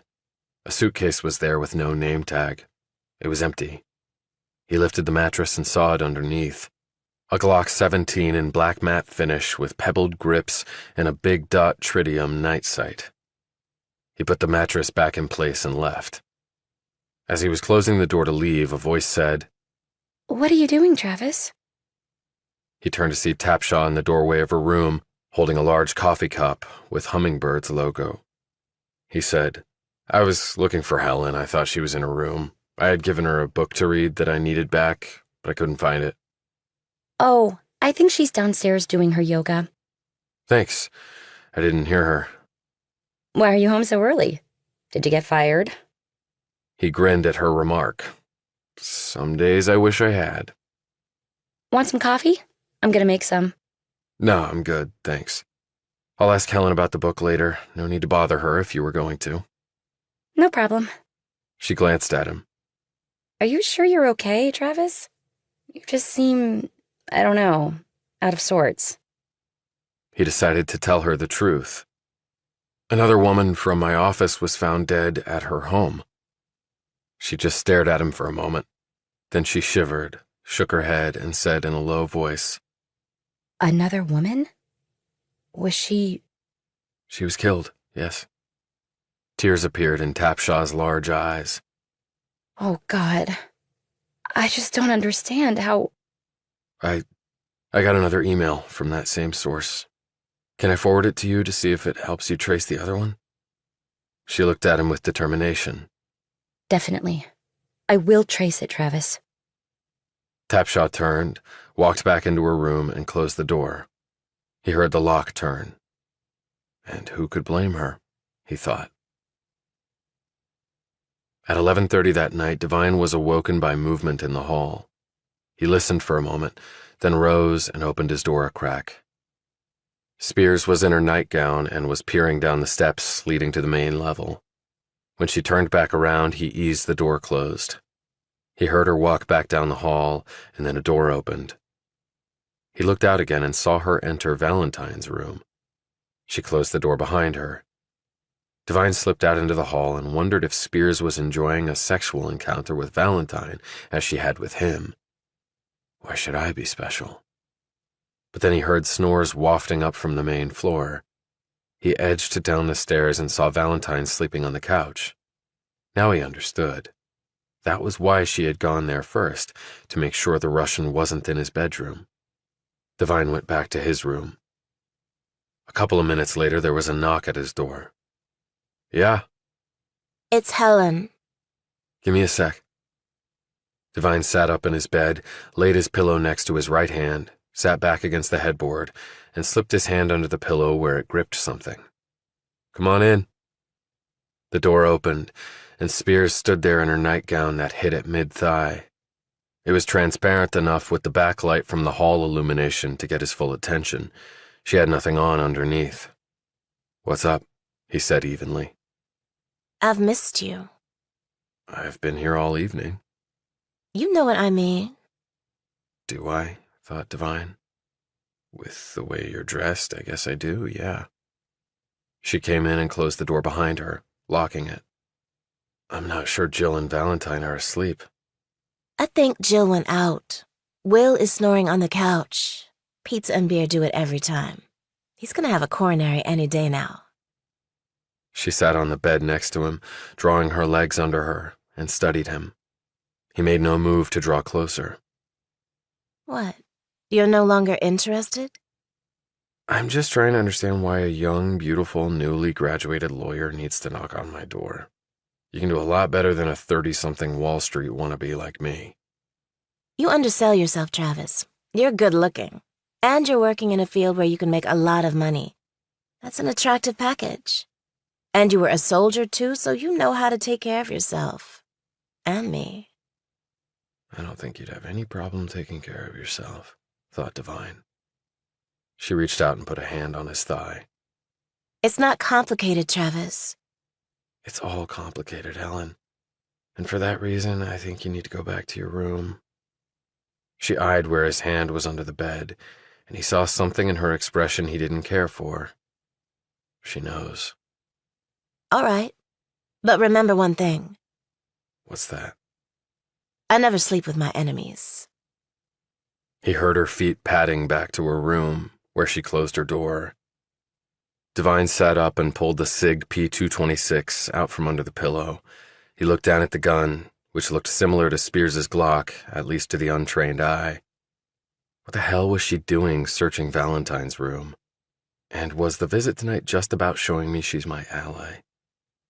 Then it dawned on him. She knows I searched her room. I put everything back just so. But I must have been a millimeter off somewhere. So the lady is good.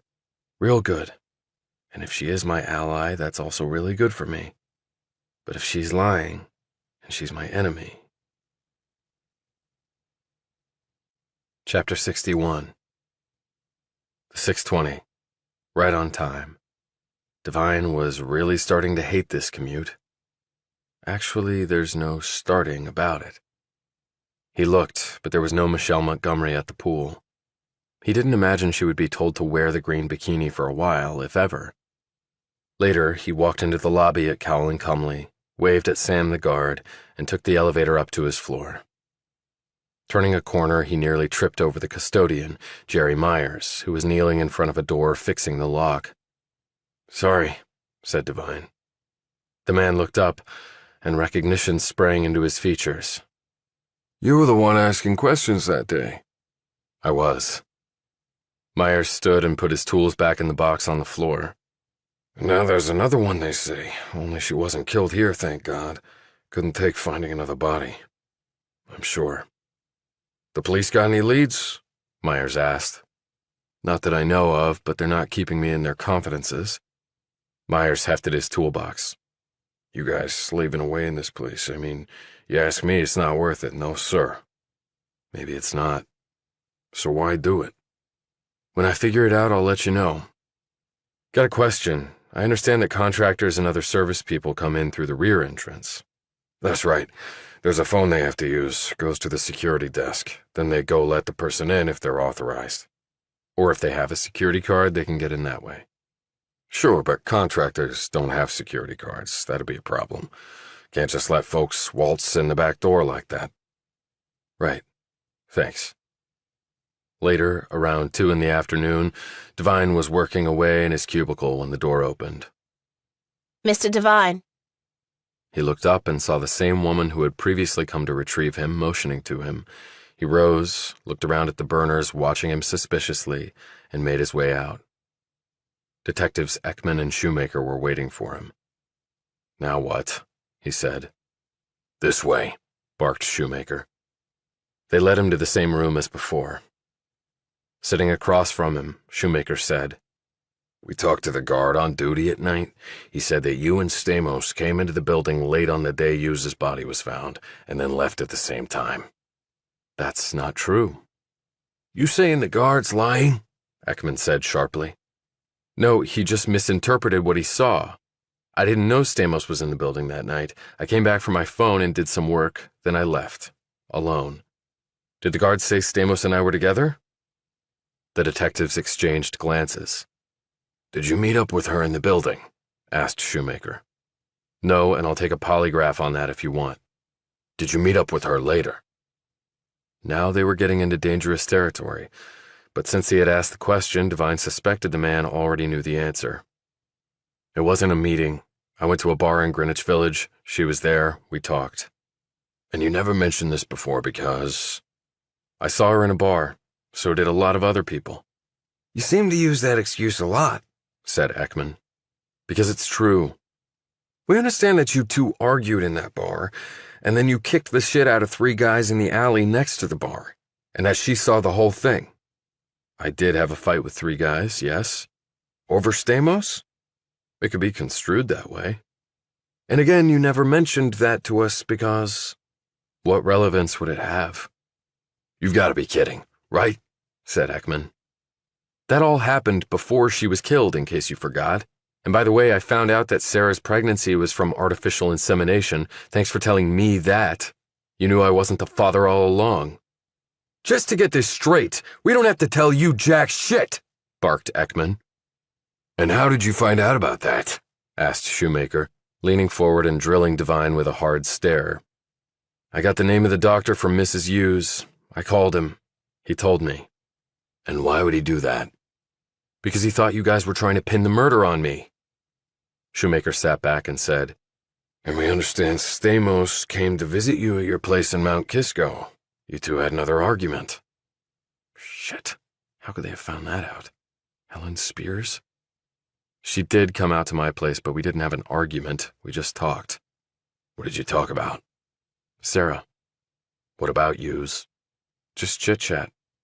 "Devine, you are 1 inch from being arrested for obstruction," exclaimed Shoemaker. "So you better consider your next answer really carefully. What did you discuss about Hughes?" Stamos said that she also knew I wasn't the father of Hughes' baby. She didn't come out and say it, but reading between the lines, she knew that Hughes had gone the artificial insemination route. Ekman shot his partner a look. "Wait a minute. From all we learned, those ladies were rivals at the firm. Why would they be talking about babies and such?" Devine decided to just tell the truth. He could tell he was close to being put in jail, and he couldn't very well do much from there. "Stamos told me that she and Hughes, that they were in love." Devine expected both detectives to finally blow up at him. Instead, Shoemaker cracked a smile. "Finally, we get some truth out of you." "What do you mean by that?" said Devine curiously. "Did you find something to back up what I just told you?" "Stamos' place has been searched. Electronics all gone. Phone and computer are probably at the bottom of the Hudson by now." "Did you find something online then? Instagram, Facebook?" "No, we checked all that. There was nothing." "Not surprising," said Devine. "There are rules against employees seeing each other." He thought for a moment about Stamos and Cal, but he really wasn't an employee. Shoemaker said, "But we talked to one of Stamos' sisters. Apparently she'd confided in her." "So you know I'm telling the truth then?" "Just about that, Devine. But there's a lot about you that neither one of us likes." "Well, when that becomes a crime, be sure to let me know." Chapter 62. Devine left work around 8 and headed to check in with the Hugheses. They might go back to New Zealand any time now. Ellen Hughes had made it clear that she loathed the city, and he wanted to find out if they knew about Stamos and their daughter, or about Sarah's being artificially inseminated. Ellen Hughes hadn't mentioned that fact. She hadn't really said whether she knew her daughter was pregnant before the police had told her. She was just furious about the termination of that pregnancy. Devine wanted to ask her directly. She struck him as the sort that kept a lot back. He got to the house and knocked, but there was no answer. He looked through the side light next to the door, but could see nothing. "Mr. and Mrs. Hughes?" He knocked again, then tried the knob. It was unlocked, just like in the movies. He pushed it open and poked his head in. "Hello? Ellen? Fred? It's Travis Devine. I just wanted to talk to you for a minute." He went inside and closed the door behind him. "Hello? Anybody here?" The place was dark, with the dim outside light being the only illumination.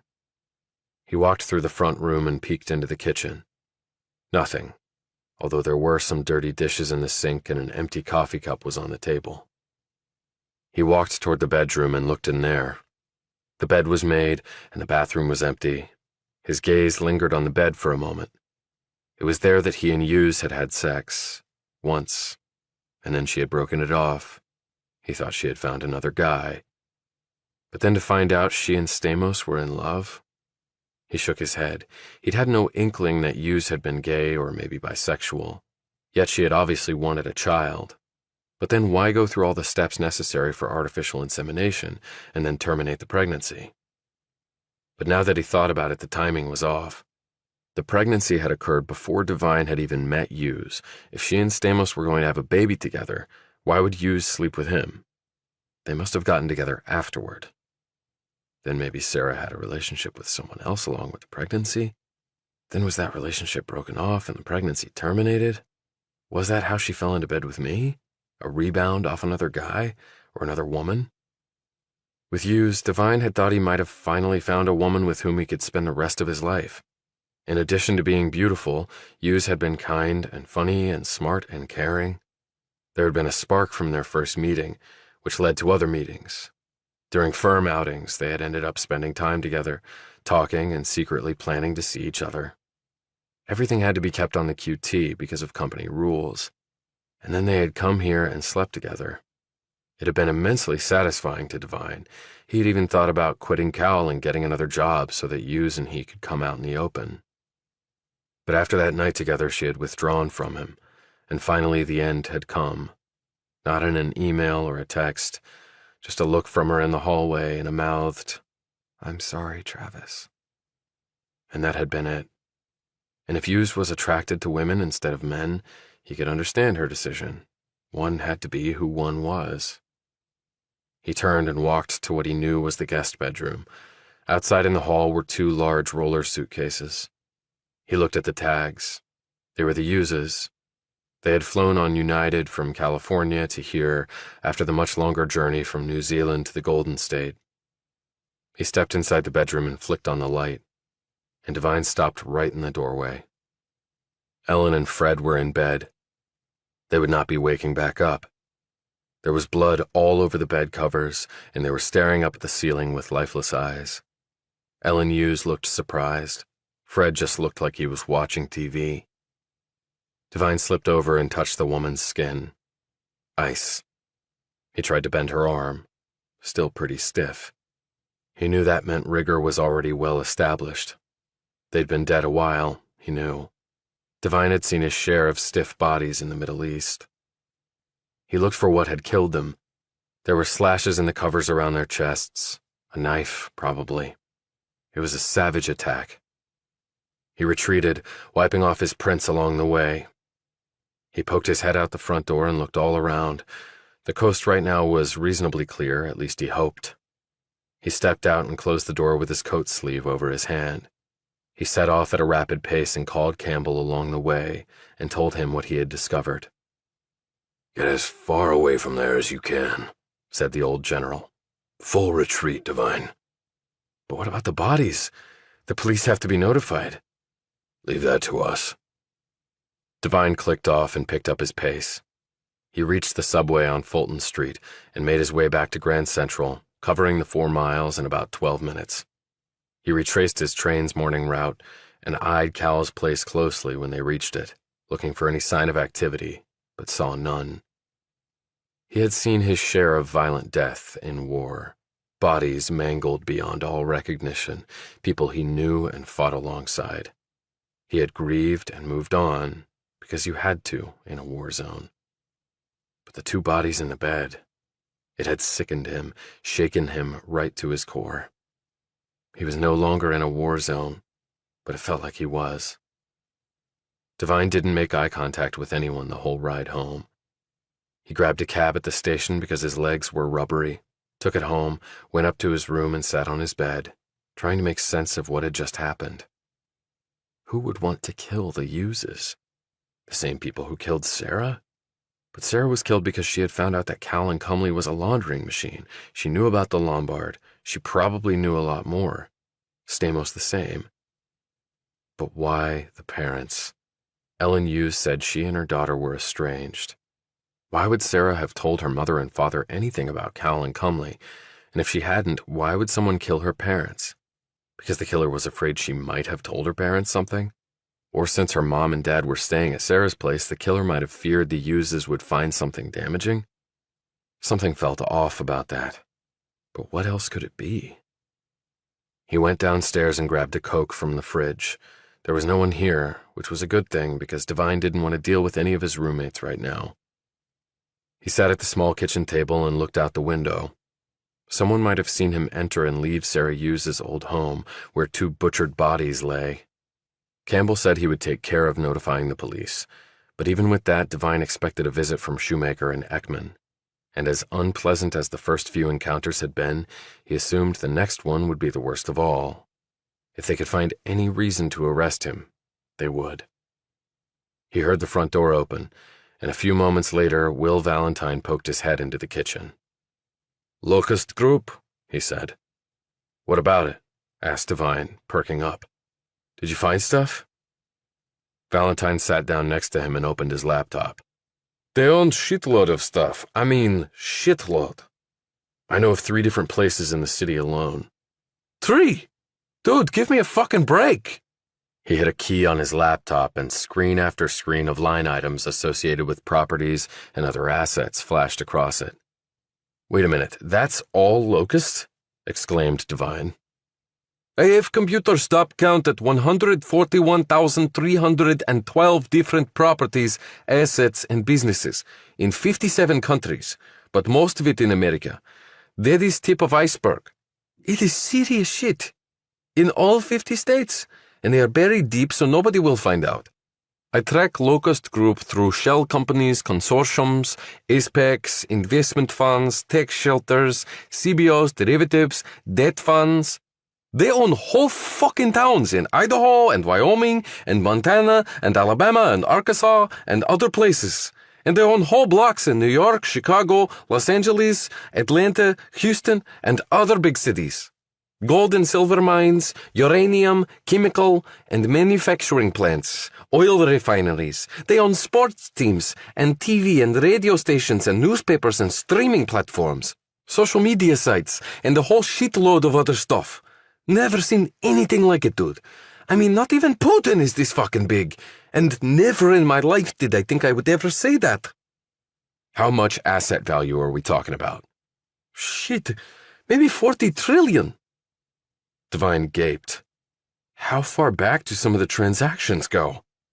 "I find slew of them back over 15 years. "Okay, that fits with other things I've found out. What is going on, Travis?" "Money laundering, probably. For example, your buddy Putin and his friends have dirty money to get rid of, money they steal from the Russian people, right?" "Shit, yes. Putin is so rich he makes Bezos and Musk look poor. But he say he is not rich and nobody disagrees with him because they get shot or poisoned or put in prison. So the dirty money comes over here and it's used to buy all sorts of assets. Then instead of dirty money, you own a house or a building or a company or a chunk of the Dow Jones, whatever. That's why they call it money laundering." Valentine nodded. "I know this. Clean money, dude. That is the name of game." "But it's not just about owning assets. With radio and TV and newspapers and online streaming platforms and social media sites and owning whole towns and city blocks, they can manipulate and control everything, from cradle to grave." "Dude, that is not good. That is Russia." Can you send me all that stuff? I've got someone I want to show it to. Valentine looked at him curiously as he did this. You're not what you want us to think. Are you? Just a hacker, dude. A good one. Take you long enough to say, asshole. But he tacked on a grin to this. Valentine opened the fridge, grabbed a beer, and walked off, while Devine stared down at his hands, thinking. Something Valentine had said had stuck in his head and had made him think of Cal's own words from that old interview with the Journal. A partnership can be simply an idea or a perspective. He grabbed his laptop from his room and plugged in the name Anne Comley, running it through a popular site on the internet that he had used before, but then only for fun. There was nothing fun about the exercise this time.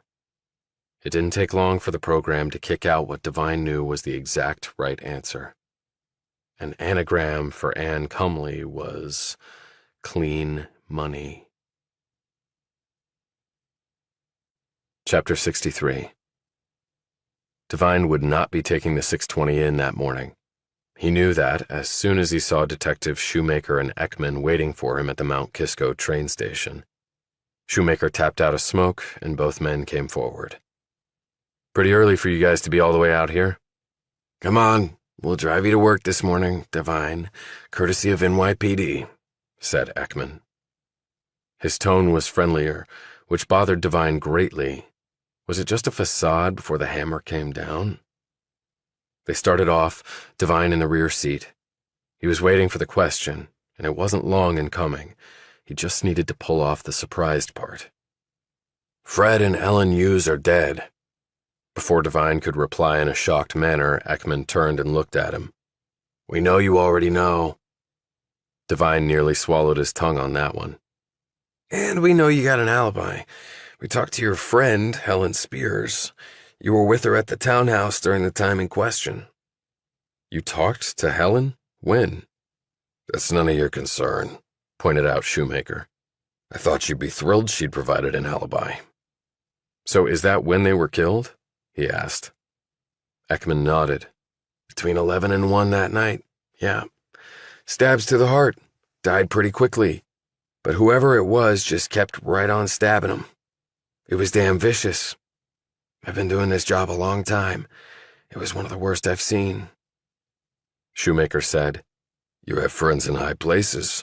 You should have told us. I would if I could have. So 3 people dead who were connected to Sarah Hughes, who was also murdered. And what was her sin? She was connected to Brad Cowell, who has disappeared. So he killed her? He was probably in the building that night. He got a call that I believe was from Stamos on the night she was killed. He headed out in time to murder her. Her phone records should show that. And why would he do that? My friends in high places didn't enlighten you?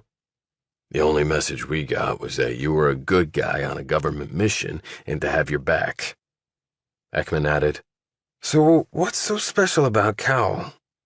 Some things have come to light, but I can't share them with you. Not that I don't want to, but fruit of a tainted tree sort of thing. If I infect the cops with it, the case is dead and the man walks. Ekman nodded. Okay, that makes sense. So Cowell is a bad guy. Is his money dirty? Is that what this is about? It's not his money. It belongs to other people. People from outside this country. And that's really all I can say. If the folks above me want to say more, that's up to them. Ekman and Shoemaker exchanged a look. Ekman said, Okay, but we're homicide. Financial crimes are another division. We just want whoever killed these people, and it looks like it's Cowell to you. Or someone working for him. Rich guys don't usually do the deed, do they? They hire others to do it, like that Hancock guy. Speaking of, why would he focus on me out of all people? We don't know, said Ekman. And he also knew before it was made public that Sarah had not killed herself, that it was murder. Did you give someone a heads up on that? Shoemaker said, Brad Cowell is a very important guy in this town. He's been very generous with certain people at NYPD and City Hall. I'm not saying any heads up came from there, but I wouldn't be surprised if it did. Ekman interjected. But from what you said, Cowell might have done Stamos himself. He might have. There might not have been time to hire a gun. By the way, how did she die? Ekman glanced at Shoemaker. It goes no further, Devine. It won't. The killer drugged her, then tied her to her bed, and then carved the word bitch on her belly. She bled out. Devine felt the little breakfast he'd eaten start to come back up on him. He bent forward and stared at the floorboard, his breathing short and choppy. After about 30 seconds, he sat up straight and looked at the two men. Shoemaker almost appeared sympathetic. Yeah, I know, he said quietly. Pretty sick. Was Stamos pregnant? No, that's what we thought too. Emmy confirmed that she wasn't, replied Ekman. So why do it that way? It was to send a message, is what I'm thinking. What that message was, who knows? And no one saw anything? Asked Devine. Nope. We've checked. That late on a weekday in that neighborhood. Not surprising. We think the killer got in through a window in the back. Stamos was on the first floor. No signs of a struggle. Same with the Hugheses. They were probably dead asleep. Ekman blanched. Sorry, bad choice of words. So the Hughes family got wiped out, said Shoemaker thoughtfully. Which seemed to be the killer's intent, but why? Why did they have to die? They just got to the country. What possible beef could someone have with them? Is it just a connection with their daughter? And her connection to Brad Cowell, added Ekman. If he is involved in some crooked money scheme and maybe Sarah Hughes found out, they could have been afraid that she had told her parents something. I was thinking that too, but now I seriously doubt that actually happened, said Devine. She was estranged from her parents. They were Christian missionaries, and I don't think they would have had any interest in or understanding of any part of Sarah's world. You mean her and Stamos being a thing, like you told us before? Yes, her mother was not in favor of same-sex couples and made no secret of it. But how could someone even know that? They just got to New York. Well, I found out just by being around her for a few minutes. And she thought her daughter was a slut sleeping around outside of marriage. Shoemaker said, We seem to be going in circles. If all these deaths aren't connected to the Cowell business, what then? Devine thought back to the emails he had gotten, the one that not even the likes of Will Valentine could trace, and he didn't know if Campbell's people would have better luck, although he was hoping Tapshaw and her magical fingers could do the trick. Was the killer trying to let me know that I'm involved in all this? Do they blame me for what happened to Sarah and Jennifer? Who would have that sort of grudge against me? What have I done? He debated on whether to share this with the detectives, but decided not to. It would just piss them off that he had withheld such evidence, and they were getting along so well right now. You said the Hugheses were stabbed in the heart? Right through, yeah. Why? Asked Shoemaker. The heart symbolizes emotions, beliefs, feelings. So? Said Ekman. I don't know, just thinking out loud. Maybe the killer murdered each person in ways to symbolize the reason why they were killed. Ekman and Shoemaker exchanged another interested glance. Sarah Hughes was hanged. What does that symbolize? Asked Ekman. Well, said Devine, in the past they used to hang traitors. So when does my turn come? Chapter 64. It was barely noon, and the news of Fred and Ellen Hughes having been murdered had circulated throughout Cowell and Cumley. Devine abruptly left his office and sought out Wanda Sims. Any idea where Mr. Cowell is? He asked. I'm not his keeper, Travis, the woman said sharply, but then her look immediately softened. I'm sorry, but this is all getting to me. 4 people have been murdered, and 2 of them worked here, and the other victims were the parents of one of them. You'd think the head of the company would be around to lead the troops. She looked at him skeptically. For all I know, he jetted off to some island with a group of swimsuit models. But if you say I told you that, I'll deny it. Have you spoken to his little group of executives? I have. And they won't say a word about him. Too afraid, I would imagine. I would imagine, too. Wanda, do you have any idea what's on the 51st floor? Her look immediately became guarded. Why? What's it to you? 4 people have been killed, like you said, and that floor is the only one that no one can access. Oh, come on, Travis. Every investment house has secure areas.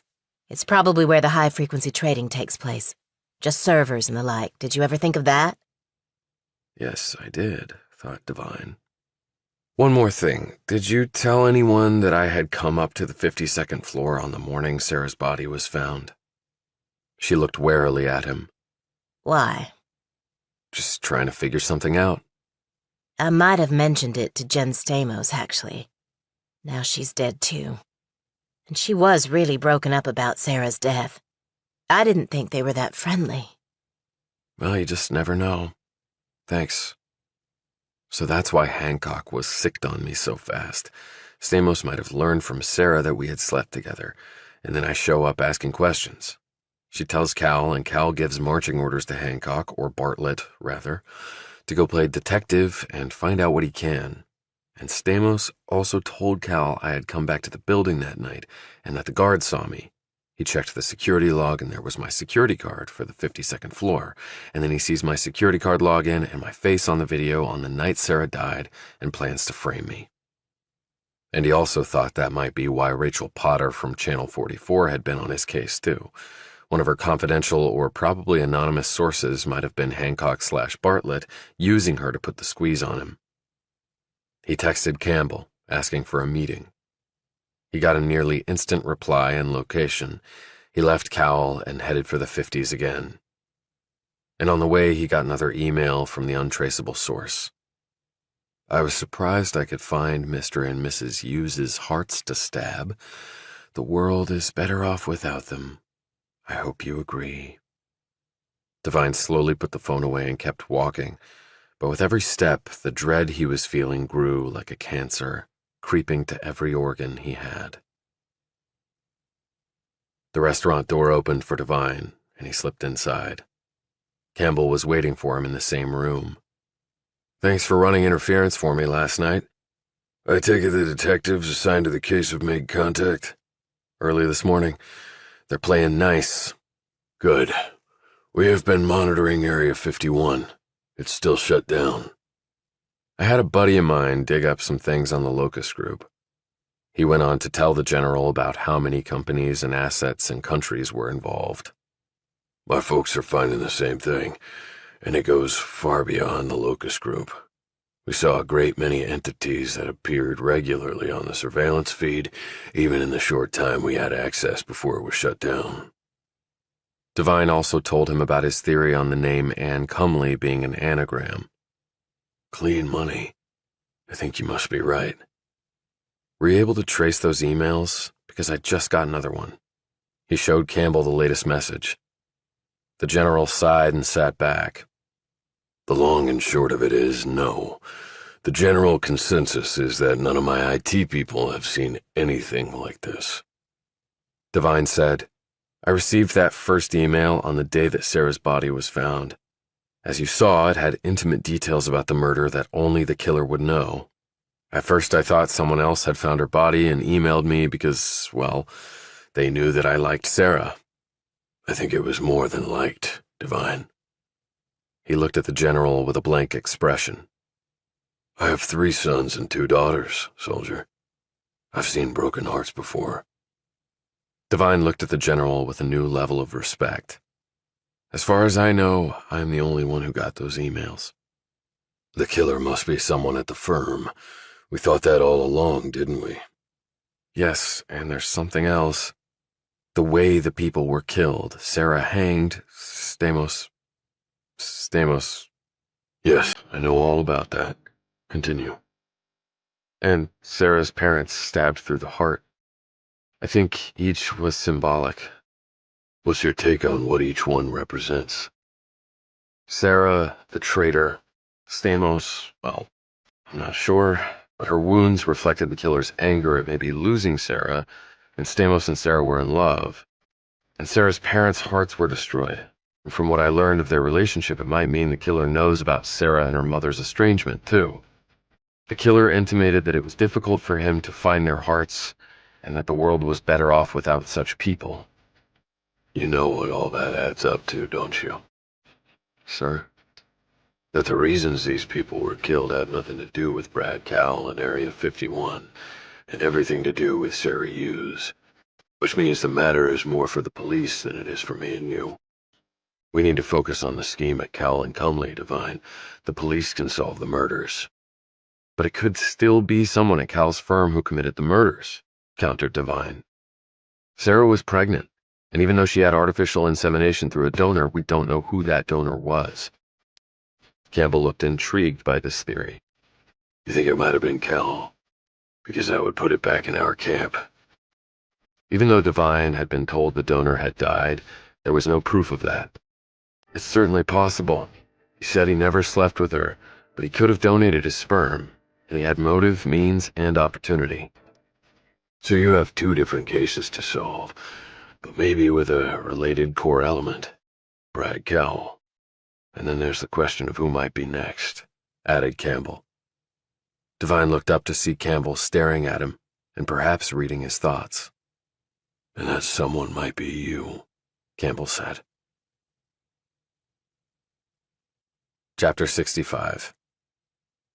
Devine was on his way to the subway after leaving work early when his phone rang. Michelle? Where are you? Walking up Broad Street and enjoying the heat? Why? Can you meet me at Brad's place later? The one outside the city? Why? I can't get into his penthouse without his phone, but I do have a key to the house. If he's not there, we can make a search. We might find something to nail that son of a bitch. And if he is there, we can, well, strangle the asshole. Sounds good to me. Devine took the train home, changed, and was heading out when Tapshaw called out to him. He turned to see her at the top of the stairs. I got an email this morning. Mayflower is going to pull the trigger and invest. $50 million, Travis. And at a valuation that will leave me with complete control of the company. This will change everything. He tried to force a smile. Force, because if this was dirty money, and it had to be taken back. That's great, Jill. You must have really wowed them. And that valuation means you are rich. She blushed at this. I've been scrimping and saving for so long, it doesn't feel any different.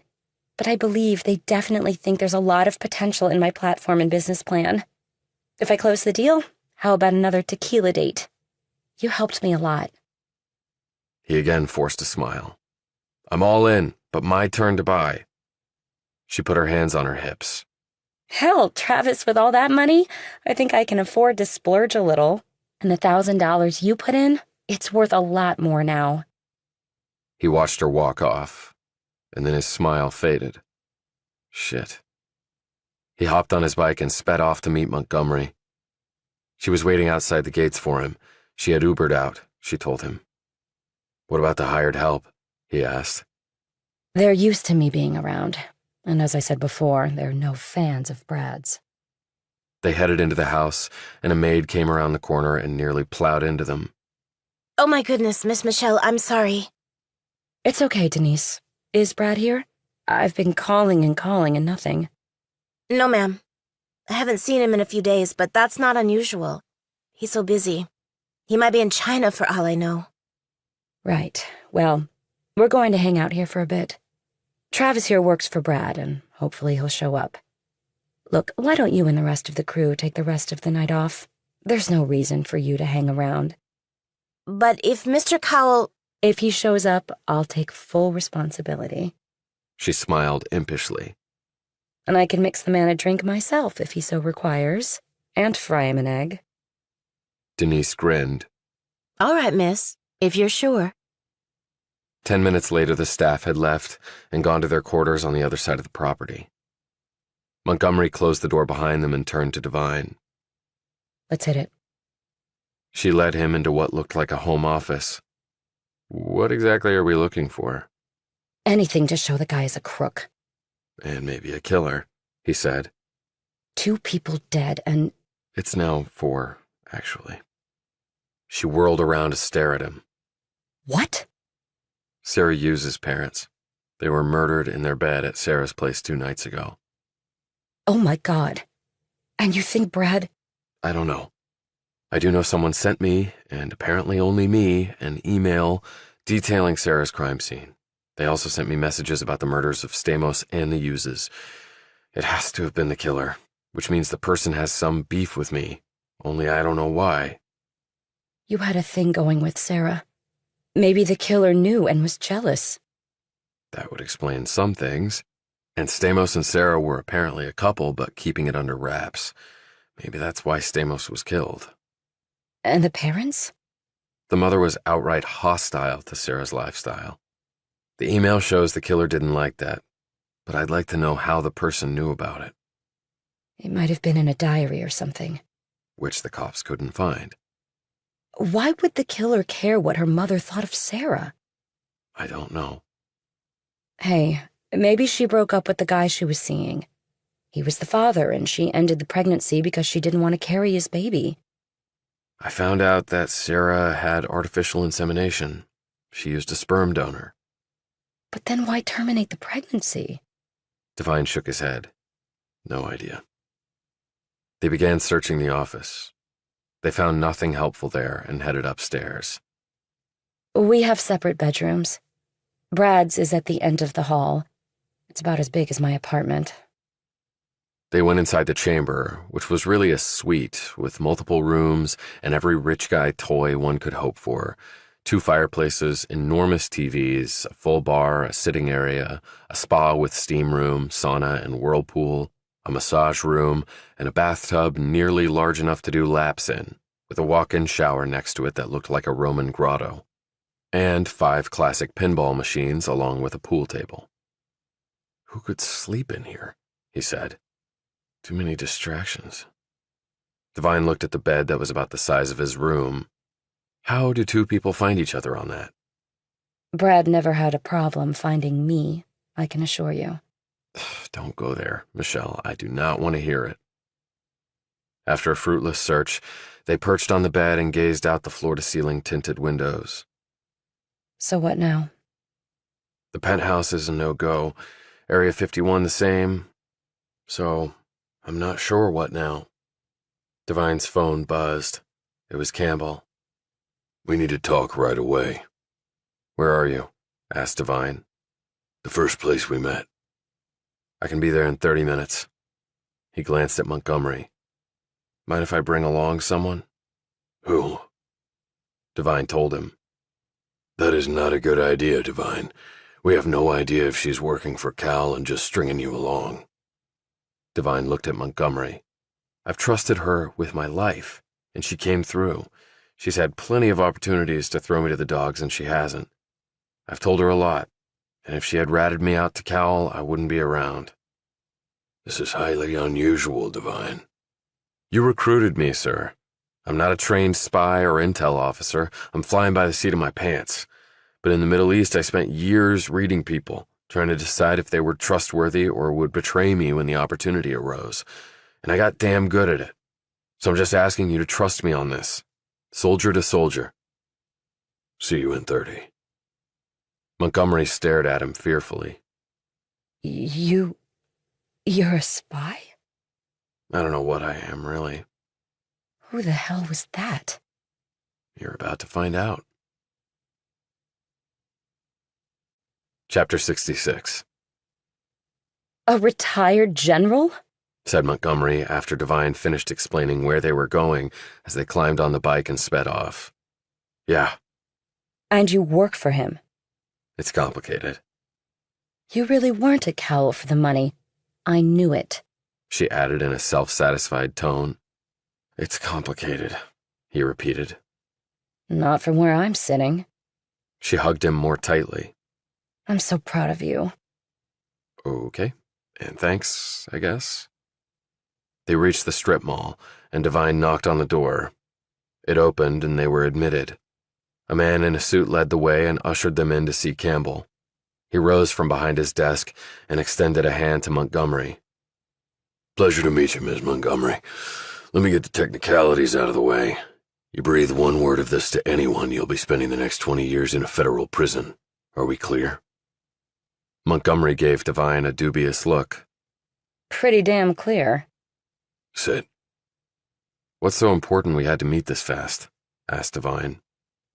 Certain lawmakers in Washington have gotten wind of what we're doing and are seeking to put the kibosh on our mission. Why the hell would they do that? Said Devine. Enemies of this country are... He broke off and eyed Campbell. Devine, there is one thing that drives our politics. It's simple and out in the open, and yet most people never give it a second thought. Money. It used to be that the sources of political funding were severely limited, and those sources also had to be disclosed. That is no longer the case. He leaned forward. So let me tell both of you why my humble office is really interested in Cal and Cumley. He paused, collecting his thoughts. We think Cal is the key link in not just laundering money and buying parts of this country by global players all over the world, but some of the money, billions and billions of it, is going into the coffers of public officials at every level, from local to federal. Now, people do not give that sort of money without expecting something in return. That means that what was revealed in the Pandora Papers and like investigations is just the beginning. The laundered money is being weaponized to really take over this country at all levels. I thought there were, laws against that kind of stuff. But if you have enough money, the laws don't apply to you, answered Campbell. And certain people, some of them in high positions of power, want it to keep going.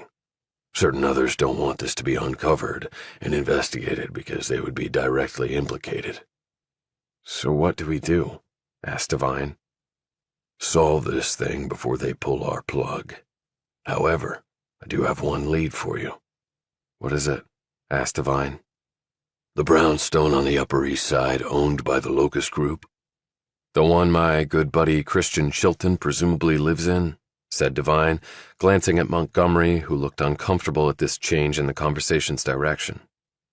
We put it under surveillance after you told us about the connection. 2 people who were on an Interpol Keep Eyes On list were seen entering and leaving the premises. And you couldn't grab them? We had no legal grounds to do so. But these are bad people. Do we know if anyone else lives there with Chilton? His grandfather, Carol Chilton, did. We called him Poppy, but I haven't seen him in years. Was the brownstone Carol Chilton's and then he sold it to Locust? Said Devine. Campbell nodded. From what we could uncover, yes. For 3 times what it's worth. And it might have been his grandson who actually sold it. Devine and Montgomery exchanged glances. He said, Maybe I should go check the place out. Maybe you should. Devine and Montgomery rose. Devine looked at her and said, I'll drop you off at your place in town. I'm going with you. I can't let you do that, Michelle. He's right, Ms. Montgomery. That is not possible. Either you let me go, or I'll just show up there on my own. I'm dropping you off. Let's go. He grabbed her arm and dragged her from the room. When they were outside, she yanked her arm free and said, Look, you son of a bitch, you can't tell me what— Shut up and get on the bike. That was for the General's benefit. You're coming. Montgomery closed her mouth, put on her helmet, and they rode off. Chapter 67. They parked across from the brownstone. That's Chilton's BMW in front, observed Devine. I've known Christian since we were kids. He's not some criminal. He told me he's running Mayflower. His grandfather started it, and he's his generation's representative. What do you remember about his father and grandfather? Mr. Chilton was a decent guy, always nice to me. Christian's grandfather, Poppy Chilton, was incredibly kind. He would play games with us and read to us. Those were really happy times. And they had money? Oh, yeah. Lots. A ton of it? I mean, like Cowell? No, not like that. They actually had to let my parents go when I was 16. The cars had dwindled down to just 2. My dad didn't just work on the cars. He would chauffeur them around, too. The kids had grown up, of course, and my mother acted as a housekeeper and such, but I guess they couldn't afford her anymore either. So they ran into hard times. The year after we left, the Chiltons had to sell their home. It was a big estate, but old, outside of Boston. Before we left, I remember overhearing Mr. Chilton a couple of times talk about bankruptcy. My older sister was in college by then. My younger sister and me and our parents moved to an apartment in another part of Massachusetts. My parents got other jobs. I did some local modeling gigs and worked as a waitress until I went off to college for a year. Surprised your parents could afford that. They couldn't. The Chiltons had started college funds for us. I burned through 1 year and then decided it wasn't for me, and I didn't like wasting money. Christian said his dad died. In a car accident 2 years ago. His mother lives in Boston, or she did. I haven't seen her for several years. How old is Christian? I had him pegged at 30. No, he's only 3 years older than me. He was at Princeton when the family money totally ran out, but he had a full lacrosse scholarship. He's very smart. He has 2 younger brothers. They're on the West Coast and doing their own thing, but Christian stayed on the East Coast. And now he's running Mayflower and living in a big brownstone owned by the Locust Group, who paid a lot more for it than it's worth, and he's hanging out with guys on Interpol watch lists, and apparently making a lot of money after the family lost almost everything around 6 years ago. It doesn't look good, I know. Not good at all. There he is. Chilton had walked out of the brownstone. He got into his BMW and drove off. Devine and Montgomery pulled into traffic behind him. Let's see where you're going, thought Devine. It didn't take long. The BMW turned into a posh assisted living center. It was located in an old brick building that took up half the block. They waited for Chilton to go inside and then followed. The place looked like an upscale hotel. As Devine glanced around, he saw elderly residents in wheelchairs and walkers. Some were reading in what looked to be the library. Others were watching TV. Still others were just sitting and gazing off or slowly walking around. Montgomery caught sight of Chilton walking down a hall and grabbed Devine's arm to alert him before Chilton disappeared around the corner. "What do you think is going on?" he asked her. "Why is he here?" I think Poppy might be here. "So what do we do?" Act like we belong here. I've actually been doing that my whole life. She added with a weak smile tacked on. They walked down the hall, passing by staff members. One stopped and asked if they needed help. Montgomery said, I was supposed to meet Christian Chilton here. Oh, yes, he just came in. He's with his grandfather. That's right. He said that Poppy was here now. I haven't seen him in some time. Is he doing okay? The woman smiled sadly. It's not easy getting old. And Mr. Chilton is over 80. He used to be in the assisted living part of this facility, but now he's in our memory unit. Oh, you mean... Yes, I'm afraid so. Would you like me to take you to them? You know, I think we'll just catch up with Christian when he's done, if that's okay. I didn't know Poppy was... I'll just let them have their visit. All right. You can wait in the lobby. Thanks again. Montgomery turned to Devine, her eyes teary. God, I didn't know that about Poppy. I just remember this wonderful old man who liked to play games with us. 30 minutes later, Christian Chilton appeared in the lobby. Devine noted he was wiping at his eyes. When he saw Devine and Montgomery, he jerked back. "What are you doing here?" How's Poppy? Chilton looked flustered. He's got Alzheimer's. Why didn't you tell me that, Christian? I live here. I could have come and visited him. He wouldn't remember you. He doesn't remember me. He glanced at Devine. And what are you doing here with her? We're friends, Christian. Like you and me. Chilton stuffed his hands in his pockets and glanced away. This place must be very expensive. Everything in New York is very expensive. Devine said, You've come a long way in a very short period of time. What is that supposed to mean? Barked Chilton. From family bankruptcy to megabucks in 6 years? Chilton shot Montgomery a look. You should keep your mouth shut, Michelle. Is that why you did it? To pay for Poppy's care? And to support your mom? Did what exactly? Devine said in a low voice. You really want to go down with Brad Cowell? Chilton took a step back and said, I got a meeting to get to. Montgomery put a hand on his arm. Christian, We can help you get out of this. He shook his head, then looked at her and smiled sadly.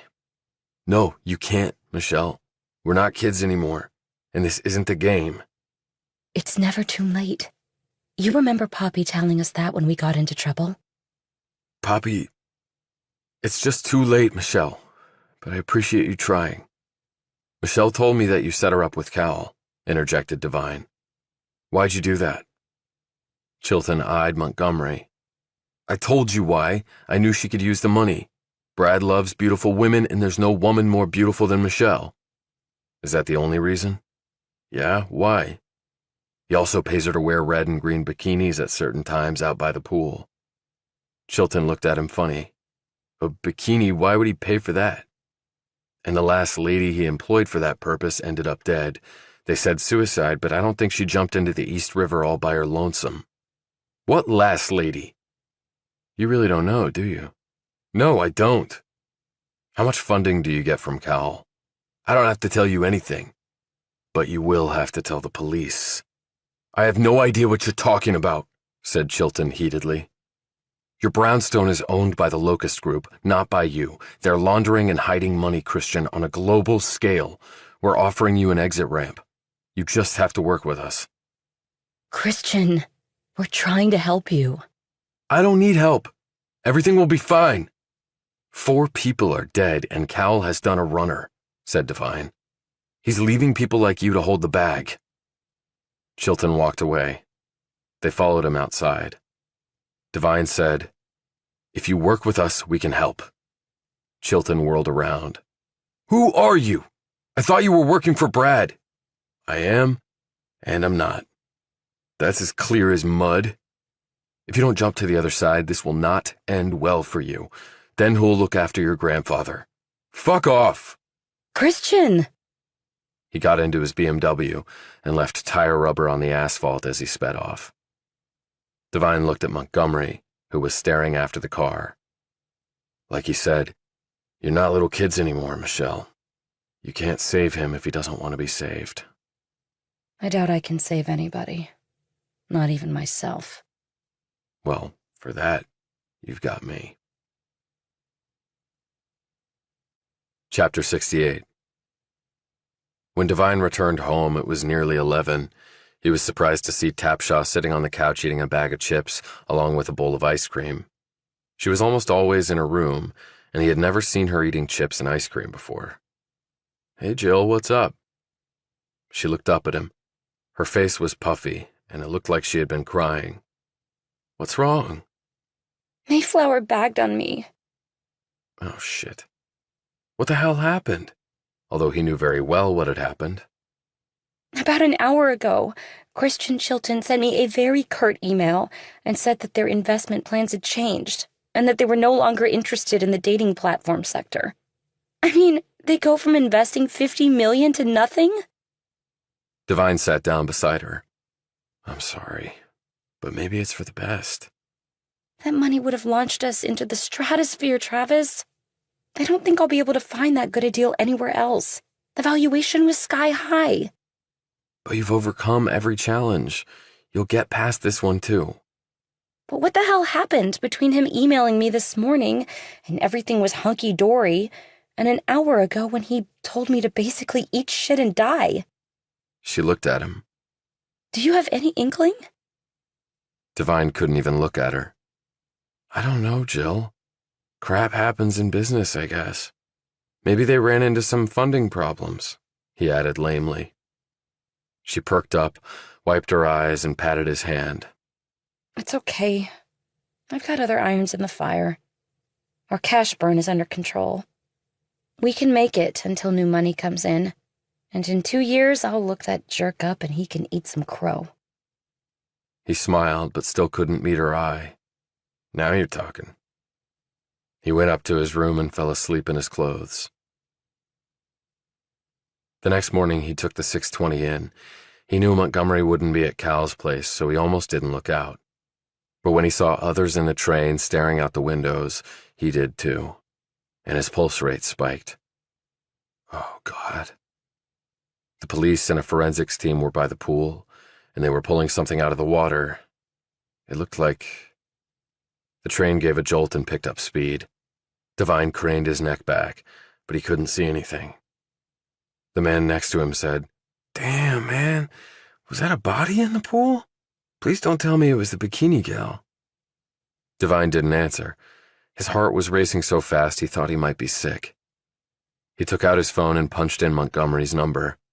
Come on, shit. Please answer your phone. Don't be dead, Michelle, don't.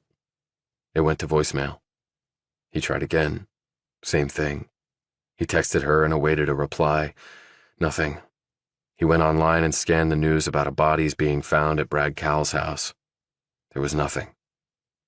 When the train pulled into the next station, he jumped up and ran out the opening doors.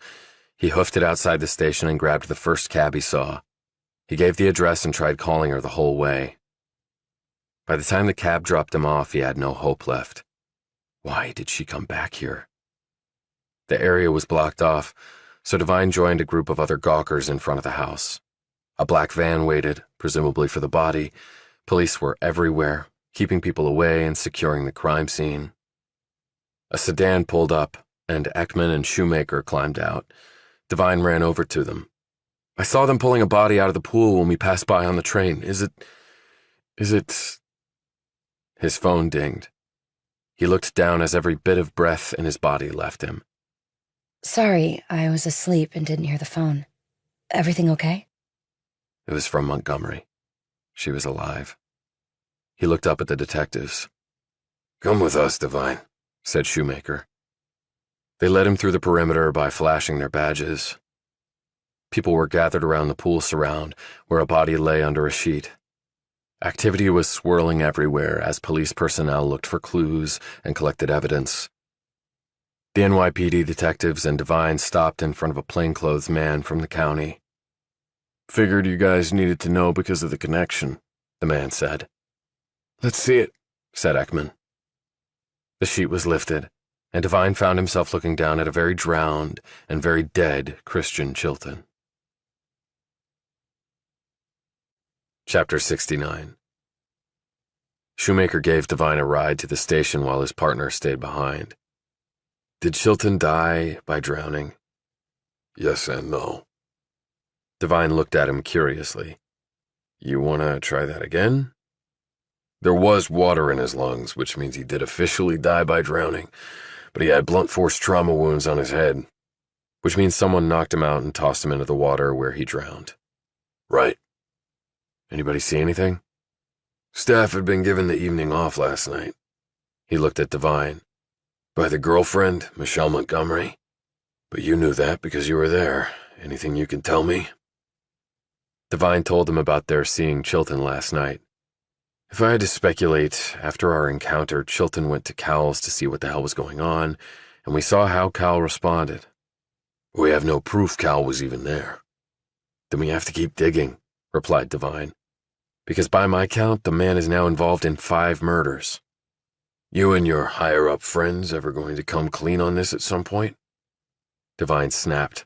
Look, if it was up to me, I already would have. But even though I'm no longer in uniform, I'm trained to follow orders. So that's how it's going to be. If and when that changes, you'll be the first to know. Later, Devine took the train into the city after calling Campbell and filling him in on this recent development. He then arranged to meet with Montgomery at a diner around the corner from her walk-up. He figured there was no sense in going into work today, not with the firm's founder a probable murderer and on the run. She was standing outside the diner looking tired, her features puffy and her hair still tousled from sleep. She gave him a warm smile, but when she saw his grim features, she blurted out, What's happened? Let's go inside. They got coffees, and he took her hand and told her about Chilton's being found. She grew pale and slumped forward, the tears sliding down her cheeks. Oh my God. He rubbed her arm and patted her hand. I'm so sorry, Michelle. I know you two were friends. I just wish he had listened to us. She sat up and wiped her eyes. You think Brad was involved? You saw Chilton last night. We put the fear of God in him. I bet he called Cowell, arranged to meet, and ended up dead for his troubles. For now, you need to move out of the walk-up. Chilton might have told him about us, what we know. That makes both of us a liability. I can help you. She glanced up. Where will I go? A hotel? Devine thought for a moment. No, I'll take you to my place. You can stay in my room, at least for tonight. Your room? I can sleep on the couch. But in the interim, I'll contact Campbell and hopefully he can arrange more secure quarters for you. Does this mean Brad did kill all those people? Not necessarily. We have to keep the two cases both separate and together, as crazy as that sounds. Cowell is running a global money laundering scheme. He's in bed with some very dangerous people, but he also had a relationship with Stamos and wanted one with Sarah. So if they found out about his scheme, what do you think would happen? They would be killed, like Christian. And they killed Sarah's parents because they couldn't risk them knowing something. But what about the emails you got? How do they tie into Brad? Why would he send you those messages? It doesn't tie into it, at all. Unless they're trying to muddy the waters, but even that doesn't make much sense. Then there could be a separate killer out there? Yes, there could. She reached out and took his hand. I'm really scared, Travis. He gripped her fingers. There's nothing wrong with being afraid. When people are in danger, they should be afraid, but you can't let fear paralyze you. Then you're as good as dead. I guess you learned that in the Army while fighting overseas? I've also learned it all over again, right here in good old New York. Chapter 70. Dude, said Valentine early that afternoon as Devine and Montgomery walked in the front door. Devine was hefting 2 large suitcases while Montgomery carried a smaller one. Hey, Will, this is Michelle. Valentine eyed Montgomery and smiled. He quickly stood from his usual perch on the couch and put out his hand. Montgomery set her bag down and shook it. Hello, Will. Hello, Michelle, said Valentine, giving Devine a look along with arched eyebrows. That is a lovely name. Michelle is going to stay here for a bit, in my room. Dude, said Valentine with another shit-eating grin. While I sleep on the couch. All right, said Valentine. On the couch. Which means you have to sleep in your bed, at least for tonight, said Devine.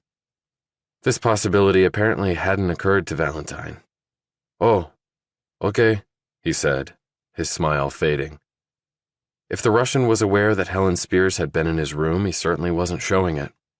For a security expert, he was lax about his own security, thought Devine. Devine led Montgomery up to his room and they put her things down in the corner. I'll just pull out what I need for tonight. I'm sure I can find a place in the morning. I've already texted Campbell. He's on it. I still can't believe that Christian is dead. You sleep with a cobra, you get bit. So these people are just going to get away with it? I didn't say that. But what can you do about it? Your boss said the whole thing might come tumbling down because of a bunch of corrupt politicians. But we still have a shot. Who's your friend, Travis? They turned to see Helen Spears standing in the doorway. She had on a red dress and black pumps. Her hair was done in a French braid. A briefcase was in one hand. She eyed Montgomery inquiringly. This is Michelle Montgomery. Michelle, Helen Spears, a recent NYU law grad. The women shook hands and eyed each other with what Devine thought were aggressive looks. Michelle will be staying here tonight. Here in your room? I'm bunking on the couch. Does poor Will know? That's basically his second home. He knows. Well, I'll leave you to arrange things. Nice to meet you, Michelle. Let's get together again, Travis, after tonight. She walked off. Hands on hips, Montgomery immediately faced off with Devine and said, What was all that about? What was all what about? Oh, please. You two have a thing going. Devine went over and closed the door. No, we don't. We're just roommates. Just roommates? Don't give women who are moving into a guy's bedroom that look. She might as well have peed on the floor to mark her territory. Devine closed his eyes and ran a hand through his hair. He did not want to get into all that, and he certainly didn't want to tell Montgomery that he and Spears had slept together. All I can say is there is nothing between us, Except for a pair of guns, he thought, and secrets. Later, they went to get some dinner in Mount Kisco. The TV on the restaurant wall had the latest details about the murder of Christian Chilton and his bodies being found in Bragg Cowell's pool. The news said nothing with regard to the whereabouts of the missing magnate. They walked back to the townhouse to find Jill Tapshaw and Valentine chatting in the kitchen.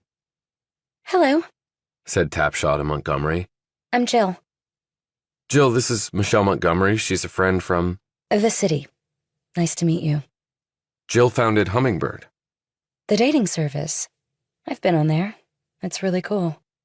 You've been on a dating site? Said Devine, while Valentine gaped. Tapshaw frowned. Dating services, at least the good kind, are for everyone looking for relationships. Travis told me that Sarah Hughes was on Hummingbird. That's right. She was one of my first 100 subscribers. Devine stared down at his hands because he didn't want anyone to see his expression. I don't remember mentioning that to Michelle. Later, while Montgomery was in his bathroom, Devine slipped into his room, got his gun, and put it in the back of his waistband, then slid his shirt over the weapon to hide it. Montgomery came out of the bathroom wearing loose-fitting athletic shorts and a t-shirt. You don't have to sleep on the couch, you know. When he shot her a glance, she added, Men and women have been known to sleep in the same bed without having sex. Yeah, married men and women, Devine quipped. I'll be safer on the couch. He fell asleep quickly, but in his dreams he once more saw the dead faces of Blankenship and Hawkins. He tried to say something in his sleep, answer their haunting looks in some way, but he couldn't. Yet it did manage to wake him up. And he just lay there staring at the ceiling and wondering when this would all be over, and whether he would be there to see it. Just like in the Middle East, the odds are not looking to be in my favor. Chapter 71. At 7 o'clock the next morning, Devine got a call from Campbell. The surveillance camera in Area 51 completely went out last night. We're in the dark now. What do you want me to do? Get there and see what you can find out. Devine went upstairs and knocked on his bedroom door. Yes? Can I come in? He heard her feet padding across the floor and the door was unlocked. Her face was puffy with sleep, and her hair was wonderfully tousled. To Devine, she had never looked more beautiful. What? I'm going to grab a shower and get dressed. Where are you going? I'm taking the train into work. You can come with me if you want. I want to go see Poppy. Poppy? Yes. His grandson is dead. I doubt he'll understand that if you try to tell him. And he has other family, doesn't he? I'm just going to hold his hand and be there for him. And I feel like I am family, in a way. Okay. On the train, they passed Cowell's place. Devine watched Montgomery's expression as the train stopped. She studied the pool area where yesterday they had pulled out Chilton's body. She glanced at him. Different perspective. Yeah, I guess so. She looked at the other passengers, but this wasn't the 620, so it wasn't the normal crew for Devine. But several guys were giving Montgomery pathetically lustful glances. She let out a resigned sigh and looked out the window again. Devine decided to broach the subject he'd been thinking about since last night. Funny that you had been on Hummingbird and Sarah had been too. But you knew that already, about Sarah being on there. Christian told me he was thinking about investing in it. I'd remembered it was a cool site. I went on there and found Sarah Hughes. You just happened to see her on the site? But last night you told Jill that I had told you. She glanced at him. Did I? I don't really remember. You did. So why would you do that? Her expression tightened. Does it matter? I don't know. It might. Do you have a question you want to ask me, Travis? I don't believe in coincidences, so I'd like to know how you knew Sarah was on Hummingbird. I told you I saw her on there when I visited the site. Out of all the people on there, you saw her. Okay, I did a search for her. Why? If you really want to know, it was because of Christian. I knew he was in the investment business, but I didn't think he invested in things like a dating service. And I knew you suspected him of being involved with the money laundering with Cowell, and that it might be connected to Sarah's murder. So I went on Hummingbird and searched for Sarah. I thought if she were on the site, that might be the connection with Christian, the reason he was interested in investing in it. But Sarah worked at Cowl. That's the connection, not Hummingbird. I was just playing a hunch.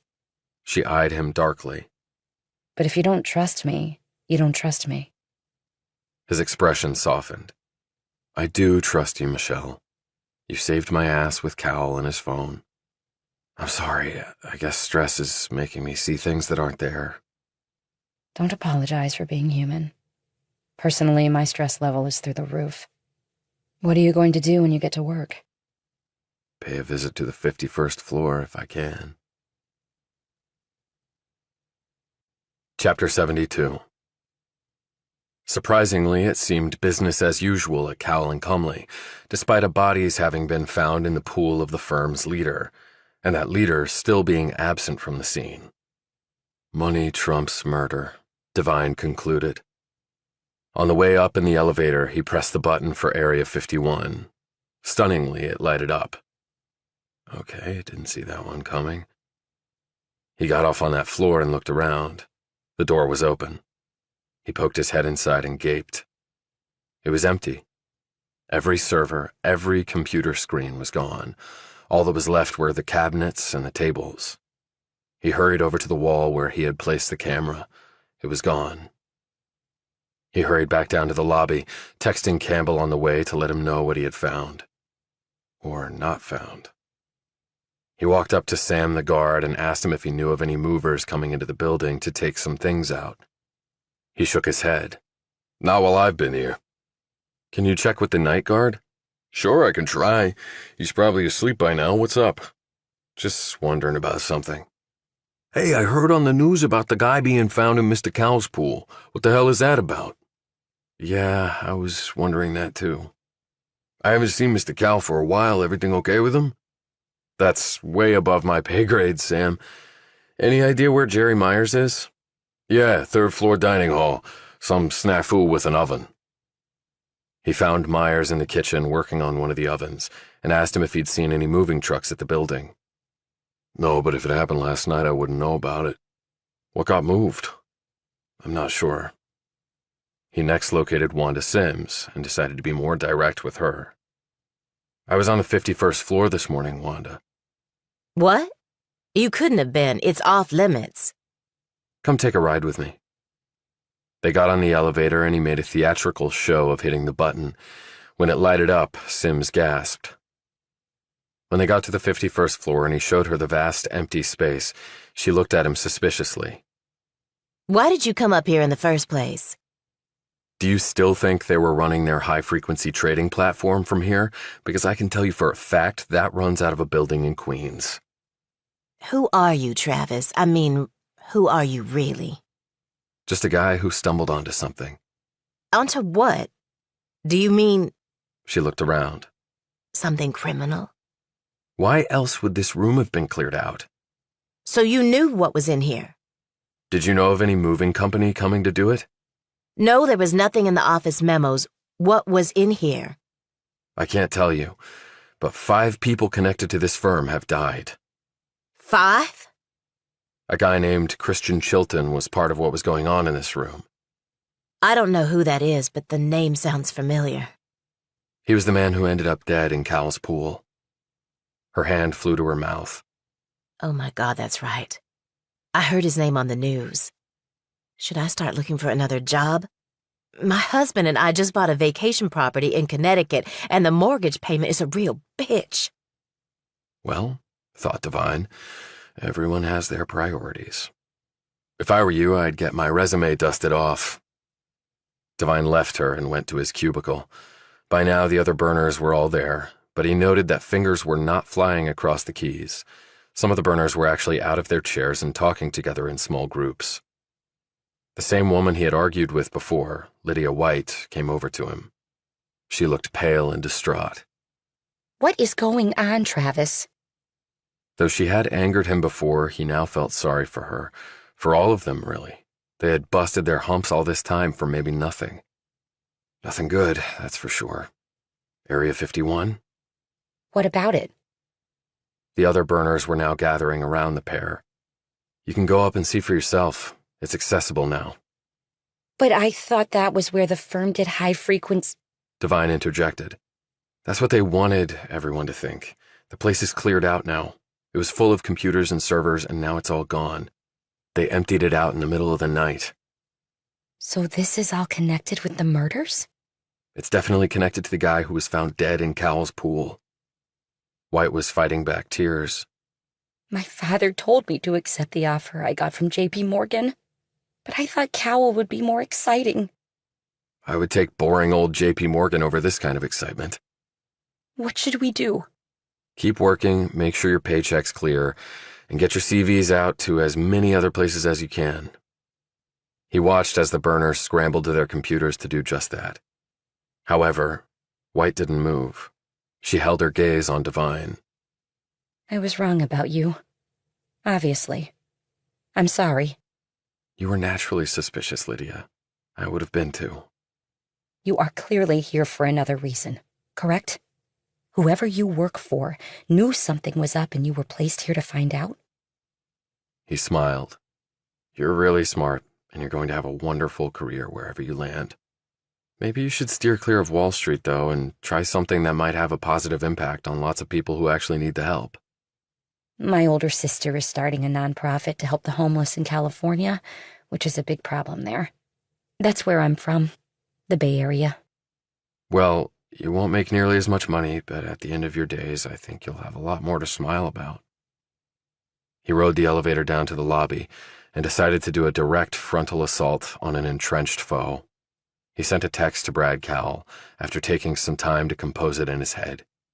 Cowell was a transactional guy, so Devine was going to give him an offer he couldn't refuse. Emptying out Area 51 won't cut it. The feds are closing in. I can make all your problems go away. Just hear me out and we both win. You're a deal maker, so let's do a deal. He walked out into the fresh air and kept right on going. Chapter 73. Devine texted Montgomery and told her he would meet her at the assisted living center where Poppy Chilton lived on the Upper East Side. When he got there, she was waiting outside and looking distraught. You okay? What happened? Poppy passed away. What? When? Please don't tell me.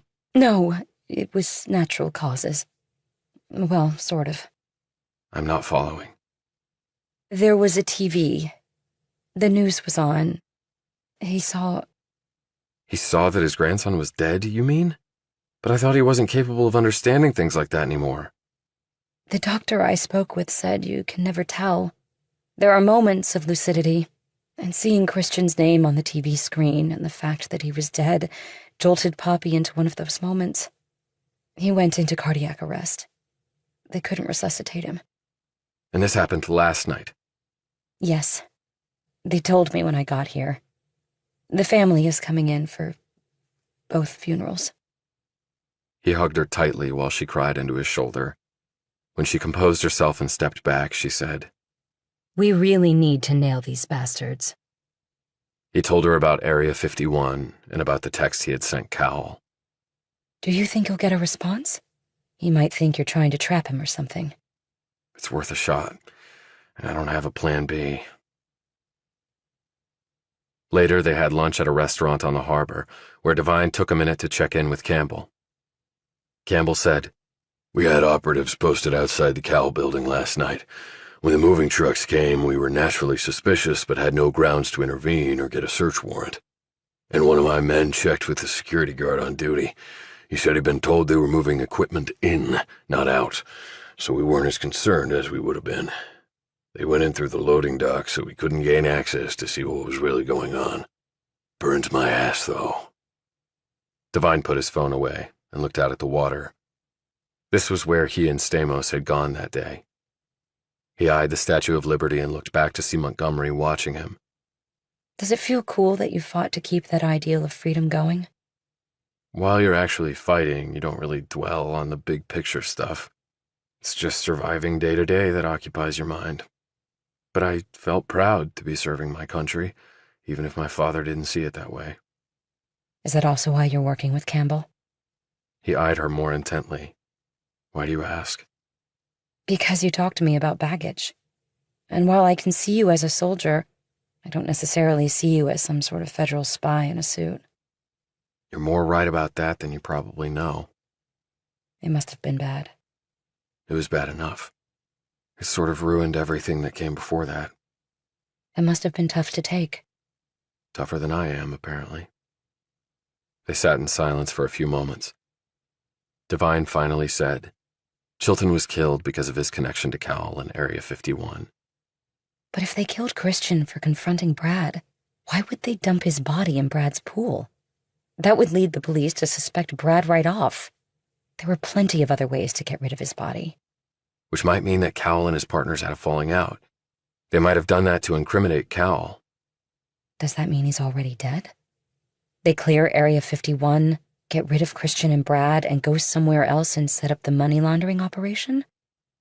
Devine's phone buzzed. He answered it, and his mouth fell open. He listened for a few moments, said, I'll be there, and then put the phone down. Well, Cal is still alive. That was him, and he wants to meet tonight. Where? In his penthouse. Do we trust him?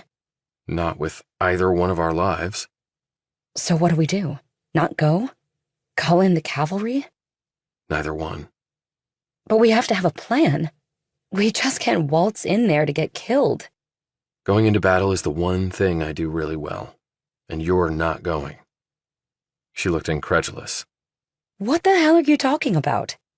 I'm trained for this stuff, you're not. Like you were trained when Brad was about to grab the phone and let you out, only it wouldn't have worked the elevator, and your cover would have been blown right there. I was the one who stepped in and saved your ass. Devine drew close to her and started speaking slowly and earnestly. Listen, I figure I have about a 50-50 chance of making it out of there alive. That's good enough for me, but it's not good enough for you. I can't let you do that. How about allowing me to make that choice? Jesus, Michelle, can you trust me on this one? How about you trusting me on this one? What are you talking about? I have a plan that I think will get us in and out alive. How could you possibly know that? Because I know Brad better than you ever will. And you asked me to trust you once, and I did. How about I get the same courtesy? They held a stare-off for about 5 seconds until Devine broke it. What's your plan? Chapter 74. At 11:30 that night, Devine used his security card to let himself and Montgomery inside the Cal building. The guard wasn't around. Devine looked at his watch. Making rounds, he assumed. Or maybe he was lying dead somewhere.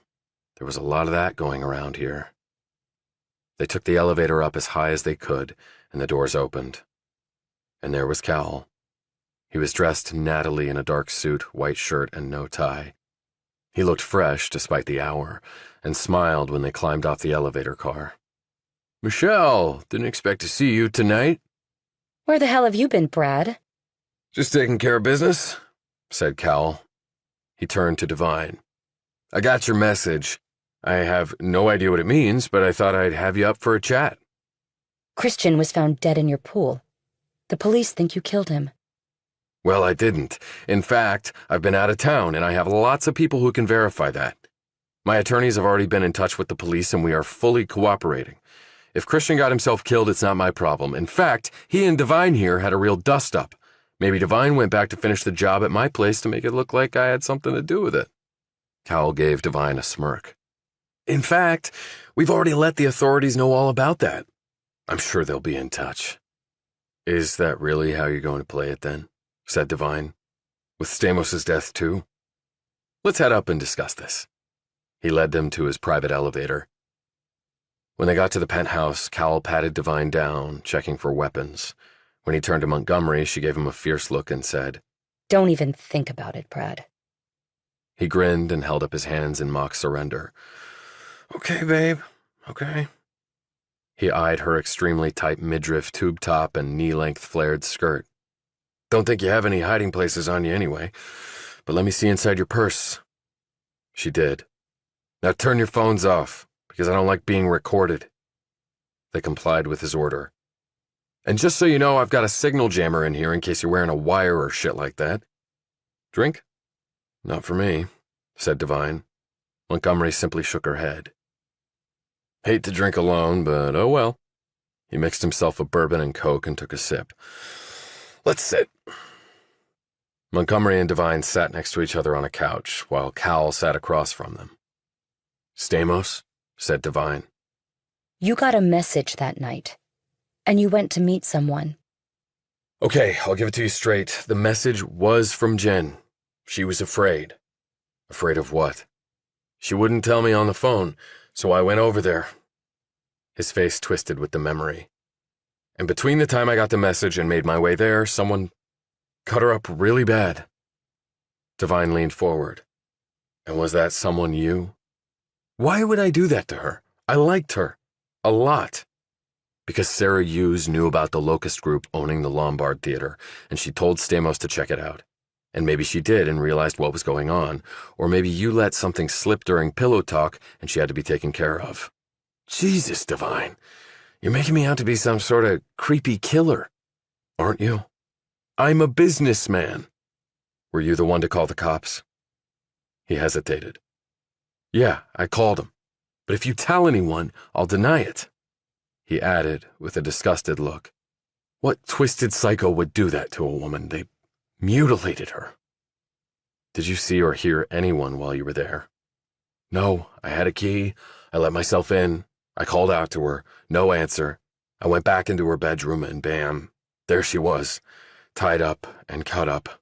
The word bitch was carved into her stomach. I almost threw up. He looked like he might throw up now. The police said she bled out. It must have taken some time, but you couldn't have missed the killer by much. Yeah, I know. I've been thinking that if I got there 20 minutes sooner, I might have died. Now Montgomery's face twisted. Or you might have been able to save her, Brad. He looked surprised by this. Yeah, that's right. Maybe. I didn't think of that. Obviously. Cowell looked at Devine. So, you said you want to make a deal. Care to explain? Area 51. Oh, that. We were just doing some crypto mining there and also some carryover high-frequency trading that our facility in Queens couldn't handle. All totally legit. The place has been cleared out, said Devine. Yeah, we decided to do some operational consolidation and shifted all of that, plus our Queens operation, to a building in Jersey. Again, nothing illegal about that. He cocked his head and gave Devine an enigmatic smile. You trying to shake me down somehow? Now that's illegal. Money coming in from all over the world and money going out to the Locust Group, Mayflower Enterprises, thousands of other entities. I don't believe there's enough soap in the world to do that much laundry. You're a really funny guy. Where's your proof of anything? I put a camera up there. Now it's gone. Oh, right. Illegal search. Evidence inadmissible. Thrown out of court or not even filed. In fact, there's no proof of where that camera was or what it was taking pictures of. Let's go down to the 51st floor and compare what's on the film to what's in that room. You want to do that? But the optics won't look good when people hear what we know. You start spewing lies about me in this firm, I bury you in court for the next 20 years.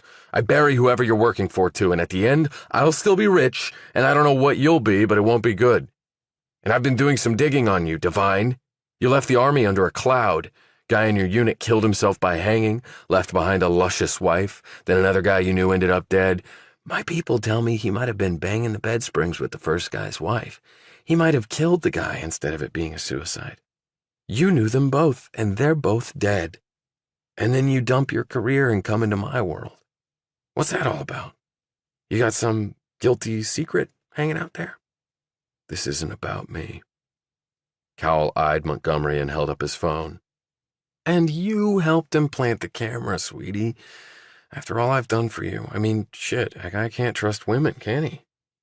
Like Dominique Devereaux? You couldn't trust her, so she took a dive into the East River? Cowell stared blankly at her. How did you make her death go away? Asked Devine. Poor kid, she was all messed up, a druggie. The cops actually thanked me for trying to give her a better life, and she would have had a much better life if she hadn't been so inquisitive. And Sarah? She knew about the Lombard Theater being owned by Locust Group. She told Stamos. And I think you killed them because they found out what you were doing. You got one wild imagination. I already told you I found Jen. I didn't kill her. And so what about the Lombard Theater? I didn't know it was a crime to own something. Devine glanced at Montgomery but didn't respond. Cal shook his head, grinning. You got nothing to deal with, and you're sure as hell not getting a dime from me. That's what this is about, right? You shaking me down? Or trying to get a confession? Well, forget it. Then I guess we'll be going, said Devine. Cal shook his head. Oh no, that's not how this is ending. 4 men edged from the shadows. Carl Hancock eyed Devine, his face still battered from being hit with a car tire. He had his pistol out. 2 other men had shotguns. The 4th man held an MP5. They had brought a howitzer to a knife fight. But that was okay. Devine didn't have a knife. Cal said, Instead of waiting for you to try and make trouble, we decided to do a preemptive move. You saved us from chasing you down by coming here. Devine said, There's an army of people waiting right downstairs. If we don't show, they come up. Hancock said, There's no one down there. I'm having the whole block monitored. You came here because you thought you could roll Cal over. Well, you were wrong. Cal said, I've been playing this game a long time. I've seen it all. And now, so will you. Okay, Devine, said Hancock. You and the lady are going to get jacked, taken to a really, really bad section of the Bronx, robbed and killed, and your body's dumped in an alleyway for NYPD to find, and lots of forensic evidence that a particularly violent gang did the honors. And the cops will also find evidence tying you to Chilton's murder. He was in love with the lady here and you cut him out. You and he previously fought over another chick. He tried to get the lady back and you decided to end it and put him in the pool to try and implicate poor Mr. Cowell here. That was easy enough to do since the lady here has a key to the place and she told the staff to leave. We know you met up with Chilton the night of his death outside the place where his grandfather lives. You made arrangements for him to meet you at Mr. Cowell's home and he did. And you killed him, all while Mr. Cowell wasn't even in town. Devine wasn't listening to any of this because it didn't matter. He was focused on the business of combat. In his mind, the dimensions of the room shrank down into a close-quarters battle zone. The 4 men became numbers in his head. Their positions, the accuracy and potency of their weaponry, their sight lines, the obstacles to getting away, the issue of having Montgomery with him, the proximity and possible use of Brad Cowell were also assigned numbers in his brain. The MP5 he could see was on 2-shot selector, not full auto. Shotguns were side by side, not pump action, so twin barrels and 2 rounds each. Hancock had his Glock with a standard magazine. Cowell was 4 feet away, drink in hand, no weapon that he could see. Shooting angles and obstructions there too were observed and dialed into his combat brain. Possible scenarios were spit out. None of them were good, but they never were. His battle plan now set, it was time to play a game that was not in any way a game at all. Cowell might be really good at making money illegally, but courtesy of the United States Army, Devine was maybe one of the absolute best at what was about to go down. 3, 2, 1. Chapter 75. Stand up now, barked Hancock. They both stood, but Montgomery started swaying and looked like she might be sick. Oh my God. Oh my God. Brad, please don't do this. Please, I'll do anything. Hancock snapped. We are way past that, lady. Please, Brad, I don't want to die. I won't say anything, I swear. Too late, bitch, said Cowell. You screw me, I screw you right back, only a lot harder. Montgomery's eyes fluttered and then rolled back into her head. She collapsed in a dead faint against Devine, who grabbed her so she wouldn't hit the floor. Oh, come on, barked Cowell. I don't need this shit. He looked at Hancock. I got plans tonight. Devine laid her on the couch, his back to the men. His hand slipped under the woman's skirt. He pulled the palm-sized 10-shot Beretta subcompact that was holstered around Montgomery's thigh and hidden by the flared skirt. In the span of one breath, he whirled and got off 2 quick shots. MP5 man was his first takedown because that weapon vanquished all others in close quarters combat. Shotgun number 1 was next because Devine had sized up that guy as more comfortable with that weapon than shotgun number 2. Cowell screamed and tried to jump over his chair but failed. He dropped his drink, slid to the floor on his back, and covered his face with his hands. Montgomery flipped over the back of the couch and lay flat on the floor. Devine slid between the couch and a chair as shotgun number 2 finally opened fire. The man had wasted precious seconds trying to fathom what had just happened. In combat, that cost you your life. The twin blasts tore right into the chair, only Devine wasn't there anymore. And now the idiot had to reload. A 5-shot pump in hand, and Devine was dead. It really was all in the details. And in a fight, you kept moving, even when part of your brain said to hunker down. A moving target drew attention, yes, but also led to poor decisions by those trying to follow the action. An immobile target let the adversary take his time, make better choices, and finish the quarry off. And stupid Hancock, after being nearly knocked off his feet by the falling MP5 guy, was spraying pistol shots indiscriminately, in a wide arc. That was fine if you had another shooter doing the same from a parallel position. Then the field of fire was overlapping and you got your target 9 times out of 10. But the field of fire was not overlapping, and thus the man was screwed. The CIA apparently needed to train its people better. Devine curved around the back of the chair and placed a round into shotgun number 2's neck, ripping the fat artery there right into, just as planned. The man screamed, let his weapon fall, and flipped over the chair, clutching at a wound that was sending blood streaming out of him like a miniature hose. He had about 5 seconds to live. Hancock screamed and fell back. Devine used the cover of that horrific spectacle to place a round into Hancock's left knee, blowing out the cap and all bone and tissue behind it. The man collapsed in bloody agony on what was probably a $50,000 rug. Devine could have done a kill shot, but he needed one of them alive in addition to Cowell, and Hancock was now the only candidate for the job. Hancock had dropped his Glock and was, despite his obvious pain, reaching out for it. Devine had to admire the man's guts, but that was the extent of the admiration. He rushed over, kicked the gun away, and pointed his Beretta at Hancock as Montgomery poked her head over the top of the couch. Cowell was on the floor screaming bloody murder, with shotgun number 2 lying pretty much on top of him. "Shut up!" barked Devine. A bloodied Cowell pushed the dead man off him and skidded over to the couch. Devine picked up Hancock's gun and thrust it into his waistband, while the man lay on the floor moaning and holding his destroyed knee. Devine glanced over at Cowell, who was staring in disbelief at him. Hancock glared at Cowell.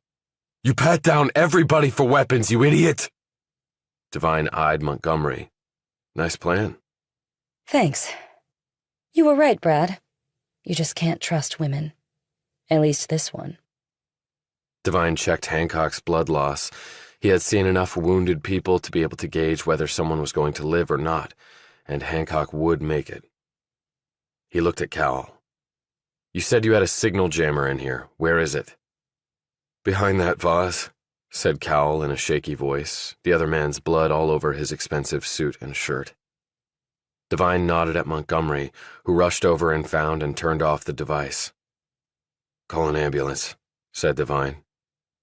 Montgomery turned her phone back on and called 911. Devine turned on his phone, texted Campbell about what had happened, and then put the phone away. "And now, Cowell, sit down, compose yourself, and start talking." "I'm not telling you shit." "Okay, but since you just tried to kill us, it doesn't matter how much you gave the mayor and governor for their last elections." "You came up here and shot the shit out of the place." "Right. Taking on 4 armed guys in a place that only you have access to?" "Who are you?" screamed Cowell. "Right now, a seriously pissed off guy." He pointed his gun at Cowell's head, and the man covered his face with his hands. "Don't! Sweet Jesus, don't shoot!" "I'd like to hear about Area 51. "You say nothing, Cowell!" screamed Hancock. Devine pointed his gun at him. "Shut up or I'll take out the other knee, then you bleed out before the EMTs get to you." Montgomery put her phone away and joined him. She was pale and avoided looking at the dead men. Area 51, said Devine. You've seen it, asshole, spat Cowell. I'd like to hear your version. Cowell's tone changed, and he spread his hands wide. Look, I've got people to answer to. We can make a deal. Hancock shouted. You say one word, you are dead, Cowell. You know who I'm talking about. Devine slugged the man on the head with the butt of his gun, and Hancock fell unconscious to the floor. Then Devine looked at Cowell. You were saying? You came here to get rich, right?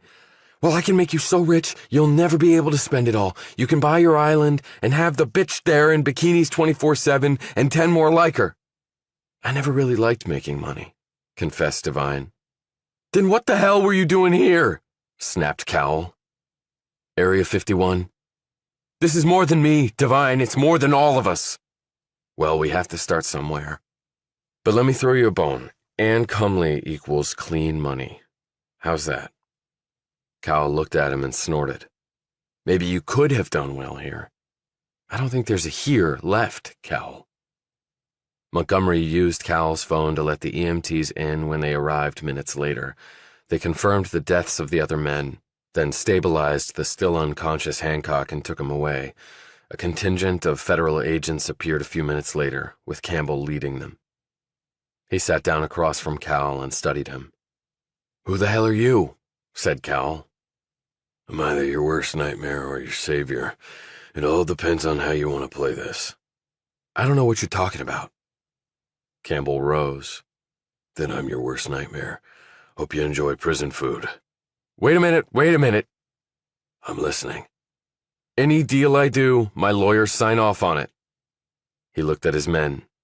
Take him, but don't charge him. Not yet. They led Cowell away. Campbell looked at Devine and Montgomery. I guess you thought you had gotten away from war zones, Captain. Maybe you never do, replied Devine. As Devine and Montgomery left the penthouse, she said, So, it's finally over? He shook his head. No, not even close. Chapter 76. The 6:20 train.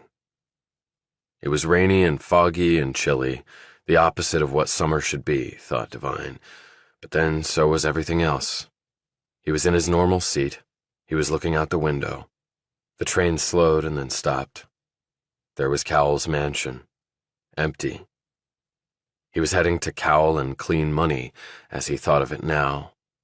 The media hadn't gotten wind of anything that had happened in Cowell's penthouse, which had been walled off and preserved for additional processing. The decision had been made to allow the Cowell firm to stay in business for now. Campbell had texted about the progress so far. It was not encouraging. We have Cowell and Bartlett, for that is indeed who Carl Hancock is. But there is no electronic trail left from Area 51. It's been NSA level wiped. What we have on the photos and the camera feed isn't enough. There is no chain of custody. We'll be laughed out of court. But with Cowell cutting a deal, we think we can get there in the end. Devine had gotten that text at 1 a.m. As he neared the city, he got a call from Campbell. Extremely bad news, Devine. Cowell and Bartlett are both dead. The latter in the hospital, pillow over his face, sentry killed too. And Cowell? Shivved in a holding cell. The CCTV was taken offline. We've put a dome of silence over all this. No leaks, no one knows, for now. But that won't last long.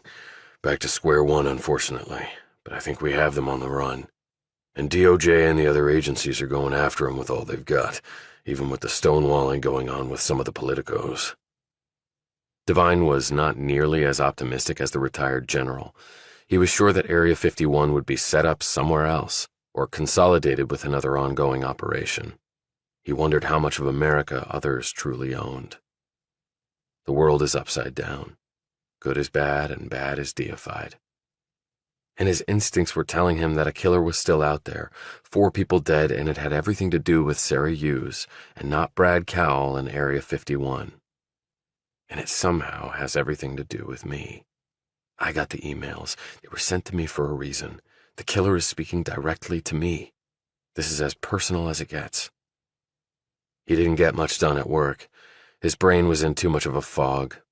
All the other burners were in the process of getting interviews at other firms and venting about their problems. He just tried to tune it out. When he got home from work that night, he found Valentine on the couch, sucking down beer and eating a hot dog instead of pizza. "Hey, dude, you're early tonight. How goes it? You figure all that shit out?" "I think so." "So all is good?" "I wouldn't go that far."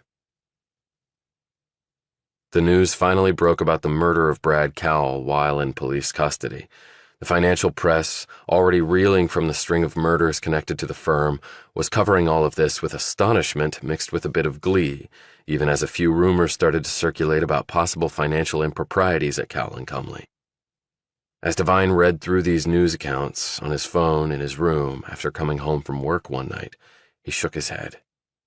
Possible financial improprieties? Just wait. This will make Bernie Madoff look like a third-rate grifter if it ever sees the light of day. Later, he texted Montgomery and arranged to meet her at a hotel the next day, where she was staying with a security team. In the city, he cleared her armed guards and knocked on the door of Montgomery's room. She opened it immediately. She had on jeans and a white t-shirt. She looked like she'd been crying. He closed the door behind him. "What's wrong? Are you okay?" She dabbed at her eyes and sat on the bed. My mother called. She heard about Brad and also about Christian. She wanted to know if I was involved somehow. My own mother. He perched on a chair opposite her. That must have been a difficult conversation. Well, at least it was a short one, since I hung up on her. You still got your retirement portfolio? I'm not sure that's going to be enough, Travis. Apparently, I've got a bullseye on my back. You too. Maybe, maybe not. They probably don't want to make more waves. They know the big guns are out for their blood. She brushed the hair out of her face. Do you really think so? I can't guarantee it. But the truth is, these guys just care about getting their money clean and using it to buy property and people. And the fact is, we're not that important, Michelle. They go somewhere else and set up shop and the pipeline opens up again. He sat back. But that doesn't get us any closer to figuring out who killed 4 people. So what are you going to do? I was thinking of going back to the scene of Sarah's murder. Can I come? Why? Because right now I don't want to be alone. Devine hesitated. My ass is on the line too, Travis. Okay, let me clear it with Campbell before your security team freaks out. After seeing what you did in Brad's penthouse, I feel safer with you than I do with them. He got permission from Campbell, and they left the hotel. Devine used his security card to get into the Cowell building. It being a weekend and the firm probably going under, the place was pretty much empty. They rode the elevator up to the 52nd floor and got off. Devine led Montgomery over to the storage closet and opened the door. That's where she was found? Yes, by the custodian. She was hanging from that pipe you can see in the ceiling. The chair was knocked over. Her shoes were on the floor. They tried to make it look like suicide, but failed. She glanced nervously at him. Murder disguised as suicide. Like Brad was talking about with you and those men in the army who died? That's a long story that I hope one day to be able to share with you, but not right now. And the guy who found Sarah's body? Jerry Myers, the custodian who works here. Freaked him out. There was no one else on the floor because there was an all-hands-on-deck seminar at the Ritz that morning, and the admin folks hadn't arrived yet. Is that a coincidence? That her body was found on the morning when no one would be up here? I don't think so. I believe it was planned that way, which smacks of inside information. When was Hughes killed again? The previous night, between like midnight and 4. So whoever killed her was long gone by the next morning. But you got the email in the morning telling you about her being dead. That's right. Well, I doubt whoever killed her snuck back up in that time window you were talking about to look at the crime scene so they could write you that email. They already knew what it looked like. Devine thought this over. You're right about that. But the message did mention that a custodian had found her body. That led me to believe that the person was there that morning, because how else would they know about who found the body and when? But why would it be important for you to know who found the body? Wasn't it enough to tell you that she was hanging in a storage room? Devine started to say something and then stopped. You're right, I just never thought about that. So why wait until the next morning to tell you about it? Why not email you that night, as soon as she was dead? You would have called the cops, and they would have found the body. I don't know. The way you said it out, it makes no sense. But it does make sense if the killer and email sender were two different people. The killer murdered Sarah and told the email sender about it. But we get back to the same issue. How would the killer know a custodian found the body the next morning? And if he didn't know that, how could the person who sent me the email know about it? She looked around the space. So this guy Myers found her. Why did he come into the storage room in the first place? To get a printer cartridge that someone on the floor told him Devine stopped and looked around at the supplies on the shelving units before glancing at Montgomery. Only you just told me there was no one on this floor on Friday. Then who told Myers to get a printer cartridge? Let's go ask him. Chapter 77. Devine got Myers' home address from the company database he had previously hacked into. He lived on Staten Island. They cabbed over, and Devine had the driver drop them off about a block from the house. It was situated in a neighborhood of working-class homes. He's got a new ride, said Devine, eyeing the silver Ford F-150 pickup truck in the driveway with temporary tags. Wonder where he got the money for that. I doubt he'll volunteer it. I can be persuasive. They knocked on the door, but no one answered. They looked in the small backyard. It was empty except for an old pickup truck up on cinder blocks. There was a one-car garage, but the doors were locked. Devine peered in the window, but didn't see anything helpful. Maybe he has another car. Maybe, but I doubt it. He's not married and he lives alone, the security guard at Cal told me. Can I help you? They looked around to see a woman standing on the front porch of the house next door. She had on leggings and a long t-shirt. She was in her 20s with a baby riding on one hip.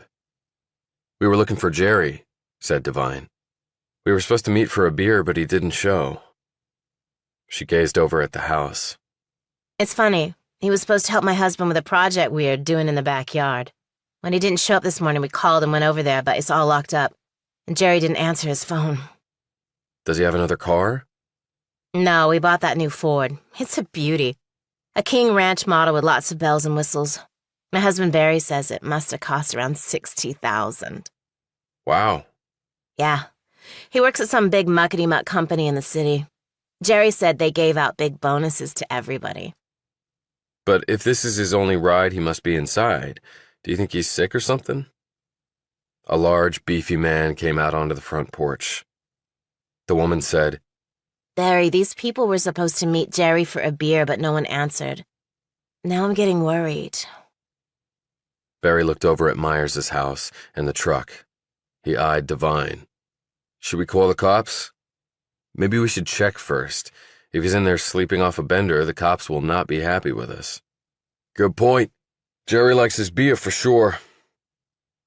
He and Devine went up on Myers' front porch, and Devine studied the door and the glass side panel. This is the easiest way. He put his elbow through the glass, cleared out the shards, reached through, and undid the lock. Barry opened the door and they stepped through. Hey, Jer, it's Barry from next door. You okay? Barry sucked in a breath and blanched. What the hell is that smell? Devine knew exactly what it was. Go call the cops, Barry. What? The cops. Call them. We have a situation. What situation? Devine peered around a corner and into the small kitchen. A dead body situation. Jerry Myers will never get to enjoy his new pickup truck. 2 hours later, the house was swarming with police and a forensic scrub team. Devine had thought to call Detective Shoemaker.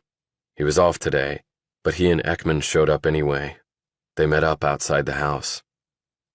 The dead guy is Jerry Myers, the custodian at Cal who found Sarah Hughes' body, explained Devine while Montgomery leaned against a patrol car. Looks like somebody killed him. The detectives went into the house and came back out 30 minutes later. Shoemaker said. The prelim from the ME is some sort of poison. Frothing on the lips, color of the skin. He was on the kitchen floor.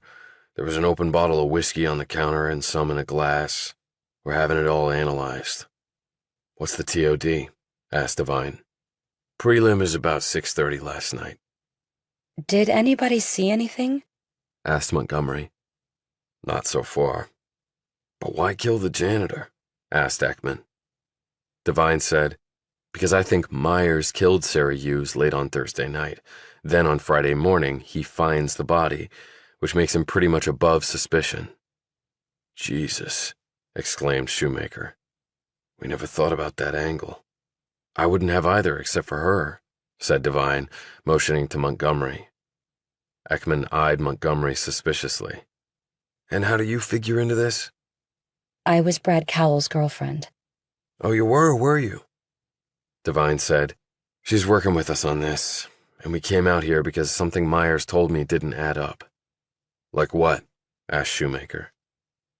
Devine told him Myers said he had gone into the storage closet because someone had requested a printer cartridge. But there was no one on the floor that morning because of a seminar at the Ritz, so there was no one to ask Myers to get anything. I think they knew about the seminar and picked that day because of it. That way there would be no one on the floor who might find the body. Myers also probably wanted a second chance to go over the crime scene to make sure there was nothing incriminating left there. And any forensics of his found there would seem innocent since he went in there and found the body, added Ekman. Right. Pretty slick plan, said Shoemaker. But why kill Hughes?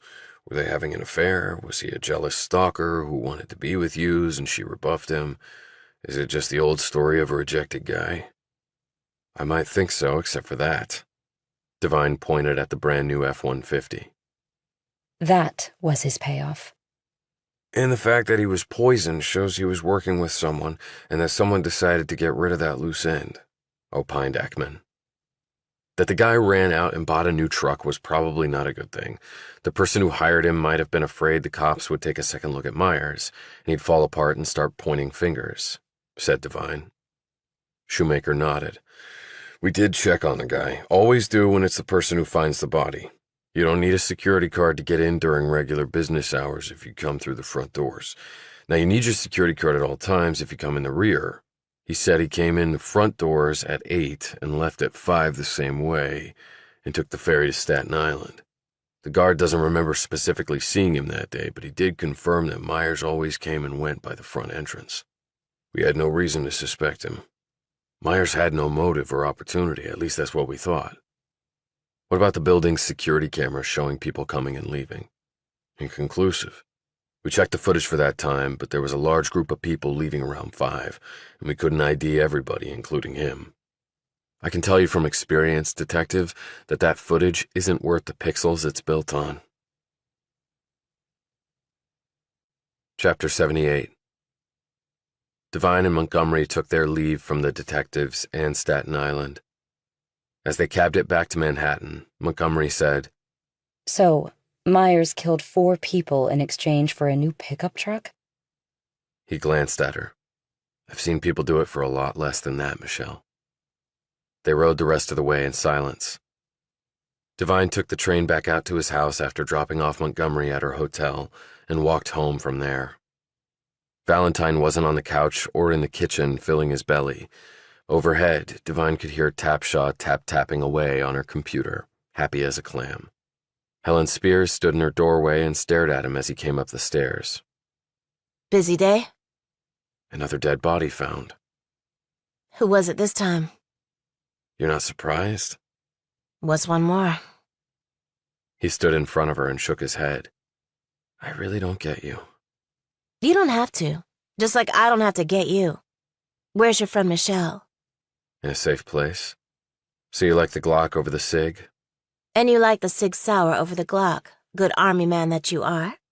But diversity makes the world go round. I'm living proof of that. She closed the door. He knocked on Valentine's door, but there was no answer. He tried the knob. It turned and he poked his head in. Will, you in here eating pizza under the bed covers? But Valentine wasn't there. He'd never been in Valentine's room before. What was astonishing to him was how neat and clean it was. Bed made, desk tidy, monster computer screens that rivaled Tapshaw's. Some books in Russian were on a shelf, shoes lined up against one wall. He looked in the closet and saw that the clothes were neatly hung and separated by pants and shirts. His dresser was just as organized. He had gotten adept at doing searches like this back in the Army. Out on patrols, they would frequently have to work their way through the homes of suspected Taliban and Al-Qaeda allies and informants, and those guys really knew how to hide stuff, he had discovered. He looked over the desk and saw some post-it notes affixed to the screen. They were all in Cyrillic. He smiled. Nice little piece of security there. In one desk drawer were some framed photos. They looked to be about 20 years old or so, judging by the clothes the people wore. A man and a woman were holding a baby with a girl around 6 next to them. Maybe that was Valentine's family back in Mother Russia. He might be the baby boy. He heard a noise downstairs. Devine put the photo back, closed the door, and left the room. He knocked on Tapshaw's door just as Valentine came up the stairs. His expression was serious, focused, Devine thought, until he saw Devine. Then Valentine smiled and said, "Dude." "Yeah, dude." "Hey, Will. How goes it?" Tapshaw opened her door in her fluffy bunny slippers and capri pants with a white top. Hey, guys. Is this a party or what? Spears opened her door and looked out. She eyed everyone and said, "All we do is pass each other every day and night. How about we go out for some beer and chips, roomies, and actually get to know each other?" They crammed into Tapshaw's Mini Cooper and made the short drive to downtown Mount Kisco. The pub was rocking, but they found an empty table outside and ordered their beers and food. Valentine also had a vodka tonic and a slice of meatball pizza. Tapshaw took a sip of her beer and said, I think the Taiwanese are going to invest. Not the full amount I was initially looking for, but at least half. "That's great, Jill." He didn't know if she had heard about Chilton's murder, and he was not going to bring it up. Spears looked at her and said, "How did you get into the online dating space? I know your background because I Googled you. You could be working for NASA or NSA. I got offers from both while I was at MIT, but while NASA does many wonderful things, I'd rather focus on this planet. And the NSA? I don't want to spy on people. I want to help them be happy." Valentine finished his vodka tonic in one impressive gulp. "But people can be happy alone. I am example of this. I do not need nobody to be, as you say, happy. I am happy with me." Come on, Will. Everyone needs somebody. Devine eyed him. "How'd you end up in Mount Kisco doing what you do?" "I can do what I do from anywhere. This is nice place. I move around a lot before, but this is nice place. I stay here." "Where were you before?" "In big city of New York, but I did not like it. Too many people. Remind me of Moscow. Only in Moscow people either stay home or go to bar. They do not, how you say, wander around. You wander around there, you get shot or arrested." Well, I like it here too, but I also like to travel. I did that to learn about what people wanted from each other. That helped me put my platform together. Other sites ask you all these questions to build a profile so they can match you with a person of like interests, and we do some of that too. But what about the old saying, opposites attract? A great relationship doesn't mean that the people are carbon copies of each other. Then it's like you're staring in a mirror every day. What about two very different people getting together and learning from each other? Changing what they like and dislike because they have someone who lets them see another slice of life. "Me? I want another slice of pizza. Then I am happy man." Tapshaw tittered at this, but Devine didn't join in. Spears had eyed Valentine in a way that Devine didn't like. A thought suddenly hit him. Did these two know each other before? But if they did, why was she searching his room? Then he thought about the picture in Valentine's room, and the girl. "Hey, Will, do you have a family back in Russia? Brother, sister?" Valentine finished his beer before answering. "I have nobody, dude. Nobody. Way I like it." Chapter 79. It was nearly 4 a.m. when Devine rolled over in his bed and coughed. Then he coughed again, harder. The next moment, he couldn't catch his breath. In his murky mind, he thought, "Am I having a heart attack?" He sat up in bed and his head felt like it was underwater. What the hell was going on? He'd had 2 beers, not 10. Then he inhaled, and the smell answered all his questions. Shit. He jumped up out of bed and almost crashed against the wall. He ripped open the door and gagged. He pulled his t-shirt up over his nose and mouth, went down to his knees, and scuttled across the hall to Spears's room. He tried the knob. It was locked. He rose and put his shoulder to it. It flew open and he saw Spears in the bed. She didn't react to his crashing into her room, which was not a good sign. He stumbled over and tried to wake her. He checked her pulse. Still there, barely. He lifted her up and carried her down the stairs and out the front door. He set her down in the grass and ran back in. He checked Tapshaw's room next. Her door was not locked. She was unconscious on the floor. He confirmed that she was still breathing and carried her outside and set her next to Spears. He ran back inside and knocked open Valentine's locked door. He wasn't in there. Devine looked wildly around and even checked under the bed, in the closet, and also the bathroom. The man wasn't there. After grabbing his phone, he ran back outside and called 911 and then the gas company's emergency number. There was a garden hose next to the front door. He turned it on and sprinkled water over the women.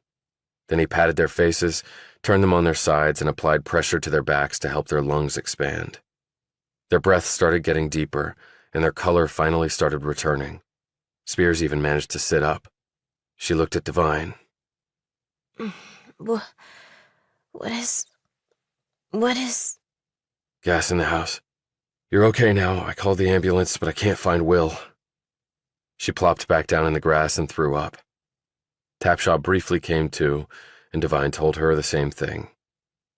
Then he turned and ran back into the house. He threw open windows everywhere and also the back door. He searched every inch of the space for Valentine, but the Russian was not there. A minute later, 2 ambulances pulled up. The EMTs jumped out and administered oxygen to both the women and Devine, too. They ran fluids into the women as well, but Devine declined, telling them that he was fine. "What about the townhouses on either side of you?" said one of the EMTs. "The gas might have seeped into them too, or originated from there." "They're both empty," said Devine. After triaging the ladies, the EMTs decided to take them both to the hospital. The ambulances pulled out about the time the gas company showed up. 2 men quickly climbed out of the truck, and Devine told them what had happened. 30 minutes later, they came back out of the house. "Somebody did it on purpose," said one of the men. "Fiddled with the line going into your townhouse and then opened up the pilot on the fireplace in the living room. We got safety features for that now, but this is an old house and nobody upgraded it. I told the EMTs the homes next door were empty, but they're being renovated and guys might be showing up to work there today. Some of the gas might have gone in there. We'll put up signs for them to stay out. Then we'll contact the owner and get the places checked and cleared out if need be." "Okay, thanks." "Lucky escape for you," said the other man. "You sure you're okay?" "I'm fine. Is it safe to go in now?" "Yeah, it's all aired out, but don't turn on any electrical switches for a while just to be sure. I'll have a crew out here in an hour to check everything 7 ways from Sunday." "Thanks." "You got any enemies, buddy?" asked the other man. Devine looked at him. "Well, I got at least one." Another team from the gas company showed up later and gave the house a thorough going over. They also checked the homes next door after getting in touch with the owner.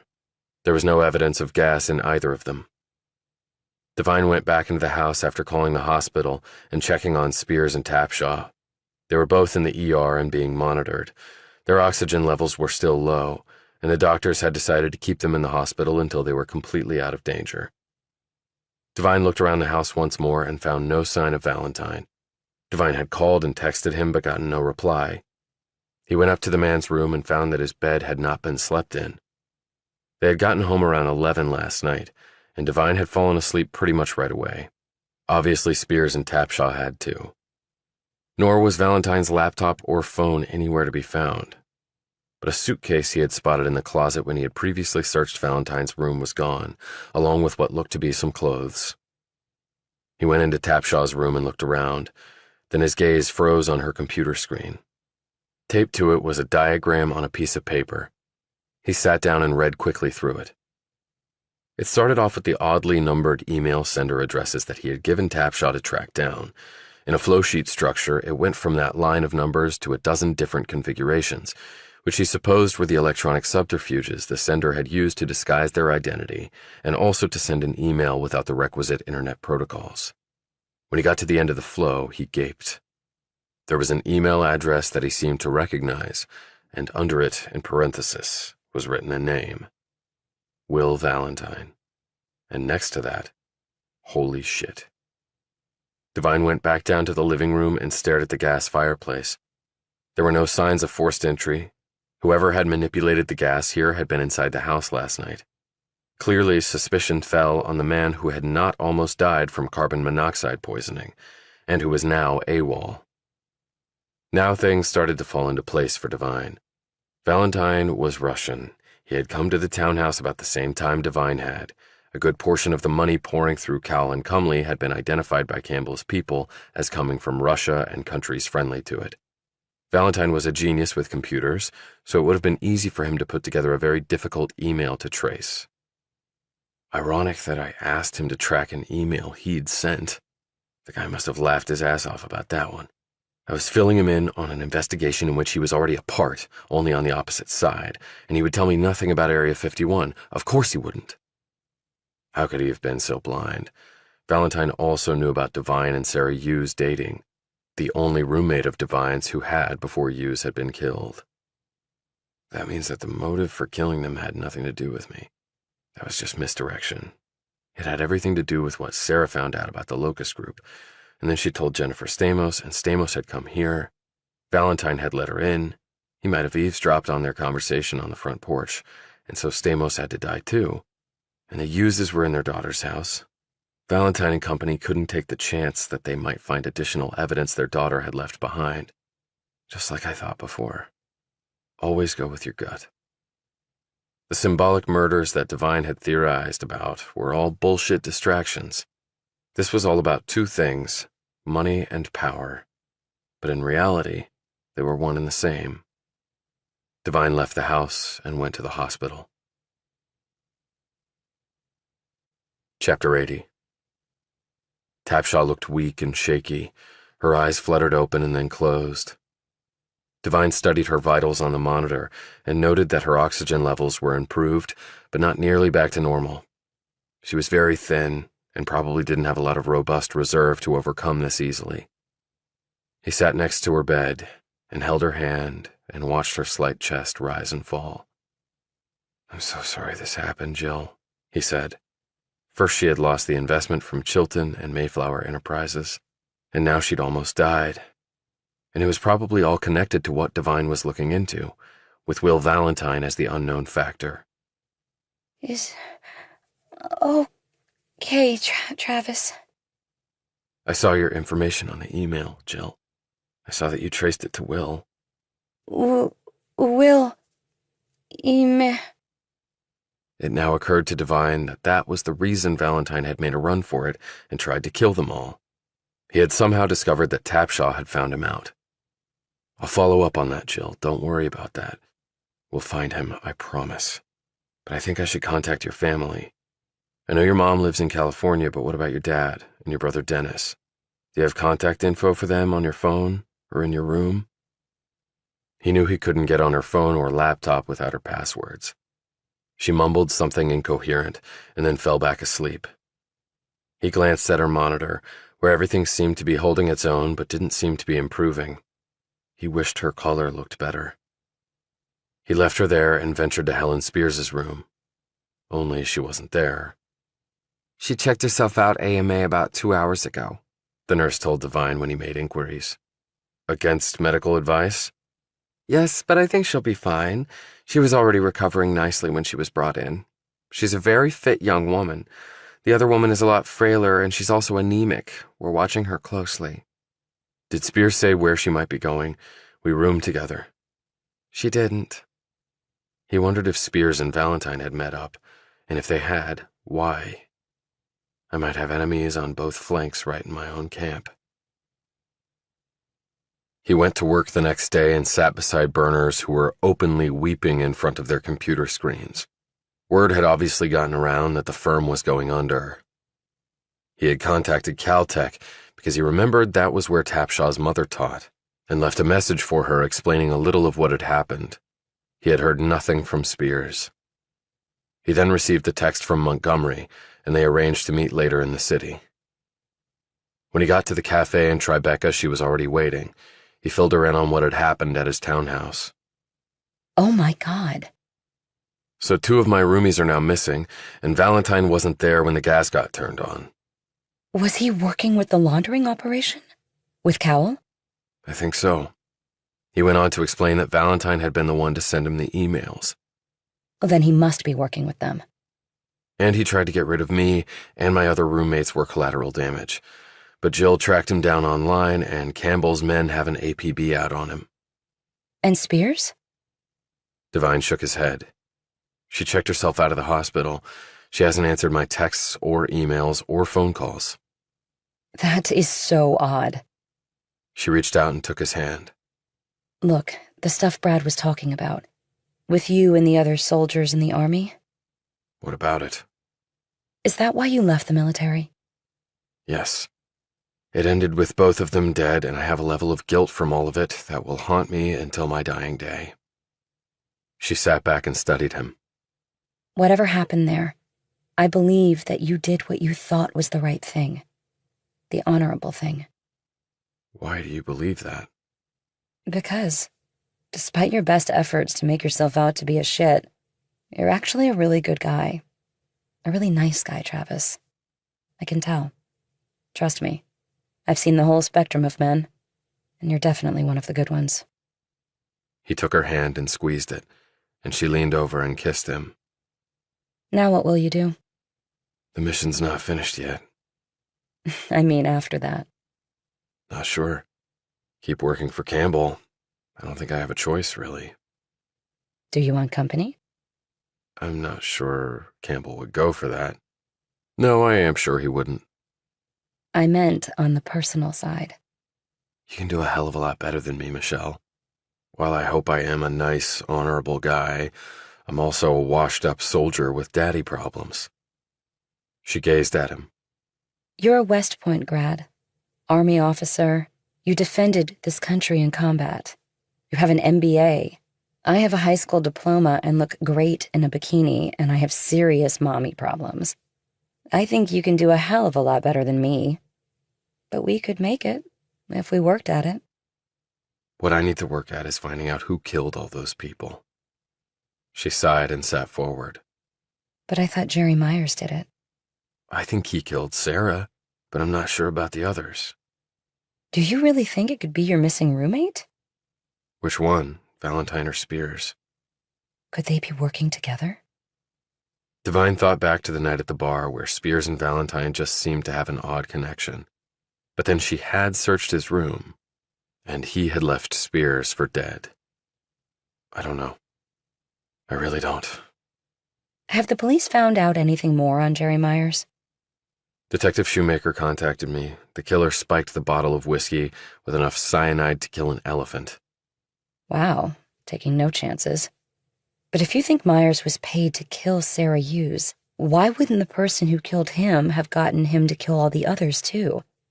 I know you have your gut feeling on this, but Myers could have killed everybody.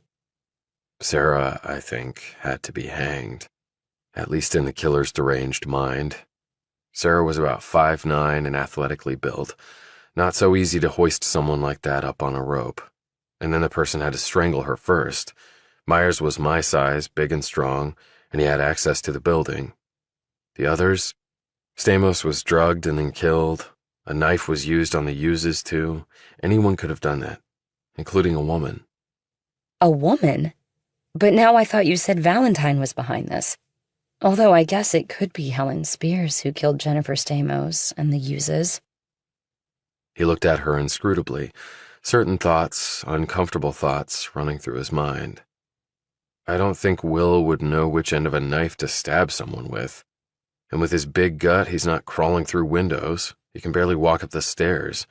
And if he was working with the people behind the money laundering, they'd have plenty of skilled foot soldiers to do the deeds, but... But what? Why pay off Myers to kill Sarah? Again, why not just use one of your own people, like Hancock? Well, Myers had access to the building, like you said. So did Brad Cowell, retorted Devine. He fell silent. At first he had thought Cowell had been behind the killings. Then he had changed his mind and thought there was a different killer who had had a grudge against him and who had sent him the weird emails and killed his victim symbolically. Then he'd changed his opinion again and decided it was the people behind Cowell and now Valentine who had done the killings, or at least he was involved, and all the rest was just misdirection. But now I'm not sure. Again. There was something off here, really off, and he just couldn't figure out what it was. But I have to, eventually, or else a killer walks free to kill me. Chapter 81. That night, Devine went back to an empty townhouse. Spears's room held her unused law books, but not the Glock under the mattress. The woman had evidently left the hospital, come back here, and gotten her weapon. He wondered why, and he also wondered where she was now. They had all returned from the bar and gone to their rooms. At around 4 a.m., Devine had been awoken by the gas. During that time, Valentine must have messed with the gas lines and fled, leaving them all to die. Campbell had texted him that their APB had so far turned up no leads on the man. Where the hell are you, Will? Back in Moscow getting a medal from Putin? He was about to go up to his room when the phone rang. He didn't recognize the number, but decided to answer it. Hello? Mr. Devine? Yes? Who's this? Emily Spanner. I'm afraid I don't... I'm Jill Tapshaw's mother. Oh, Mrs. Spanner, I'm sorry.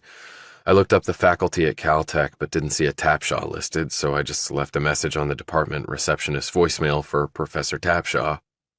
It's all right. Spanner is my maiden name. That's happened before, and I finally got your message. But what has happened? Is Jill okay? She's fine. There was a gas leak in our townhouse. I'm one of her roommates. But we all got out okay. They took Jill to the hospital for observation, but the last time I checked, she was fine. Oh my God, I had no idea. You're sure she's in no danger? Devine wasn't quite sure how to answer that, since it was clear someone had tried to kill them. Or maybe just me. But he didn't want to unduly worry the woman. No, she's fine, really. Do you think I should come out there? From a health perspective, I don't think it's necessary, but I'm sure she'd love to see you. I'm not too sure about that. I don't understand. It's just family issues, Mr. Devine. We're all dysfunctional in our own way. Devine thought of his own family. Truer words were never spoken. I didn't have any contact info on Jill's father, or even his first name. George is in Canada. We're divorced.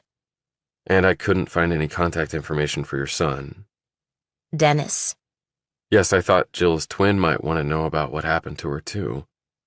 I'm sure he would have. Would have. Dennis is dead. He passed away nearly 9 months ago. Oh my God, I had no idea. Jill never mentioned that.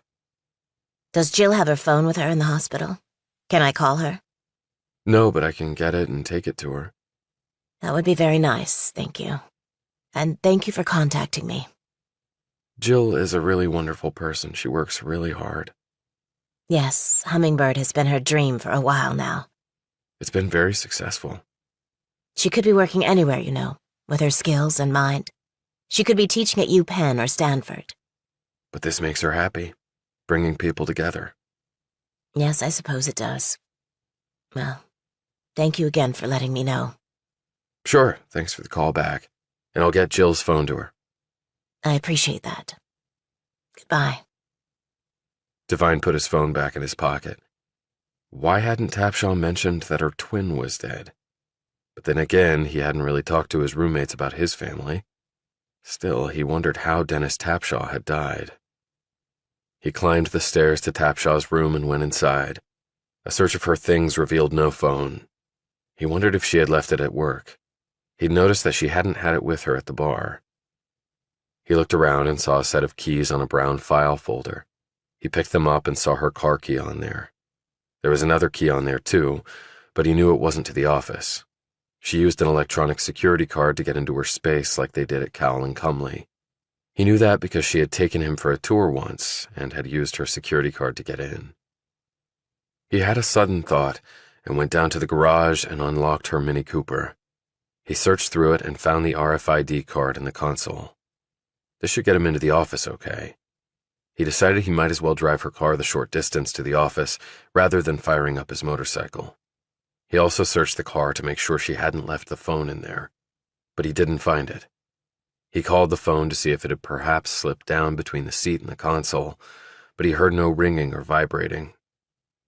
There were some stains on the front seat that he wiped away with his hand. Tapshaw was not the cleanest or most organized person in the world. When they had ridden over to the bar in her car, he had been in the back seat with Valentine. His feet had been resting on top of mountains of old fast food containers and used Starbucks coffee cups, and her car's interior smelled like a dumpster. He drove over to the strip of shops where Hummingbird was headquartered.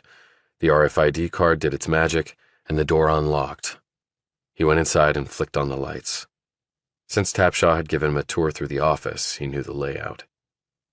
There was a large open work area with a dozen computer screens flashing the Hummingbird homepage, smart boards on the walls, desks and iPads and stacks of papers and marketing materials and files, copy machines, a water dispenser, a small kitchen and bathroom, and everything else one would normally see in an office.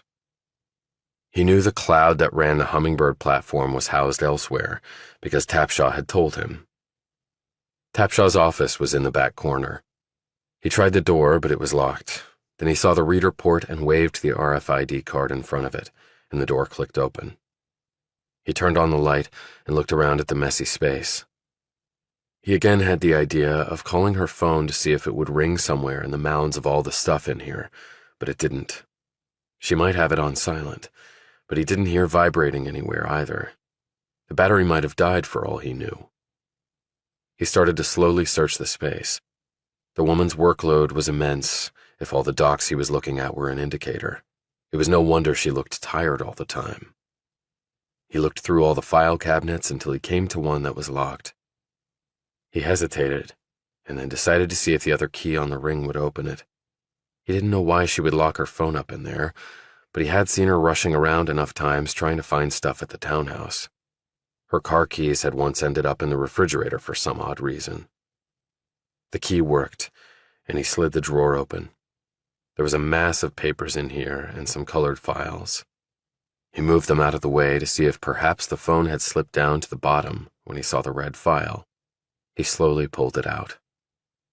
It was from the doctor's office of Jonathan Wyman, more specifically, his clinic for women wanting to undergo artificial insemination. A stunned Devine slowly opened it and started to read what was inside. The patient's name was Sarah Elise Hughes. The procedure was artificial insemination using donor sperm. Then, written on a post-it note, was a name. Sperm donor, Dennis Tapshaw. Jill's twin brother was the sperm donor for Sarah Hughes's pregnancy.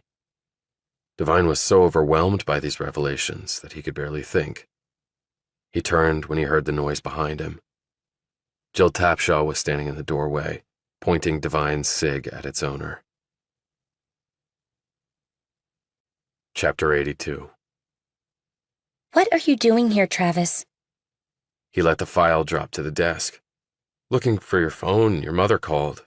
She wanted to reach you. I knew you didn't have your phone with you at the hospital. I was trying to find it. It wasn't. She held up her hand. Just stop, okay? Please, just stop. Who cares about a phone or my mother? She glanced down at what he had been holding. Wonderful Dr. Wyman. Who? Don't pull this stupid act, okay? I'm really tired from sucking in all that gas. Okay, then let's talk about this, but not with the gun pointed at me. I told you to drop the stupid act. The gun is going nowhere. She seemed like a totally different person now. He also had the impression that perhaps the Jill Tapshaw he thought he knew was an act. Maybe this was the real version. He picked up the file. You and Sarah were having a baby together? That was the plan. Didn't end well. But you know that, right?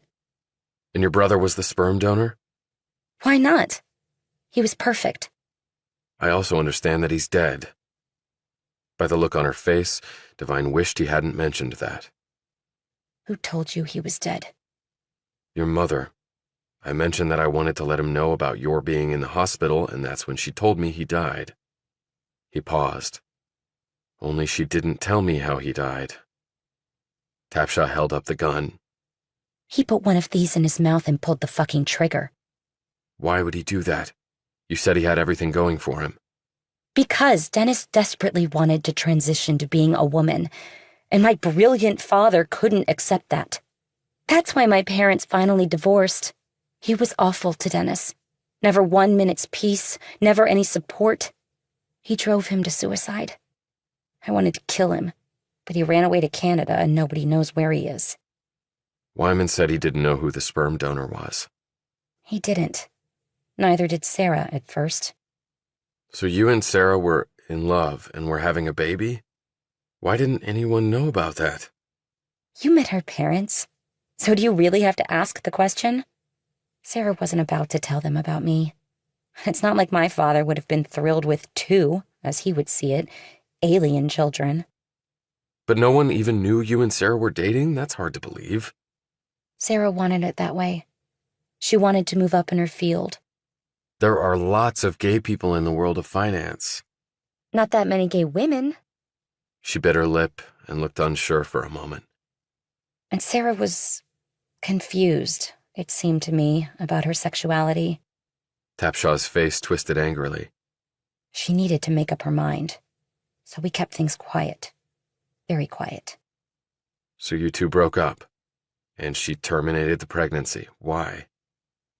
She motioned with the gun to the file drawer that Devine had been looking through. Her diary is in there, in a yellow folder. Read it for yourself. Devine slowly pulled the folder out and found a black journal inside. He flipped through the pages. The entry for December 4th. Devine found it and read through Yuze's notes. He finished and looked up. She was afraid of you? She was afraid you were unbalanced? That you were obsessed with your brother? He had recently killed himself. I was distraught.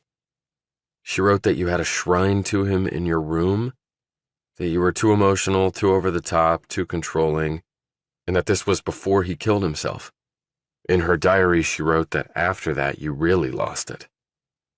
She had no reason to be afraid of me. I loved her. And so what if I idolized my brother? Is that a crime? You said she didn't know he was the sperm donor until later? She found out. I don't know how. It was supposed to be anonymous, but I arranged for Dennis to donate the sperm. Is that why she terminated the pregnancy? She didn't want to carry your brother's baby? It wasn't his baby. It was my baby. We were twins. If we were the same gender, we'd have the same fucking DNA. Dennis got the Y chromosome, but he didn't want it. And she killed my baby. She might as well have put a bullet in my mouth. And when you found out, you decided to kill her? No, I didn't. I was still dealing with Dennis's death. Her face twisted in anger at him. But then I found out you two were seeing each other. She moved to her new place. But I found out. I saw you there with her. I know you slept with her. When a room became available at the townhouse where you lived, I grabbed it. Why? I needed to watch you. I needed to know if you were going to be a good match for Sarah. Match? Did you meet her through Hummingbird? She was one of your earliest subscribers, you said. Tapshaw nodded and moved closer to Devine. We were perfectly aligned in every way. The algorithm said we would be happy forever. It was love at first sight, the way it sometimes happens. She moved closer. But then she abandoned me, terminated our child and hooked up with you. And then she dumped you. I didn't know who she was seeing for a while. I thought it must be another man. I could understand and accept that she might like men and not women. I could have lived with that. I really could have. But then I saw her one night with a woman. They were kissing. They were very close. They were in love, obviously. Jennifer Stamos. I didn't know her name until I overheard you talking to her outside the townhouse. Shit, thought Devine. Her room overlooks the front of the house. She heard everything, and that conversation signed Stamos' death warrant. The night she died, you were up early. You said you had a Zoom interview with a magazine in the Netherlands. There was no interview, but I had just gotten back from killing her, and you caught me, so I had to come up with something. You didn't have any blood on you or anything. I wore scrubs over my clothes and booties on my feet, and then got rid of them in a dumpster. You mutilated her body, Jill. She took Sarah from me, so I had to take something from her. You were also probably worried that Sarah had told Stamos about you. But I never mentioned you to Sarah or Jen. There would have been no reason to. But you couldn't chance that. Jen was smart. She might put two and two together, and I got the emails telling me of their deaths. That was you, right? The untraceable emails? I wanted you to know. I wanted you to feel guilt that you helped cause Sarah's death. And the others, too. And making those emails work the way I did was a challenge. I enjoyed it. These internet assholes think they control everything. Well, I just blew that up, didn't I? A little old girl. And you went out the night that the Uses were killed. You stabbed them in the heart. Yes. Well, you were probably screwing spears. I know you two were lusting after each other. Do you have any idea where she is? Did you kill her too? I had no reason to kill her. But you hired Jerry Myers to kill Sarah. How did you and Myers hook up? He was Hummingbird subscriber 7,904. Lonely man with several bad relationships and one lousy marriage behind him, looking for warmth, humor, and female companionship. New York Giants and New York Mets fans and beer drinkers particularly welcome, she said, apparently reciting his profile from memory. But how did you get him to do it? He had been to prison. I found that out. It wasn't in his profile. He did it because I paid him and paid him well. He was just that sort of guy. But then he bought the truck. It wasn't just that. He came back to me for more money. I paid him. He came back again for more. He left me no other choice. I don't like people who break their word. How did he get Sarah alone? I sent an email to Sarah that she thought was from Brad Cowell, basically ordering her to pull an all-nighter to meet a deadline. I later deleted it completely, and I mean completely. I know how. The NSA desperately wanted me to work for them, and I did for a year, which I never told anyone about. The NSA usually signs you to 5-year deals. They don't like turnover for obvious reasons. But what were they going to do to me? They could keep me from getting another government job, but I didn't want that. So they had no leverage. But the bottom line is that I know how to wipe things clean. Jerry had never left the building. He hid in the storage closet where Sarah was found. He waited until very late to make sure no one was around, went to her office, strangled her, and then strung her up. Hanged her for what? Being a traitor? To you? To me and our baby. I had earlier hacked into the firm's calendar and found out about the M&A seminar the next day. That made it perfect for Jerry to kill her the night before. I told him no one would suspect him if he was the one to find the body. And you don't need your card to enter or leave the building during normal business hours. And Jerry had ridden up on the elevator to the 52nd floor with some other people he knew worked on that floor, so he didn't have to use his card. After he killed Sarah, he slept in his spare office and showed up for work in his uniform. But he would need his security card to take the elevator down from the 52nd. No, he just used the stairs. There's so many people coming in during the morning that there was no way to say for sure he wasn't in one of those groups. And while he was doing some work in the lobby the day before, Jerry shifted the camera positions just a bit to make it pretty much impossible to verify who came and went through each day. And the guard isn't there every minute. Then Jerry took the elevator up using his card the next morning and started his duties on the 52nd floor. To find Sarah? That's right. Even more reason to have cameras on all the floors and the stairwells, not just the front and rear entrances. She smiled. From what I heard about Brad Cowell from Jerry, I don't think he would have liked cameras everywhere. And my security card being on the log the night Sarah died, and my video. I cloned your card while you were at the high school working out. It was easy. It's a 125 piece of shit, said Devine dully. Yes, it is. And the video? I took a film editing class in college. I had started thinking about doing something online, and I thought that skill would come in handy. And it did, because I use it on Hummingbird.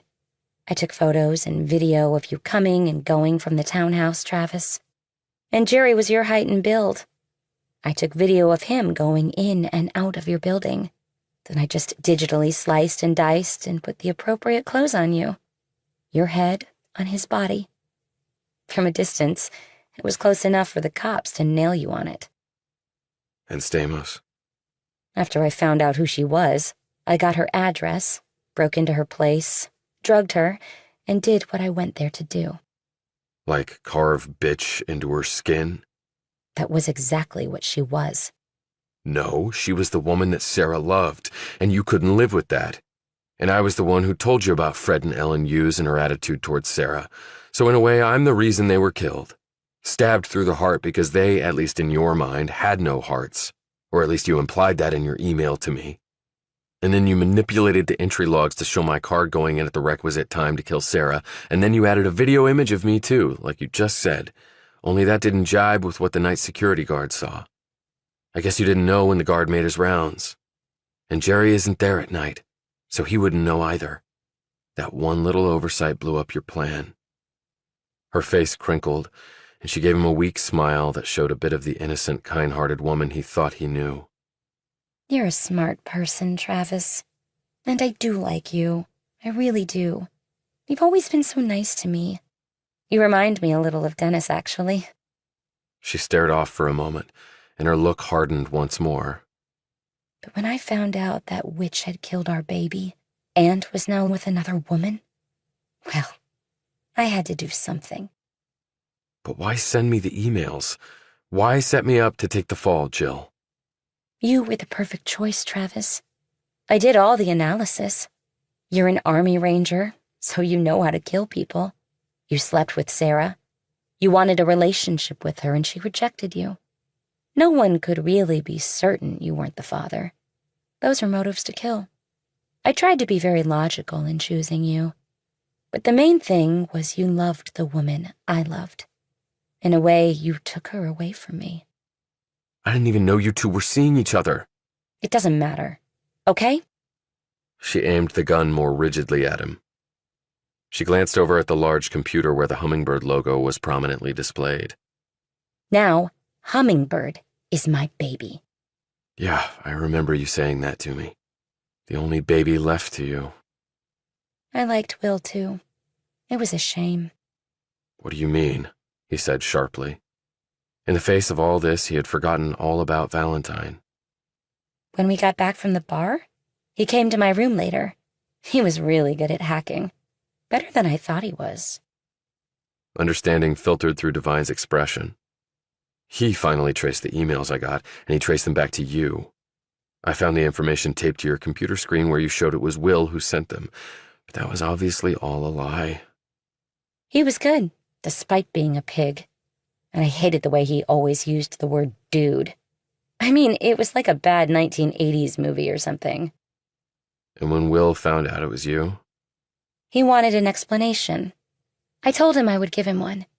At my office, where I told him I had documents that would explain all. I think I convinced him that you had killed those people and were trying to use both of us to cover up your crimes. You told him I had asked you to track the emails as well. I did. And I intimated that you were working with people that could set us both up as being involved in all this.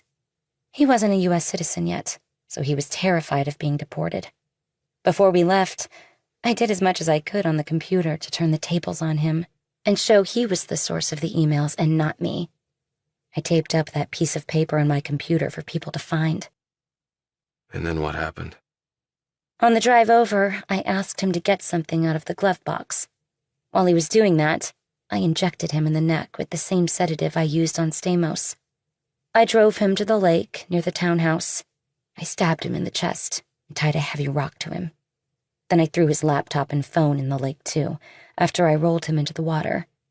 Will was very heavy, but I was very determined.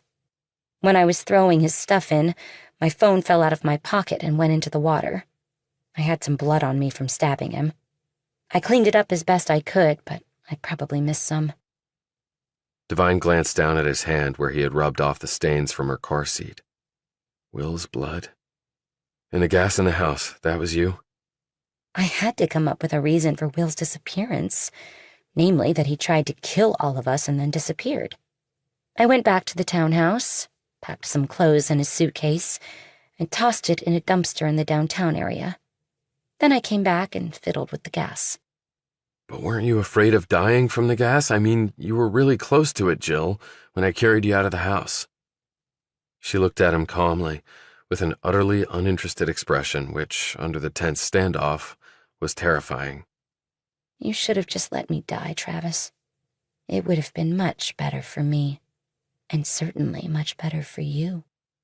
Meaning, now it's my turn? Is this what Dennis would have wanted? Dennis never had a chance to know what he really wanted. But for what it's worth, I'm very sorry, Travis. She fired the gun, and the bullet slammed into his right shoulder. He fell back against the file cabinet and then dropped to the floor. The blood spurted down his front, and he desperately tried to use his shirt to stanch the bleeding. She moved closer and aimed the gun at his head for the kill shot. I'm sorry. I meant to shoot you in the chest. I don't have really good aim. But it won't hurt any more in a second, Travis. I promise. I never wanted any of this to happen. A second shot rang out. Devine watched Tapshaw stiffen as a bullet went into her back, traversed her thin torso, and exited out her chest. In his wounded, muddled state, Devine thought he could see the bullet in midair. The round smacked into the wall and stayed there. Tapshaw swayed on her feet for a moment. Then the cig fell from her hand, and she followed along with it, hitting the hard floor face first, and not moving again, except for one last involuntary twitch as life quickly transitioned to death. A bleeding and rapidly weakening Devine swiveled his head to the doorway. Helen Spears stood there with her Glock still pointing at where Tapshaw had been standing a moment before. She looked down at Devine and started to run toward him, her phone coming out as she tapped in 911. Travis! She cried out, right as Devine's eyes closed. Chapter 83. Devine lay in a hospital bed, but his mind was elsewhere. The thump-thump beats of the chopper blades, the swirl of heated desert air, the taste of red sand in his mouth along with the biting fumes of aviation fuel in his bloody nostrils. None of those things should happen while you're dying, because dying was enough of a bitch. Ass over elbows, the IED had taken Devine, a 225-pound man, loaded down with 50 more pounds of gear, and launched him like a human cannonball across a rut-filled road 50 clicks outside of Kandahar. He hit the dirt unconscious. He woke up to a morphine-inspired fog. He endured multiple surgeries and a skin graft and did it all over again 2 years later when a badly aimed sniper round went through a defect in his body armor and ripped his shoulder apart instead of his brain. Only this time it was the other shoulder, and he was nowhere near Kandahar. Devine blinked himself awake and stared around the antiseptic confines of his hospital room. Just beneath the intoxicating shimmer of the morphine drip, he felt both the snake-like bite of the Sig Sauer 9mm round and the surgery that had followed. Without painkillers, he knew he would be shrieking in agony right now. He flitted across time and space, and then his gaze lingered and stopped on twin figures. Emerson Campbell was in a suit, but without a tie. Helen Spears was in a dark blue jacket and skirt with a red scarf around her neck. For a moment, the drugged-up Devine thought she was an airline flight attendant. "How is consciousness treating you, Devine?" asked Campbell. Devine tried to form the words, but his mouth, along with his brain, was not entirely under his command. Spears sat down next to him and took his hand, squeezing it in a firm grip. I'm sorry. I should have been there sooner. I'm so sorry.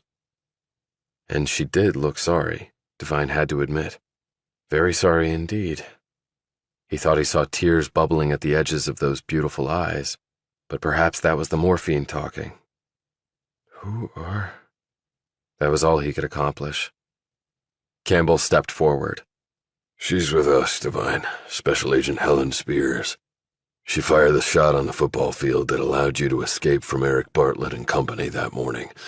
Of course, she would have further intervened if you had needed her assistance. However, with Ms. Tapshaw, she couldn't take any chances." "Dead?" said Devine.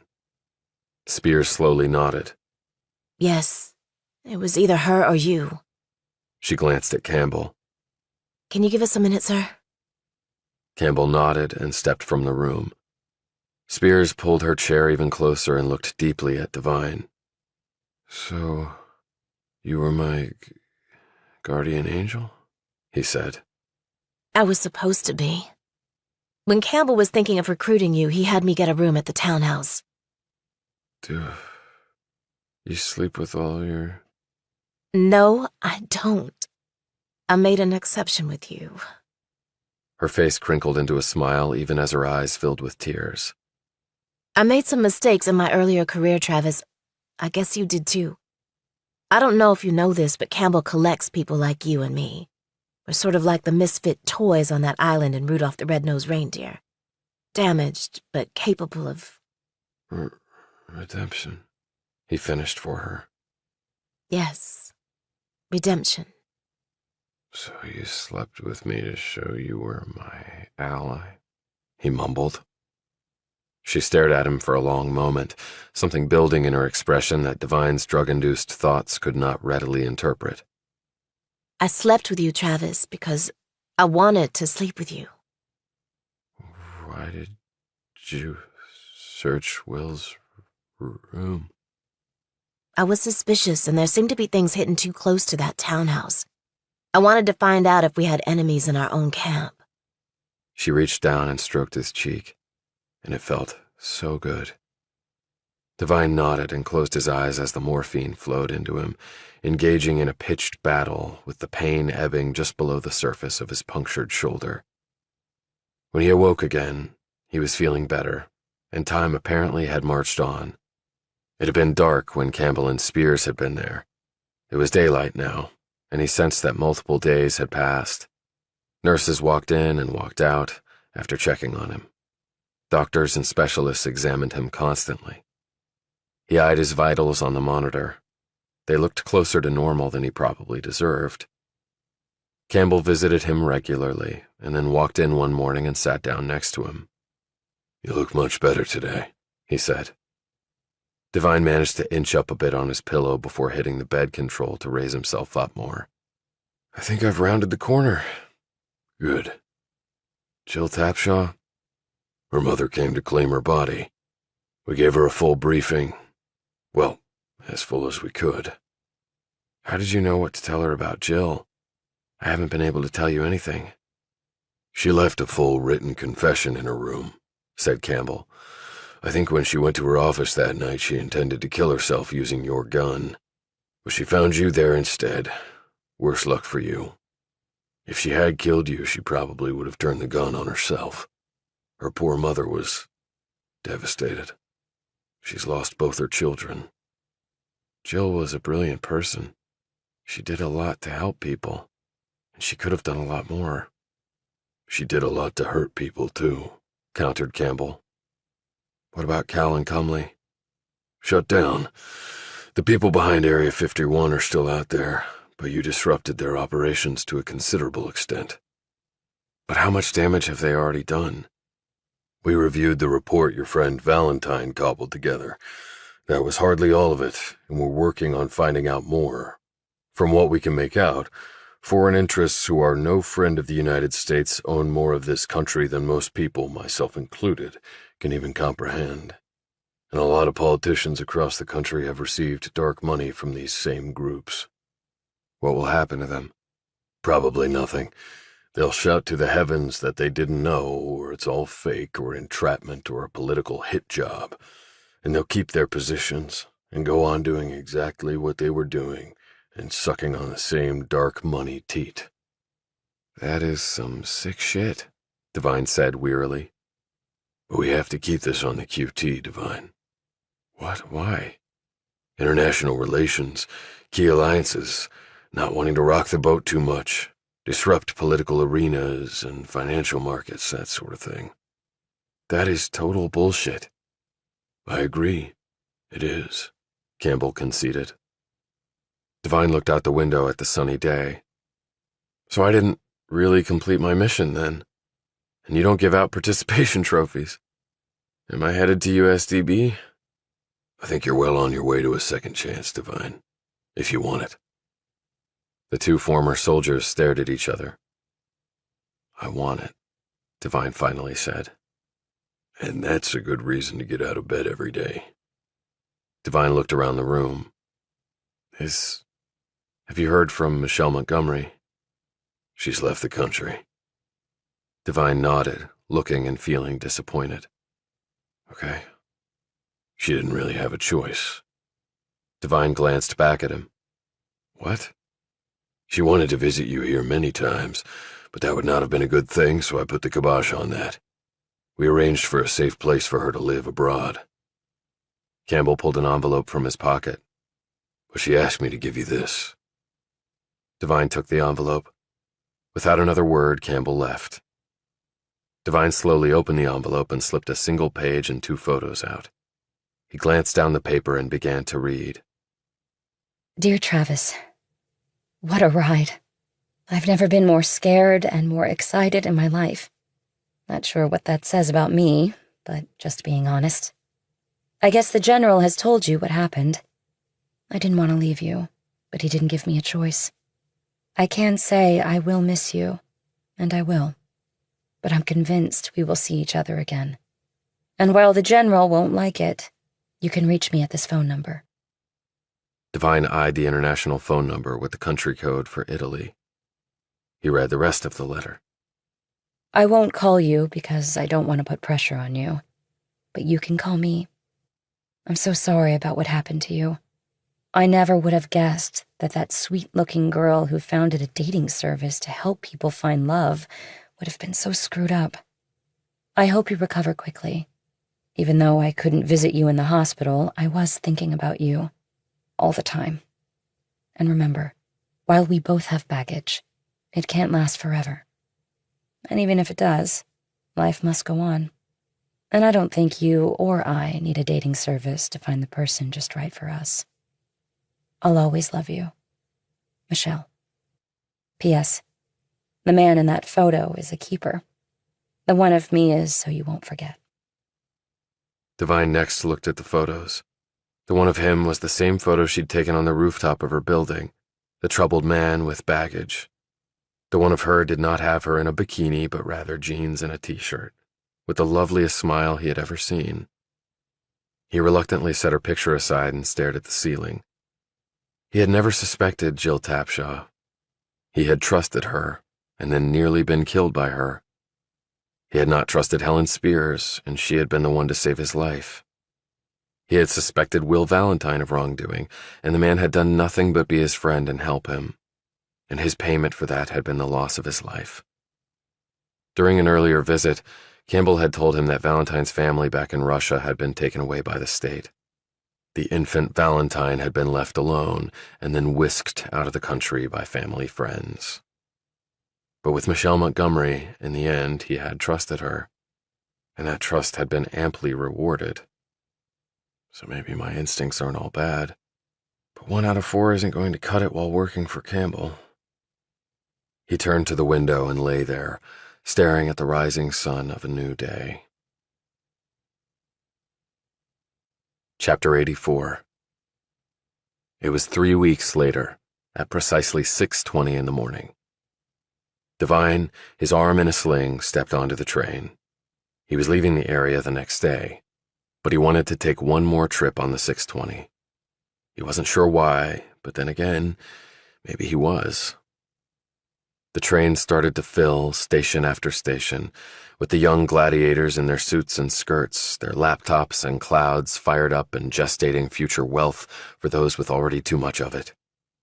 Later, the train climbed the little knoll, slowed, and then stopped, like a thirsty animal does at creekside for a drink. The Cowl Palace was for sale. There was no Michelle Montgomery in her Morse code bikini, no swaggering billionaire in his natural habitat of unparalleled luxuriousness. Devine looked around the train car and saw all gazes stuck to computer screens. He took out his laptop and looked over the email he had crafted, along with a large attachment. It documented everything he had found out about Cowell and Cumley. He hit the send key, and off it flew to one Elaine Nestor, the tarred and feathered journalist. Go and win a Pulitzer, Elaine, and screw the powers that be and the dark money they suck on. Devine found himself staring out the window and conjuring up images that bordered partly on nostalgia and partly on necessity. His need to feel something, to regret things, to sense guilt and loss and other things he couldn't readily identify right now.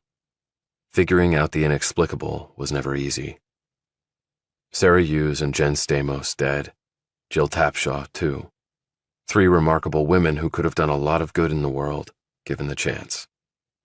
But Tapshaw hadn't given the other 2 the opportunity. In her brilliant, twisted mind, they needed to be punished and removed from the living. And Will Valentine, his beer-guzzling friend with more optimism than any person Devine had ever met, and who loved his adopted country more than some native-born citizens, was also dead. But Michelle Montgomery was still alive, though denied a place at whatever table Devine would be heading to, alone. But I have her phone number, and a letter from her in which she says she'll always love me. Right now, that is enough. The train started up again with a jolt. He turned away from the glass and stared straight ahead, the only direction he could now see himself heading. What lay there for him could be bullets or bombs once more, or the more subtle entanglements that happened all over the world outside combat zones. He didn't know which was more dangerous, or whether it would end up being a tie. He only hoped that he was up to the task. Ranger tabbed and Ranger scrolled, and a seasoned financial analyst to boot. Devine would probably need all of it and a little bit more to survive, along with luck. A good soldier never discounted the intervention of well-timed luck. Redemption, a second shot, a new lease on life. Maybe this was all of those things. You'll never know until you try, soldier. He sat back, closed his eyes, and let the 6:20 train take him somewhere, one more time.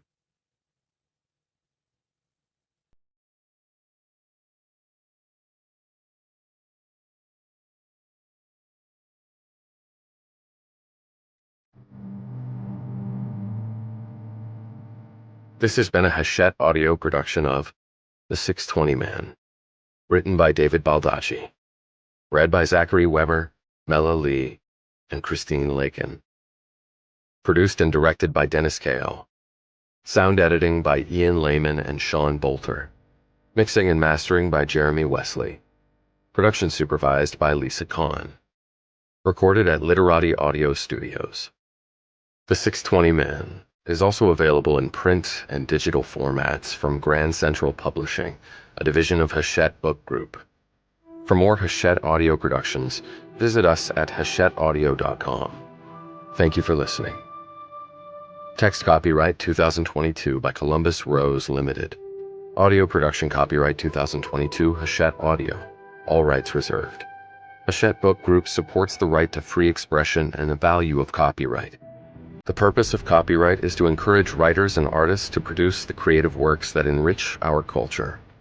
The duplicating, uploading, and distribution of this book without permission is a theft of the author's intellectual property. If you would like permission to use material from the book other than for review purposes, please contact permissions@hbgusa.com. Thank you for your support of the author's rights. This audiobook is a work of fiction. Names, characters, places, and incidents are either the product of the author's imagination or are used fictitiously, and any resemblance to actual persons, living or dead, events or locales, is entirely coincidental.